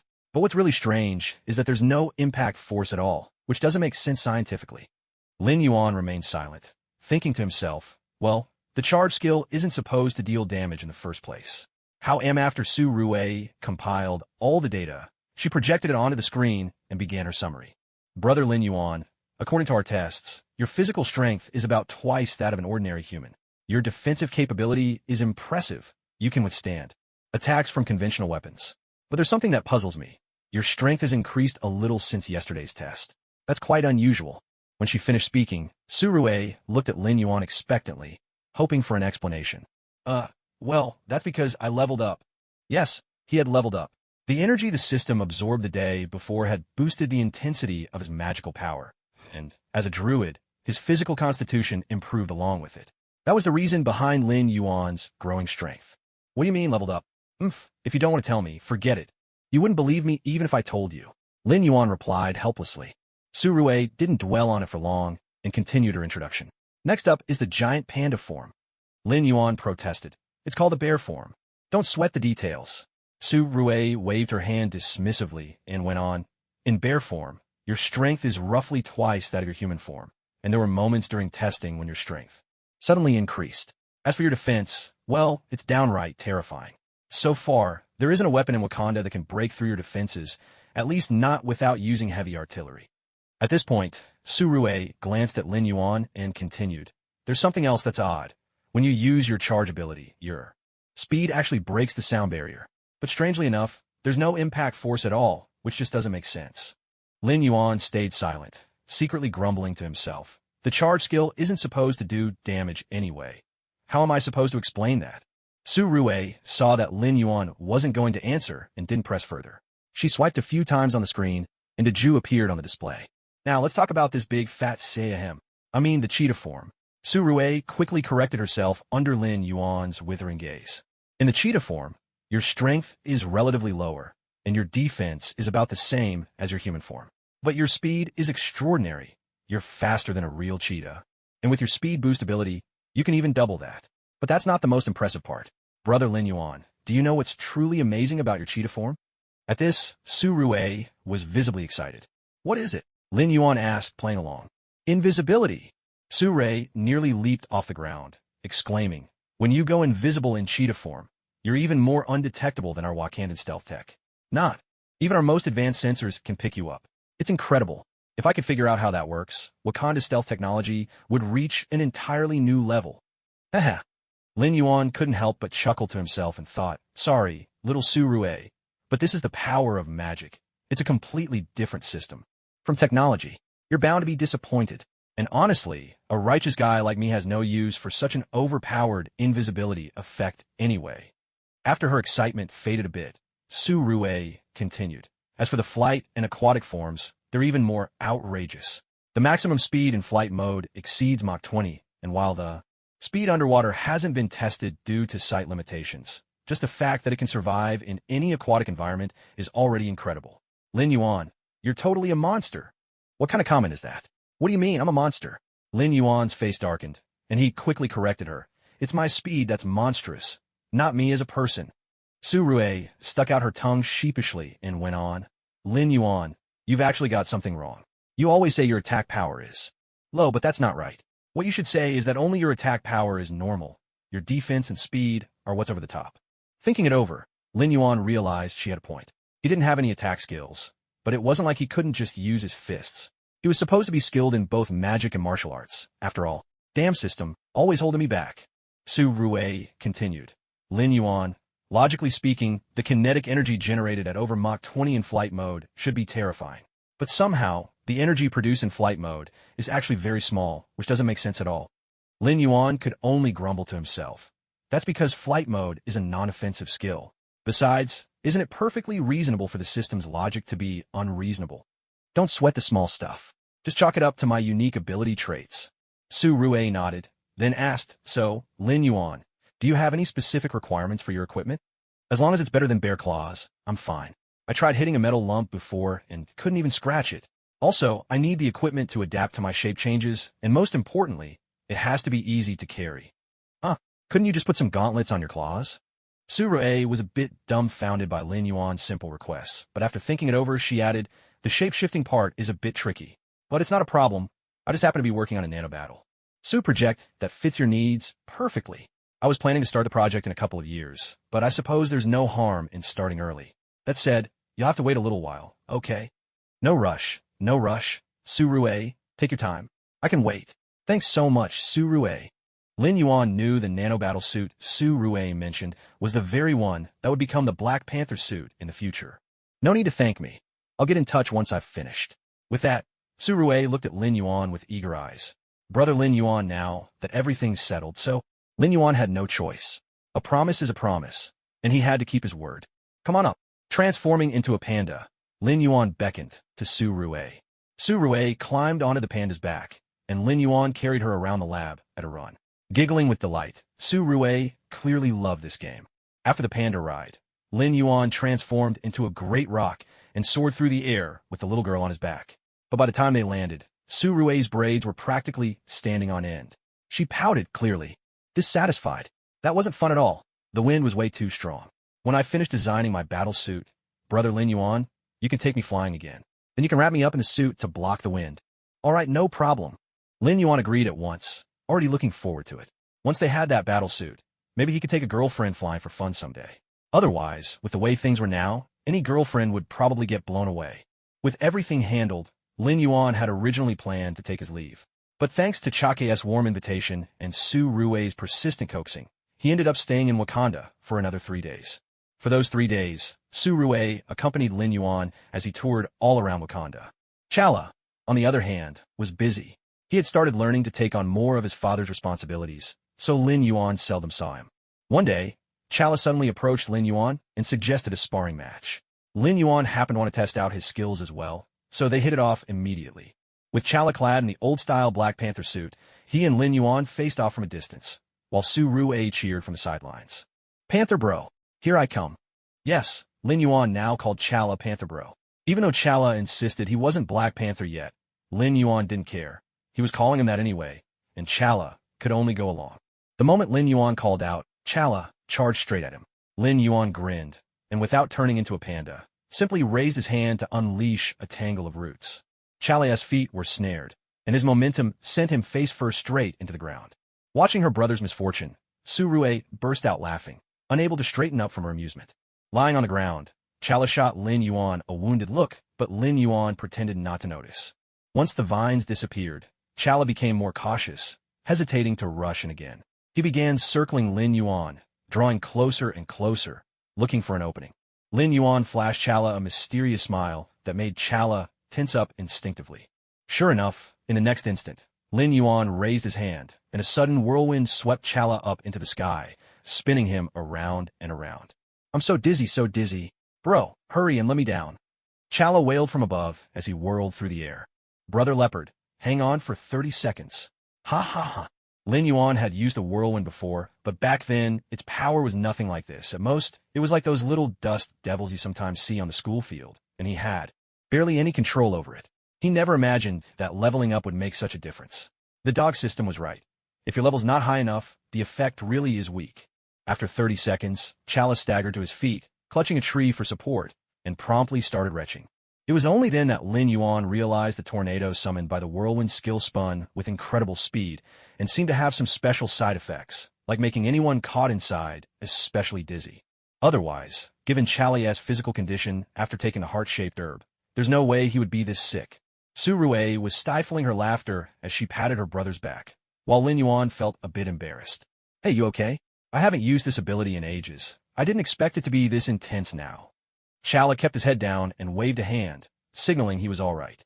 When Chala finally recovered, Lin Yuan asked sheepishly, do you still want to spar? Of course. Why wouldn't I? Chala replied, through gritted teeth. Today he was determined to teach this little brother a lesson. But then his tone softened. But let's set some ground rules. Those 2 skills you just used are off-limits from now on. No problem. Lin Yuan agreed cheerfully, though he was secretly thinking, that's fine. Even without those 2, I've got plenty more tricks up my sleeve. Chala crossed his arms and struck a pose, then charged forward once again. Hurricane Wall, Lin Yuan called out, and a gust of wind so forceful it seemed to take on solid form materialized in front of him, slamming into Chala head-on. All Chala managed was a startled, what the, before the wind sent him flying. Wow, big brother flew so far. Surui exclaimed now. She immediately turned to Lin Yuan, shouting, do it again. One more time, Lin Yuan. Chala groaned. Are you sure you're really my sister? Lin Yuan had discovered the power of the Hurricane Wall a while back, during a trip with Captain America to visit the rabbit's house. That day, after a hot pot dinner in Shanshong, both of them were sweating buckets, so Lin Yuan used his Typhoon skill to cool them off. But Steve complained the wind was too weak, so Lin Yuan amped it up with Hurricane Wall.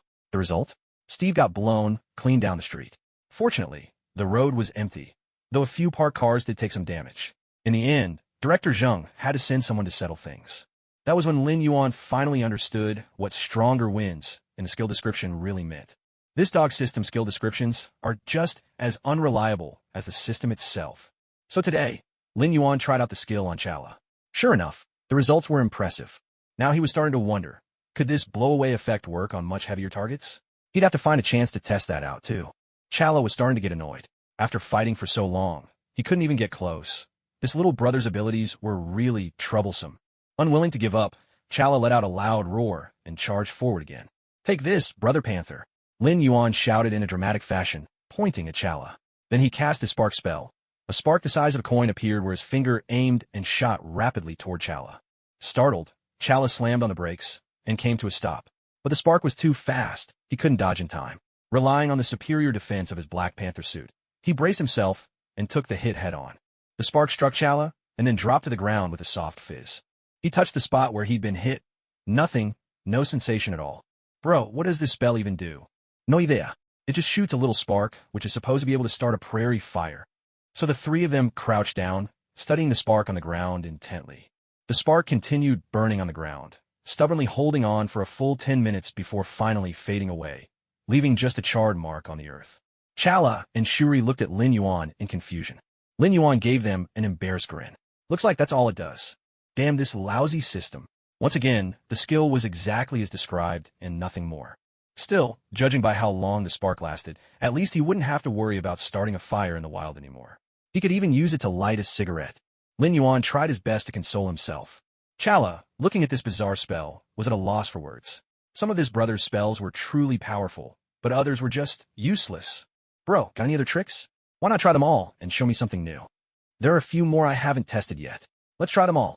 Lin Yuan cast Thorn Armor and Nature's Grasp on himself, both of which were passive spells, so he decided to test them together. Then he turned to Chala and said, "Go ahead, hit me and see what happens." "Oh, you want me to hit you? Here I come." Chala replied enthusiastically and swung a punch. The moment his fist connected with Lin Yuan, it was stopped dead by the wild shield, and Lin Yuan didn't feel a thing. Chala, on the other hand, felt a sharp pain shoot through his fist, as if he'd punched a bed of needles. Then, suddenly, vines, the same ones that had appeared before, coiled tightly around his legs. This time, since he wasn't running, he didn't fall, but he was held fast and couldn't move. "Ouch, that hurts. Even in my suit, I can feel the stinging pain, like needles jabbing into my hand. But my hand isn't actually injured, it just hurts like crazy." Chala took off his suit's gloves and checked his fist. There wasn't a single mark. This is called the Bramble spell. From what I can tell, its main effect is simply to inflict pain on anyone who attacks me.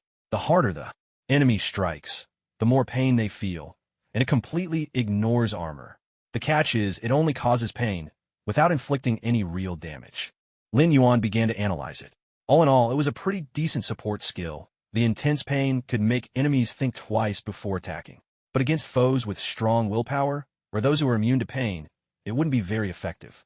Among the skills he could use now, only Starfall remained untested.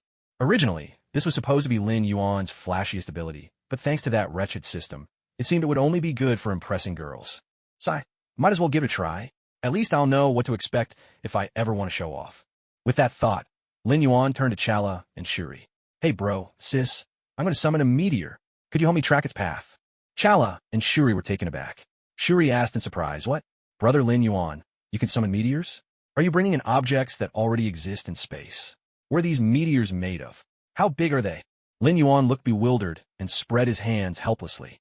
"I have no idea where the meteors come from. The ones I summon won't hit the ground. They'll just streak across the sky.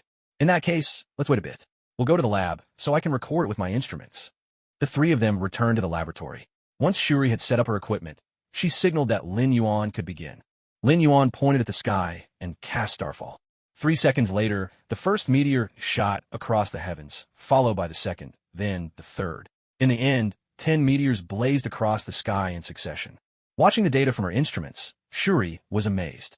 Brother Lin Yuan, there were 10 meteors in total. They appeared out of thin air, streaked across the sky, and then vanished just as suddenly. The light we saw wasn't from atmospheric friction, it came from the meteors themselves. They're made entirely of energy, not solid matter. Lin Yuan grew curious and asked Shuri, if a plane happened to fly through, would it get knocked down by a meteor? No, planes can't fly that high. If you're talking about satellites, though, it might be possible. These meteors appear in outer space. Sigh. The system must have changed the flight path of the meteors summoned by Starfall. Looks like it really is just for impressing girls. What a waste of such an awesome skill. Damn that system. Lin Yuan was a little disappointed. Such a cool ability. And it had been nerfed into uselessness. All right, that's enough for today. Let's call it a day. Brother Lin Yuan, are these all your spells? Shuri still couldn't hide her curiosity. In addition to the abilities you've seen before, I also have healing spells and support magic. I want to see. Show me. Surue tugged at Lin Yuan's sleeve, pleading endlessly. All right, I'll show you. Lin Yuan patted her head and cast a rejuvenation spell on her. This feels wonderful. Why do I feel so much more energetic? Surue's face lit up with delight. Lin Yuan, unable to hide a bit of pride, explained, this is called the rejuvenation spell. It continuously restores your stamina, mental energy, and vitality, and helps small wounds heal quickly too. Wow, that's amazing. If I had this spell on me every day, does that mean I could just keep inventing things without ever needing to sleep?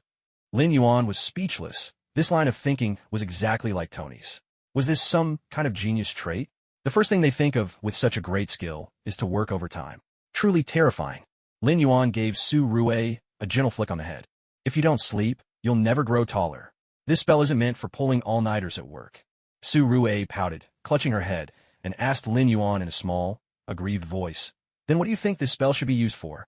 Of course, it's for staying up all night to play games. Lin Yuan's eyes sparkled with excitement. So Rui es nortez, typical mortal. Today was the day Lin Yuan was leaving Wakanda. Brother Lin Yuan, come play with me when you have time. Su Rue was reluctant to see him go. Lin Yuan gently ruffled her hair and smiled. Of course, I'll come often. Next time, I'll bring you some tasty treats. Deal, you promise? I promise. After making this little pact with Su Rue, Lin Yuan turned to say goodbye to the others. Uncle Chaka, Aunt Ramonda, I'm off. Panther, come visit me in New York when you can. Waving goodbye to everyone, Lin Yuan transformed into a great rock and soared homeward. Watching the gigantic bird disappear into the distance, Chaka couldn't help but sigh. Truly a child of nature. Such gifts are the envy of all. He wasn't just talking about the shape-shifting magic, but also the nourishment ability. Yesterday, Lin Yuan had bestowed the nourishment upon the entire Chaka family, feeling that the Black Panther family had treated him well, and he owed them a favor during his visit. When Chaka and Chala first received the nourishment, they immediately noticed the changes in their bodies. Blessed as they were by the Black Panther goddess, they could clearly sense natural energy converging upon them, steadily strengthening their constitutions. Later, after Lin Yuan explained, the whole family was left speechless, staring at him in astonishment. What kind of divine skill was this? To recover rapidly, even on the brink of death. Wasn't this the same as being given another life? At that moment, Su Rue threw herself into Lin Yuan's arms, hugging his face and showering him with kisses. Lin Yuan pushed her away with a look of mock annoyance. Hey, you little rascal, what's with all the kissing? Now my face is covered in drool. The other three looked at Lin Yuan with grateful expressions. Chaka was even tempted to grant Lin Yuan a noble title, but Lin Yuan refused. Above all, Lin Yuan found it too troublesome. If he accepted a title, he figured he'd have to shoulder some responsibilities, right? He much preferred this carefree, unburdened life. In the end, seeing Lin Yuan's firm refusal, Chala didn't insist. However, he did declare that Lin Yuan would enjoy the same privileges and benefits as him whenever he was in Wakanda. That, Lin Yuan gladly accepted. Who could say no to perks, especially when they came for free? Once he was out of Wakanda's borders, Lin Yuan drifted lazily through the air on his way home, feeling truly delighted. This trip to Wakanda had been incredibly rewarding. Not only had he tested and confirmed the effectiveness of some of his skills, but he'd also solved his equipment issues. Granted, it wasn't a perfect solution, but it was good enough for now. If need be, he could always ask Thor to take him to the dwarves for a tailor-made set of divine armor in the future. Lin Yuan had even brought a gift for Tony, just to avoid the usual complaints whenever he returned empty-handed. And this time, the present was a hefty 10-kilogram slab of vibranium. Originally, Chaka had wanted Lin Yuan to take even more, but Lin Yuan politely declined. Not out of modesty, but simply because he didn't need it. If he wanted to sell vibranium for cash, Lin Yuan wasn't exactly short on money these days. Even without Tony's support, with his abilities he could easily make a fortune by partnering with any wealthy investor. As for crafting gear, vibranium was notoriously difficult to work with, and who could possibly understand it better than Su Rue herself? So Lin Yuan took just a small piece, intending to gift it to Tony. Maybe Tony could study it and find a way to upgrade his armor. For once, it'd be nice if Tony's suit didn't look battered and worn after every fight. Before long, Lin Yuan arrived home. He burst through the door with a rush of excitement and, without even checking with Jarvis, headed straight for the lab. Tony, guess what I brought you?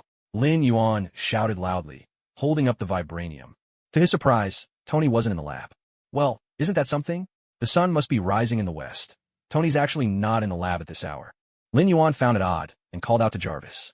Jarvis, where's Tony? Sir, Mr. Stark is currently at the Star Tower construction site. Huh, they started building the tower. Already? Just a couple of days ago, Tony was still working on the blueprints. My Tony sure moves fast. What do you mean I move too fast? Lin, you'd better explain yourself. Suddenly, Tony's voice echoed through the laboratory. Lin Yuan jumped in surprise at first, but quickly realized what was happening. Jarvis must have gotten in touch with Tony. No, Tony. I meant you finished the blueprints way too quickly. Lin Yuan hurried to explain. If he didn't clear this up, he knew there'd be trouble for him later. After a few minutes of silence from Tony, Lin Yuan heard the familiar roar of a jet of flames. Tony, how did you get back so fast? Aren't you supposed to be supervising the construction? Lin Yuan smiled as he watched Tony land on the rooftop, letting the mechanical arms remove his suit. They're just working on the building's main structure right now. They don't need my help at the moment, Tony replied, then looked at Lin Yuan and asked, You've been away from home for days, haven't you? Where did you go? Lin Yuan felt a little exasperated. Come on, Tony. You can't even tell if I'm home or not. You really care about me, don't you? Lin Yuan emphasized the word care with a playful tone. Puffed. If Pepper didn't keep asking about you, I wouldn't care whether you were home or not. Tony's face reddened a little as he shifted the blame to Pepper, his pride showing. Yeah, all right. I know you care about me too, Tony. Oh, by the way, I brought you a present this time. Lin Yuan pulled out a chunk of vibranium, showing it off proudly in front of Tony. Tajda, take a look at this. What do you think? What kind of metal is this? Tony looked curiously at the unfamiliar piece, taking it from Lin Yuan's hands. The moment he held it, he sensed something unusual. This size, this weight, the density is so low. Tony was pleasantly surprised and immediately called for Jarvis. Jarvis, scan this. Search the database and see if there's any record of this metal. Sir, scanning complete. There's no information on this metal in my database. Based on calculations, its density is only 1/3 that of iron, but its strength surpasses all known metals. Tony was stunned. Such an incredible metal existed, and he had never even heard of it? Lin, where did you get this? Do you know what it is? Tony, it's vibranium. I got it from Wakanda. Vibranium. That sounds familiar. Lin Yuan reminded him. Tony, your dad used vibranium when he built Captain America's shield. Oh, then there must be data on vibranium in SHLD's archives. That makes things easier. Jarvis. Sir, I've accessed the shield database. The information has been retrieved. Lin Yuan watched, dumbfounded, as Tony and Jarvis worked together. One person, one computer, finishing each other's sentences in perfect sync. Seriously? They treated SHLD's database like their own personal hard drive, just popping in whenever they felt like it? And judging by how smoothly the two of them worked, this was clearly not the first time. Tony, you're amazing. Lin Yuan gave Tony a big thumbs up. But at that moment, Tony was already deep in research mode, completely ignoring Lin Yuan and focusing solely on flipping through his materials. Lin Yuan didn't disturb him and quietly slipped out of the lab. Just as he stepped outside, Lin Yuan's phone rang with a cheerful chime. He glanced at the caller and broke into a smile. This guy, I bet he's calling to complain again. Hey Steve, what's up? No missions today. Lin Yuan answered, his voice full of laughter. Mission just wrapped up. I'm off duty now. Lin, I want hot pot. The food on this last mission nearly did me in. Lin Yuan burst out laughing. Ever since the captain woke up and visited the rabbit's place, he'd somehow unlocked a new foodie side. So, should we head to the rabbit's place now? Lin Yuan checked with Steve. Nah, let's skip the rabbit's place this time. It's too much of a trek. I heard there's Chinese food in Chinatown. Want to check it out? Lin Yuan thought it over and figured that could work. So he asked, sure, but how about Flushing? There's definitely authentic Chinese food there. We can look for hot pot, and if we don't find any, we'll just buy ingredients and make our own. How's that sound? Steve was delighted by the suggestion. Great idea. Let's do that. So, tomorrow at 11, let's meet at the entrance of the Flushing Library. Do you know where it is? Seriously, give me some credit. Even if I didn't, I just use GPS. All right. See you tomorrow. The next day, in front of the Flushing branch of the Queen's Library, New York. Lin Yuan arrived half an hour early. Steve hadn't shown up yet, but Lin Yuan wasn't in any hurry. He sat down on the steps by the entrance, engrossed in his phone. Just as he was getting into a game, Lin Yuan suddenly felt something gently poking him. He put down his phone and turned around, only to find a thin, small boy standing there. Lin Yuan thought the boy might be in trouble and needed help, so he asked kindly, "Hey there, little guy, is something wrong?" The boy's face lit up with excitement when Lin Yuan turned around. "Big brother, it's really you. I thought I was seeing things. I can't believe I get to meet you here today. What luck. Coming to borrow books today was the best decision I've ever made. I'm so happy. What brings you here, big brother? Are you here to borrow books too? If you need help, I can show you around. I know this library inside out. Big brother. Lin Yuan was left speechless by the kid's barrage of big brothers. And what was with this kid? How could he talk so fast? With those rapid-fire words, he'd be a natural on a comedy stage. Stop, stop, stop. Lin Yuan quickly interrupted the boy before he could continue, then looked at him helplessly and asked, Hold on. Don't say anything for now. Let me ask a question. You answer, all right? The boy blinked his eyes and obediently replied, Okay, big brother, go ahead and ask. I promise I'll listen. Whatever you ask, I'll answer. Ask me, big brother, why aren't you asking? What's wrong? Lin Yuan was screaming inside. What's the point of asking if I can't get a word in? But he kept a smile on his face and said, Hey, little guy, are you sure you've got the right person? I don't think we've met before, have we? Oh, that's right. I was wearing my Iron Man helmet that day. Let me tell you, big brother, it was at Mr. Stark's expo, the one with all those bad robots. I fought some of them too, and that's when I saw you. You turned into this really cool big bird and swooped down from the sky, then became a giant panda and took care of all the bad robots.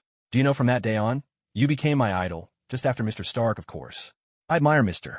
Stark so much, he's amazing. When I grow up, I want to be just like him. Too bad I can't turn into a big bird, or I'd fight bad guys just like you. The boy rattled on again, leaving Lin Yuan on the verge of tears. This kid was just too talkative. But as he listened, Lin Yuan started to remember.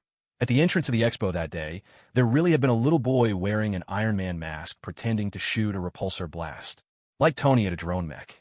That mech almost mistook him for Tony and nearly fired at him. Thank goodness Lin Yuan had let out a challenge roar just in time, drawing all the attacks away. Still, this kid was pretty sharp.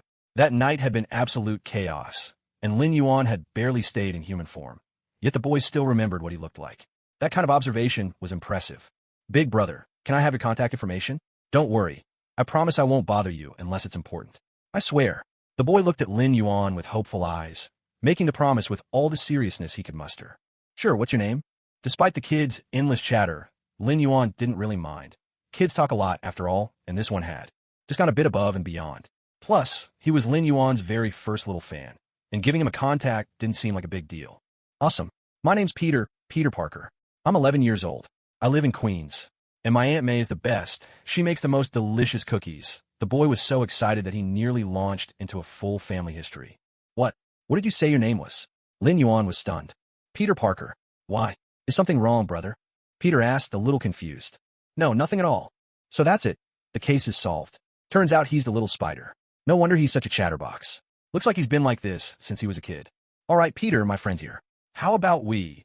Lin Yuan had already spotted Steve arriving and was ready to say goodbye to this little spider. Then, looking down, he saw Peter staring at Steve's approaching figure in utter disbelief. It's over. Lin Yuan sighed, rubbing his forehead. Sure enough, the very next moment, Peter's mouth ran wild again. He tugged at Lin Yuan's sleeve, bubbling with excitement. Brother, am I seeing things? Is that Captain America? Is it really him? He's still alive. Oh my gosh, today is seriously my lucky day. I have to take a picture to show Aunt May. Oh wow, he's coming this way. He's getting closer. He's coming.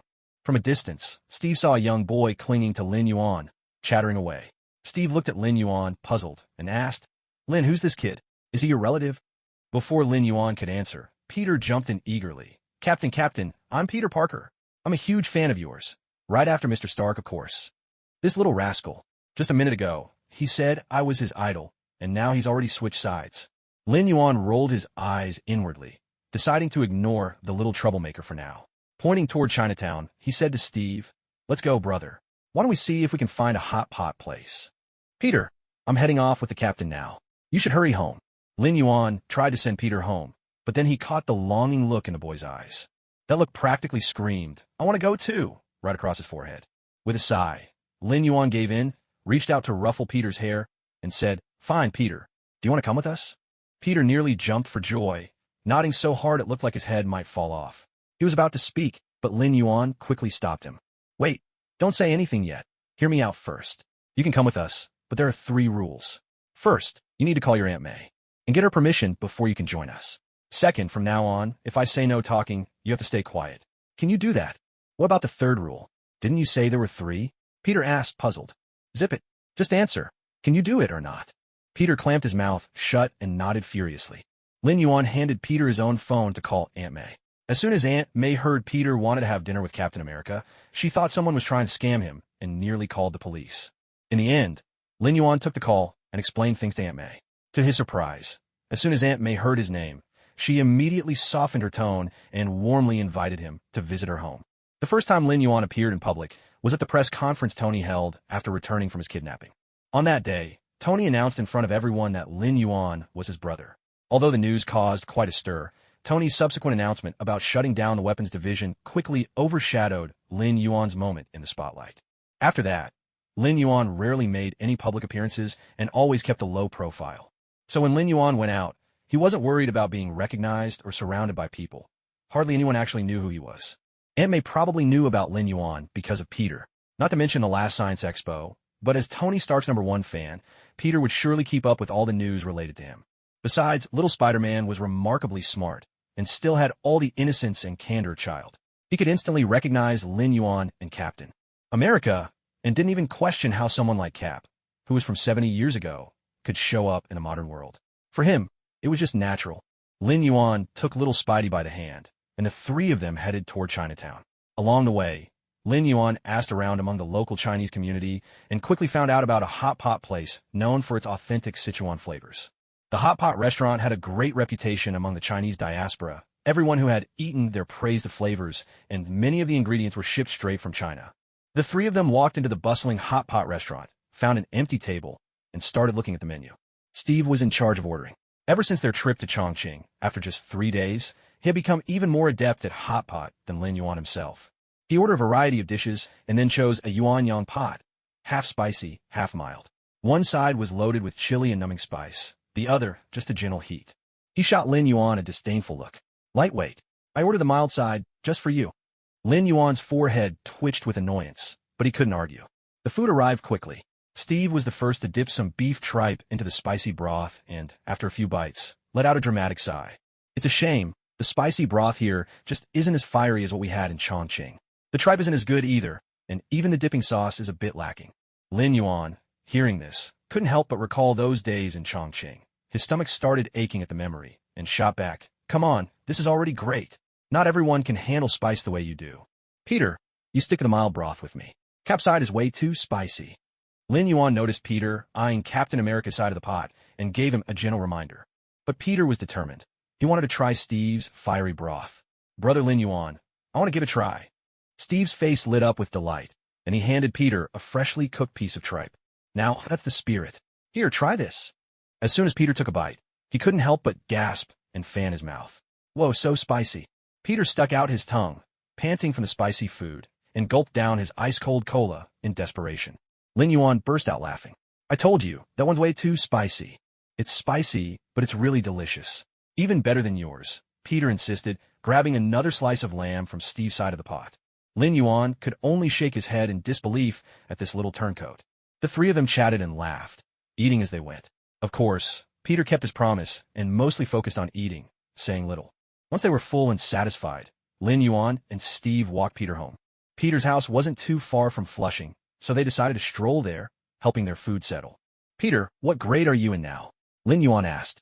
"Brother Lin Yuan, I'm in 4th grade, but I've already finished studying all the higher grade materials on my own," Peter said proudly. "That's impressive.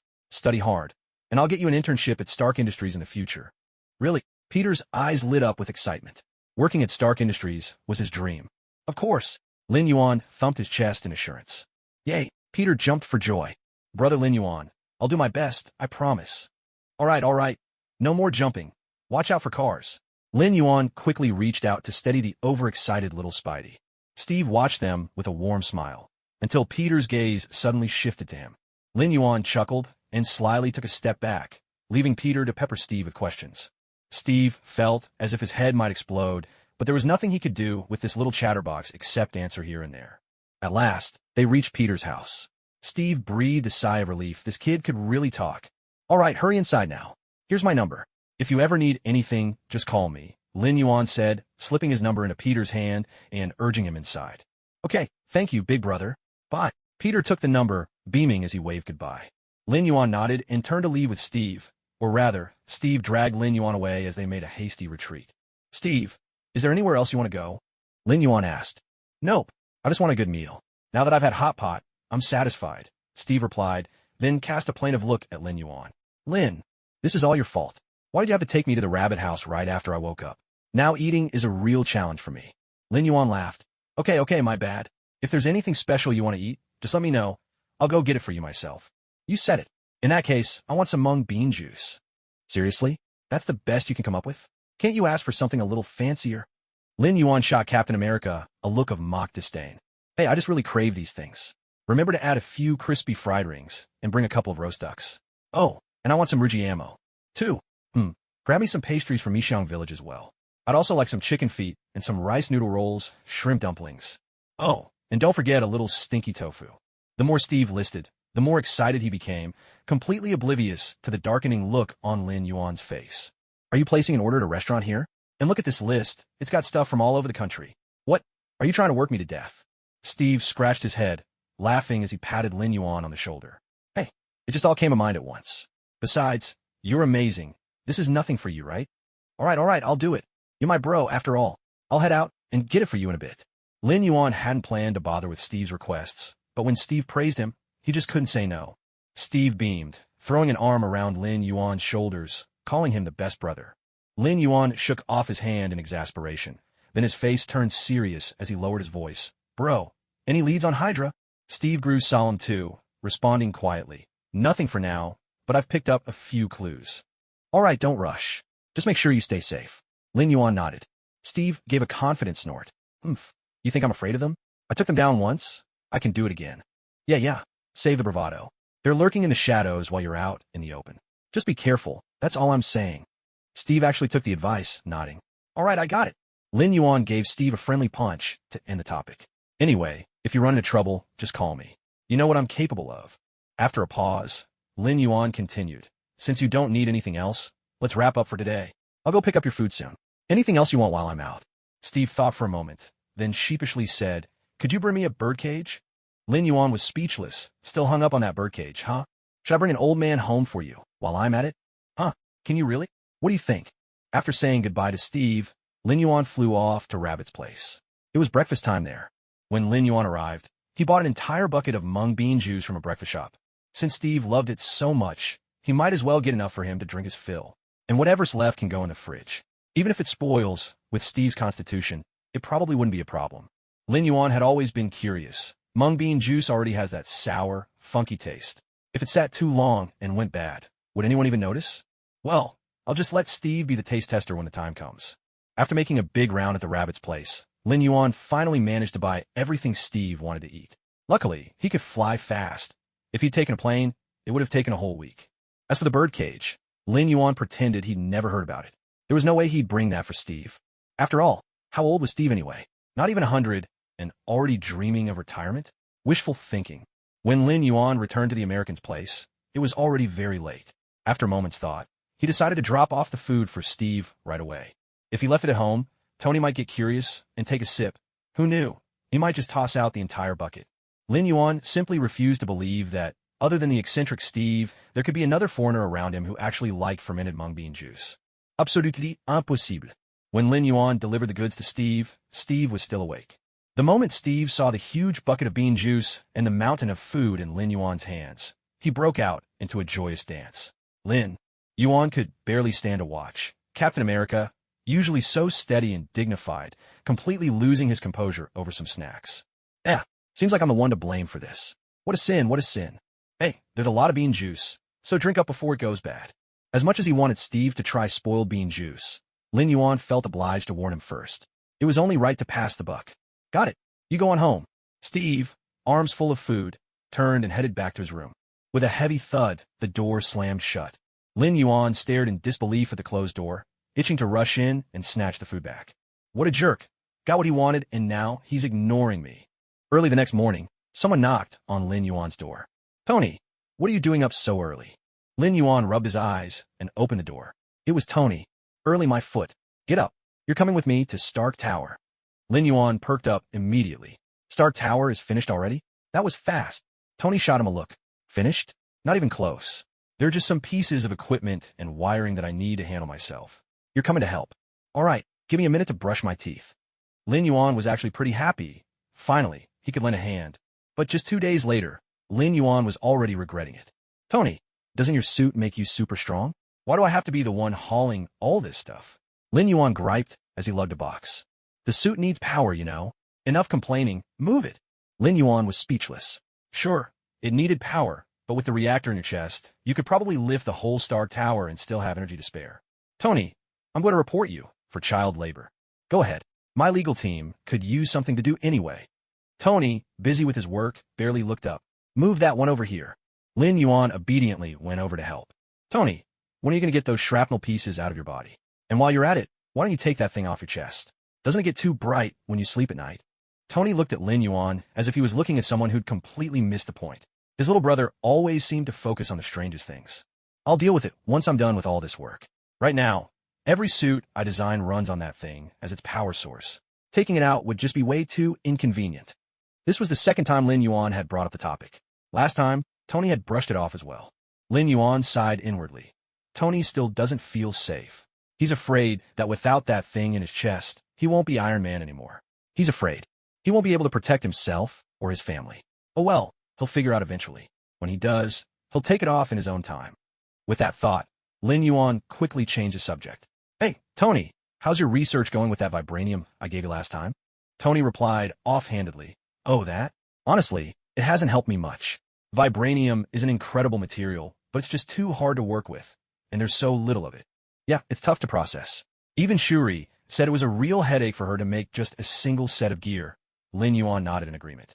Who's Shuri? She can make gear out of vibranium? Tony stopped what he was doing, clearly surprised. Shuri?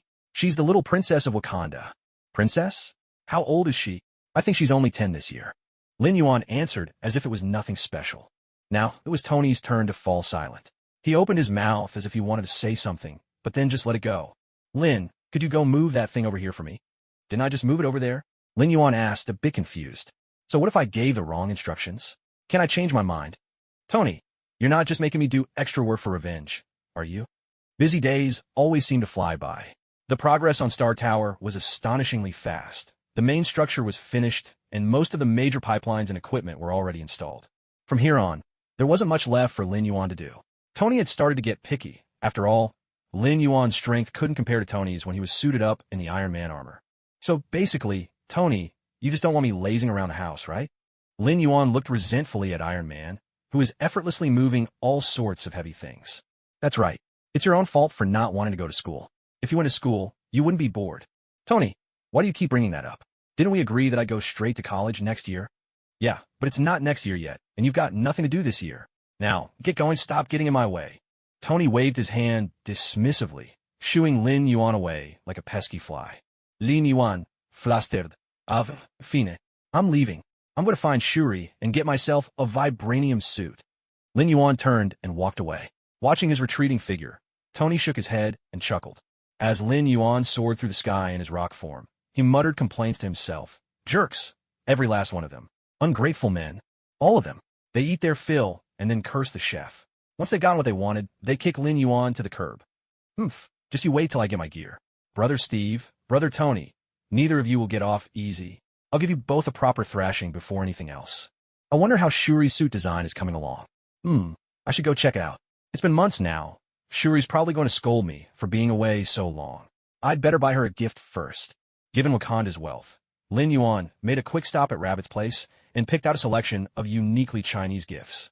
For King Chaka, he chose a set of exquisite purple clay teapots. For Queen Ramonda, he selected a cloud brocade cheongsam. For Chala, he picked up a piece of cloisonné enamelware. And for Shuri, he found a double-sided embroidered fan. These gifts weren't terribly expensive. Lin Yuan found that buying them was much easier than he expected. But after all, it's the thought that counts. Wakanda was still nestled deep within its surrounding forests, and Lin Yuan dove into the greenery without hesitation. The scenery shifted, and soon Wakanda's distinct architectural style unfolded before his eyes. Leisurely, Lin Yuan flew toward the royal palace, taking in the sights along the way. As he approached the palace, to his surprise, he saw Shuri standing right outside the main gates, gazing eagerly in his direction. Lin Yuan found this odd. Did the Black Panther goddess tip her off again? No way, it's not his first visit. Surely the goddess isn't that idle? Shuri must have spotted Lin Yuan as well. She jumped up excitedly and waved. Lin Yuan hurried his pace, landing in front of Shuri in an instant. At first, Shuri looked delighted, but as soon as Lin Yuan came closer, she pouted instead. Puzzled, Lin Yuan wondered what was wrong. What's the matter, Shuri? Aren't you happy to see me? Shuri huffed. Brother, you lied to me. You said you'd visit soon, but you took forever to come. I wanted to come sooner, really, but a big bully roped me into helping him out. If I didn't, he put on his armor and beat me. He hits really hard, too. Lin Yuan silently apologized to Tony in his heart. Sorry, brother Tony, but I have to pin this on you. Shuri grew even more annoyed, stomping her foot and chiding. Brother, don't treat me like a child. Who's this big bully? You mean Iron Man, right? He's your brother. Don't think I don't know what's happening out there. Oops, too careless. Smart kids really are impossible to fool. Lin Yuan surrendered at once and admitted his mistake. All right, I was wrong. Then he took out the gifts he had brought for Su Rue and handed them to her. Look, these are treats I brought you. And see how beautiful this double-sided embroidered fan is. Su Rue kept a stern face, still looking rather upset. I'm not going to forgive you so easily. What is this? It's delicious. Lin Yuan took out a pastry and popped one in her mouth. Su Rue's eyes lit up, and her cheeks began to move as she chewed. All right, since your apology seems so sincere, I'll forgive you. She spoke while eating, her mood quickly brightening. Big brother, I want more. Here you go. Take as much as you want. If you finish them, I'll buy you more next time. Lin Yuan handed her the bag of snacks and took her small hand. Come on, help me find your father. Big brother, I want to ride the panda. Sure, hop on. In the Imperial Palace, a little girl was riding a panda, making her way leisurely down the path. Su Rue, how did you know I was coming? Did the Black Panther goddess tell you to? Lin Yuan voiced the question that had been on his mind. Nope, I designed a detection program. As soon as you crossed the border, I knew. Sitting atop the panda, Su Rue explained while munching her snacks. Lin Yuan was impressed. These geniuses seemed to invent things more easily than he could buy dozens of treats for Captain America across several provinces. Chaka was delighted to see Lin Yuan, and even more delighted when he received his gifts. Ramanda absolutely adored the Yun Jin Qipao Lin Yuan had chosen for her, though it was a bit too small for her to wear, so she could only hang it up as a decoration. Chala wasn't home, so Lin Yuan entrusted his gift to Chaka. Judging by the gleam in Chaka's eyes, though, it seemed unlikely Chala would ever see it. Once the gifts were distributed, Su Rue grabbed Lin Yuan and hurried him off to the laboratory building. Then Lin Yuan transformed into a giant rock and flew Su Rue over. Su Rue insisted it wasn't just for the ride. Mainly, the rock was faster and driving would have taken too long. As soon as they arrived at the lab, Su Rue eagerly projected the design for the new suit and began her presentation. Big brother, this suit is made entirely of vibranium, woven using nanometal technology. My brother's suit starts as a necklace, but yours will be a bracelet. She pointed at the bracelet on the screen and continued. The bracelet can change size at will, covering just your hand or your whole body. As for defense, that goes without saying. But the most important function is that it can absorb kinetic energy from impacts and then release it as a powerful force. Su Rue tapped the screen, and a black battlesuit appeared. The battlesuit I designed for Brother Chaka is black. Brother Lin Yuan, since the goddess calls you the child of nature, I designed yours in green. Brother Lin Yuan, do you like it?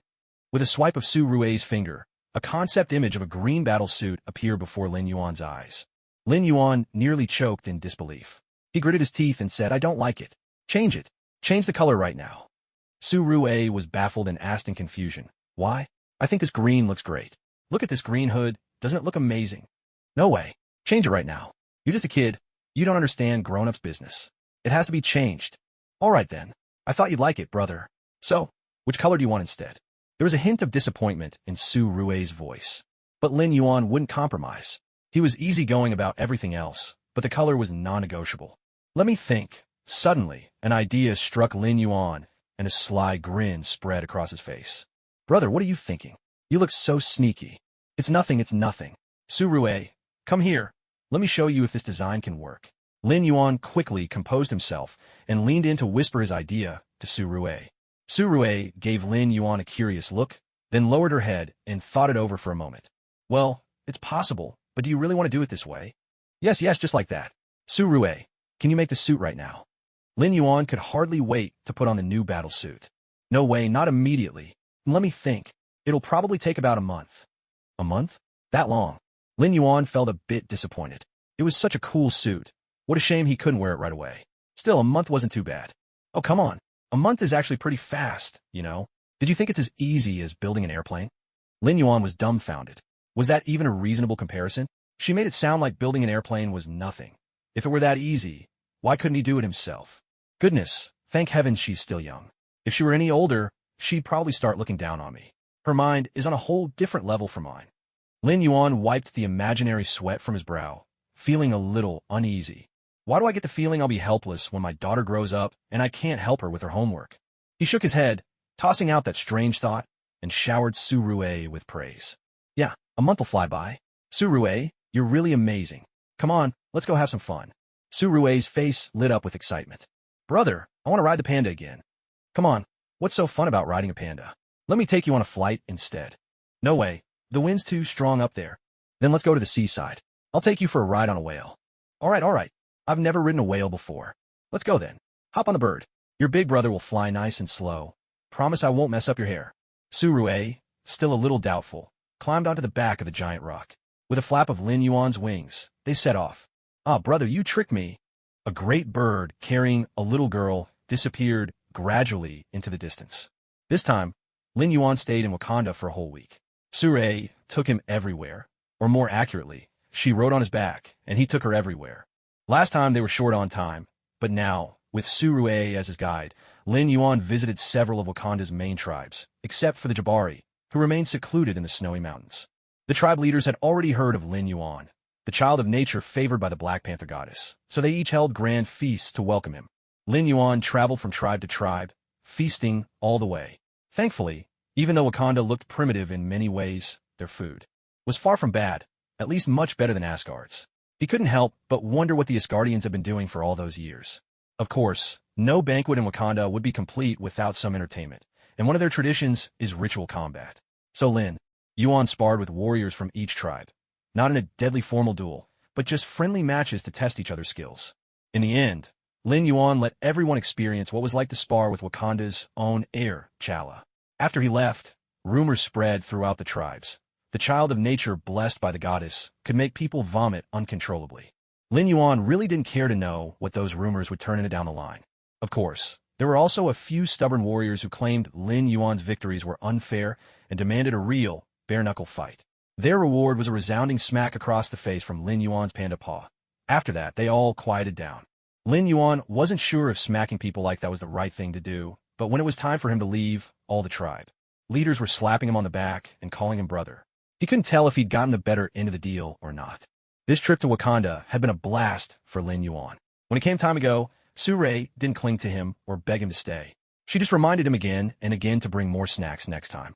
Lin Yuan couldn't help wondering if sharing all these delicacies was really a good idea. Right now, only 2 people were demanding treats, but what about when the word got out? Was he going to become their exclusive food courier? When he got home, Tony was gone again, probably busy over at Stark Tower. Lin Yuan didn't bother to join the chaos, lest he become a nuisance. He'd wait until his new suit was finished, then go over and give Tony a good thrashing. After that, he'd run to Pepper for backup, just to see if Tony would dare pick on him again. After a few lazy days, Lin Yuan suddenly remembered Jane. The last time I visited her was during the New Year, and now the year is almost over. I haven't gone even once. That's a bit much, honestly. I've really let Thor's brother down. Once the thought struck him, Lin Yuan decided to act immediately. He searched around his room, but couldn't find a single suitable gift. There was nothing for it. He'd have to make another trip to the bunny house. This so-called dog system claims to be a super support system, but it doesn't even come with a system inventory. Useless, he grumbled. After mulling it over for a while, Lin Yuan finally decided to buy some specialty pastries from the bunny house. They really did make a good gift. Why go all the way to buy pastries from there, you ask? Well, it's about promoting bunny culture, one transmigrator at a time. Lin Yuan soon arrived at Jane's home, where both Jane and Daisy, the girl with glasses, were present. Jane, I came to see you, Lin Yuan called out as he walked through the door.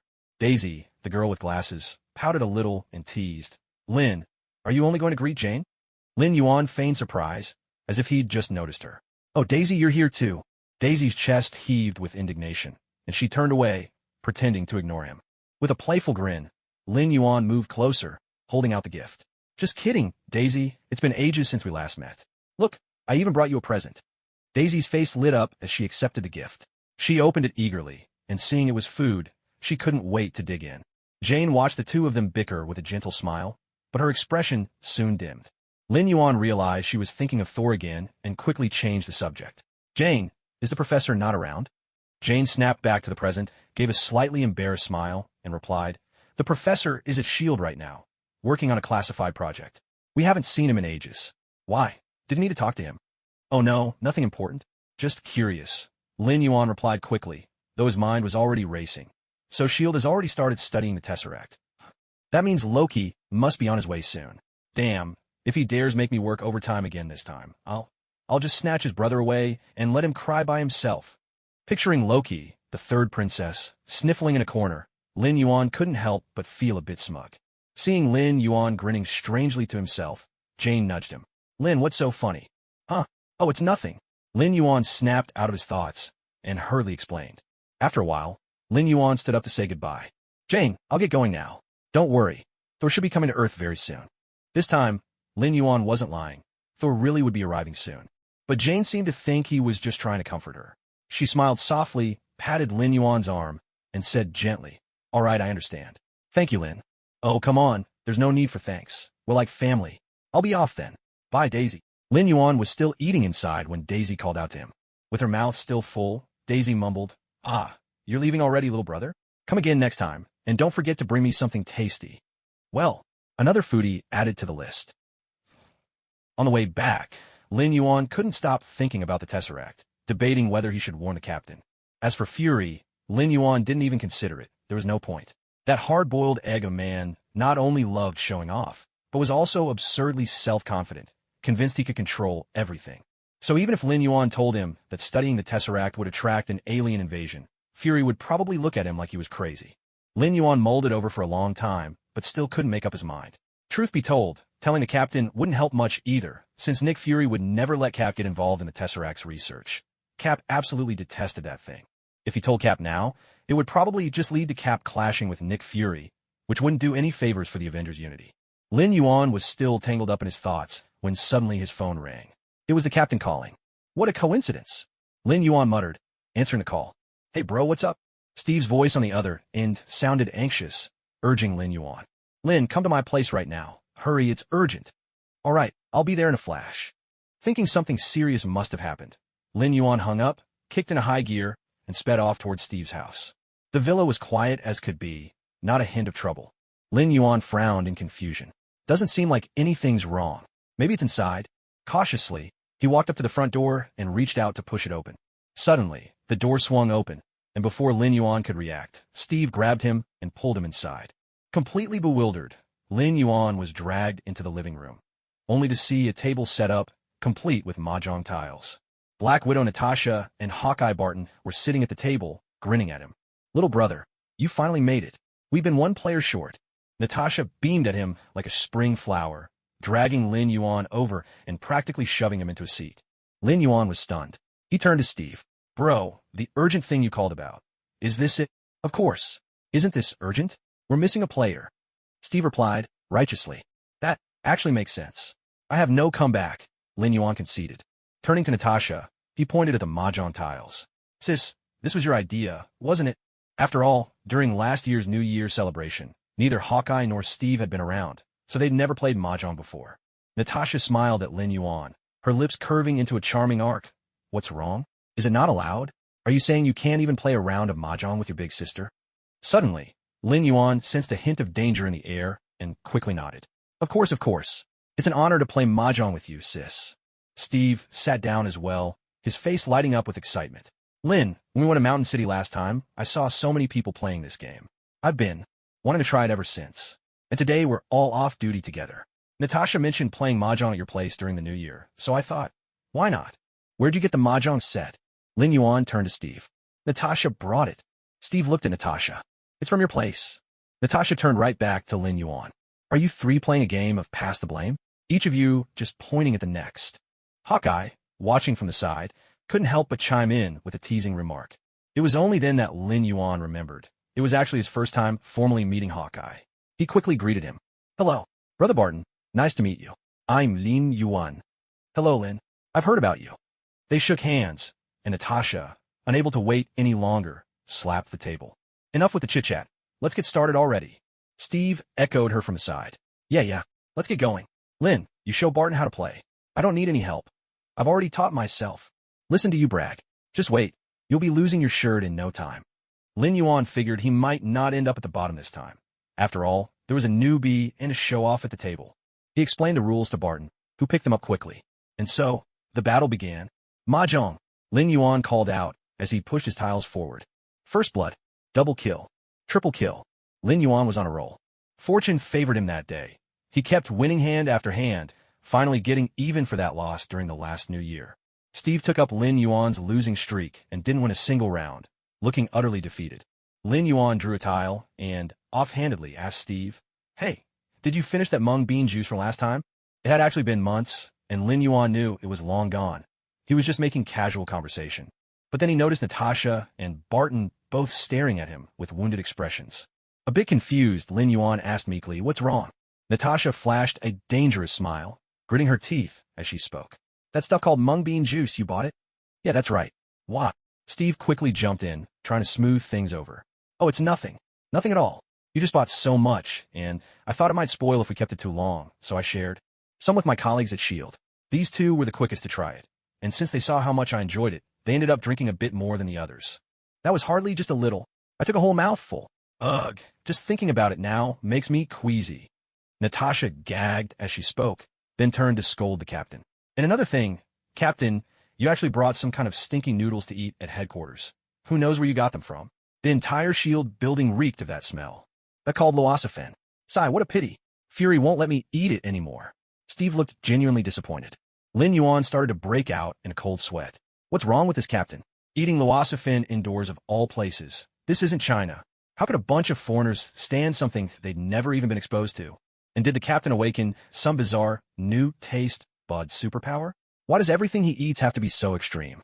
Was it because I took him to try that newbie hot pot?" "Lin, in the future, you're not allowed to introduce the captain to those weird foods anymore.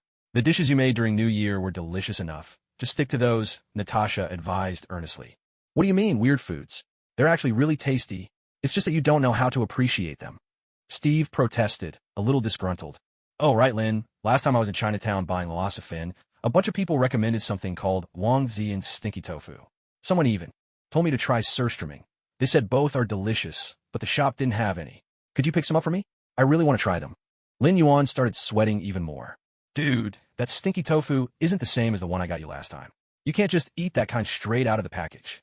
So how are you supposed to eat it?" Steve was as curious as a child. Lin Yuan thought to himself, "How would I know? I've never tried it either," but he still tried to come up with a method. I guess you spread it on bread like butter? Great, then buy some for me. And don't forget the surströmming." Lin Yuan was a bit tempted. Surströmming? Huh? Hadn't he once vowed to eat it in cheetah form? Maybe it was worth a try? All right, just wait here, I'll go get them. Without another thought for the mahjong game in his hands, Lin Yuan dashed out the door. Natasha and Barton sat there dumbfounded, watching the other two banter back and forth, making decisions without the slightest regard for their own fates. If people recommended those things when Steve was buying Loasafen, how good could they possibly be? The two exchanged a glance, wordlessly agreeing to make their escape. But Steve was quick. He grabbed them both before they could move. "Where do you two think you're going? Lin Yuan's just gone to get us some snacks. Hang tight, we haven't finished our mahjong game yet." Natasha forced a smile. "I just remembered something urgent. I need to go." Barton nodded vigorously. "Yeah, me too." The three were still wrestling with each other when Lin Yuan's voice came from the doorway. "I'm back." Lin Yuan returned, carrying a bag in his hand. Natasha was in utter despair and shouted, "Lin, why are you back so soon?" "What do you mean, so soon?" "Natasha, don't slander me." Steve took the bag, pulled out the Wangzhe stinky tofu, and examined it. "It really does look different from the stinky tofu I had before." Without another word, he twisted open the lid. Lin Yuan didn't even have time to stop him before a wave of pungent stench hit him square in the face. Natasha and Barton were already heading for the door. They'd smelled worse as agents, but the thought of actually having to eat something this foul made it hard to stomach. Lin Yuan gagged, trying to say something, when he suddenly noticed in horror that Steve had picked up the can of fermented herring again. "Dude, wait!" A sharp hiss escaped as the can vented, the sound cutting through the room. An indescribable, overwhelming stench wafted out, mixing with the smell of the stinky tofu. Natasha and Barton couldn't take it anymore. Gagging, they bolted for the exit. Lin Yuan couldn't stand it either. He instantly transformed into a big orange tabby, figuring that maybe a cat's nose would handle the smell better. But he miscalculated. As a cat, his sense of smell was even sharper. The foul odor hit him like a tidal wave, almost knocking him out. His vision went black, and he nearly fainted on the spot. Summoning the last of his strength, the orange tabby staggered toward the door, finally collapsing just a few steps from the threshold. In the end, it was Natasha, loyal as ever, who turned back, grabbed him by the tail, and dragged him outside, saving his feline life. Steve watched the three of them flee in confusion, sniffed the air, and muttered, "It's not that bad. Why are they overreacting?" He picked up a piece of the herring, popped it into his mouth, chewed a bit, fished out the bones, and smacked his lips. "Not bad, just a bit salty. Oh, there's still bread in the fridge. I should try it with the stinky tofu." With that, he happily headed off to fetch some bread. Lin Yuan finally recovered, and, together with Natasha and Barton, put as much distance as possible between themselves and Steve's place. He vowed he wouldn't set foot inside for at least a month. "Hey, how did you all end up off work today?" Lin Yuan asked Natasha curiously. Natasha shot him a look, but didn't hide the truth. "I just finished a mission. Barton's been on leave for a while, but he'll have a new assignment soon." Lin Yuan glanced at Barton and, after a moment's thought, offered a word of advice. "Barton, as a long-range DPS, you really need to keep your distance. Don't let anyone close enough to hit you." Barton looked utterly baffled, not understanding at all. "I'm heading off now." Lin Yuan said goodbye to the two of them and headed straight home. Barton stared at Lin Yuan's departing figure, looking utterly baffled, and turned to Natasha. "Natasha, what did he mean by that?" "I have no idea. He's always a bit mysterious sometimes. Maybe it's one of those mystical Eastern powers or something. Just keep your eyes open. That's all I can say." Lin Yuan floated lazily on his way back, thinking about the captain's latest hobbies. He let out a sigh. "What a sin, what a sin. I've really led the captain astray.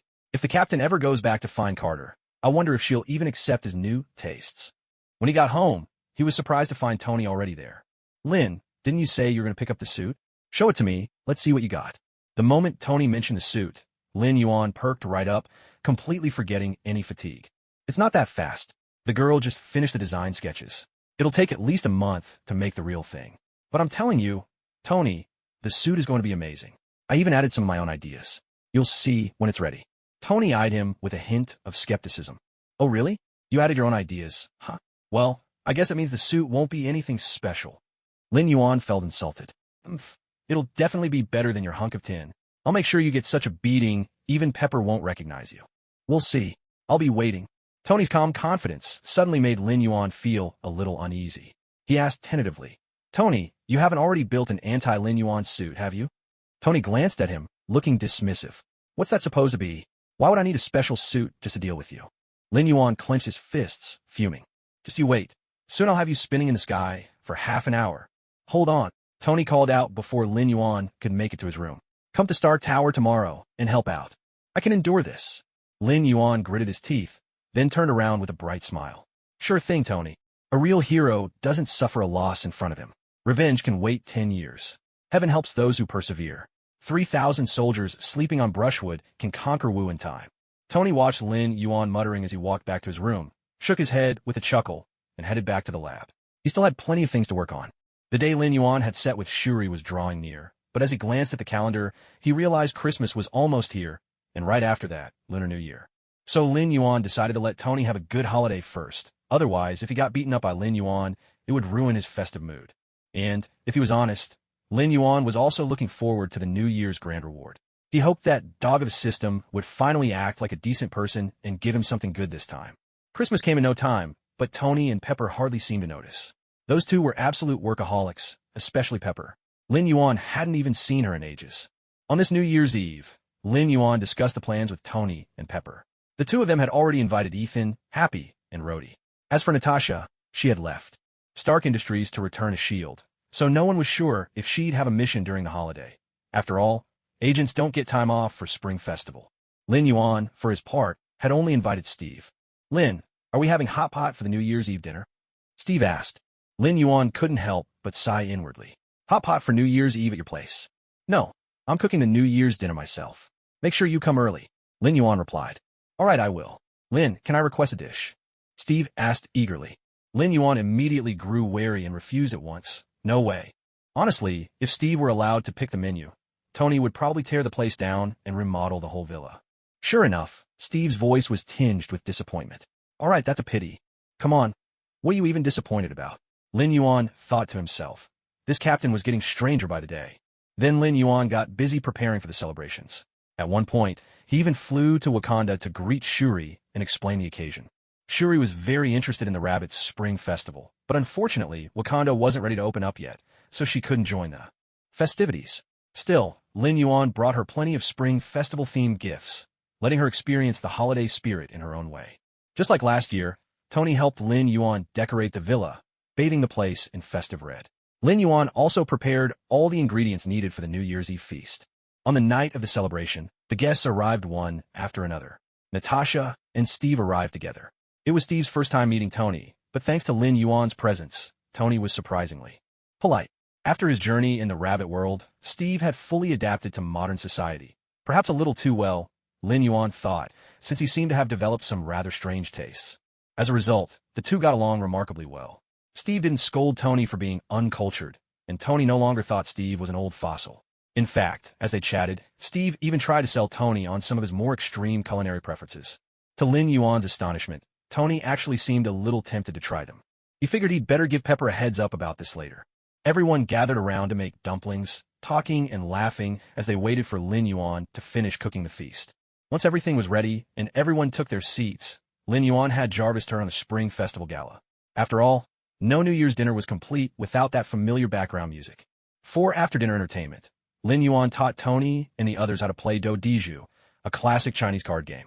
The results were predictable. Lin Yuan soon slunk away to join Steve and the others for a round of mahjong. At least with mahjong, luck might let him win a little. But in Do Diju, he was completely outmaneuvered. Lin Yuan silently swore he'd never play any kind of strategic game with this group again. Well, except for Happy. When Jarvis's countdown finally hit 0, Lin Yuan, who had been lying obediently on the floor being petted like a panda for quite a while, suddenly heard the voice of the dog system. Ding! Happy New Year, dear host! Ding! Here's your grand gift pack for the year. Ding! Host, goodbye. Lin Yuan was left completely bewildered by the system's bizarre behavior. Had the system gone off the rails? Come on, did that dog system just give me an empty gift pack and dash off before I could check? In a hurry, Lin Yuan opened the New Year's gift pack. Ding! Congratulations, host, you have received the Transform Rabbit Family Special Skin Edition. Note, this message was pre-recorded. Please do not reply. The system is busy right now, bam. Haha, I win. Damn, this dog system isn't just unreliable. It's downright unprofessional. Still, this time, the system hadn't actually cheated him. The Transform was a decent prize and suited him well. Transform Rabbit Family Special Skin Edition transform into a ginkgo treant with magical bark, offering high defense and average speed. In this form, all support skill costs are reduced by 50%, skill effects are enhanced, skill durations are doubled, and skill ranges are doubled. Unique skin effect. Druid healing skills now mildly cure diseases. Transform exclusive skill. Rooted, the treant anchors itself to the ground, unable to move, but rapidly restores mana, vitality, spirit, and stamina. As Lin Yuan read through the Transform's description, he had to admit it was impressive, but he still grumbled at the dog system. Why did only this form come with a skin effect? The skills might look simple at first glance, but each one was incredibly practical. The ginkgo skin's disease cleansing bonus, though minor, was certainly better than nothing. And then there was Rooted. It might look unremarkable, but the rapid recovery it provided was downright terrifying. Even Tranquility, that famous healing ultimate, only offered fast recovery. Not this level of relentless regeneration. Just imagine, if some tough old boss nearly beat him to death, he could simply root himself and, bam, come back to life. He might not be able to defeat his enemies, but he could certainly exhaust them. Lost in these thoughts, Lin Yuan couldn't help but break into a wide grin. The two ladies who'd been petting the cat noticed Lin Yuan's grin was so broad, it looked like he could swallow dinner whole. Curious, one of them asked, "Hey, what are you thinking about? Why are you so happy?" Lin Yuan sprang to his feet, excitement lighting up his face. "I just awakened a new ability, a whole new form." The two women's eyes sparkled at the news, urging Lin Yuan to show them right away. Hearing the commotion, the others who were playing cards crowded over, eager to watch. Seeing his audience assembled, Lin Yuan didn't hesitate. He activated Moon Prism Power, Transform.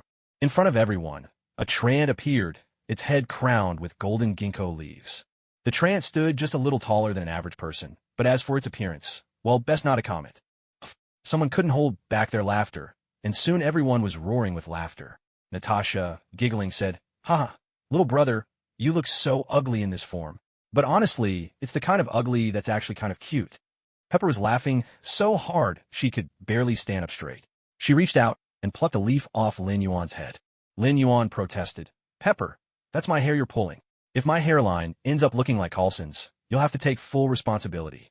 Pepper only laughed harder. Just then, Jarvis projected a real-time hologram of Lin Yuan. Lin Yuan watched his projected image, took a few steps, and even he couldn't help but laugh. The others laughed so hard they had tears streaming down their faces. Lin, you better stop walking. This tree man look is absolutely hilarious. Especially the way your butt wiggles. It's too much. Steve pounded the table, struggling to catch his breath between fits of laughter. Lin Yuan shot him a sidelong glance. With your famous backside, who are you to judge me? Fearing someone might actually laugh to death, Lin Yuan quickly shifted back to his human form, not the least bit upset. After all, this form might be a bit on the ugly side, but it sure is practical. Amid all the laughter and banter, Lin Yuan marked his 3rd year in this world. He was turning 18 this year, which meant adulthood was just around the corner. But his birthday wasn't until June, so he wasn't officially an adult just yet. No ruse, no ruse. He'd promised Tony he'd go to college in the fall. Maybe then he could find himself a girlfriend. There were plenty of pretty girls on campus. The thought made Lin Yuan grin wider and wider, and he couldn't help but chuckle to himself. Tony and Pepper, just back from seeing off their guests, glanced at Lin Yuan giggling to himself and instinctively took a step back. Sigh, this kid just gets sillier as he grows up. Pepper said to Tony with a sigh. Tony laughed. Maybe it's his new form affecting him. People say someone's as dense as a block of wood, but he's literally turned into a tree. How could he not be a bit silly? Hey, Tony, if you're going to talk behind my back, could you at least not be so loud? I'm right here. Lin Yuan protested loudly. Tony shot him a disdainful look and replied, Of course I'm saying it to your face. If I didn't, how would you know I was talking about you? If you didn't know, what would be the point? Wow, that actually makes sense. Lin Yuan nodded seriously, but then caught himself. No, what kind of twisted logic is that? Whatever, it's the first day of the Lunar New Year. I shouldn't get angry. Forget it. Time to sleep. The next morning, as usual, Lin Yuan went to give his New Year's greetings to the couple.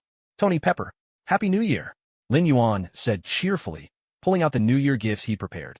This year, he'd chosen clothes from the Rabbit brand again. For Pepper, he had picked out a set of Hanfu, and for Tony, another traditional Tang suit. Little Pepper couldn't wait to rush into the room to change clothes, and Tony seized the chance to pull Lin Yuan aside. You kid, giving your sister Pepper clothes again? Can't you come up with something new? Lin Yuan shot him a disdainful look. Just admit it, do you or do you not like seeing Sister Pepper in these outfits? Well, I suppose they're not bad. Just not bad. Don't forget who was practically drooling last time. Lin Yuan teased him. Nonsense. Me drooling? I, Tony Stark, have dated more women than you've even met. Tony shouted in exasperation. What do you mean dated more women, Tony? Don't you dare corrupt Lin. Little Pepper emerged from the room in her new clothes, catching Tony's words just in time. Tony immediately put on a sheepish grin. No, I was just joking. Then, catching sight of Little Pepper, his eyes lit up. Little Pepper, you look absolutely stunning in this. It really brings out your elegance. Really? I think so too. Little Pepper beamed with delight. The traditional Hanfu she wore did indeed suit her beautifully, making her look especially regal and noble, with a touch of queenly grace. This, too, proved that Lin Yuan had excellent taste. Sis, if you get a makeup artist to give you a classic bunny-style look, it'll match the outfit even better. I'll have my assistant arrange it later. Tony, I'm heading to the office. Lin, thanks for your gift.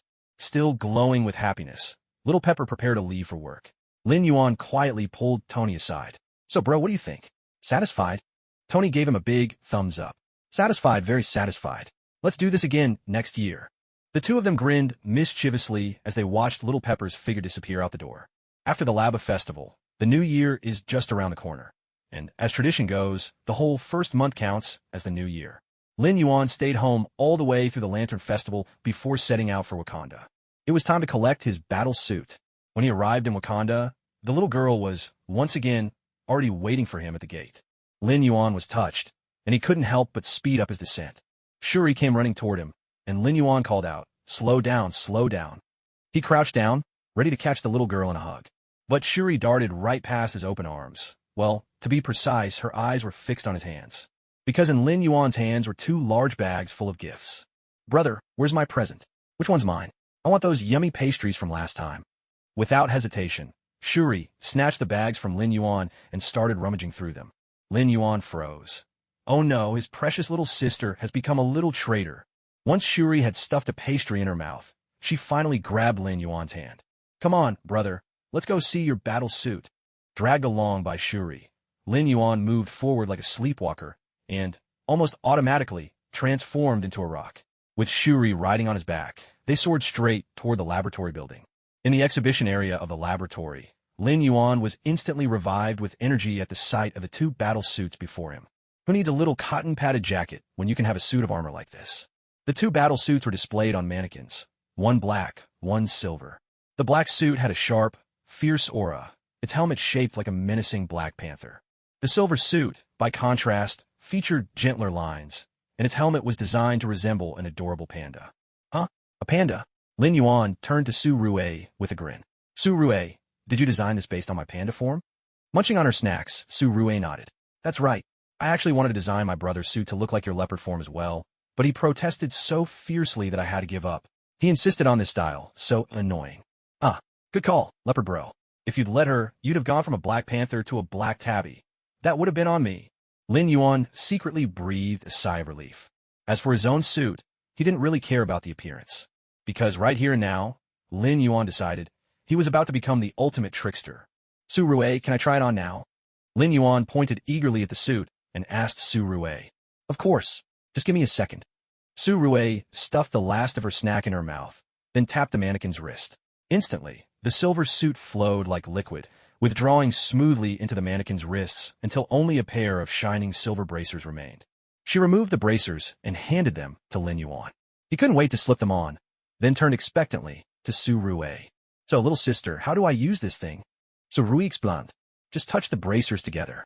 The suit will then sync with your brainwaves, and afterward, you'll be able to control it with your mind. Imitating the Black Panther, Lin Yuan crossed his arms over his chest. The moment the bracers touched, silver liquid rippled out from his wrists, swiftly enveloping his entire body.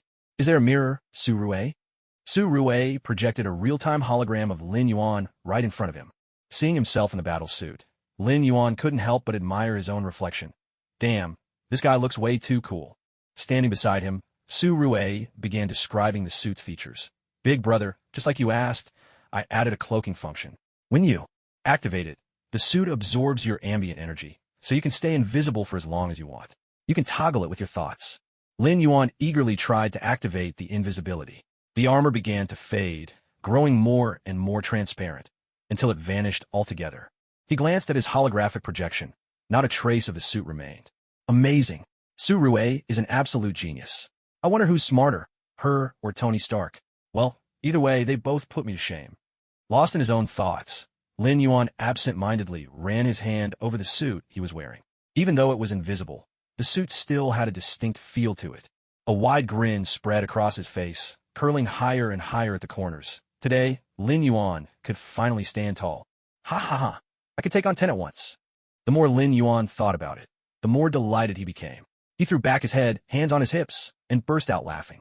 The other researchers in the lab all turned to look at him. Su Rue covered her forehead, her voice full of exasperation as she said, "This is so embarrassing. He's already grown up, but still acts like a kid. Honestly, not even a bit mature. Hey, little sis, is your brother home? I need to teach him a lesson." Lin Yuan was feeling downright cocky. Who's looking to mess with me? Chala walked in from outside, glancing at Lin Yuan. Lin, are you the one itching for a fight? Panther, come on, let's have a spar. Without another word, Lin Yuan grabbed Chala and dragged him out. Wait, hold on. At least let me put my suit on. On the training ground, Chala had already changed into his Black Panther suit. Watching Lin Yuan show no intention of suiting up. Himself, he asked in confusion, Bro, you're really going to fight me without your suit? And remember, you promised. No magic this time. I'm already wearing mine. With a thought, Lin Yuan made his suit appear, shimmering into view. It was the first time Chala had seen the suit's capabilities, and he let out a shout of surprise. Whoa, you sly fox.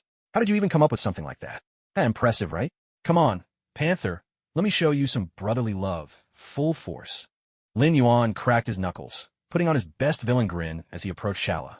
3 minutes later, Lin Yuan lay sprawled on the ground, staring blankly up at the sky, utterly defeated. Su Rue came over and poked him, sighing. Seriously, bro, my brother Chala is one of Wakanda's top warriors, and you really had the guts to challenge him. Yes, without relying on any skills and fighting purely hand-to-hand, Lin Yuan was absolutely no match for Chala, neither in technique nor in strength. No way, I can't just stay down like this. I need payback. Summoning his resolve, Lin Yuan got to his feet and shouted at Chala, "Panther, I admit I can't beat you right now, but next round I'm using spells." Hearing that, Chala took a couple of steps back. "Bro, how about I just let you land a few punches and we call it even?" Realizing Chala misunderstood him, Lin Yuan quickly explained, "No, I just don't want to fight you in human form anymore. I want to use my bear form." Chala breathed a sigh of relief. "Oh, as long as you're not using magic, everything else is fine. Bring it on."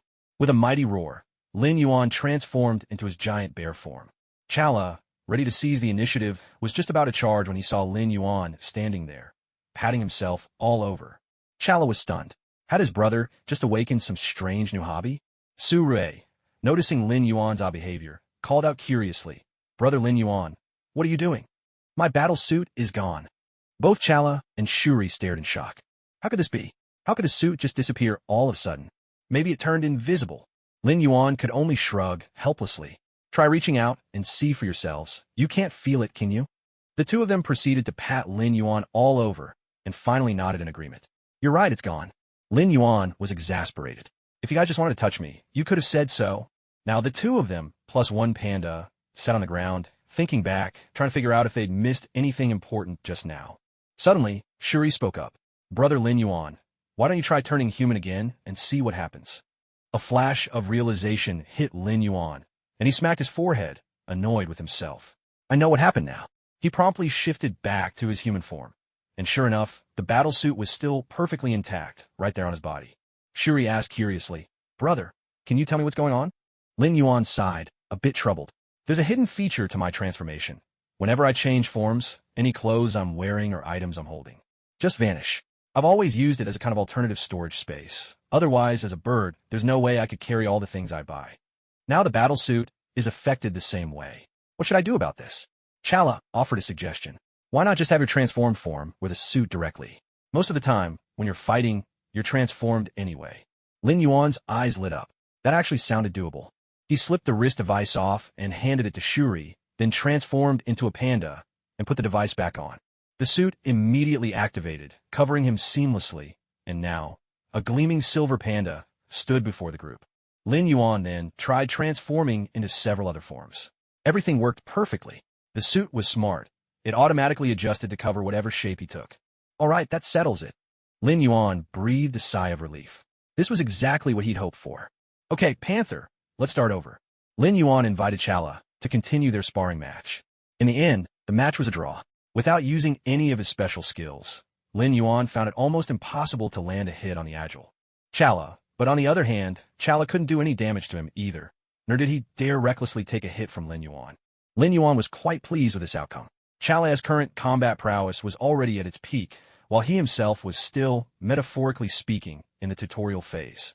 His physical attributes and skill effects were still far from their full potential, especially since he couldn't yet use his wild blessing skill. Suddenly, Lin Yuan grinned at Chala. "Hey, Panther, I've got a new transformation now. Want to help me test its abilities?" A chill ran down Chala's spine. Shuri, on the other hand, was delighted. Her brother had a new form? Would it be as cute as the panda? When Lin Yuan transformed into his tree man form, Su Rui burst out laughing, rolling on the ground in hysterics. When she finally caught her breath, she scrambled up onto Lin Yuan's head, plucked a leaf, and declared she'd use it as a bookmark.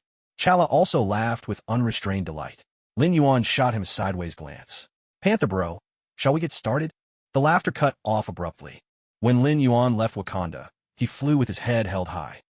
Lin Yuan, was riding high these days. The first order of business: go home and assert his place in the family. He knew Tony was busy at Stark Tower, so he headed straight there. From a distance, he spotted Tony on the rooftop, welding equipment in his mark armor. Lin Yuan bellowed, "Tony the old rascal, take this." He swooped in, grabbed Tony by the shoulder, and whisked him off toward the outskirts of the city. Tony didn't resist. With a resigned sigh, he said, "Lin, are you itching for a beating? If I don't give you a good thrashing today, I'll eat my armor." Lin Yuan cackled.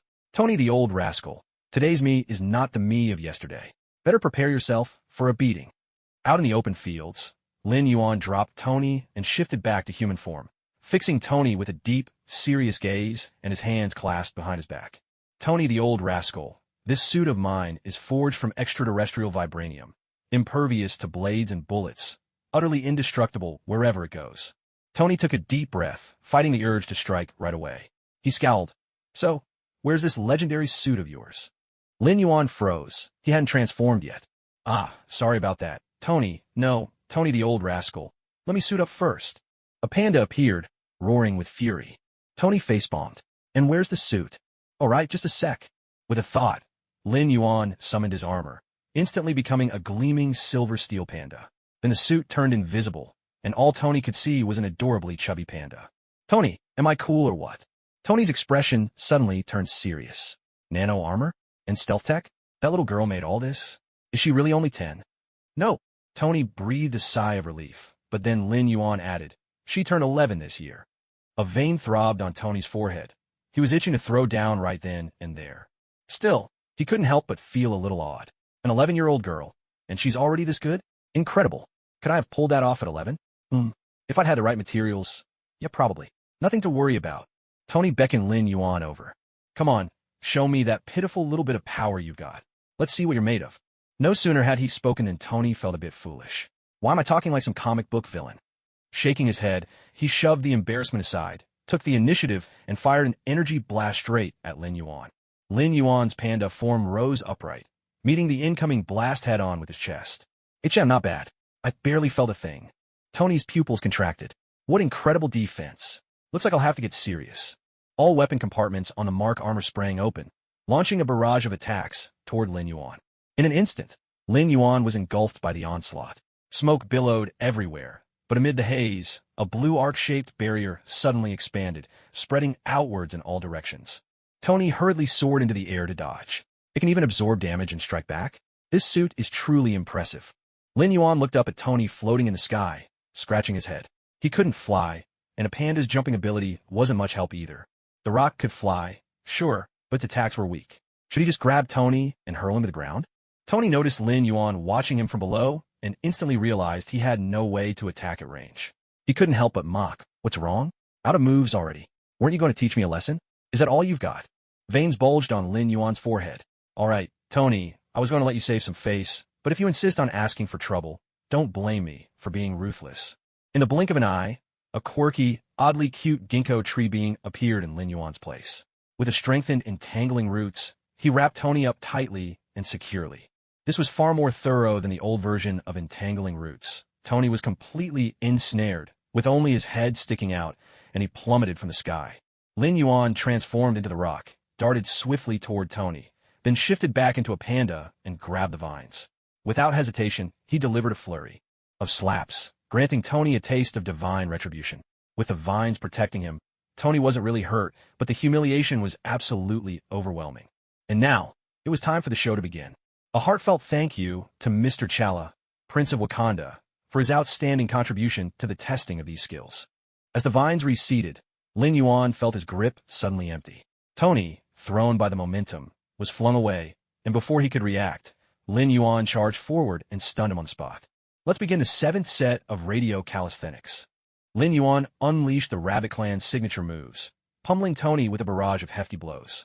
As soon as Tony snapped out of his daze, he engaged his thrusters and tried to escape Lin Yuan's reach.